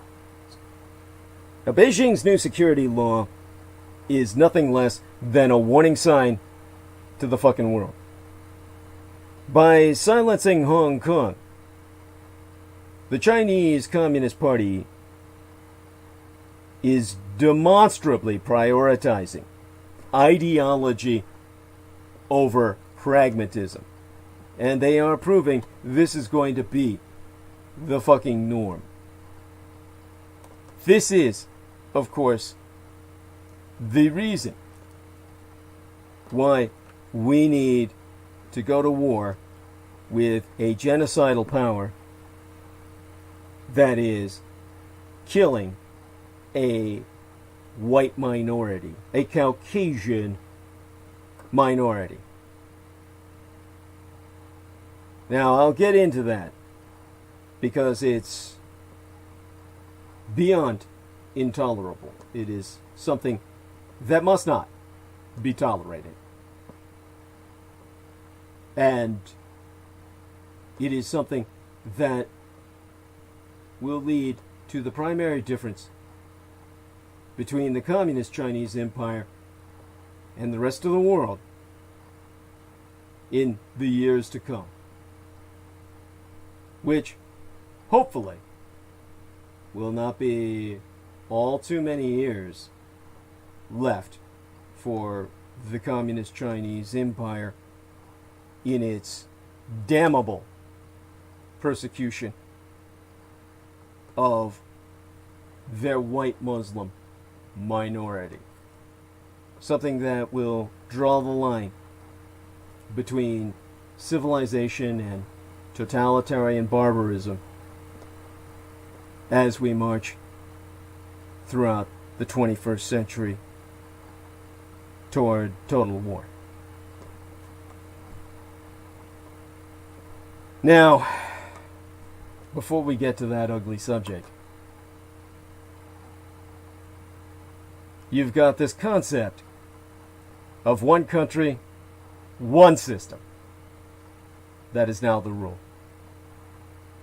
The full text of Beijing's new national security law, imposed on Hong Kong, was published only as the law came into effect, but yesterday, at this hour of the morning, on the Pacific coast, the day before yesterday by now. It was an apt symbol of the secrecy and autocracy surrounding the maneuver, which Hong Kongers rightly see as the effective end of their autonomy and of freedom of speech and protest in the city-state. The law, which criminalizes secession, subversion of state power, terrorism, and collusion with foreign entities, is worse than critics even imagined. It sets out potential life imprisonment for any violation. A new security body set up within the city limits to handle arrests, and a provision for cases to be handled on the mainland rather than by Hong Kong courts. The response from Hong Kongers themselves, who have generally opposed the law, has been both fierce and despairing. Despite pandemic restrictions, tens of thousands of people took to the streets in protest today. Yesterday by now. The day before yesterday, as the people of the East are always a full 24 hours ahead of us, west of that international date line. And so the police arrested over 300 people and charged 9 under the new law. Detail of those cases are not yet clear, except for one man charged for waving a Hong Kong independence flag. Simultaneously, many Hong Kongers have already deactivated their Twitter accounts out of fear of being charged for speech there, withdrawn from democratic organizations, and taken down anti-government signs. Both local and foreign businesses keen on Chinese investment and eager to protect their own interests have supported the law despite the threat it poses to the city's credibility as a financial hub. And so there be departure plans. A large number of Hong Kong's residents have plans to emigrate, primarily to mine own true homeland and heartland of Taiwan. Great Britain swiftly denounced the maneuver as a serious breach of the Joint Declaration on Hong Kong and promised a route to citizenship for those with British nationals, overseas status, a designation held by many older Hong Kongers. The law effectively means an end to meaningful electoral representation in Hong Kong completely, since opponents of Beijing are likely to face criminal charges merely for standing for office. This is not a serious breach of Britain's Joint Declaration on Hong Kong, it's total abrogation. This should be casus belli, or cause for war. Oh, but the British Empire, that toothless lion, dare not stand up to the dragon at this point in the history of the human experience. And this means the mainland. Red China can impose other laws in the future at will. That be the warning sign. While the impact of the law is cruelest in Hong Kong, Beijing's actions should worry everyone. The tolerance extended to Hong Kong, where the first thing seen on arrival by ferry was often anti-government signs waved by Falun Gong practitioners, once showed that the Chinese Communist Party was capable of prioritizing pragmatic concerns, treaty obligations, and its global reputation above domestic ideological concerns. That is no longer the case, and that has serious implications for how the Communist Chinese Empire behaves on all other issues. This is a case of global jurisdiction, because strikingly, the law explicitly says it applies to non-Hong Kong residents and to offenses committed outside Hong Kong itself. In theory, then, you, a United States citizen who tweets support for Hong Kong independence or criticizes the internment camps in Xinjiang where white people are forced into sterilization, can be arrested while passing through Hong Kong, extradited to the communist mainland, and sentenced to a communist Chinese prison term, which means for life or death. In practice, the law is likely to be deployed mostly against Hong Kongers, but going by the record in the mainland, former Chinese citizens, dual nationals, and even non-citizens of Chinese descent may find themselves targeted. In a disturbing maneuver, China is also preventing Canada from consular access to a Chinese-Canadian prisoner sentenced to 8 years for practicing Falun Gong, a Tai Chi breathing technique, by claiming that she had renounced Canadian citizenship. A lie on the face of this. Combine all I've just articulated with apocalyptic demography. Their catastrophic one-child policy has left a majority male population, while family planning restrictions have eased in most of China because of that very reason. They haven't caused the baby boom desired by authorities at all, because no one wants to bring children into such a criminal state. And that's a problem for a graying nation where the cost of supporting retirees is even now becoming prohibitive. Given the coercive tools favored by the communist government, restrictions on Han, that's the pure ethno-Chinese majority, reproductive freedoms will increase, with potential abortion bans on the horizon, as sterilizations and forced abortions continuous in minority areas. So in the opposite direction, they are now doing what the Republicans want to do here, outlawing abortions. They're banning abortions in communist China. Too little, or rather too much, too late. And that's what brings us to the Xinjiang sterilizations of eastern Turkestan in western China.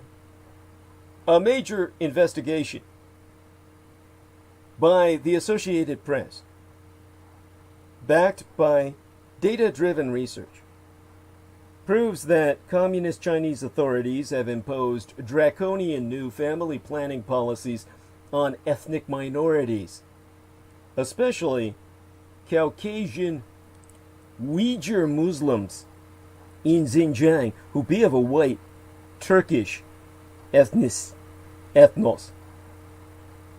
Now, minorities traditionally faced fewer restrictions on the number of children they could have than Han Chinese, the yellow Asian majority. But the situation has now reversed. The Han majority is encouraged to have multiple children, which they're not following up on, whilst many Uyghur women have been forcibly sterilized against their will. In but 12 sample counties in Xinjiang, the targets given in documents were the sterilization of no less than 14% of the population in total and 34% of all women of childbearing age in a single year, to be compounded every year until they're all sterilized. You see, by their own documentation, the communist Chinese are initiating genocidal sterilization plans in the white, meaning ethnically Aryan, northwest region of China, formerly known as Eastern Turkestan, where ethnic minorities are being targeted by family planning departments as reproduction restrictions loosen on the majority Yellow Han Chinese. So, we are in a situation where a modern global empire has declared its jurisdiction over the rest of the world, whilst committing genocide within its borders. Meaning, if you're arrested and brought there, you could find yourself in a death camp. This is the totalitarian dystopia you've all been decrying the Third Reich for, but helped to realize by your siding with the communists in World War II. And now the Chinese Communist Party wants a Yellow Han baby boom that isn't coming. Red China has swung towards natalist policies for the majority, whilst forcibly sterilizing ethnic minorities. During China's latest meeting of its top legislative body, the whole world took note as Red China passed a new national security law cracking down on Hong Kong's protest movement. But perhaps even more consequentially in the long run, this year's legislative session saw unprecedented interest from Red China's policymakers on family policy. A new civil code made divorce harder whilst allowing remarried people to have more children, even as the government-affiliated outlet China Daily ran an op-ed and opinion editorial column calling for Red China to become explicitly pro-natalist. And that, of course, was state-sponsored. The province of Henan, in particular, has taken major steps to loosen its family planning policy and discourage divorce. Such changes can give Red China watchers, so-called sinologists, China experts, whiplash. Red China did not formally end its one-child policy, which, although it was sometimes patchily applied, effectively criminalized many large families until the 2015 year in our Lord.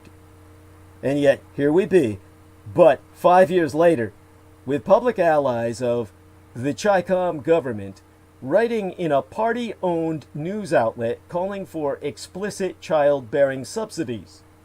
How did the world's most vociferously anti-natalist government suddenly become so explicitly pro-natalist? Or the correct term would be natal nationalist. Every discipline has its own issue that be very important to wider society, contentious among experts, and ultimately unresolvable. For demographers, it be China's birth rate. Lack of any transparent, reliable data in Red China has resulted in massive public disagreement among demographers about China's birth rate and hence its total population. Demographer Yi Fujian has led the charge on this front, arguing that Red China's population may be overstated by as much as 115 million peoples.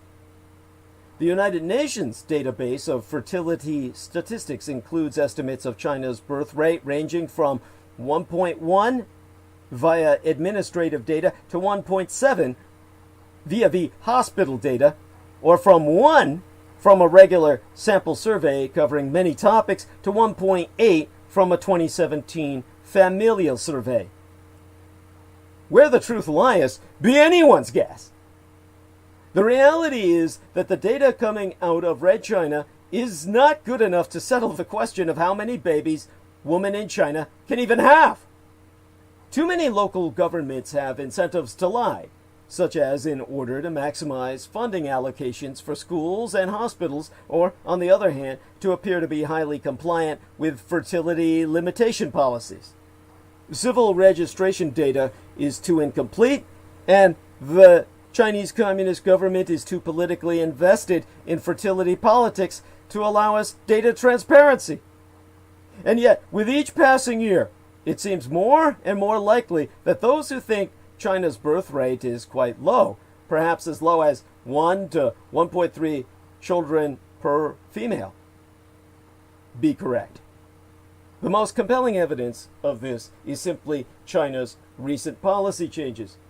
The country suddenly awoke to its demographic malaise after the 2010 census results came in, and by 2016, the one-child policy was gone. Yet removing the one-child policy failed to create a baby boom, a nasty shock to China's policymakers, who had long believed that the reason for low birth rates was their draconian policymaking. Despite similar low birth rates in Hong Kong, Taiwan, Singapore, South Korea, the Japanese Empire, and many other countries at similar developmental levels, that the repeal of the one-child policy failed to produce any baby boom seems to have created a new sense of urgency among Red China's policymakers. The birth rate must be increased. Cue the rash of pro-natalist policies coming from the party government, the one-party government. Evidently, the top brass in Red China are very worried about the country's low birth rate and trying hard to boost it. Yet there be very real limits to what Beijing can accomplish in terms of fertility, not least because Beijing's security priorities are hard to reconcile with creating a family-friendly society for all of China's people. The history of Red China's family policy is more complex than Western commentators oftentimes realize. Under the fanatical leadership of Mao Zedong, and especially before the famine of 1958 through 1962, the communist regime was overtly pro-natalist. But the experience of mass famine, as well as the collateral cannibalism, compounded by the population bomb worries of the 1970s, motivated the next generation of policymakers under heavy influence from the visit of Richard Nixon and Henry Kissinger, who promised generous loans undreamed of from the World Bank, the World Monetary Fund, if only China would adopt an anti-natalist position, led to the fanatical imposition of such, to the point where people killed their own daughters voluntarily. Public propaganda explicitly linked the one-child policy to efforts to prevent famine and stoke economic modernization, a propaganda campaign which both served state interests by minimizing the extent to which famine was caused by state policies, and also resonated with the local officials tasked with enforcing the very program. So, extraordinarily small family sizes became tightly linked with official and public ideas about what modern life meant. The long legacy of this propaganda can be vividly seen in the recent documentary film entitled One Child Nation, which includes numerous interviews with families and officials who experienced the harshest years of one-child policy. To this day, even many parents forced to abandon their children to death by exposure will profess support for the one-child policy, justified by the official line that the alternative was mass starvation and a return to collateral cannibalism. And yet the one-child policy was never uniformly applied. From the earliest days, there were exemptions for a variety of circumstances, and by 2007, the year my late and sainted sire, the man who raised and guided me, George Joseph Henry Dietrich, died, a majority of Chinese citizens could legally have 2 children. The most common exemption was related to sex. Families whose first child was a daughter were oft granted exemptions to have a second child. This was to prevent the wholesale murder of daughters that was occurring for decades. Thus, while the one-child policy led to a huge gender imbalance in China, with far more boys born than daughters thanks to gender-selective abortion, it also led to a lopsided female-skewed gender ratio for firstborn children in families with more than 1 child. Families who wanted to have a second child had to make sure their first child was a girl. But there was another, perhaps even more politically significant exception, provided for ethnic minorities. The communist government tended to adopt the view that the progress of modernization, and hence communism, among ethnic minorities was on a different track than among ethnic Han Chinese people, the yellow majority. This rhetoric, presenting minorities as younger brothers of the yellow Han Chinese ethnicity, was doubtless condescending, but it did yield some material benefits. Many minority groups were explicitly exempted from the one-child policy. Partly resultant, these exemptions, the 2000 census, the latest census for which public microdata even be available, proved that Han Chinese women had about 0.5, literally half, to 1 fewer children per woman on average than women from ethnic minority groups.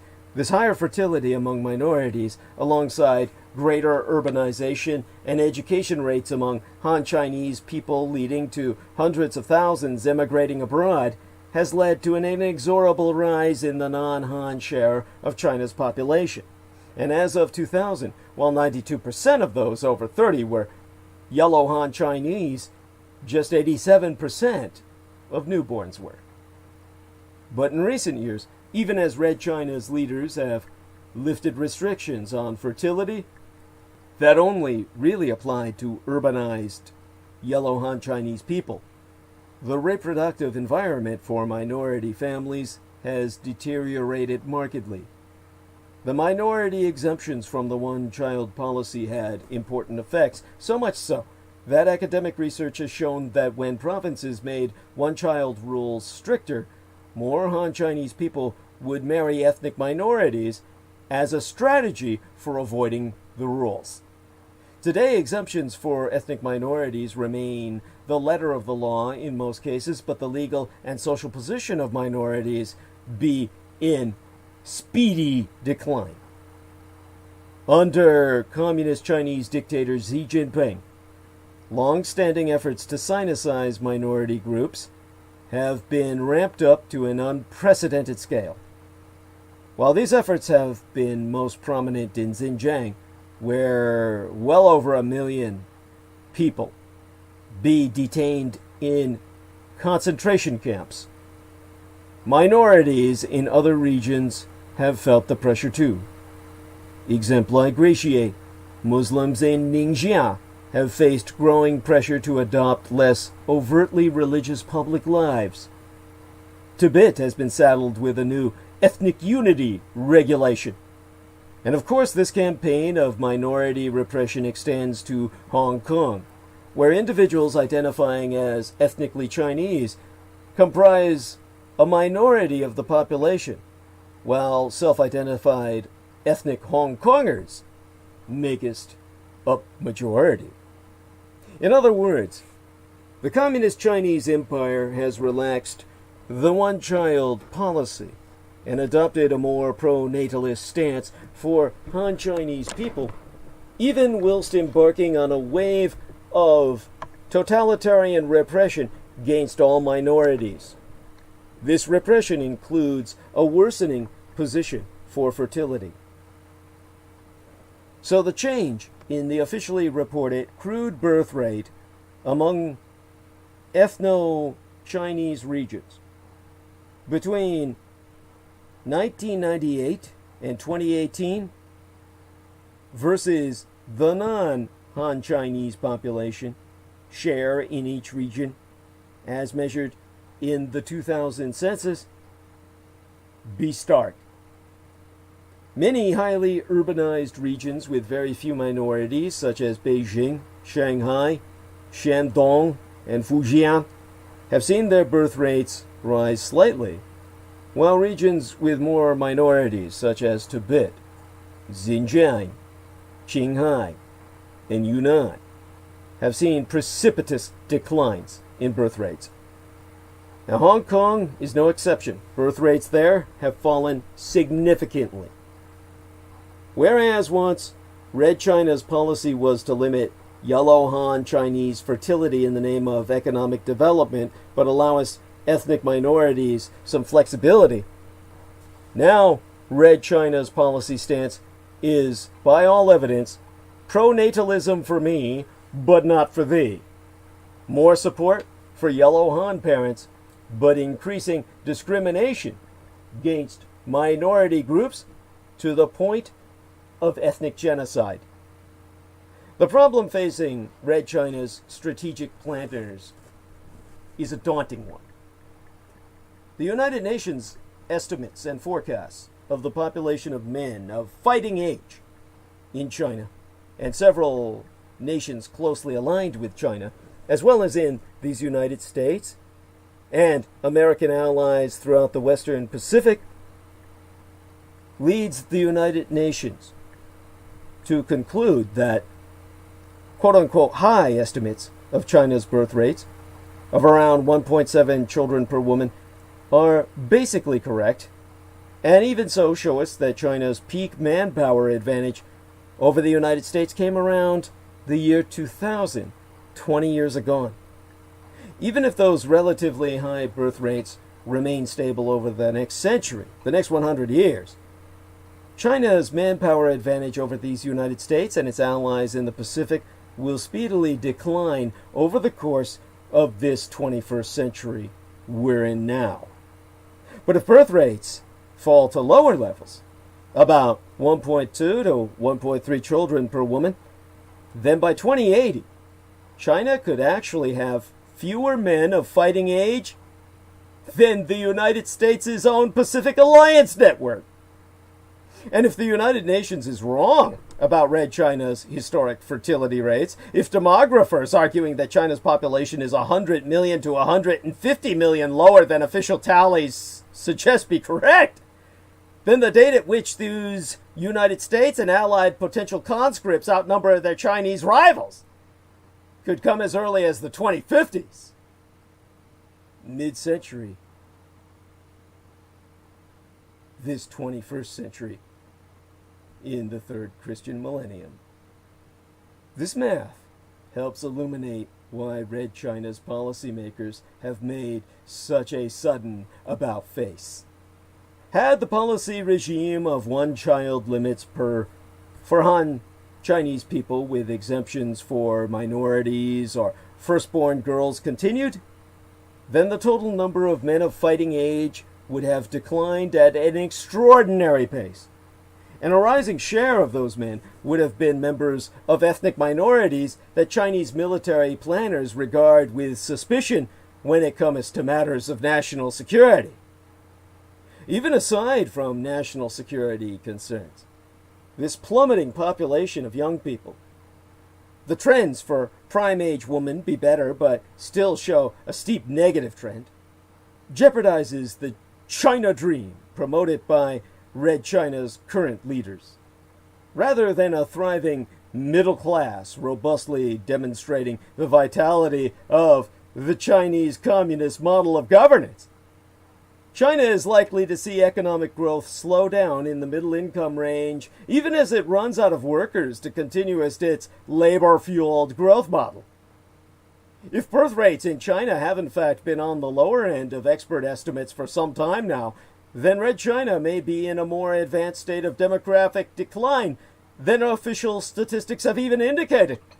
Official statisticians might know us this, but the main issue in Chi-Com, or Chinese Communized Statistics, is with low quality of reporting at the local level. So even the government itself does not know the extent of the problem. They know of it, but not the details. Yet military recruiters have the best sense of all, per the changing demography on the ground, especially among men of recruitment age in the poorer areas of the countryside that the military largely recruits from. State-owned firms that hire hundreds of thousands of workers every year also have their finger on the demographic pulse of the Communist Chinese Empire. These institutions have far more leverage with China's policymakers than academic researchers. If they were signaling of childbearing support and maternity leave, whilst making divorce harder, children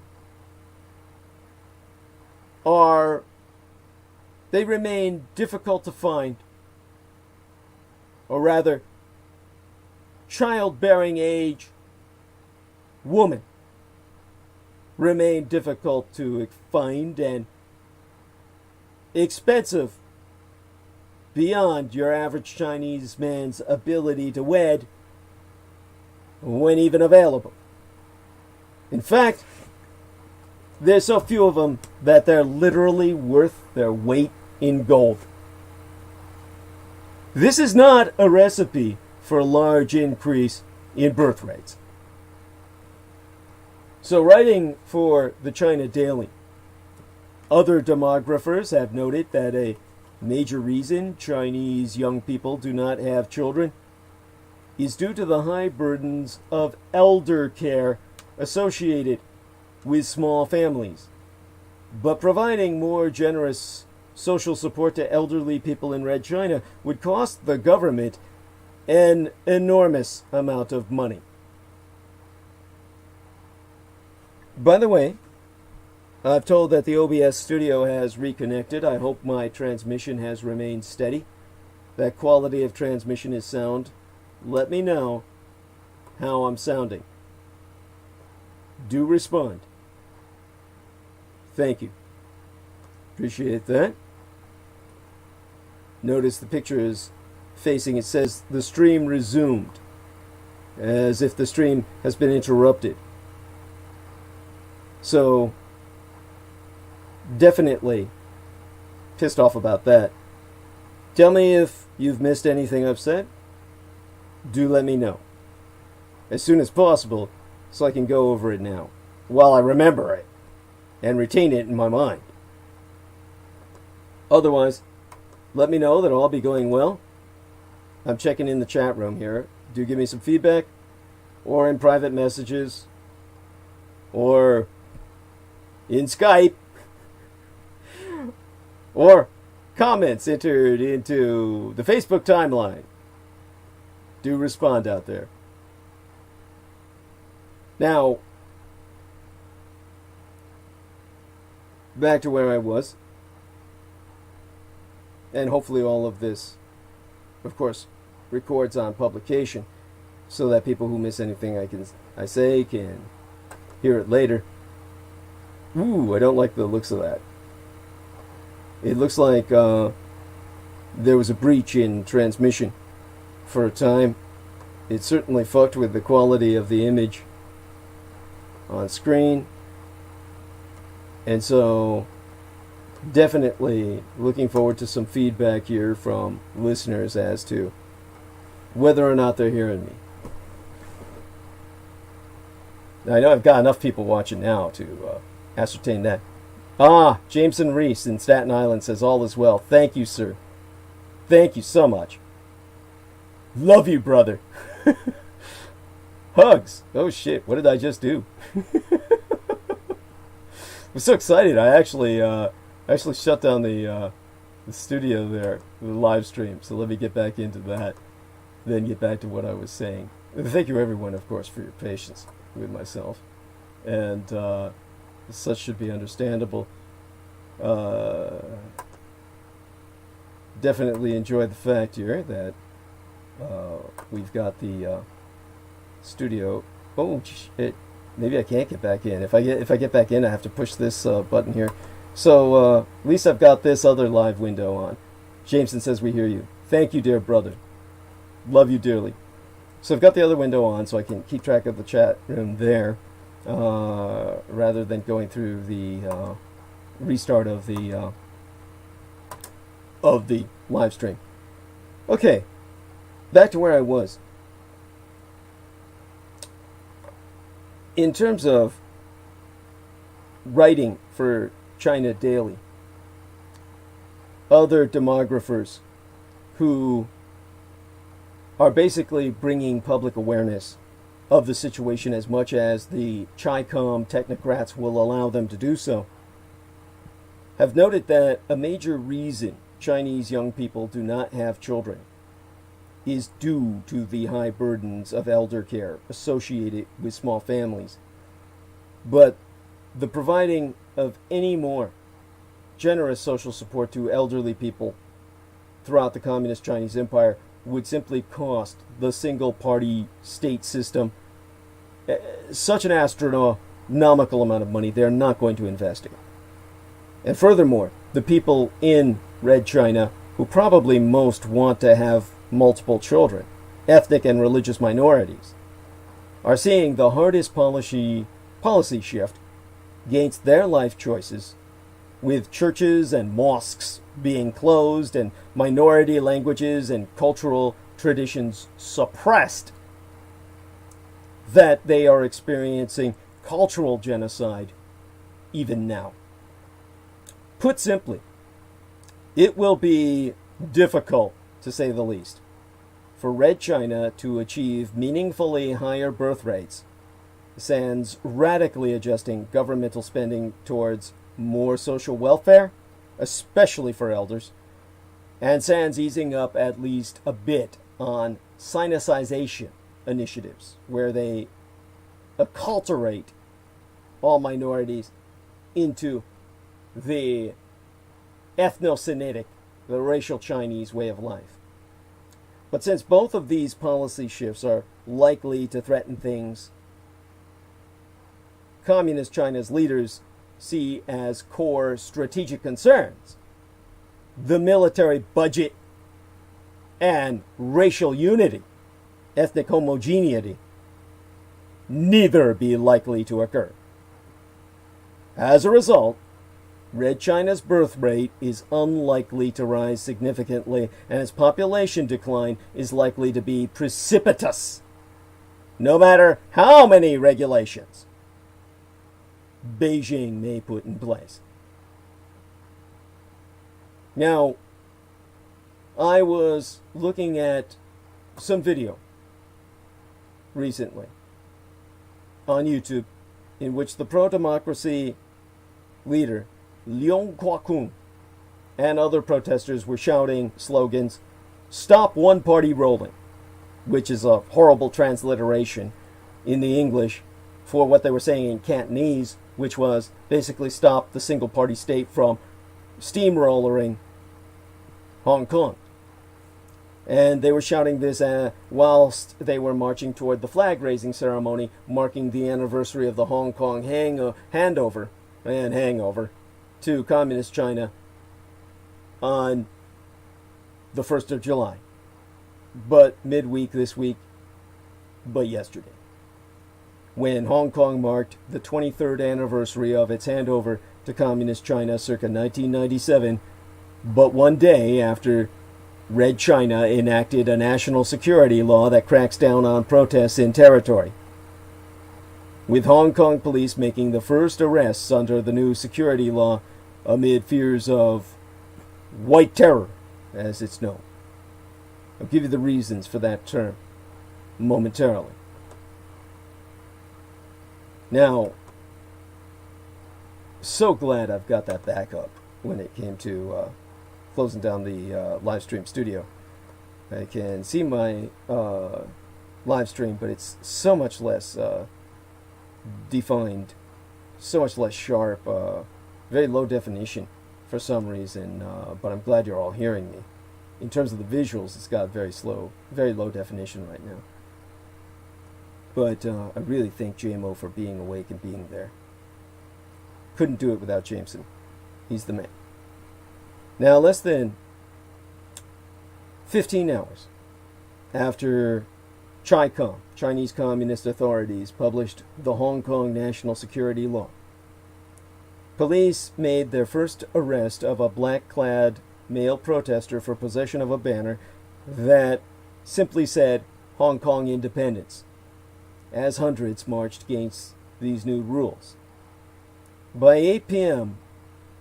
yesterday night, on Eventide, officers in riot gear had arrested more than 300 people, including 9 under the new national security law. And the immediate application of this new law underscores how rapidly change has descended upon Hong Kong. For all intents and purposes, in effect, Hong Kong has died for now. Former Prime Minister Brian Mulroney is calling on the Canadian government to conduct an immediate and urgent rethink of all its relations with the Communist Chinese Empire. Mr. Mulroney is the most recent and senior member of the Canadian political establishment to sound the alarm bells over Canada's worsening position with the growing imperialist power across the Pacific. And so, in an interview with the Globe and Mail, Mr. Mulroney also recommended barring Huawei technologies from Canada's next generation 5G mobile networks, citing concerns that it will threaten intelligence sharing with Canada's Five Eyes alliance. So the Canadians, the Canucks, are finally beginning to see the light. Mr. Mulroney's comments come as Red China greatly increased its control over Hong Kong on the day before yesterday. Now the day before then, by this point in the morn, with the passage of this sweeping national security law, this new law having drawn international condemnation for its suppression of Hong Kong Island's guaranteed freedoms. This law effectively supersedes all Hong Kong local law and punishes crimes of secession, subversion, and collusion with foreign forces, such as having a conversation and conducting an interview, agreeing to an interview with a foreign journalist, with up to a life in prison. And in cases where you're deemed to be treasonous or a spy, the sentence of death. So, forget about a new Cold War. The old one never ended.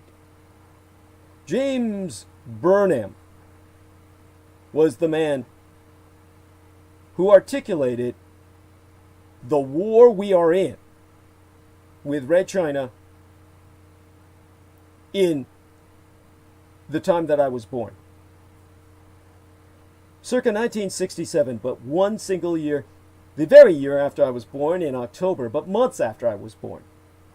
Right after I entered this world, the American political philosopher and geopolitical strategist James Burnham collected some of his articles that originally appeared in the National Review into a book entitled The War We Are In which Burnham, who had been writing for National Review since the magazine's founding circa 1955, and was authoring a regular column entitled The Third World War, which he described as a kind of notebook of running commentary on the events, problems, methods, and prospects of the war we are in, recognizing as he did that the Cold War was the Third World War, as it shall ultimately be recognized by historians.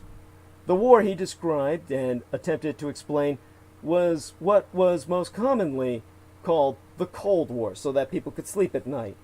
The war that supposedly ended in 1989 through 1991 with the collapse of the Soviet Empire. Now Burnham, this brilliant man, this credit to all historians. He traced the roots of the Cold War to Lenin's organization of the Bolshevik faction of the Russian Social Democratic Labour Party in 1903, and his seizure of power in Russia in November of 1917, and that began, in Burnham's words, the protracted war of the communist enterprise for a monopoly of world power. A key event in that war being the communist conquest of China in October of 1949. Lenin had written, in the year my late and sainted Cyrus, Diana Dietrich, my mother, was born. He had written in that 1923rd year of our Lord, the year 1923, that in the end, the communist capitalist struggle would be decided in Asia because that is where most of the world's people lived. And this brilliant man who inspired me, who formulated so much of my geopolitical thought and historical paradigm, Mr. Burnham, noted in Mackinder-esque fashion that by 1967, just months after I had come into this world myself, that the communist empire consolidated as its base the most powerful strategic position on earth, the Eurasian heartland. Now, fortunately for the West, the Sino-Soviet bloc splintered in what was, for all intents and purposes, ultimate enmity, eternal enemy status. Burnham quite early on recognized the fissures within the communist empire, which again put him light years ahead of his contemporaries who only thought in terms of monolithic communism. And he so urged the United States and the West to exploit the intra-communist rivalry. A few years after his work, his magnum opus, The War We Are In, appeared, the Nixon administration helped widen the Sino-Soviet split based upon his expert analysis and insights, and thereafter the PRC, the People's Republic of China, acted as a de facto ally of the United States until the fall of the Berlin Wall. Had the Sino-Soviet bloc not splintered, it'd be doubtful that the Cold War in Europe would have ended how and when it did. The main theme of the original chapters in that work entitled The War We Are In is that throughout much of the Cold War, the United States did not recognize that it was at war with the communist empire.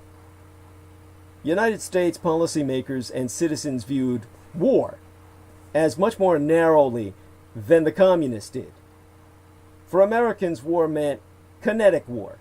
Until the guns started firing and the bombs exploded, the conflict was something less than war. Now Burnham, a former Marxist himself, it must be emphasized, of the Trotskyite faction, knew at the personal level of experience that the communists viewed war in much broader terms. It encompassed political, psychological, cultural, economic, and subversive aspects as well, carried out today in revanchist, revisionist Russia with its war of disinformatia, or disinformation. And so he called the Cold War an omnidimensional conflict. As the other master, Marshall McLuhan, the great mind of his time, so said, World War III is a propaganda war, an information war, in which there be no distinction between military and civilian. Burnham noting that it was a long-term global psychopolitical campaign that deceived Western opinion and diverted Western nations from deterrent intervention that helped the Communist Party seize power in China. In the mid-1930s, Burnham so recounted, articles in Western periodicals and newspapers portrayed the Long March and Mao Zedong's Yan'an government in the caves of Yan'an in positive terms that hid the truth about communism's goal and ultimate strategy. During and after the Second World War, the deception continued and intensified. Chinese communism, Americans were told, was an authentic nationalistic development. Mao's party was not so much communist as agrarian populist, whereas Chiang Kai-shek's government was repressive and reactionary. Now, this propaganda campaign aided and abetted by agents of influence within the United States government itself via the communist sympathetic journalists, had a pervasive influence on American and Western policy toward China during the war and post-war years. And so Burnham viewed the Sino-Soviet split as an internal struggle within the communist empire, even after Nixon's opening to China. Now, Burnham died in 1987, but 2 years before the Berlin Wall came down. And judging by his analysis of the war we are in, Burnham would not have declared an end to the Cold War in those years, 1989 through 1991. Instead, he likely would have viewed the fall of the Soviet Union as a Western, but also a communist Chinese victory. Burnham would have noted that communism survived on in China. That with the survival of communist Cuba, communist Vietnam, when Vietnam forcibly reunited the two Vietnams under communist rule, Vietnam automatically became the third largest communist nation on earth in terms of population after communist China, the Soviet Union, and then it was Vietnam. When you combine the last Leninists, Vietnam, Laos, and Cambodia all were under communist governments for the longest period of time, with Laos and Cambodia only recently emerging from communism, if at all. Cambodia, yes. Laos, uncertain. Vietnam is still hardcore communist, but Leninist. North Korea is Stalinist. Chinese communism is rooted in Maoism, but is now Capcom, or capitalist communism.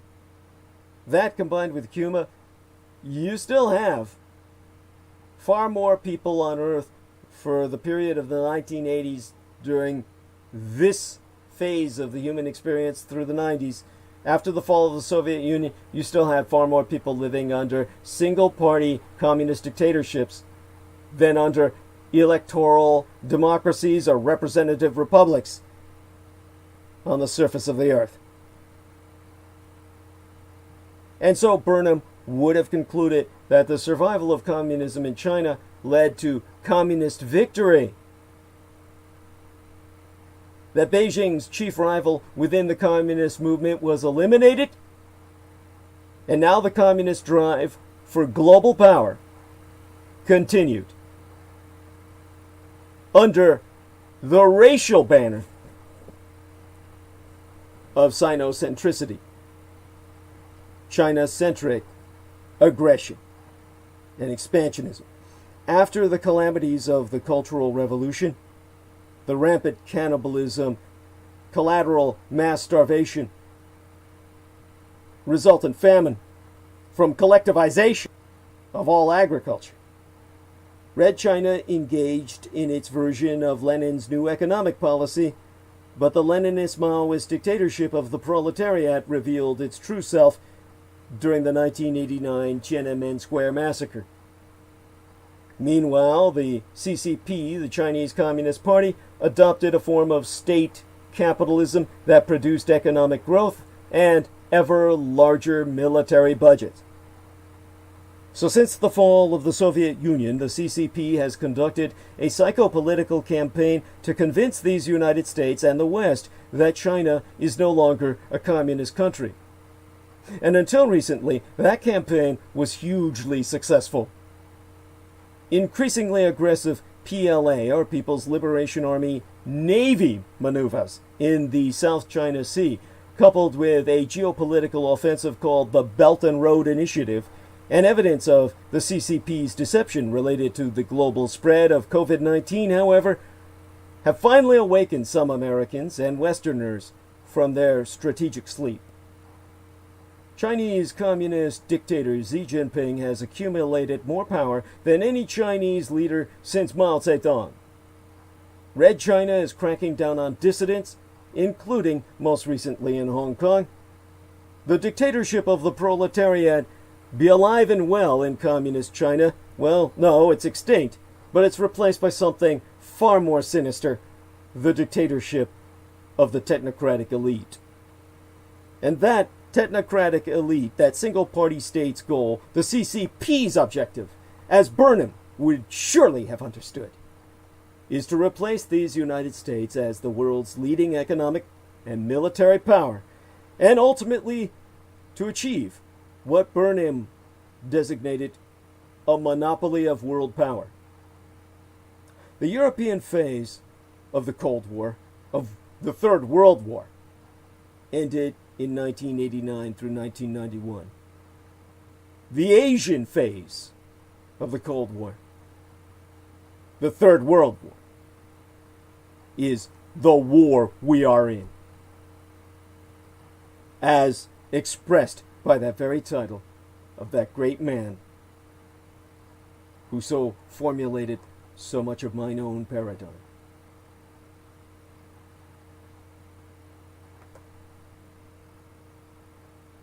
Now, that dude is saying, a most excellent transmission, Doug. Unfortunately, passing of that enemy, I also feel, is just the beginning of much more adversity, but also the beginning of the world knowing who Douglas Dietrich. And that dude says, that is a great thing. Good night, God bless. Hugs, that dude. Good night be unto you. Blessed be thyself in the name of the peacock angel. And sweet be thy sleep, thy slumber, whatever time zone he be in. Now, Hong Kong's autonomy, in light of what I've just articulated, has been dying in full view. It may have gone unnoticed, as was exemplified by a good friend of mine, and I want to give a shout out unto he, a wonderful gentleman who has always been beyond supportive. And this individual, of course, has responded with positive commentary. Jeremy Thomas. Jeremy Thomas is an individual who pointed out that we've been crying to ourselves like children with our toys taken from us when Hong Kong has been suffering under the heel of an invasive entity that has usurped its territorial integrity. So Jeremy Thomas is one of these observant civilians who deserve his credit for that. So many people miss everything going on in the world around them. They have no concept of what's going on in the world. When I see someone who does, it's so refreshing, it's just breathtaking. So hopefully Jeremy Thomas will be hearing this. And I want him to know that he inspired me to congeal these observations. So, it's gone unnoticed as the world continued to deal with the coronavirus pandemic, understandably, that the Chinese Communist Party has taken this opportunity to effectively kill off Hong Kong's one country, trois systems experiment. Something they didn't even need to do. It was gratuitously impatient. The system agreed to when the territory was returned, quote-unquote, to Communist China, to which it had never belonged. Did not die of natural causes or attrition. The CCP, with the acquiescence of vassals in Hong Kong's government, killed it and announced its demise in a press release shrouded in legalese. And that was Hong Kong's basic law, the mini-constitution that has regulated China's relations with the city for 23 years, which says that no department of the Central People's Government may interfere in the affairs of Hong Kong. The clear principle of non-interference was never in dispute until the closing of the month of April in this 2020th year of our Lord. Indeed, the Ides of April, because in a stunning turn on the 17th day in April, Beijing's liaison office in Hong Kong issued a broad new interpretation, saying that it and the companion Hong Kong and Macau Affairs Office in Beijing most definitely had the right to get involved in local issues, including commenting on political disputes. The liaison office saying it was authorized by the central authorities to handle Hong Kong affairs. In other words, the principle of non-interference no longer applied. Now, even more shocking for many residents, their China-appointed leaders agreed. Executrix Carrie Lam Cheng Yet Nguyen, or Angor, the unpopular chief executrix, whose approval ratings stand at negative 54 points, I mean like 54 points below zero, said the mainland government had given Hong Kong a level of autonomy, but she added that doesn't mean it lost the power to supervise the city. Now, this change came after the liaison office warned that elected opposition lawmaker Dennis Kwok of the Civic Party of Hong Kong was abusing his office by filibustering the appointment of a key committee chair to vet government-proposed bills. The filibuster has, for centuries, given minority politicians some sway over decision-making. Beijing sees it as a weapon for political subversion.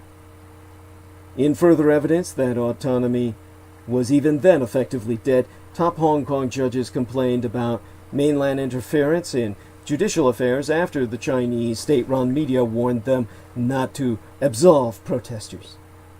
And pro-Beijing voices had begun referring to the protests as terrorism.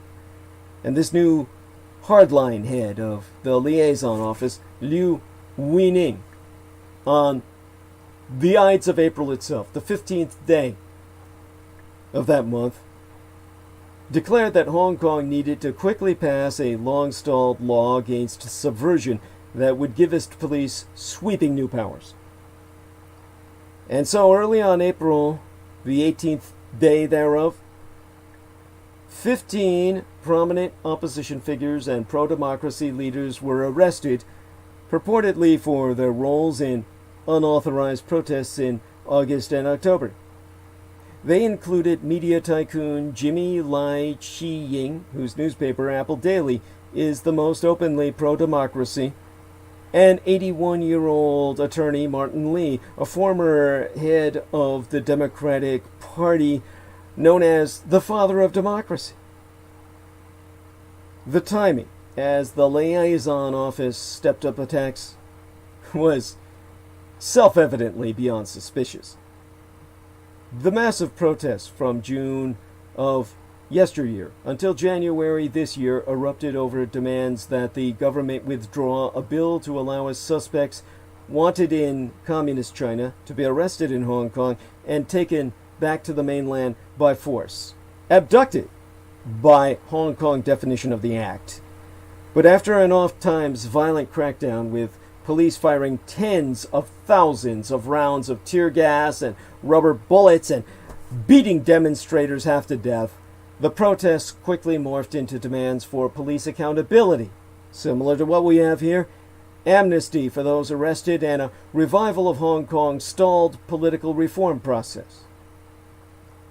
Yet these protests halted as fears of the coronavirus spread and people stayed indoors. Schools and public facilities were closed and gatherings were restricted to no more than 4 people. The police, of course, exploited the hiatus to gain the upper hand before protests resumed. Beijing's immediate concern being at that time, and still today, September's Legislative Council election. In district council elections, pro-China and pro-establishment candidates suffered a shocking defeat yesteryear in September. Pro-democracy and localist candidates won control of 17 of 18 councils and tripled their number of seats, devastating the pro-Beijing camp into oblivion. And so Beijing and the local government exploited the coronavirus lull to clear the decks, precepts preventing preempting another landslide defeat. They sought to pass the anti-subversion law before losing control of the legislature, and this they have now done. In the process thereof, they've shown that they be willing to forego what's left of the idea of Hong Kong as an autonomous city, even in facade. The one country, trois systems approach was always unlikely to succeed. Circa 1997, Red China, run by a brutal and authoritarian single-party dictatorship, claimed sovereignty over a modern and successful city with a free press, an independent judiciary, and a quasi-democratic political system that respected human rights and personal freedoms. There was no modern precedent. Red China was supposed to be responsible for foreign policy, defense, and other matters of state, whilst Hong Kong would be largely left alone to run its economy and its internal affairs, including its politics and its legal system. That arrangement was supposed to remain in place for half 100 years, until 2047. Everyone observing the transition knew Beijing's leaders would not be able to refrain from meddling for that long. Hong Kong, after all, was anathema to Red China's communists, who prize obedience and control whilst crushing dissent with gratuitous violence. And so the experiment has ended all too quickly. Beijing tried to limit Hong Kong's autonomy over the first 12 decades, but mostly relented in the face of local opposition. Circa 2003, when China tried to force Hong Kong to adopt a draconian anti-subversion law, Article 23, hundreds of thousands of people poured into the streets to protest, and Beijing gave in. When Red China tried to force Hong Kong to implement a patriotic education law, requiring local pupils to declare a love of the motherland and extol the CCP's endless virtues, people again took to the streets to protest, and the plan was scrapped. The biggest outbreak of dissent before yesteryear's protests was the 2014 Occupy movement that paralyzed part of the business district for 79 days. Then Beijing accelerated attempts to bring Hong Kong to heel. The 2015 booksellers case, in which 5 members of a local publishing house were kidnapped, literally abducted, and criminally so, with Hong Kong police attempting to intervene, showed that mainland security officials were willing to breach local autonomy to snatch someone they considered a threat.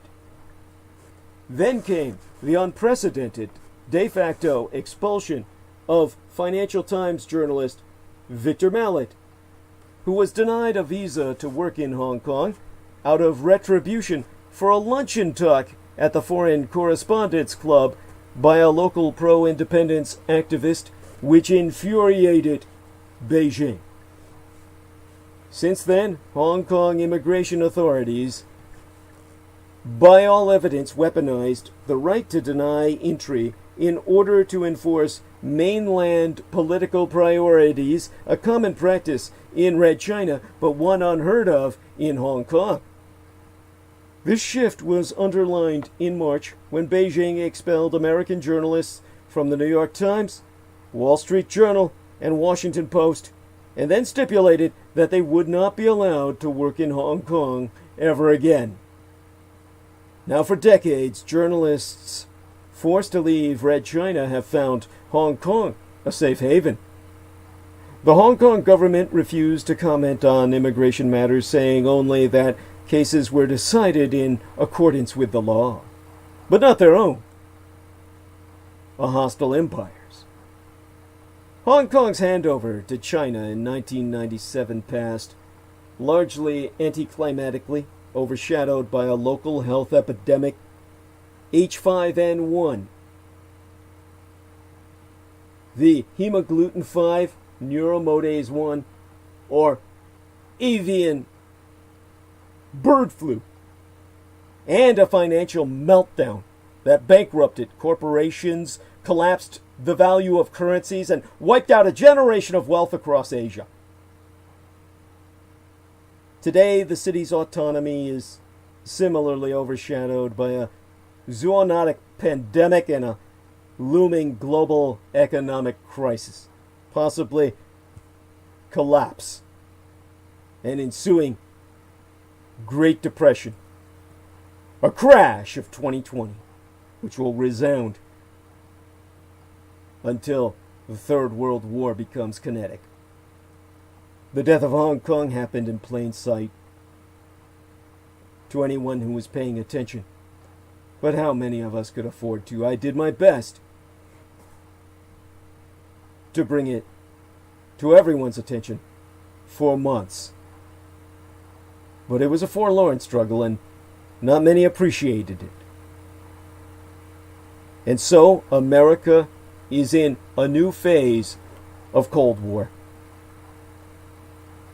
approaching the kinetic phase of this Third World War, the Asian phase thereof, and this time, the communists might win. It had been a bedrock belief of American policy for 40 years that it was possible to bring the People's Republic of China smoothly into the family of nations. And now one of the architects of that policy has finally acknowledged the obvious.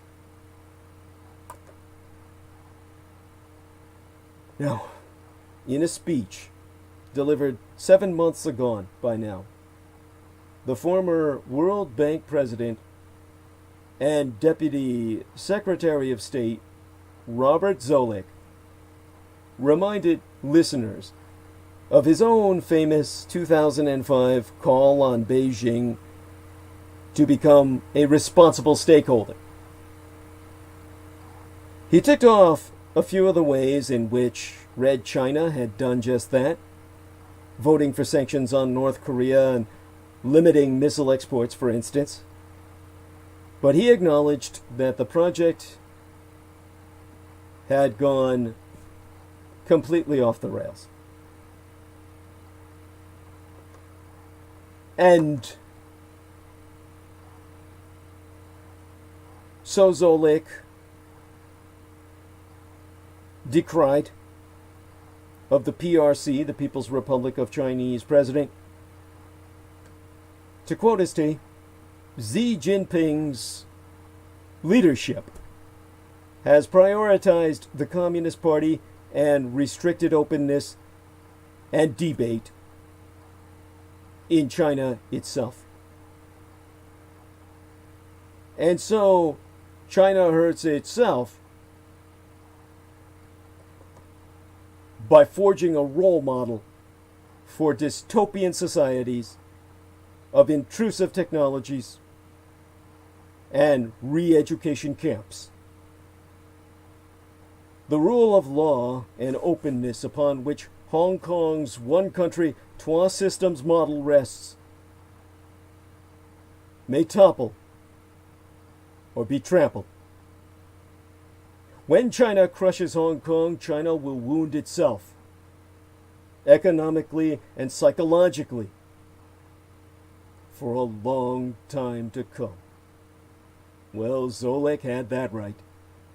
A global pandemic has brought relations between Beijing and Washington to its lowest point since Red China reopened to the world in 1978.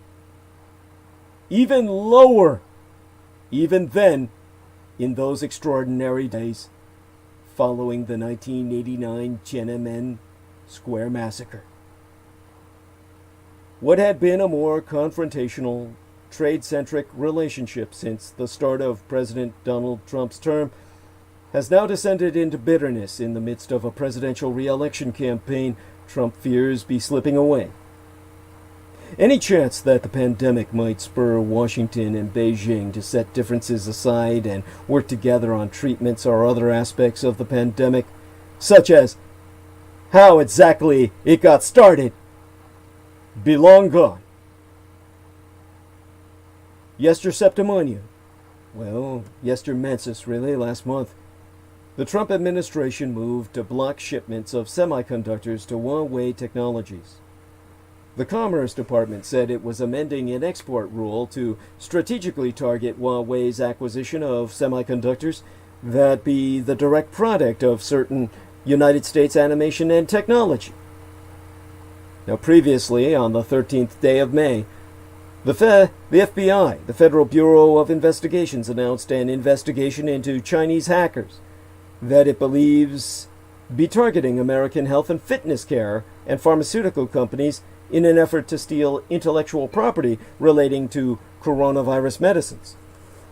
Sans specifying how, the Bureau said the hacks may be disrupting progress on medical research itself. President Trump had already made it clear just how bitter he'd be at Beijing on the 7th day in May, when meeting with reporters at the White House, when he'd be quoted as saying, "We went through the worst attack we've ever had on our country. This is the worst attack we've ever had. This is worse than Pearl Harbor. This is worse than the World Trade Center. There's never been an attack like this. And it should never have happened. Could have been stopped at the source. Could have been stopped in China. And it wasn't." Now, the comparison of a virus, which originated in Red China and then spread globally, to the 12 most infamous attacks in American history, stunned Trump's foreign policy advisors, even Beijing hardliners.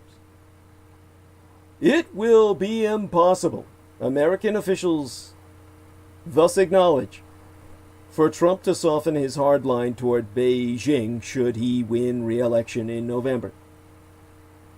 The president is right to reach for historical metaphor, given the weight of the moment. But the aftermath of the Wuhan outbreak more closely resembles the building of the Berlin Wall circa 1961 than either Pearl Harbor or 9/11.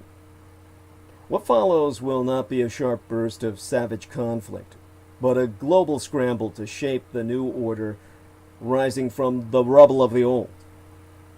As with the wall, the forces that led to the dispute over the Wuhan outbreak were unleashed years before the events that made history. And the change they represent is likely irreversible, no matter who sits in the White House. Though Joe Biden has on occasion downplayed Beijing's rise as a threat to these United States, and for sure would not be so rhetorically reckless as Donald Trump, his foreign policy advisors acknowledge there be no turning back. Since Xi Jinping came to power 7 years ago, Red China has imprisoned more than 1 million ethnically Caucasian white Muslims in re-education camps, imposed an ever-tightening surveillance state on its own citizens, and cracked down on all dissent, whilst sterilizing minority populations in what can only be described as ethnogenocide within the borders of the Communist Chinese Empire. And overseas, Beijing's goal is to entice authoritarian regimes in the developing world to view it as a model to be followed, that they too exterminate all minorities in the likes of Red Beijing.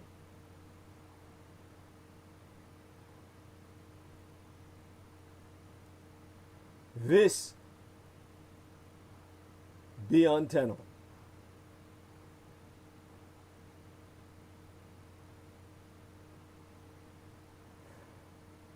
In terms of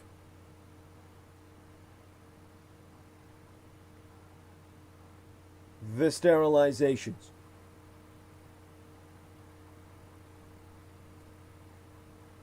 you have a situation that cannot, must not be ignored. We are witnessing something humanity cannot, must not tolerate.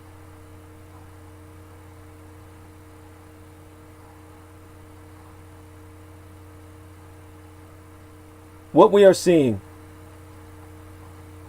is the fact that the communist Chinese are with impunity exterminating the white genotype in China to annihilate the fact that China has Aryan roots.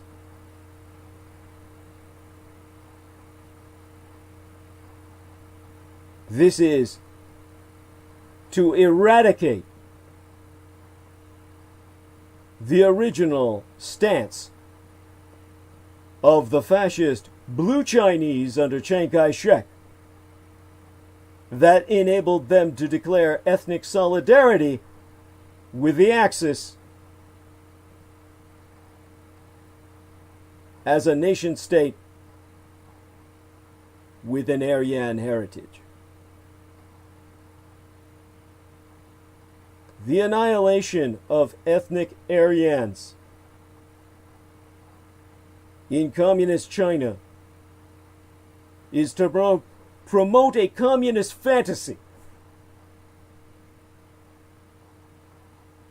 that China derivest its greatness from its Yellow Han population alone.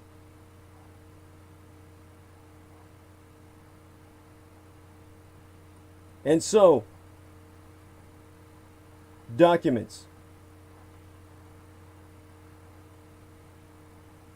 have been stolen and released to the world that cite Communist China's performance targets. Target 1, target population for intrauterine contraception device placement in 524 people. Target 2, population for sterilizations in 14,872 people. These are direct quotes from the 2019 family planning budget of Hotan alone, which be but the capital city of a prefecture with a population of 2.53 million in southern Xinjiang, China, northwest China, properly eastern Turkestan. The neighboring county of Guma, population 322,000, set a similarly precise performance target figure of 5,970 intrauterine contraception device or IUD placements and 8,064 female sterilizations that year. By the way, it's 524,000 people that I meant to say with the original population. I'm having some trouble here translating from the Chinese, which of course these documents are in. They're not in English. These are leaked documents. They're not translated. So we're talking altogether in those two counties alone, well over 10,000 IUDs to be forcibly inserted surgically and permanently, and the forced sterilization of females in the thousands.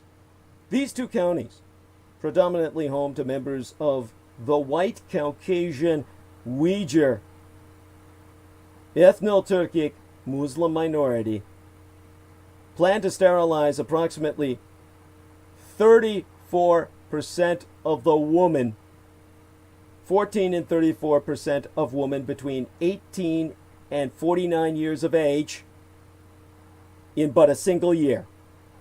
Per capita, that represents more sterilizations than China performed in the 20 years between 1998 and 2018 combined.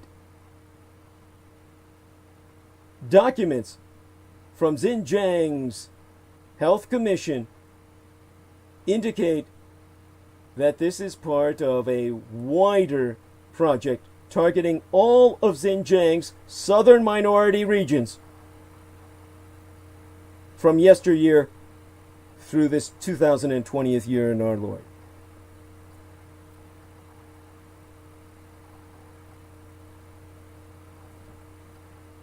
Now,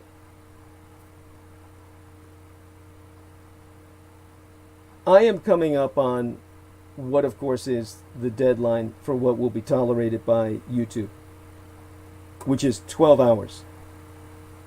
So we started at basically 5 to 6, 6 to 7, 7 to 8, 8 to 9, 9 to 10, 10 to 11, 11 to 12, 12 to 1, 1 to 2, 2 to 3. We're basically there. And if I don't stop now, we're going to be stuck in the same kind of problems that I've been stuck with in past transmissions, where we're going to have to reload this. Now, I want to go on because I want to conclude the arc of narrative for tonight. And of course, this is one of those situations in which maybe I just cannot afford to do that. It's just too much of a problem to go through that republishing, and it causes too much of a problem. We would be able to do it at least before the next transmission. And so, with that in mind, I could try a go ahead with where we are in the situation with China and Russia. Take this to the hours I need to go through, because so much of next week, or by Sunday, is going to be spent talking with Peter Moon until midnight his time. So I ask yourselves, what do you want? Do you want me to continue? Let's see if Lena Shea is with us, or back with us. I'm going to check around a bit. Going to open up the YouTube, go into my channel, see what we can spot, see how many hours it says we've been on, if at all. Can't seem to track that exactly. And do tell what you would want me to do. Close off the transmission now, or continue. Go bring this to a conclusion, which would force me to take into account the Russian situation as well, the bounties,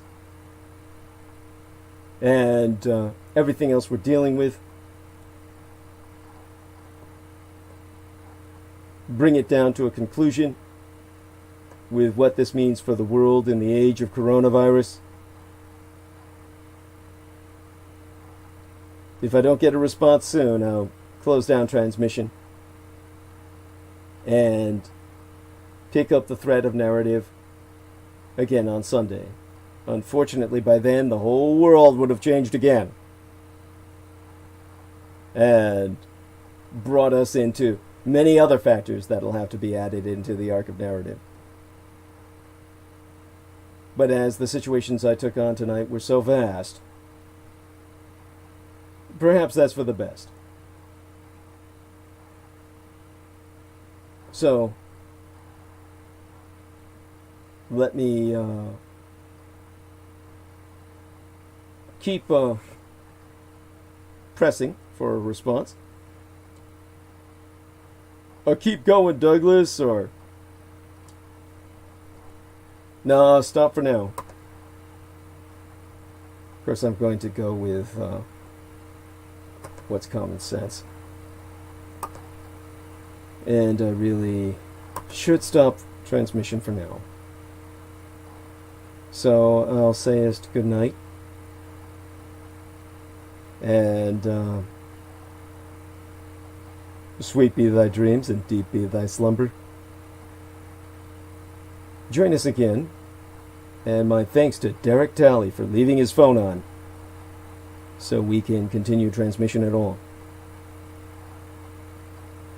You're aware of the gravity of the situation at this point.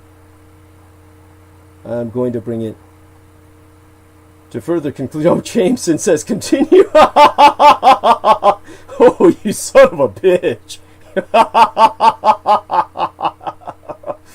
Yeah. Oh, my God. Oh, have you no pity, devil child? Oh, man. Come on now. You know the problems that this causes with uploading.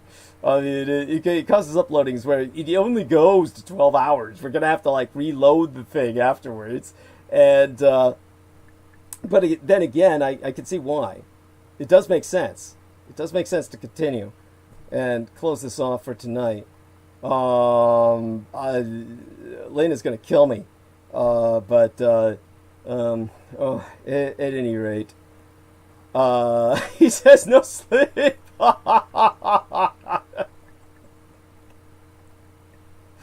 Well, one thing's for certain, I'll be around when they deliver the food. That's for fucking sure. All right. Oh, man. Okay, she has you to blame, all right? Okay, that's, yeah, I'll just make her aware of that. It's a good thing you two have a sense of rapport. So, all right. This is for Jameson. I'm going to continue. And it does at least provide me the relief of continuity. Okay, let's try and put this into some perspective. And it's going to give us an idea of just how serious the situation is. So, okay, to get back to the genocide that's ongoing within the borders of the Communist Chinese Empire itself. And going from there on to Russia, at point of arc of narrative. We're in a situation where since 2017, up to 1.8 million Uyghurs, Kazakhs, and other Turkic minority groups in the northwestern Chinese region of Xinjiang have been swept up in what is almost certainly the largest mass incarceration of any ethno-religious minority since the Holocaust of the days of my father. Both fathers, but we know the one that I mean in particular, who held the most responsibility. My other father holding none in that area. The man who raised me. Exile Uyghurs and Sinologists, China researchers, the Dragonologists, have described this campaign as a cultural genocide. But now, new research that has been published just this month with the Jamestown Foundation provides all evidence that Beijing's actions in Xinjiang, Uyghur, northwest China, White Turkestan, actually meet the physical genocide criterion, cited in Section D of Article 2 of the United Nations Convention on the Prevention and Punishment of the Crime of Genocide. Imposing measures intended to prevent births within the targeted group. That is the direct line of definition. Now, starting in 2018, a growing number of female former internment camp detainees testified that they were given injections that coincided with changes in or complete cessation of their menstrual cycles. Others reported that they were forcibly fitted with IUDs prior to internment or subjected to sterilization surgeries. That same year, published natural population growth rates, calculated as birth minus deaths and excluding migration in Xinjiang, plummeted. In Kashgar and Hotan, two of the prefectures that make up the Uyghur heartland, combined natural population growth rates fell by 84% and between 2015 and 2018 from 1.6% to 0.26%. In some Uyghur counties, 2018 saw more deaths than births. In 2019, Xinjiang's birth rates declined by a further 24%, with ethnic minority regions seeing stronger declines between 30 and 56%.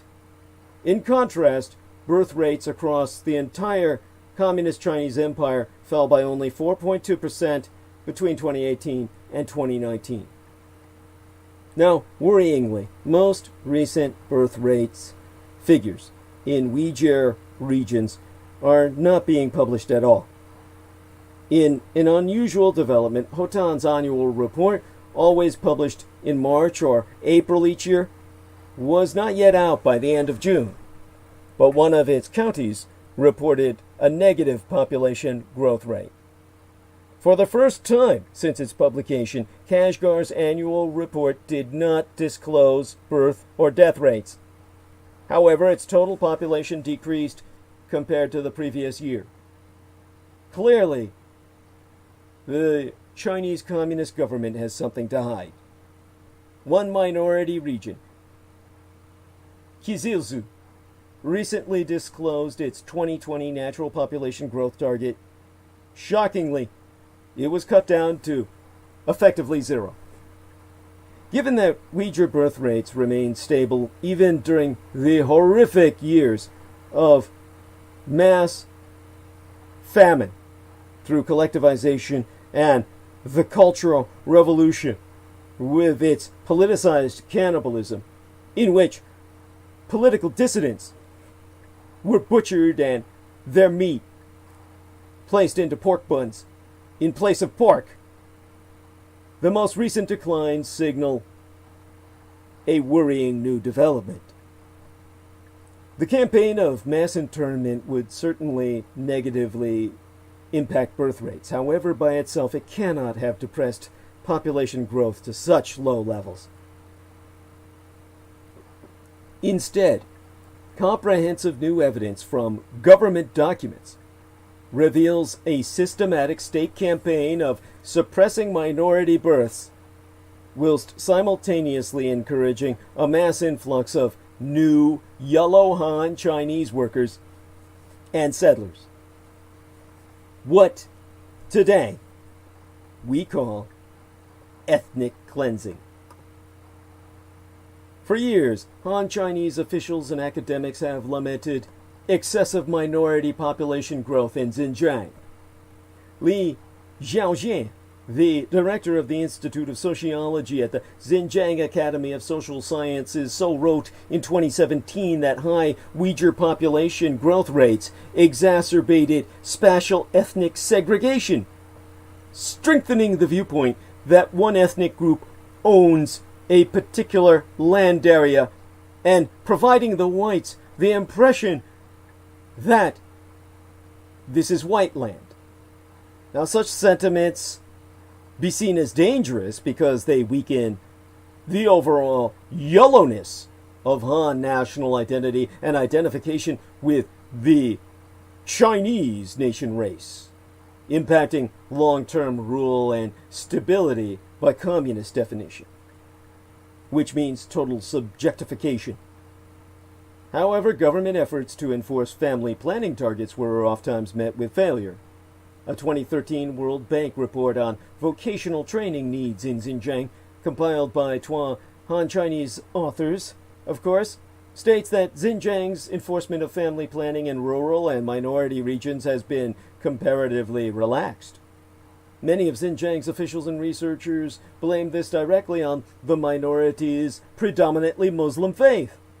One of them writing, circa 2016, that it be undeniable that a wave of extremist religious thinking has fueled a resurgence in birth rates in Xinjiang's southern regions.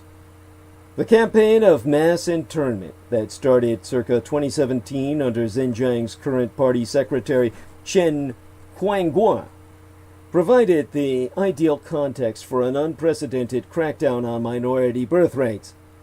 My own research proves that the detentions have primarily targeted male heads of households. In some regions, government lists show that up to 50% of them had been sent to detention camps or prisons. With community leaders, religious authority figures, and husbands removed, nothing prevented the Communist Chinese state from seizing complete control over female minority reproductive systems. The state invaded the womb, and the white woman's body became the battlefield in Communist China for the annihilation of the Aryan race in Asia, in Inner Asia. And so in February, a leaked government document called the Caracas List, after its origin from Caracas County in China, proved the reasons given for hundreds of campaign detainees being detained. Surprisingly, the most common reason was having had too many children. Frequently, the detainees only had one more child than permitted by the state. Birth control violations were often the only stated reason for internment. In contrast, in January of 2016, China abolished its own one-child policy, and it has since encouraged its citizens to have 12 children in order to maintain positive population growth. Some provinces are doling out financial rewards, such as tax breaks and wedding or childbirth subsidies in order to boost birth rates. The Caracas list indicates a spike in the number of Uyghurs detained for birth control violations during the spring of 2018. During precisely that time, Xinjiang's minority regions issued draconian new regulations for dealing with birth control policy violations, with 3 counties explicitly threatening violators with internment. Caracas County's 2018 government work report proudly stated that by severely curbing behaviors that violate birth control policies, birth and natural population growth rates declined dramatically. And so between 2016 and 2018, Caracas's natural population growth rate plunged by 83%. However, punishing birth control violations with internment has been just one of several strategies to suppress white minority birth rates and those of other ethnicities within the boundaries of Communist Chinese imperial rule. The second approach was a mass deployment of IUDs. The intrauterine device is a widely deployed form of birth control around the world and the most commonly used form in Communist China. The year before yesteryear, a stunning 80% of all newly placed IUDs in China were fitted in Xinjiang, even though the region only makes up 1.8% of the country's population. By 2019, Xinjiang planned to subject over 80% of women of childbearing age in the rural southern 4 minority prefectures to birth control measures with long-term effectiveness. In Xinjiang's minority regions, this term refers to either IUDs or sterilizations. One minority prefecture issued related statement that women for whom the procedure would not pose medical risks must have IUDs inserted immediately by all force, and that the risks, known as contraindications, must be proved through a diagnosis certified by a higher health authority, to which no white has access in Red China.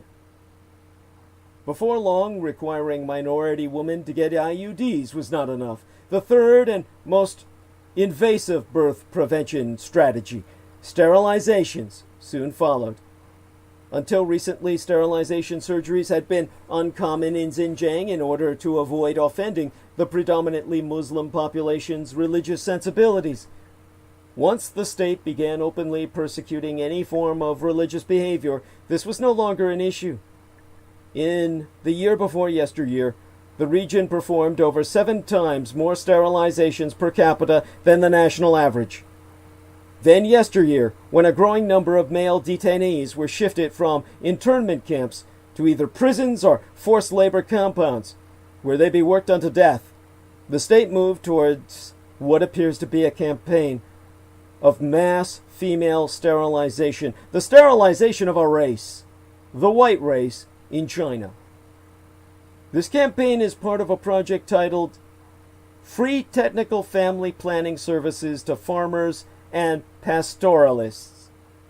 It provided free birth control surgeries, specifically in Xinjiang's southern Uyghur regions. The project's explicit aim is to reduce these regions' 2020 birth and population growth rates by at least 0.4 percentage points below the 2016 level. The free birth control surgeries include forced IUD emplacements, forced abortions, and forced sterilizations. The project's combined funding for 2019 and 2020 amounted to 260 million renminbi. That's the communist Chinese currency of the party, the state itself, as opposed to the yuan, which it trades on the world market and uses for civilian expenditures. This equates to about 36 million United States dollars on the regional level alone. All evidence proves that this campaign aims to sterilize some women with 1 or 2 children, and many or all women with 3 or more children. One Uyghur county's 2019 family planning policy explicitly stated that women with 3 or more children are to be forcibly sterilized, even if it kills them. According to the 2010 national census, about 20% of all Uyghur women across China had 3 or more children. In some predominantly Uyghur prefectures, that share may be as high as 36.1%, which might explain Hotan City's 34.3% sterilization target. In addition, in 2019 and 2020, Xinjiang budgeted about 1.5 billion renminbi, or well over 200 million United States dollars, at the regional level alone for financial rewards for women who were supposedly voluntarily opting for IUDs or sterilizations, even though they be legally permitted to have a 3rd child. Together with local co-funding, the region-wide Free Technical Family Planning Project has enough money to sterilize potentially up to nearly 200,000, or about 12% of all married women aged 18 to 49 years in rural southern Xinjiang. However, at least one minority prefecture received additional central government funding for this initiative, indicating that these estimates must be even higher. There is also nothing to say that this campaign will end in 2020. Its obvious intermediate goal will be to sterilize the 20% or more of these women who have had more than 12 children, plus a percentage of those with fewer children. Along with the mass enforced deployment of IUDs, this campaign enables the Communist Chinese government to permanently maintain Uyghur national or natural population growth rates at levels that are 85 to 95% below those of the past 12 decades. Xinjiang's goal in Uyghur regions is to achieve 0 birth control violation incidents. Not one minority child is to be born outside the will of the communist state. Such targets be no joke. Hotan Prefecture's 2019 birth control performance indicators mandated that the entire region, which has over 500,000 women of childbearing age, could have no more than exactly 21 birth control policy violations that year. Technically, the government can now dial minority birth rates up and down at will, like opening or closing a faucet. Unfortunately, it be all too clear where all of this will end. Numerically stagnant and indeed declining populations be far easier to control. Alarmingly, Xinjiang's 2019 population growth rate was far below its original target. Under the one-child policy, China has previously implemented repressive birth control measures.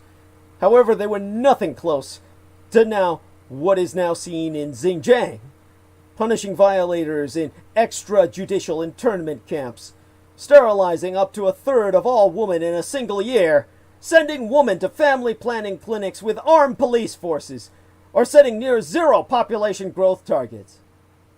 A woman who fled Xinjiang yesteryear told the Associated Press that they would chant these lines during daily flag-raising events. If we have too many children, we're religious extremists. That means we have to go to the training centers. Soon after, she and hundreds of other Uyghur women were taken to a hospital by armed police guards and forcibly fitted with IUDs. In 2019, Xinjiang's population growth rate was far below its original target. Xinjiang's birth prevention tactics are just one aspect of what, by all evidence, be a multi-pronged strategy of ethno-racial extermination. Between 2015 and 2018, 2 million new residents moved to Xinjiang, all of them to regions dominated by China's Yellow Han majority. The state promotes such in-migration through lucrative offers. In 2019, a Han Chinese-dominated region in Xinjiang sought to attract young families from eastern China, ages 35 and under, with promises of 5.8 acres of arable land, new apartments, government jobs with annual salaries of up to 102,500 renminbi, which would be about 14,000 United States dollars above the national average, and additional monthly livelihood subsidy payments. Additionally, regional authorities actively encourage inter-ethnic marriages between Yellow Han men and white Uyghur women. Oh, what a shock! In an apparent effort to dilute Uyghur cultural identity and promote assimilation into the Chinese nation race. The internment of vast numbers of white ethnic minority men in what amount to death camps and sites of coercive labor unto death facilitate this process of what oftentimes, by all evidence, appears to be coerced Yellow Han male and white female relationships. These findings indicate that Beijing is complementing its pursuit of cultural genocide in Xinjiang with a campaign of ethno-racial extermination, a campaign that meets at least one of the 5 criteria for physical genocide specified by the United Nations. And it be high time that the international community taketh decisive measures. This situation warrants an investigation into crimes against humanity, including an assessment whether Beijing's policies in Xinjiang are gradually progressing from cultural genocide to demographic annihilation. God damn the communists. And God damn the United Nations, which replaced my nation state with the communists. Oh, hey, honey. Oh, God, it's Lena. Oh, honey. Oh, I'm so sorry, baby. It's just that, on Sunday I'll be co-hosting with Peter Moon. We're going to be organically covering so much else. I'm trying to finish the arc of narrative tonight. It's going to be a bitch because it's going to go over 12 hours, and therefore we're going to have to republish because it's going to get cut off by YouTube. But, I wanted to try and finish arc of narrative tonight.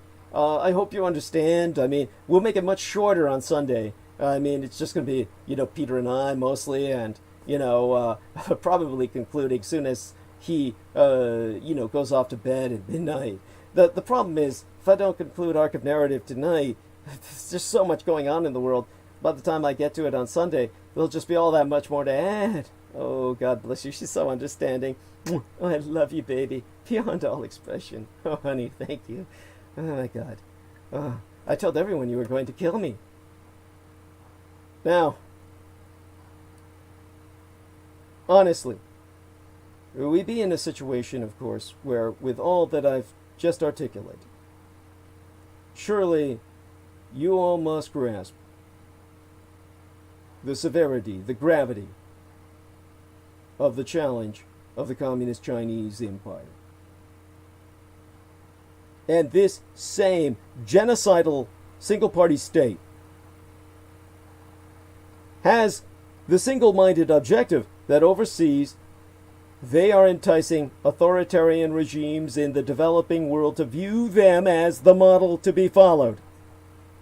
And of course, they be selling the technology those autocratic, authoritarian, dictatorial leaders need to create their own surveillance states based upon the Communist Chinese mode of total control by facial recognition technology, in which no one goes unidentified. Now, one Joe Biden advisor has gone on record to say that no one on either side of the political aisle in Washington is ignoring any of this. The era of any hope that Red China might evolve into a normal country is now over. No one with any brains denies that. So that notion has fully settled in here. 66% of Americans now have a negative view of Communist China, according to a recent Pew Research poll. At the same time, in Red China itself, state-owned media and a government-controlled internet whip up natal nationalism and anti-Americanism to levels unseen since the United States accidentally bombed Beijing's embassy in Beograd during the Balkan Wars in 1999. The world's 2 most powerful empires are now competing in every realm possible. Militarily, for one, with constant cat-and-mouse games in the South China Sea and cyber warfare. The competition to dominate the key technologies of the 21st century is intensifying as well. This type of rivalry has not been seen since the Soviet Union collapsed circa 1991. Thus, a growing number of policymakers, current and former, and so-called China hands, old and new, acknowledge the obvious.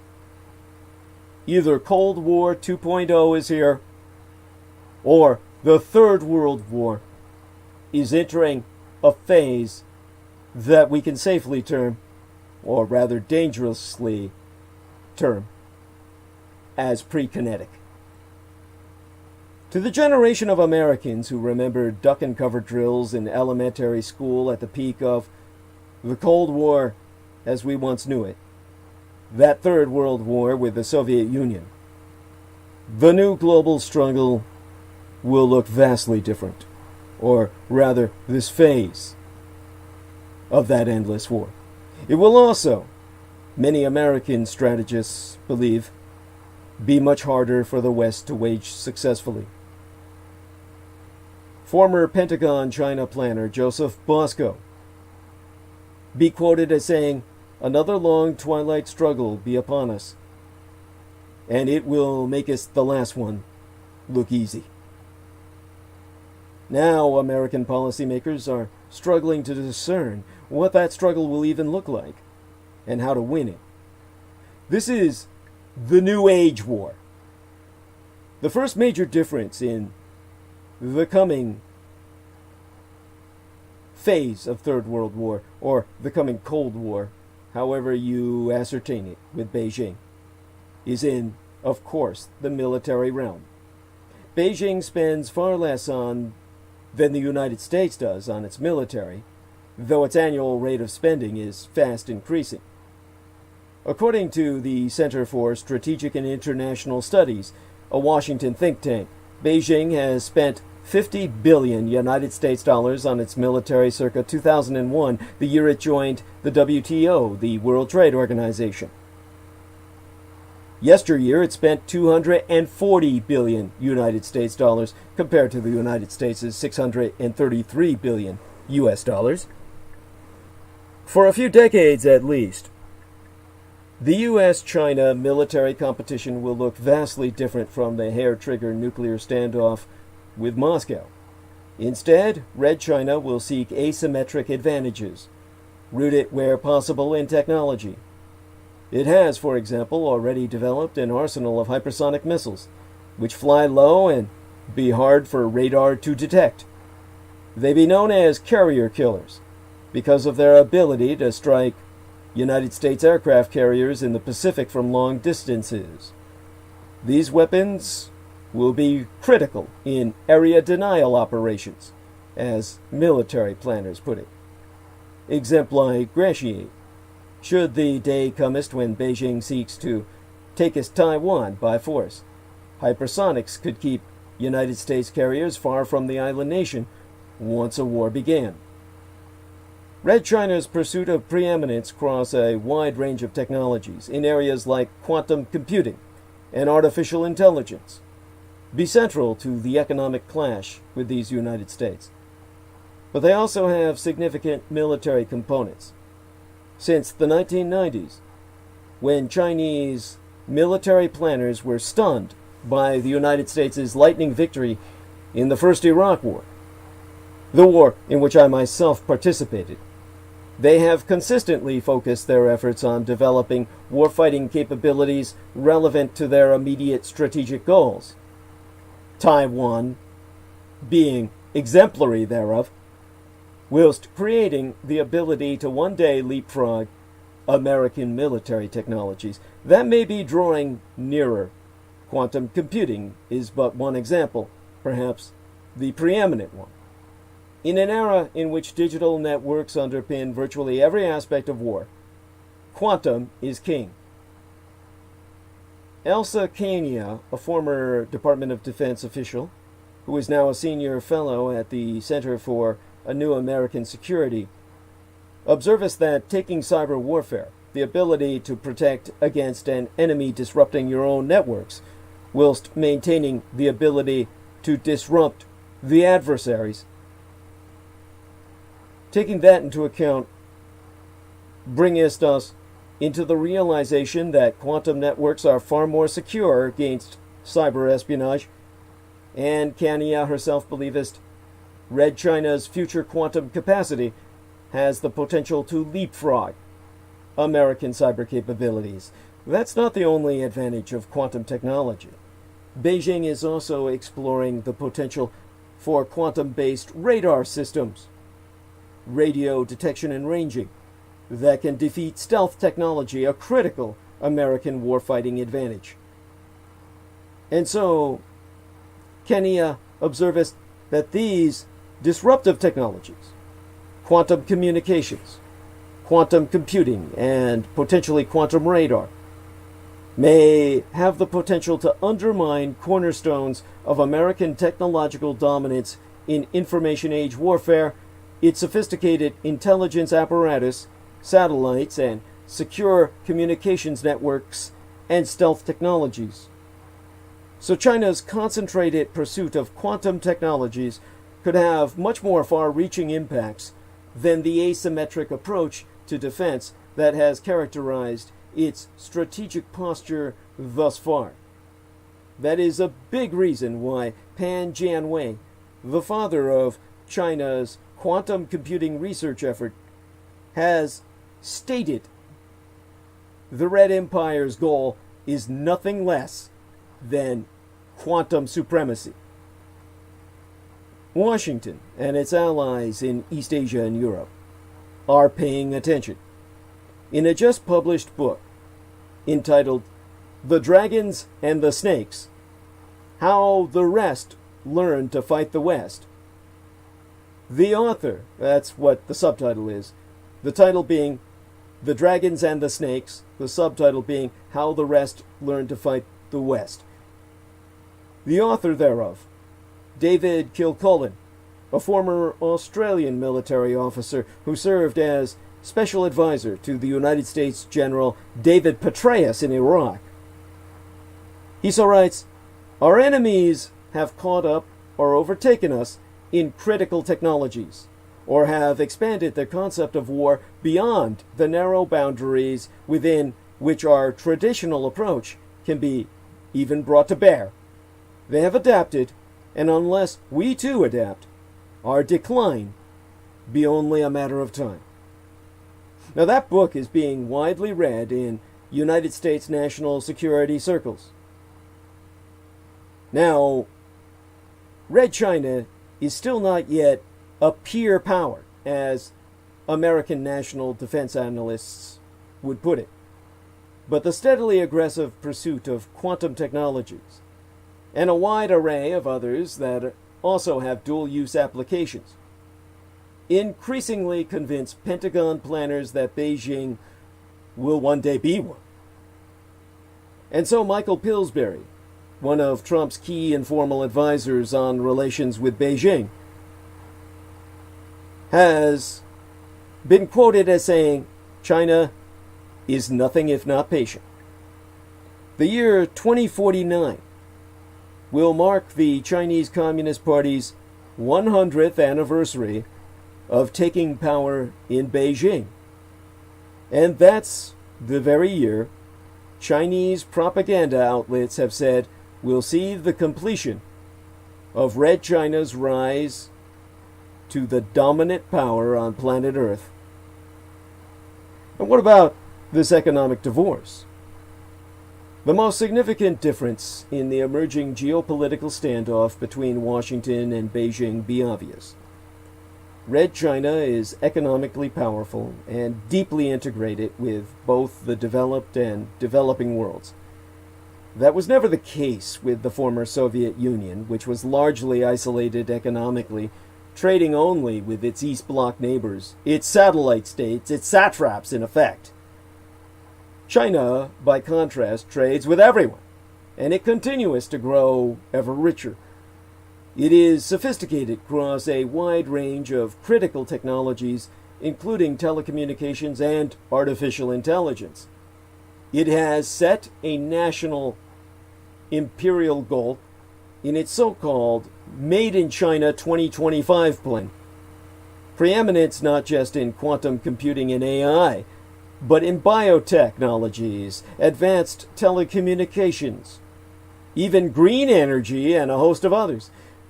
But these United States and the rest of the world have problems in the present as well. The pandemic has exposed the vulnerability of locating supply chains for personal protective equipment, or PPE, as well as pharmaceutical supplies in Red China. That's a significant strategic vulnerability. If Communist China shut the door on exports of medicines and their key ingredients and raw materials, United States hospitals, military hospitals, and clinics would cease to function within months. Nay, in reality, they would cease to function within days. As confirmed by Rosemary Gibson, who I sourced as an authoress of a book on the subject entitled China RX, or China Prescription. Now, late last month, or the month before yestermenses, the month before last by now, Arkansas Senator Tom Cotton introduced legislation mandating that American pharmaceutical companies bring production back from communist China to these United States. China's explicit desire to dominate the industries of the future is bad news for foreign multinational companies that have staked so much on the allure of the China market. If Red China's steep rise up the technology ladder continues, American and other foreign multinationals are likely to get turfed out of the market entirely. So Stuart Patterson, author of his work entitled China, Trade, and Power, subtitled Why the West's Economic Engagement Has Failed, so says that China 2025 is all about replacing anything that American companies sell of any value, just taking the Americans out of that. Donald Trump's tariffs and Red China's public desire to dominate key industries have pushed American multinational and American policymakers to ask, should the United States get an economic divorce from Beijing? And if so, what would that look like? Well, the COVID-19 outbreak and China's response thereunto has greatly intensified that debate. Trump's trade war had triggered a slow-motion move toward an economic decoupling as companies in low-tech, low-margin industries began to move production out of China to avoid tariffs. The textile, footwear, and furniture business have all seen significant movement out of China so far. But pre-pandemic, there was no mad rush for the exit doors, and there was no reason to expect one anytime soon. As recently as last October, 66% of American companies operating in Red China, surveyed by the American Chamber of Commerce in Beijing, said decoupling would be impossible. So interlinked are the world's two largest economies. But things have changed. The number who now believe this decoupling be impossible, according to the same survey, has dropped to 44%. If re-elected, Trump's advisors sayest the president will likely pressure other industries beyond pharmaceuticals and medical equipment to bring back production. How he would actually do that be completely unclear, but aides are looking at the example of the Japanese Empire. Of course, the Japanese legislature recently approved a program in which the government will offer subsidies up to $2.25 billion United States dollars worth to any company that brings its supply chain back home to the home islands of the Japanese Empire and out of the monolithic communist state machine of Red China's mainland. As negative perceptions of Red China harden in these United States and elsewhere in the world, even the Europeans have lost their romance of Red China, although they're not as hot for an acrimonious divorce as the Americans are. Executives in Japan, Europe, and all these states in union be faced with a stark choice. Do you really want to be seen doing business with the enemy? The answer isn't that easy. In these United States, a lot of companies simply do not want to reduce their exposure to Red China. They spent years and billions in United States dollars building up supply lines and be loath to give them up.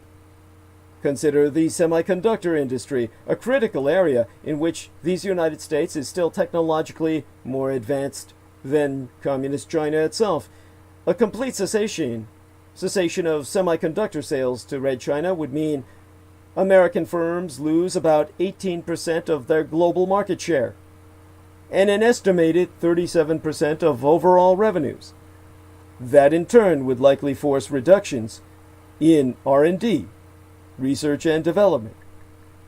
The United States spent $312 billion United States dollars on R&D over the last decade, more than double the amount spent by its foreign competitors, and it's that R&D which allows them to stay ahead of competitors. And so the costs of total divorce from Red China are arguably all too oftentimes overstated.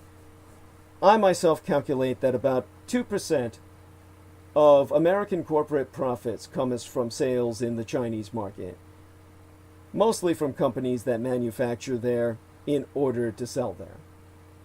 Corporate profits overall are 10% of United States GDP, or gross domestic product. Eliminating the China portion of that is a rounding error. But getting companies such as Caterpillar Incorporated, which operates no less than 30 factories in Red China and gets 10% of its annual revenue from sales therein, be an uphill lift. There are scores of companies like Caterpillar who have no intention of ever leaving Red China, even if relations between Washington and Beijing are at new lows, to the point where war be declared. As companies continued trading with the Reich throughout World War II. That's where all these people say, George Bush Sr. was a neo-Nazi traitor and shit. No, he was a businessman who was determined to make profits, and business is business, even when you're trading with the enemy, which was the primary book written by Charles Hume that be required reading for people to get any understanding of the Second World War, in terms of the fact that trade continued with the Axis throughout. And so, let me make certain I have the right author there, since our man Peter Moon and I were discussing this on the transmission he was on preceding this one. Trading with the Enemy is subtitled An Expose of the Nazi American Money Plot, 1933 through 1949. Notice it ends in 1940-fucking-9. Ah, yes, that alone should tell you what you need to know. And it be the quite true historical experience of the American businessmen who dealt with the Nazis and continued to do so during World War II. It was originally published in 1983, and yes, the author is Charles Hyam. His name is spelled, his surname, his family name is spelled Higham, but he's Jewish, so it's pronounced Hyam, like Jaime. I'm sorry, that's racist. So there you go with that. Anyhow, Karen O'Connor's been on a roll. That's interesting. Now, okay, back to discussion. Now, in terms of the businesses trading with the adversary, there are scores of companies like Starbucks, which operates 42,000 stores across the communist Chinese empire. 42,000 stores. Or Walmart, whose revenue in country, China Command, is more than 10 billion United States dollars annually. Those companies don't have critical technology to steal, and may be little worry to these United States if they continue to operate in China even during wartime. But other companies do. Tesla, to take as one example, is a company whose advanced technology should be protected at all costs, which is why some in Washington are scratching their heads at both Elon Musk and the Trump misadministration.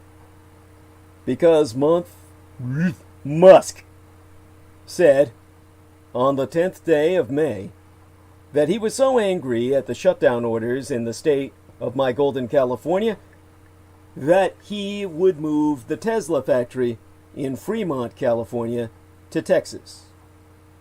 Now, meanwhile, he manufactures his cars in Shanghai, which be an obvious target for intellectual property theft and industrial espionage. Given that electric vehicles are one of the industries targeted in the China 2025 plan, one can only conclude that California bad, Shanghai good is not a formulation that's going to hold up well in the post-COVID environment.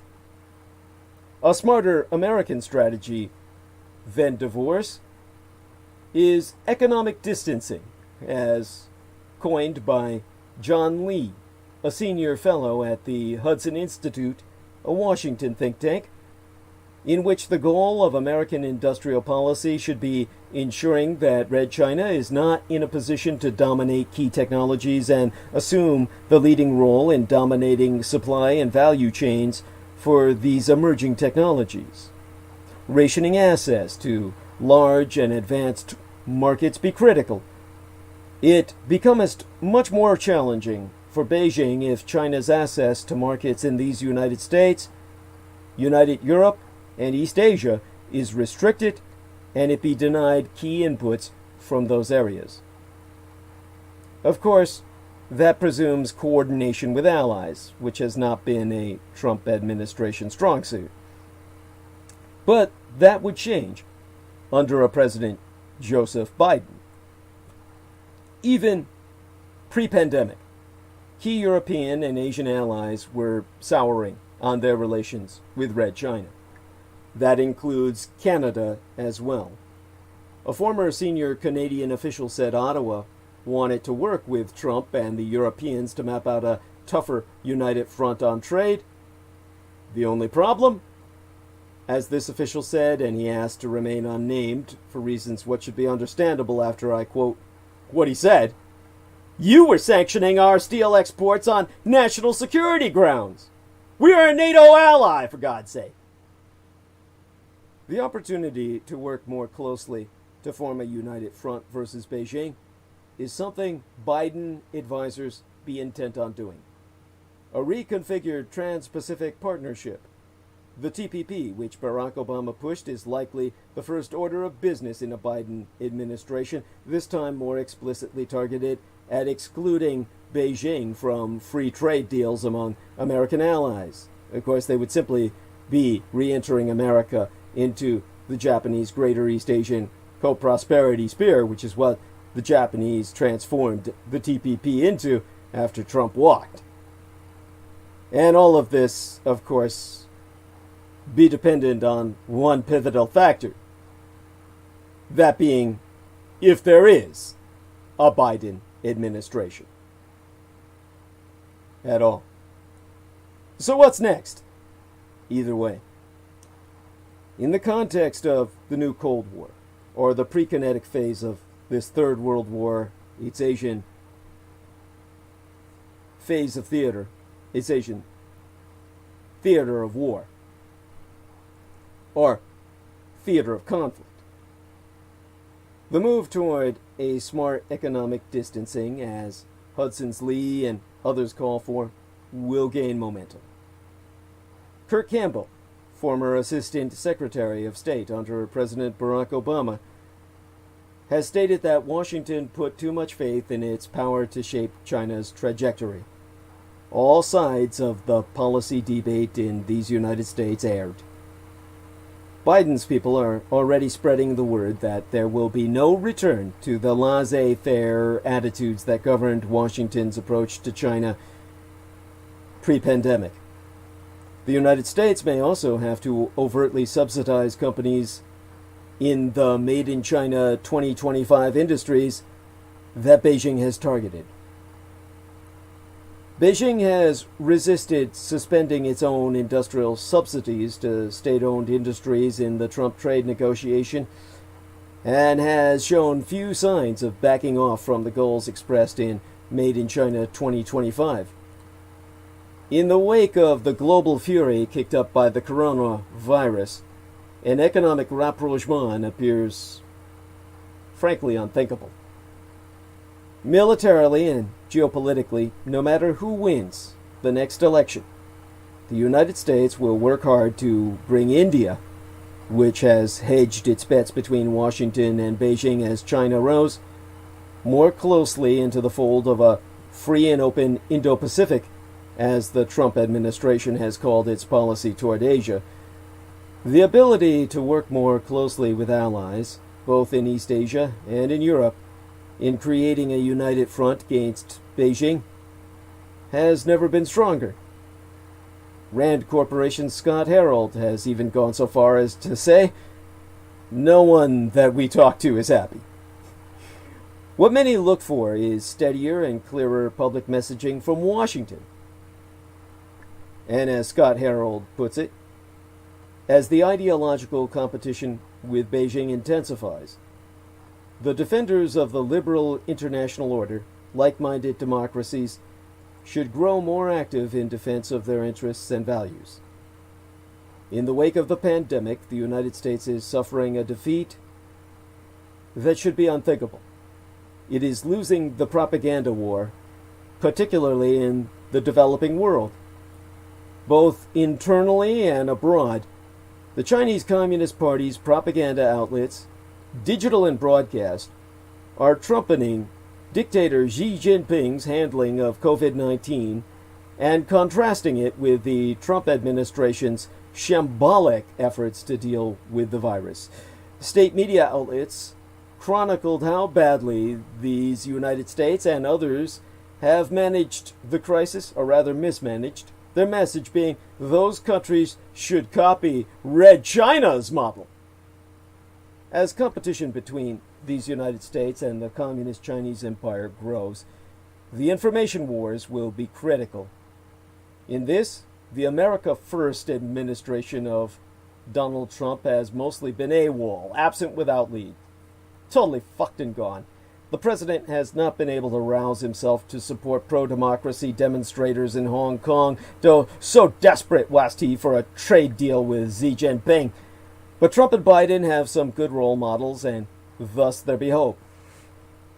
American presidents have defended the country's values quite well and steadily throughout the last Cold War. None more ably, in terms of appearances, than Ronald Reagan, who left office but a single year before the Berlin Wall came tumbling down. We will see, of course, if the next administration be up for the fight. Washington has at least recognized, as Kurt Campbell observed, that it overvalued its ability to influence China's development. Presumably, it won't make that mistake again. Instead, Washington and its allies need to focus more on how to cope effectively with a powerful rival, an adversarial enemy. The mission? Wage the 21st century's Cold War, whilst ensuring it never turns hot. Now, that's what brings us, in the last phase of this arc of narrative, towards motherless Russia. With, though that simple excuse, nobody briefed or told me. I mean, forget the new Cold War with Communist China. The old one between these United States and Moscow isn't finished with us yet. A Washington storm is turning around stunning reports that Russia's GRU military intelligence agency put a bounty on the heads of the United States and United Kingdom troops in Afghanistan. Now, just so you know, the GRU is the military intelligence variant of the KGB. In America, military intelligence would probably be best manifest, most recognizably, in the DIA, the Defense Intelligence Agency, which is nothing like the GRU. The GRU controls Spetsnaz, the Russian SEALs, or Special Forces. The main directorate of the General Staff of the Armed Forces of the Russian Federation is still abbreviated with the same acronym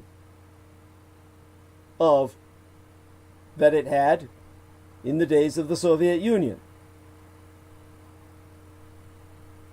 Главное разведывательное управление. The main intelligence directorate. The main directorate of the General Staff of the Armed Forces of the Russian Federation. Whereas the KGB works by corruption and cunning and guile. The GRU works with blunt military force in the insertion of commando units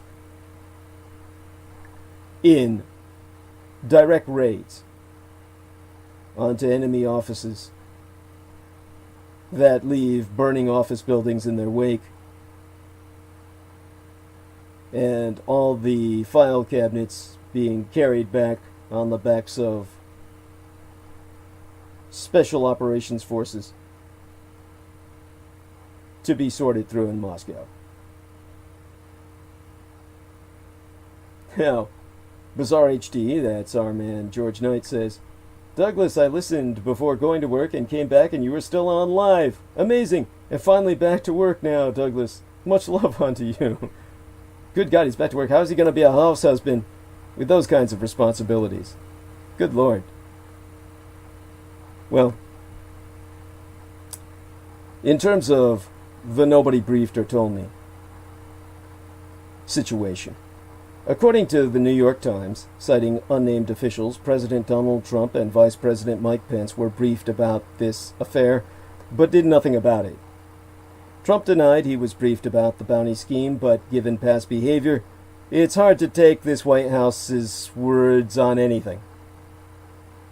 Could warnings about the Russian Taliban tie-up have been included in the presidential daily brief, which contains the U.S. government's most highly classified secrets and simply been missed or intentionally ignored? Trump spurns written briefings, according to multiple reports, now corroborated by former National Security Advisor John Bolton. He also has previously refused to take stands that embarrass Russian President Vladimir Putin, even appearing to advance Russia's interests, as in the American exit from Syria, feuds with NATO members, dismissal of Moscow's election meddling, and push to get Russia back into the G7. So all intelligence intrigues should be treated with circumspection, of course. The motives of those in and around the intelligence services, people who make a living from deception, as Michael Aquino and his probable death, be even more impenetrable than the usual Russian operatives. But the revelation raises questions about what exactly is going on inside Russia itself. Was this signed off by Putin? After the U.S.-armed Afghan Mujahideen in the 1980s, it's not inconceivable that then-young Soviet military intelligence officers humiliated by their exit from the country now have influence at the top of the GRU, and revenge be a dish best served cold. You see, this time Russia is in Afghanistan to win.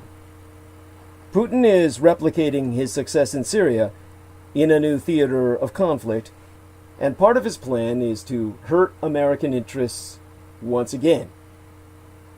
The recent revelations in the New York Times and other media that U.S. intelligence officials believed a Russian military intelligence unit had offered secret bounties to the Taliban for killing American and NATO forces in Afghanistan renewed deep concerns about the nefarious agenda of Vladimir Putin's Russia has not only in Afghanistan, but also to destabilize the West. The timing of the revelations, the findings were briefed to U.S. President Donald Trump in late February, be significant as it coincided with the signing of the U.S. Taliban peace deal in Doha, Qatar, at the end of February, it being very likely that the Taliban's murky dealings with Russia were taking place while they were negotiating with these United States throughout 2019 and 2020, calling into question the insurgent group's commitment to any peace deal. The agreement provided for a phased withdrawal of NATO forces, with the United States pulling out 5,000 of its 13,000 troops over the next few months. In return, the Taliban claimed they would not enable Afghan soil to be used for terrorism. But the obstacles to peace be so profound and numerous that the chances of the deal being honored be slim at best. A United Nations report stated that the Taliban retained close links to Al-Qaeda and sought its counsel during these negotiations with American officials. And the Haqqani network, the biggest faction of the Taliban, has been accused by the Afghan government of collaborating with an ISIS affiliate, the ISKP, the Islamic State Khorasan province, to carry out numerous attacks in Afghanistan in 2020. The most horrific examples were the suicide and gun attack on a Sikh Gurdwara and the storming of the Dasht-e-Barki hospital's maternity ward in Kabul, killing nurses, women in labor, and newly born babies in sacrifice to Al-Shaytan, Iblis, the Muslim Satan. Amid the peace talks brokered by these United States, one angle that most observers of Afghanistan have ignored is the role of Red Russia, which has enthusiastically supported the agreement. Along with Pakistan, Russia stands to be one of the biggest beneficiaries of any NATO withdrawal. Over the past several years, it has been quietly working in the background to enhance its ties with the Taliban, with the purpose of expanding its strategic interests in Afghanistan, and in the process exercising the failings of the Soviet Union and Afghanistan during the 1980s. Once NATO and American forces leave, Russia will once again have an opportunity to step in as a revisionist, revanchist, expansionist power. And in that sense, the recent revelations about Moscow's sordid arrangement with the Taliban should come as no surprise to anyone. On the Ides of February, the 15th day of that second month in the 1989th year in our Lord, circa 1989, a column of armored personnel carriers, APCs, rolled across the then-named Friendship Bridge, the last of a Soviet military contingent that fought a 10-year war in Afghanistan. And after losing more than 13,000 troops in conflict, the Soviet Union withdrew, beaten and humiliated. Later that year, the Congress of People's Deputies passed a resolution that denounced the war. Consensus developed over decades that the Afghan occupation and war were costly mistakes. However, during Vladimir Putin's third term as president, the Russian government began re-evaluating the intervention as one that took place within the bounds of international law and in the interests of the greater Soviet Empire. Whilst remaining critical of the excesses of the Soviet past, Putin then legitimized the strong state and powerful security forces created during the Soviet era that somehow compensated for its brutalities. Putin's focus on Afghanistan be an essential aspect of how Russia seeks to reevaluate its past, whilst furthering its future strategic ambitions. As Syria demonstrates, the Kremlin is rewriting history to retrospectively justify intervention abroad as it seeks to regain its status not merely as a global spoiler, but as a world power. Putin may have intervened in Syria because of legitimate security concerns, a legacy of friendship with the regime of President Bashar al-Assad from back when the Soviets established the Red Arab rebellion of Soviet-trained military officers that established Arab republics from Egypt through Iraq and Libya into Syria, which at one point was in a single nation status with Egypt as the United Arab Republic, which Iraq had every intention of ultimately joining before the situation deteriorated and America invaded Southwest Asia. And of course, all this reintervention was opportunistic in what it represented in opposition to American interests worldwide. Russia was able to avoid the perception that its incursion into Syria was similar to the Soviet-Afghan experience, whilst also ensuring that there was no blowback to Russia from its nationals in the Caucasus Mountains region who joined jihadi groups like the Islamic State. And so, Red Russia is now using its successful Syria experience to leverage its interests in Afghanistan. 2014 signaled an important shift in Russian foreign policy after the Kremlin moved to involve itself more centrally in Afghan affairs.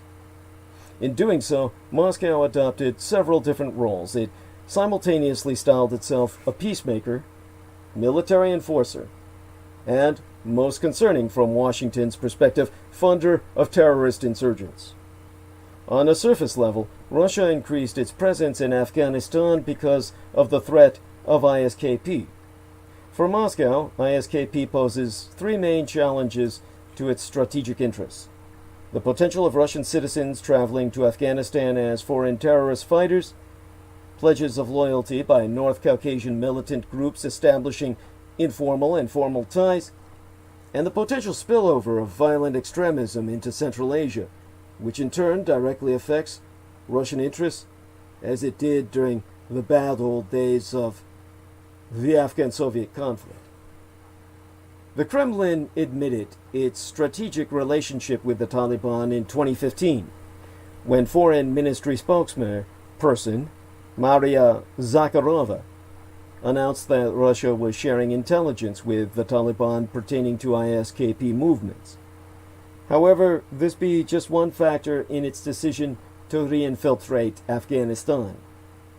In a surprise step, following the U.S.-Taliban agreement in Doha, in Dubai, the United States and Russia issued a joint statement on mutually agreeable issues pertaining to Afghanistan, both sides concurring that the preferred Taliban designation as the Islamic Emirate of Afghanistan would not be recognized by the international community. However, Russia's prior interactions with the Taliban indicate a different story. The Taliban be treated by Moscow with much reverence and courted just like a recognized state actor.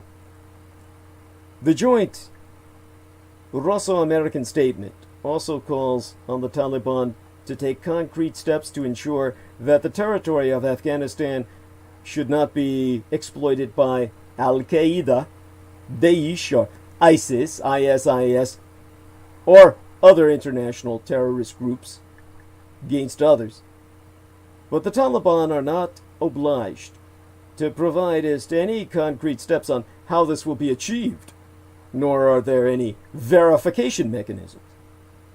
For Russia, this disconnect can be ignored if it can achieve its broader strategic goals in Afghanistan, but it's harder for the West to reconcile these problems. Much as it did during the Cold War, Russia has once again identified Afghanistan as a theater in which to challenge these United States. At both the foreign relations and security levels, Russian activities in Afghanistan be products of strategies designed to counter American influence worldwide. One of the most important lessons Russian policymakers have learned from the Soviet experience in Afghanistan is to refrain from forging local allies in their own image, and to instead seek to galvanize partners wherever mutual interests intersect. A case in point is the nexus with the Taliban. While the Kremlin maintains that its relationship with the Taliban is limited only to fighting ISKP and reconciliation within Afghanistan itself, its activities go as much deeper. Russia has been accused of funding and arming the Taliban. Russian night vision sniper scopes have been discovered in the hands of the Taliban. Circa 2017, General John Nicholson, then commander of the NATO-led Resolute Support Mission in Afghanistan, revealed in a Senate Armed Services Committee hearing that Russia was actively funding the Taliban and therefore, by proxy, Al-Qaeda. In 2018, Nicholson followed that up by stating, "We had weapons brought to this headquarters and given to us by Afghan leaders, and they said this was given by the Russians to the Taliban." There is also evidence that Russia has set up supply networks to deliver weapons across the border between Iran and Afghanistan. Circa 2017, Abdul Jabbar Khayraman, who then oversaw the security situation in Helmand province for the Afghan government, said Russia had collaborated with Iran to create training camps for Taliban fighters in Iran, who would in turn then deliver Russian weapons throughout western and southern Afghanistan.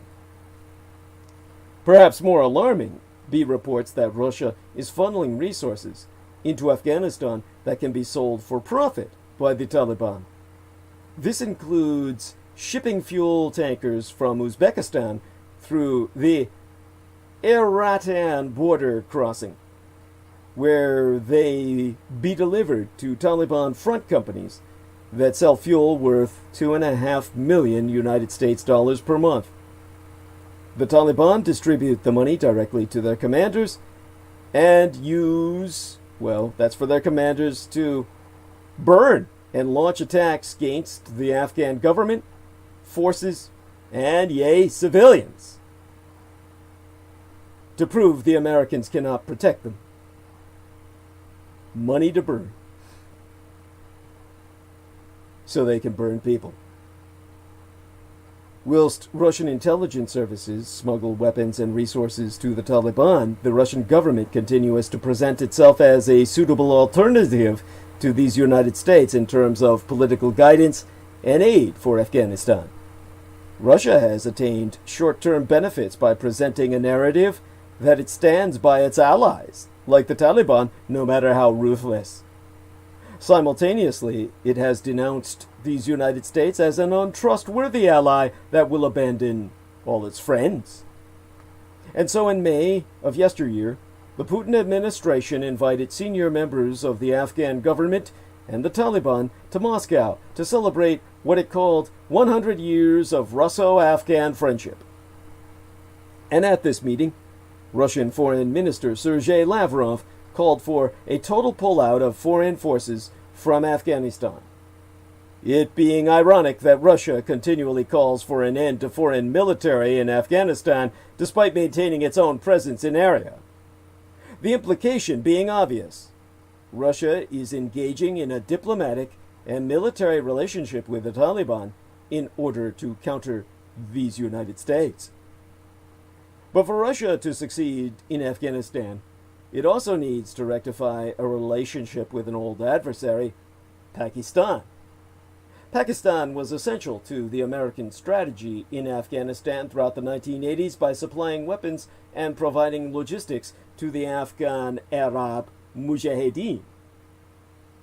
Converging interests in Afghanistan have been a key factor in warming relations between Russia and Pakistan, and both have voiced affirmations of cooperation and support to bring the Taliban into the mainstream. The commencement of Amero-Taliban peace talks in October of 2018 was a political success for both Russia and Pakistan, which share a mutual recognition that the Taliban be a key stakeholder in Afghanistan's future. Russia arranged Moscow-based talks to augment the Amero-Talibani negotiations, which included regional nations, Afghan opposition leaders, and the Taliban itself, although the Kabul government did not attend. Pakistan actively participated in meetings in Russia and also hosted a separate trilateral mechanism with China and the Afghan government to advocate greater Talibani involvement. Russia and Pakistan's interests continued to align following the breakdown of the Amero-Talibani peace talks. This was underscored in September of yesteryear when Russia again invited Taliban members to Moscow. At this meeting, Zakharova, the Russian Foreign Ministry spokesperson, announced, "We are concerned that the complete end to foreign military presence is an inalienable condition of durable peace in Afghanistan." I mistranslated the Russian. "We are convinced that the complete end to foreign military presence is an inalienable condition of durable peace in Afghanistan." There we are. Meanwhile, Pakistan hosted Zalmay Khalilzad, the United States Special Representative for Afghan Reconciliation, and the Talibani leadership for meetings in Islamabad, the capital of Pakistan. For Russia, the Afghanistan issue can help Moscow achieve its goal of splintering American foreign policy and its establishment ahead of the 2020 presidential election. But the sacrifices of NATO troops who have given blood and treasure for an honorable outcome in Afghanistan demand that the West negotiate an outcome that does not amount to abandoning Afghanistan or lead to endorsing Russia's goals. There should also be an assurance of protection of women's rights and civil society, which the Taliban historically and continually not just neglect but actually assail. Russia has made serious progress toward fulfilling both its Syrian and Afghan strategic objectives by maintaining a decisive hand in the respective regions' politics. Equally, there should be no doubt that the Taliban will forcibly extend their control within Afghanistan, fueled by opium cultivation. This would restart a civil war and consequently result in substantial civilian deaths and exacerbate the number of refugees fleeing Afghanistan.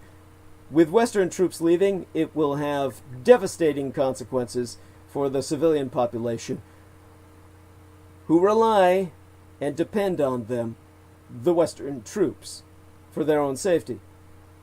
Furthermore, any guarantees that the Taliban offer to prevent Al-Qaeda or its affiliates returning to Afghanistan will not be worth the paper they be written on. Russia will assume an advantageous position, having nurtured both the Taliban and the Afghan civilian government, whilst taking a back seat to the insecurity that will grip the country itself. Russia's physical footprint will help Moscow ensure its strategic interests. So how can the West still justify withdrawing from Afghanistan when it clearly has the potential of returning to being a hotbed for terrorism, which will have direct and consequential ramifications for the West itself? The temporary relief of leaving the region will eventually give way to the stark reality that Western nationals will be traveling to Afghanistan for terrorist training. This will mirror the situation in Syria and Iraq with the Islamic State. However, this time the West will find it much harder to go back into Afghanistan with the crowded field of Pakistan, Iran, Russia, and China, all of which will be very reluctant to let in anyone else. There be an emerging great game redux in Afghanistan, and Russia is in it this time to win. But that requires I become the explainer about, well, what's this unit of Russian spies that keeps getting outed? Unit 29155 of the GRU, Russian military intelligence, is behind plenty of Russia's high-profile misadventures abroad, and now, by all evidence, the bounties on American troops in Afghanistan. And so on Friday into this last weekend, the New York Times broke the explosive story that a unit of Russia's military intelligence, Unit 29155 of the GRU, had offered bounties to militants in Afghanistan to kill American troops. And the GRU, Russia's equivalent to our Defense Intelligence Agency, except with guns ablazing whenever they charge in, has emerged as a key player in Moscow's efforts to sow chaos around the world, including the operation to hack and release emails from Hillary Clinton's 2016 presidential campaign that was sprachathon earlier this very transmission by my manager Elena Shea. That same Unit 29155, proven in the offering of its bounties to Taliban-linked militants, has spearheaded some of Russia's most brazen overseas operations in recent years. Or at least the ones we knowest of. From the attempted coup in Montenegro, circa 2016, to the botched effort to assassinate former Russian spy Sergei Skripal in England that killed citizens of the Crown. On English soil, no less. It's not clear how the United States intelligence community was able to tie the operation back to Unit 29-155. Information about the bounty plot, which was included in the President's daily intelligence briefing early yesteryear, is filtering into the press in bits and pieces. On Tuesday, well, the day was just yesterday, but now the day before, the Times reported that the assessment was backed up by evidence of bank transfers between bank accounts linked to the GRU and the Taliban. While Unit 29-155 is oft-times described as secretive, its tradecraft has at times been sloppy, to say the least, including implausible cover stories and repeated use of the same aliases. They just don't fucking give a shit. Using leaked passport records, flight passenger data, and databases of border crossings, journalists and open source investigators from groups such as Bellingcat and the Russian outlet The Insider have been able to exploit this trail of breadcrumbs to build a remarkably detailed picture of the unit itself and all its members. Bellingcat's findings have been consistently accurate, and Mark Polymeropoulos, who formerly oversaw the CIA's operations in Europe and Eurasia before retiring from the agency but yesteryear, has gone on record to say that since it was open source, it enabled us to discuss the GRU activities more openly, particularly with foreign liaison services. But what exactly is the GRU itself? Despite what I've said about it so far, Russia has three main intelligence agencies. I mean, because you can never have enough, right? The Foreign Intelligence Service, the SVR, the Main Intelligence Directorate, the GRU of the military, and the Federal Security Service, the FSB, which is the KGB with new initials, which is supposed to be the most powerful of the three. All three are involved in foreign operations, but it's the GRU that has the necessary audacity to attempt complicated, high-stake operations with all the resources of the military at its beck and call. The GRU was always seen as a lot more thuggish. They be tasked to do all of those things, but their tradecraft is not great. And so, someone might ask of the Mr. Polymeropoulos, how did a unit in an intelligence agency get to be so fucking visible? Unit 29-155 is thought to have operated for at least a decade, but it wasn't until its agents attempted to assassinate former Russian spy Sergei Skripal in 2018, but the year before yesteryear, that intelligence agencies and investigative reporters were able to gradually map out the group's membership and their involvement in other Russian operations throughout Europe.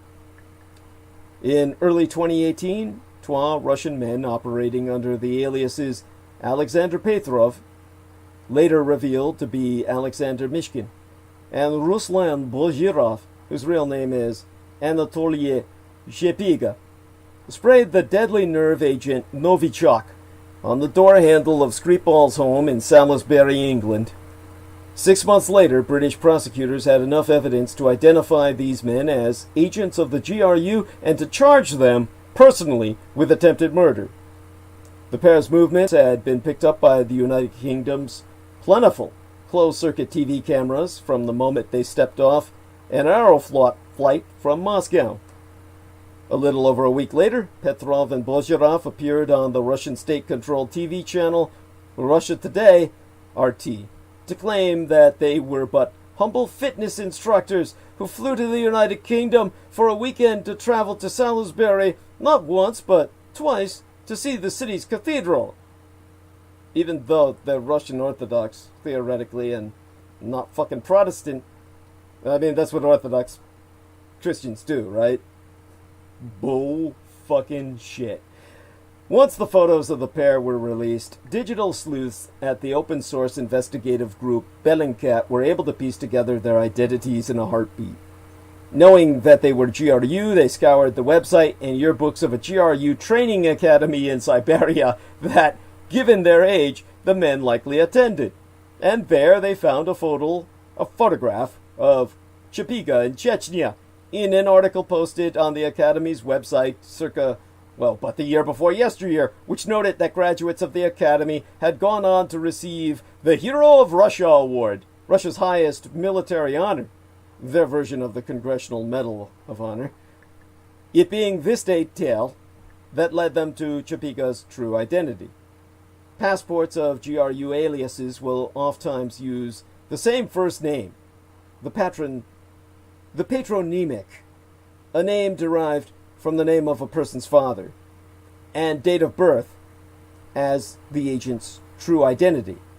And so, working on this assumption, Bellingcat researchers were able to find Mishkin's real name and identity in leaked databases of Russian passport records. So the sloppiness of the operation, especially the use of a Soviet-developed nerve agent, led a number of experts to conclude that it was meant to be traced back to Russia. And so Andrea Kendall-Taylor, a former Deputy National Intelligence Officer for Russia and Eurasia at the National Intelligence Council, went on record to say they wanted to send a signal that this is what happens to defectors. It was the discovery of a third accomplice who traveled under the alias Sergei Fedotov that led to the discovery of Unit 29155. His involvement was first reported by the St. Petersburg news outlet Fontenka. And the travel history of Fedotov, whose real name is Denis Sergeyev, revealed that he had been part of a team dispatched to the capital of Bulgaria, Budapest, in 2015 to poison local arms dealer Emilian Gebrev. The case had been closed by investigators in Bulgaria because, Bulgarians, like other Balkan peoples, really don't give a shit. And that goes all the way through Eastern Europe up to fucking Poland. People die all the time, they get murdered all the time. In Eastern Europe, it's like, c'est la vie. But details of the assassination attempt served as a Rosetta Stone for Western intelligence agencies, which enabled them to decipher the unit's activities. So, in the 2016th year in our Lord, this same unit attempted to orchestrate a coup in Crna Gora, the Serbian name for Montenegro, which is the Latin word Black Mountain, which at the time was on the brink of becoming a NATO member state. Yesteryear, the High Court in Spain, the Audiencia Nacional, or Audiencia Nacional, opened an investigation into the unit's connection with a 2017 independence bid by the Spanish region of Catalonia, in which the Russians attempted to forge a new satellite state in the Mediterranean from out of the national body of Spain. And so, using flight records, passenger data, and a database of Russian border crossings, researchers at Bellingcat were able to reveal that Sergeyev traveled frequently to Europe, Central Asia, Ukraine, and the Middle East between 2012 to 2018 under his persona of Sergei Fedotov. The purpose of the majority of these trips being still completely unknown. Eric Toller, who heads up Bellingcat's investigations in Eastern Europe, so says, "We only know the failures because they fail a lot. They may be doing a lot of things that we don't know about. At any rate, much of the unraveling of the GRU unit's activities was made possible by the fact that there be a booming trade in hacked and leaked data in Russia itself. And so Mark Galliotti, a senior associate fellow at the British-based Royal United Services Institute, confirms that the Russians have an issue with the fact that you can basically buy any information. It's kind of a perverse fact that Russia is very transparent in this manner. So databases of flight records, customs data, passport information, and car registrations have been instrumental in the work of journalists and researchers piecing together the activities of Russian intelligence operatives abroad. So, with all that being said, why are the Afghan bounties such a big escalation? United States President Donald Trump insists that the story is basically a fabrication, doubling down on charges of fake news. Today, or what is yesterday by now, Wednesday midweek this week, despite multiple independent confirmations of the New York Times report, but former intelligence officials agreed that the fact that the assessment made its way into the president's daily briefing reflects a high degree of confidence. Kendall Taylor, who now be a senior fellow with the Center for New American Security, concludes that if an assessment was made and it made it to the PDB, the President's Daily Briefing, there would have to be pretty significant confidence and cohesion in the intelligence community views that Donald Trump is a traitor to these United States and serving as a Russian asset. Actively so. It's not clear why the Taliban would need a financial incentive from Russian intelligence services to kill American troops, whom they've fought for decades, and as I said, people all over the world would gladly kill for free. But the alleged bounties represent a significant escalation in Russia's efforts to directly target American interests.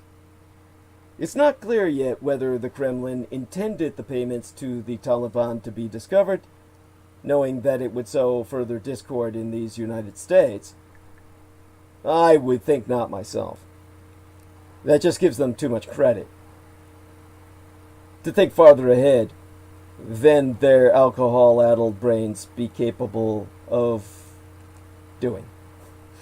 Kendall Taylor has said that while not all operations carried out by the unit are intended to be traced back to them, as the Skripal case is generally agreed to have been, and I don't myself really buy into that, then the GRU was also unlikely to put secrecy ahead of its objectives. Now that be painfully obvious. They really do not give a shit. These are soldiers, not spies. Well, the Russian security services have been brazen in their efforts to kill critics, defectors, and former Chechen fighters abroad. This is still a big shift. They've always been very careful about Americans because they know there's a massive price tag on dead Americans. United States forces have similarly made painstaking efforts to avoid hitting Russian troops in Syria, though it has happened. Trump's failure to respond to the intelligence has prompted a firestorm of criticism in Washington from both parties. And so today, well, yesterday by now, Republican Senator Chuck Grassley described the revelations of Russia's actions as a serious escalation